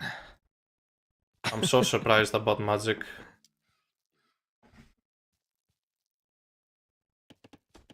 Well, he's definitely has his reasons. He's not doing it just to, for giggles here. There's got to be something. Definitely has a plan over here. Somebody mentioning in the chat that lightning weapons counters a Son of Osiris, SOS, okay? So maybe he's looking towards that play. Anyways, classical age is up for the Sinong player. Gets double wolf. Cool. Okay. And couple of pioneers to maybe scout. I'm wondering if this is gonna be a second town center or a second village center, because magic... Oh, What is are they going doing? on there? What is going on? Can they not What's use going their on? abilities on the priest? Oh, okay. finally. Okay, Never we get mind. to see that. Dude, they were They little were stutters. dancing. Yeah. Little Look dance. how fast they attack, though. Okay, the priest will Yeah. go down. Okay. So a scout will go down. And Gvoth is edging up through Anubis. Wow. So both players choosing something very off meta to do. Mm-hmm. Building a second Anubite, most probably to try and harass. You know, these Anubites You can jump the through walls, man. Yep. Exactly, yeah. But again, Magic has two beautiful wolves he could use to chase down these Anubites. So this is going That's to true. be wolf against wolf. But the difference is, the Isis wolves run on two legs. That's right. Okay. Wolf against wolf. Let's see which wolf is stronger. Yeah, I don't know. Is Anubis really a wolf? I think he's just a big dog, right? A jackal. Exactly. Or a hyena or a bear. I don't know. I think they look more like a boar. Oh, look at this. That's look at this. insane. He got caught. He had no idea. Wait. Oh, I know what he's doing. He wants to cast. He wants to save. Come on, cast it. Oh, look at that! 850 IQ right there. Would have been better. Would have been better to drop these farms next to the town center so she could build it at the same time. That's crazy. Big brain activities here. Ooh, serpent's coming around. Will this even... Oh, save your Guafo. Just one of them. You don't have to... He saves it. No, Magic. Magic, pay attention. What is he doing? So much going on with so little. Look at this, but Pharaoh will be there. Ooh, lost another one. Oh, this could be a short game. The town center is denied. Oh boy. The town center is denied. What is Magic's gonna do about this? But don't worry, don't worry. Remember, when Magic loses his TC, he just goes and builds another one real quick. You'll never see it coming. Oh my god, this is so unbelievable. So unexpected. And on top of that, Gvoth can steal these farms if he wants to. You just send a villager, and you build a granary, and you get them for yourself. Wait, there is no way Gvoth's gonna get the Prosperous Seeds as well at the same time, will he? He is gonna steal the farms. I mean, he's gonna steal the farms, but this will not be boosted farm. There is no way. No way. Is it boosted? It's boosted. These villages. Oh my god, you can steal Prosperous Seeds? That's crazy. That's a god power you steal from him. Well, that's his now. It's got invisible farmers. Look at that. Well, the units are the villagers are invisible on there, so it's got to be working. Oh yeah, we can take a look actually. We have an interesting question from the chat. Does it work though? So if we click on a villager on those Prosperous Seeds farms, let's actually see if Magic can get this town center up first. Yeah. One Anubite will go down. Another Anubite will go down. Will the last Anubite go down?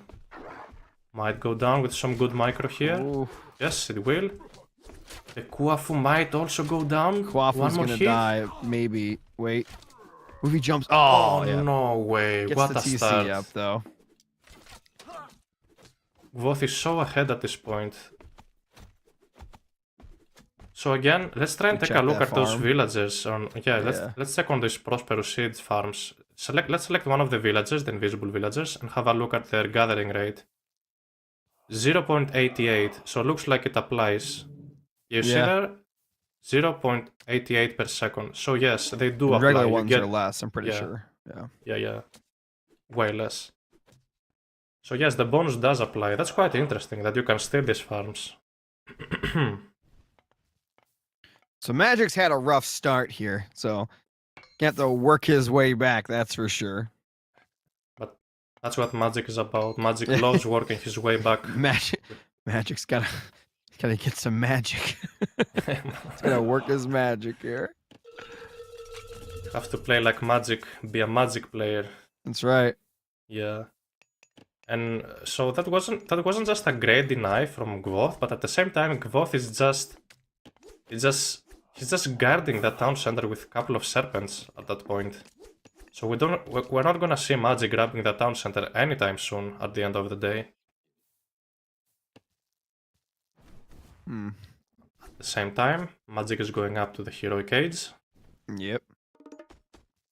And something that also Gvoth has to consider, playing Isis against Senong, is to drop a couple of monuments around gold mines, because that's where the Senong player is most likely to cast Fey Beasts.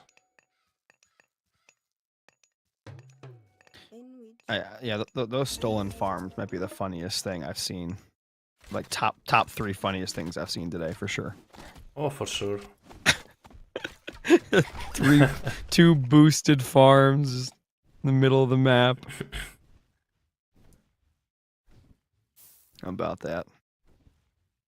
We see Gvoth already having enough. Yeah, Kval's going straight to Mythic. He doesn't care. Straight to Mythic. Gvoth doesn't care. Who wants to fight in the in the heroic? Let's just go Mythic. So here's the question: will it be Osiris, or will it be Thoth? That's the question of the day. Let's see what Gvoth goes for.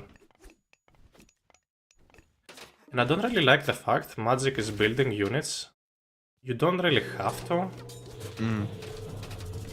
Ooh. And says, how come? This is forced too early. That's surprising. Feels Maybe like because he wants. He wants to get an aggressive Migdol up. I feel like he could have gotten it up anyway, to be completely honest. Oh yeah, that makes sense.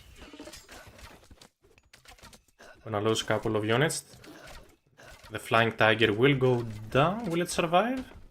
Yes, survive! It will survive. Oh, what a play. You know, they get 5 hit points per second on the favored land. So. Mythic Age on the way. Thoth is on the way. Wow, how will Magic deal with the Thoth spam?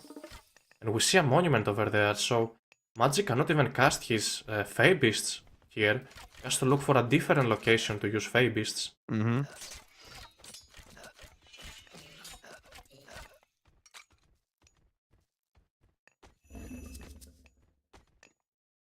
Magic is housed at the moment. Gotta drop a couple of houses. Double stronghold, look at that. Yeah. Oh, the tiger just jumped. Okay, we need elephant spam. Just pure. At this point, anything could work. elephant. Chariot Archer or Elephant Spam. Both could work. Oh, Scorpion versus White Lion. White Tiger. I think the White Tiger wins, but Well, not not if the when there's- priests are around. Yeah. There's 3 priests just chilling.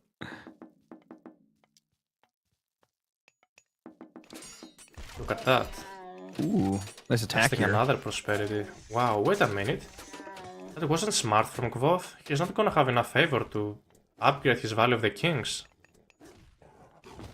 Oh, lost the tiger. Magic just Man. tried his shot, pushing this location. Yeah.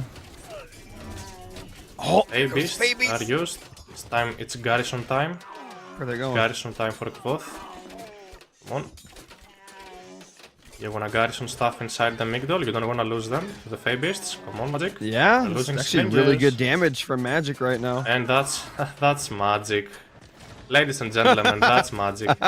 Just came back into the game. Just like that. Let's see. Oh, it's magic.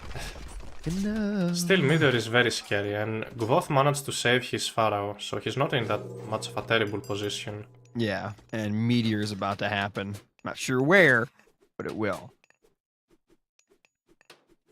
Going for Dao Swordsman, I mean, it's not a terrible unit to go for, but you might need cavalry to deal with any potential chariot archers. But again, then you gotta fight the camels, which would require spearmen, so maybe that's not a terrible army composition for Magic. Anyways, this Scorpion will give just enough vision for Gvoth to cast his Meteor. There we see it. Yep, Wait. here it comes. Oh, it's in the middle of the map. Wait a minute. Whoa. Was he feeling that threatened? Looks like he was. He'll still take it. Yeah. Okay, he's going to take I it. feel like, though, that's like the best possible outcome for Magic, though, because now his eco's fine. Yeah, He lost quite a bit of military, but he's going to rebuild that. yeah, and he's building straight up the counter units. He's doing Yeah. like Ge Halberdier to beat the Command Riders. He's doing Dao Swordsman to tank the Chariot Archers. And I don't think we will really going to see any elephants for now. Third town center for Magic. That makes sense. And having some gonna favor in the push? bank looks like, but really push what? The walls with the towers? Not sure how will that help. He's going in. He'll just take a little bit, but he'll get in there. Yeah, gonna take a little bit. Give him a moment. So Gvoth is looking to just... Oh, there's that Phoenix going. Oh yeah, convert it. The Sage is in position. He's gonna steal it. He's converted it. Oh, But why is it not fighting? That's surprising. Come on, kill it's it. broken. It's broken. Oh, wait. He gets an egg? Huh. Magic gets an Wait egg? a minute. I guess he got a free Phoenix just now. He got a free... That's gonna... Oh man. Yep. He's gonna get a full Phoenix. We kinda As soon saw as it that comes already. back. That's big brain. When the eggs comes back, he's gonna get a full Phoenix. Possibly. Yeah, gonna be very surprising. Because these heroes, they cost way less than, you know, a traitor god power from Gaia, for example. Anyways, so Magic targeting down these villagers as his first goal. This Ge Halberdier can then turn around and attack the Chariot Archers if they want to. They do bonus damage against them. Damage, oh my god. Look at this damage, two-shotting them. Jeez. Oh my god. So big. So did the Phoenix actually come up, or did it? I think the just Sphinx is die. still alive, isn't it? Yes. Oh, no. oh yeah. Oh, Wait, yeah, no, there's a Phoenix. There it is. They confused He's us. got a full-blown Phoenix right there. Two birds. Wow. And I don't think Gvoth One has stone. any priests. Okay, Gvoth finally training a couple of priests to deal with that. In my opinion, Magic should be patient here. Get to full population. You don't have to fight right now. Get to full population, then take a fight. Oh, he just uses The ability lightning there. weapons. Yup. Oh wow, what a fight. Look at these elephants being stunned. This is crazy. This is very huge. Oh, Phoenix went down. He's pushing through. He's trying. Would actually Magic win this? Magic, Yeah, Magic maxed out on civilian units. Gvoth is not close yet at maximum. Oh my god. Magic having the numbers, Magic having the economy, Magic is just so ahead at this point. Magic is winning this fight hard. The Pharaoh is gonna go down. This is crazy. And he's fighting under 2 strongholds. What a play from Magic. This is He's insane. just, look at him streaming in. Those chariots just aren't doing anything. What? This Ge Halberdier having those upgrades, carrying Magic's army pretty much. Sniping down this and slowing down these Chariot Archers is so huge. If we take a look at those Spearmen upgrades, the Ge Halberdier upgrades, the Chinese Spearmen pretty much, they do have the first upgrade, the first applied upgrade on the list, so Master of Weaponry. Last one to melee attack maximum range, so they get more range, and they slow down cavalry units by a lot every time they hit them. So no Chariot Archers can kite you. They will never kite you because you It just looks like slow them Kavath down. held here. Yes. Kavath held. Magic's gotta get. Oh, I was saying he's gotta go mythic, and he's got the resources He's for it. got the resources for it, definitely. Yup. And he's doing it. He's gonna go for the electric dragon. Alright, guys. Electric Dragon coming in. So, you want to counter an electric dragon, you have to build your electric hero. Where was Son of Osiris? Nope. No Went for Son of Meteor. Osiris. And Osiris would have done a lot more than that Meteor did, just for the record. Oh, definitely. Look at that dragon. Oh, spread formation. boy. Nice dodge from both. That was a great dodge from Kavath. Definitely great dodge. As you can start one-shotting units, looks like, with the amount of Chariot Archers Kavath he has has. a much bigger army right now. I mean, Oh, double the military pop. Oh yeah, but everything changes once Gvoth is at the Mythic Age. Mm-hmm. The super dragon's coming. Super Dragon Look is at all on those the way. farms. Grabbing a third town center over there. Mm-hmm. Gvoth now looking to fight his way back into the game. Surprised he's pushing it all, but I mean, I would just wait till Mythic, right, to get your best engagement possible. Oh yeah, it's too early for Magic to take fights. He's fighting a full It population. seems really ISIS. weird. Yes. Switching into fire Maybe he's archers. Just poking.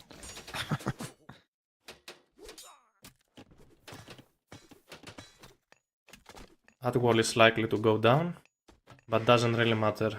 The towers are there to defend Voth's base.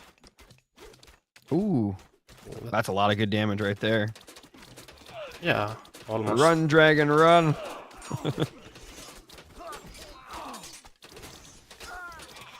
Oh man. Maybe fighting a little bit too early. Maybe that's not a good location. Now look at this. Yes. Getting on top of the spearmen, I mean on top of the chariot archers, that's definitely not a good fight. But now Magic still has to be more patient. And gotta switch his trade route just a tiny bit. He has a market. He's about to be mythic. There we see the dragon. The dragon's here! Oh, he's got him trapped! Look at those units slowing down. No! He's zapping them all. Oh, he's shooting the priest. It's actually really lucky. Oh my god. Because, Everything's yeah. dying. What a So there's play. more military pop. Magic getting all of these Senong Mythic Age upgrades, so his infantry units are going to be so strong. These chariot archers won't be doing anything against them anymore. Oh, that dragon went down quick. Definitely did. He's gonna counter with the electric dragon. Where are those chariots? Oh my god, the chariots are just running into all that fire. More birds and more dragons. We'll get to see so many myth units. That myth unit's so weird. Look at that thing. Oh, look at that catapult. Nice snipe from Magic. Yep. That thing's so funny. Look at that favor in the bank for Magic. He could anytime recast his Fey Beasts or even just go for some lightning weapons. A second dragon. No way. No way. A second dragon. Is that dragon healable? Can you heal it by bringing it to your base or whatever? I think I said so, yeah. You're gonna bring Yeah, you it. can. So, Yeah, so if you have two, if you get got two dragons. You get two dragons that you Heal. both heal, technically. That's right. Now it's just about Dow Swordsmen and Fire Archers. What a play. The electric dragon still putting in work. Oh, yeah. Oh, this... Jeez. That's crazy. Look at that very thing crazy. go. At least priests are in position to maybe make some damage done, but... All Magic needs at this point is full population and the champion upgrades. And then he wins. I wonder how Phoenix would do against that thing, because apparently the Phoenix has a bonus multiplier versus air or something. I mean, this unit does too, right? Does it? I mean, I don't know. Maybe the Stimfalian Bird does okay, but Stimfalian Bird has a very high multiplier against myth units. So maybe, oh, another Fey Beast. Oh, no way. Oh, yeah. Oh, no way. Why? Why? Dang. That's a lot of damage. And they're still going. Oh, man. This isn't looking good for... Oh, the dragon's going for the other gold. Look at it down there. Look, he's going for it. Oh, no. Still, though, so many of these... priests are on its tail. Yeah. So many Fire Archers. Magic should focus more on infantry units at this point. He's against Camel Riders and Chariot Archers. You're gonna build... Okay, he's now focusing more on infantry. This is good. And champion infantry is also on the way. Magic just... look. More villagers. What a play. Jeez. Gotta keep it away from those priests. He's flying right at the priest with it. Oh, no. Oh. Maybe bring it back home and heal it. Oh, look at this. That's crazy. the fact that the Xenon player, The axe cart. Look at that thing. yeah, the axe card is on the run. So they both have very similar population. Remember when I talked about the relic that Magic grabbed? So they're both playing Isis at this point. 250 maximum population against 247. Pretty equal. But Magic got up to max. This is the first time he's been at 120 military pop this game. He's finally maxed out. I mean, Kavath was struggling when he was. He had more military pop. Now it's even. Now it's quite even. And Dragon is still just raiding around, I believe, if he didn't die. Yeah, he's just running around. It might have died. I don't know. Look at this. Nope, he's good. Still going. Wow, this thing... Oh, the priest caught him. I saw a priest shoot him. But it's still time for it to retreat. Ooh, look at all those dead units, man. Oh my god. But the Chariot Archers dying to the Gear Halberdier so quickly, faster than the whole look place. at the military pop! What happened? What? It's everything's dead! What? What? Where's Kavath's stuff? Voth is a warrior, he doesn't want to give up. Oh my god. Magic with a horrible start. Pulling through. Wow. Wow. Kavath got 8,000 more gold. Because I guess casting Prosperity gave him a whole more gold, I think. It was just a little bit... it was way too risky for Gvoth to just drop Migdols in the middle of the map, not training units, and going up to the Mythic Age. That's what lost the game to Gvoth. Magic played that very well around it. Magic didn't have a good start here, but at the end of the day, Magic was being Magic and came back with a strong comeback and took the dub. What a series and what a win from Magic. Oh, it's a great day, great series. Taking a look at the post game. Yes. And there we see some highlights of the series. Is Wolves killing a priest. Oh yeah, this is good. And the dance. Oh yeah, look at it. Do a little dance. And then this is the move right here. This is the Magic strategy. Oh man. And the TC getting... I mean, this was so bad for Magic. He got his TC canceled. He lost stuff. He got his farm stolen. Like, this was so bad. And he pulled it through anyway.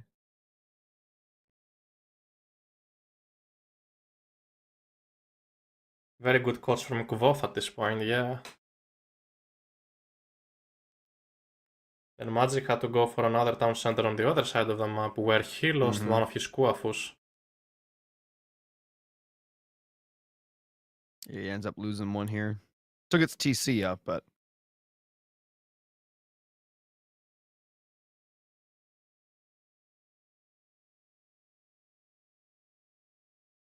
Where the Sanobite falling. That Kuafu had to retreat as soon as possible. One little priest stone getting that Kuafu. Flying Tiger also dying. Oh, it survived actually. No, it survived for... It got away.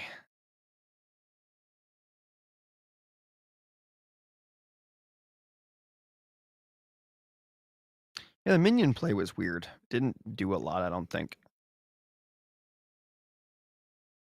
I think that survives, right? Remember? Yeah, that survived. Yep. Yeah, there we see. The favor land. Health boost. Oh, the Fae Beasts. The Fae Beasts winning the game here. I mean, not winning the game, but bringing Magic back into the game. Yep, this is what brought him back in for sure.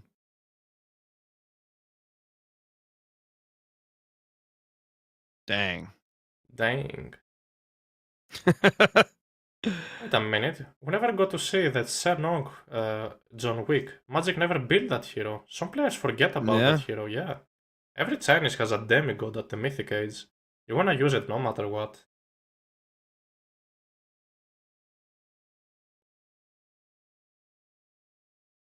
And there's that meteor. Fortunately, he had to use a defensive meteor. Was the best meteor Magic could have asked for.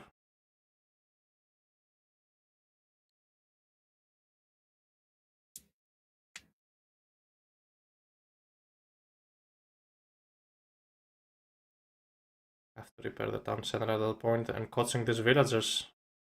Yep. 2 of them only died though, rest of them managed to escape. Oh, 3 of them. Maybe 4. There's no. Yeah. Maybe 5. Anyways. No. Blocked it. No. Well, yeah.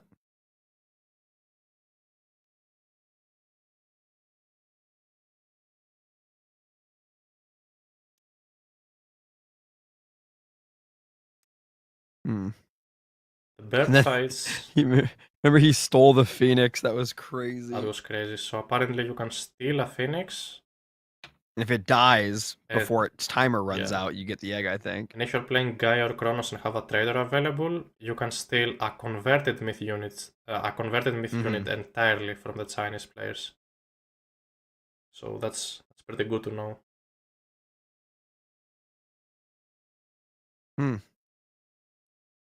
There will see some very good fights from Magic. Absolutely.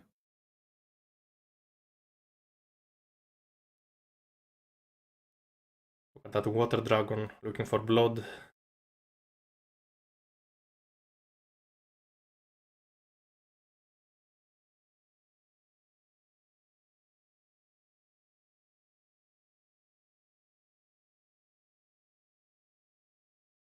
Those chariot archers just couldn't do anything. And remember, that's what I was talking about the entire time early on here. I mean, Kavas got twice the military population. It just didn't matter. It just didn't matter at that point, yeah. And that dragon's just running around, just melting villagers. Magic, there he is. Magic cancelling the dragon animation just so she can get instantly the attack. Yep.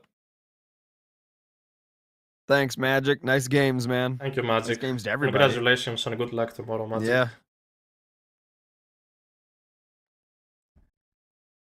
Oh well, how long have we been live for? Nearly 9 hours. Wow.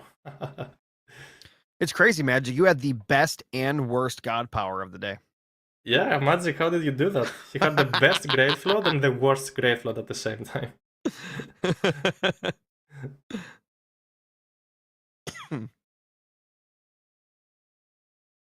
Oh.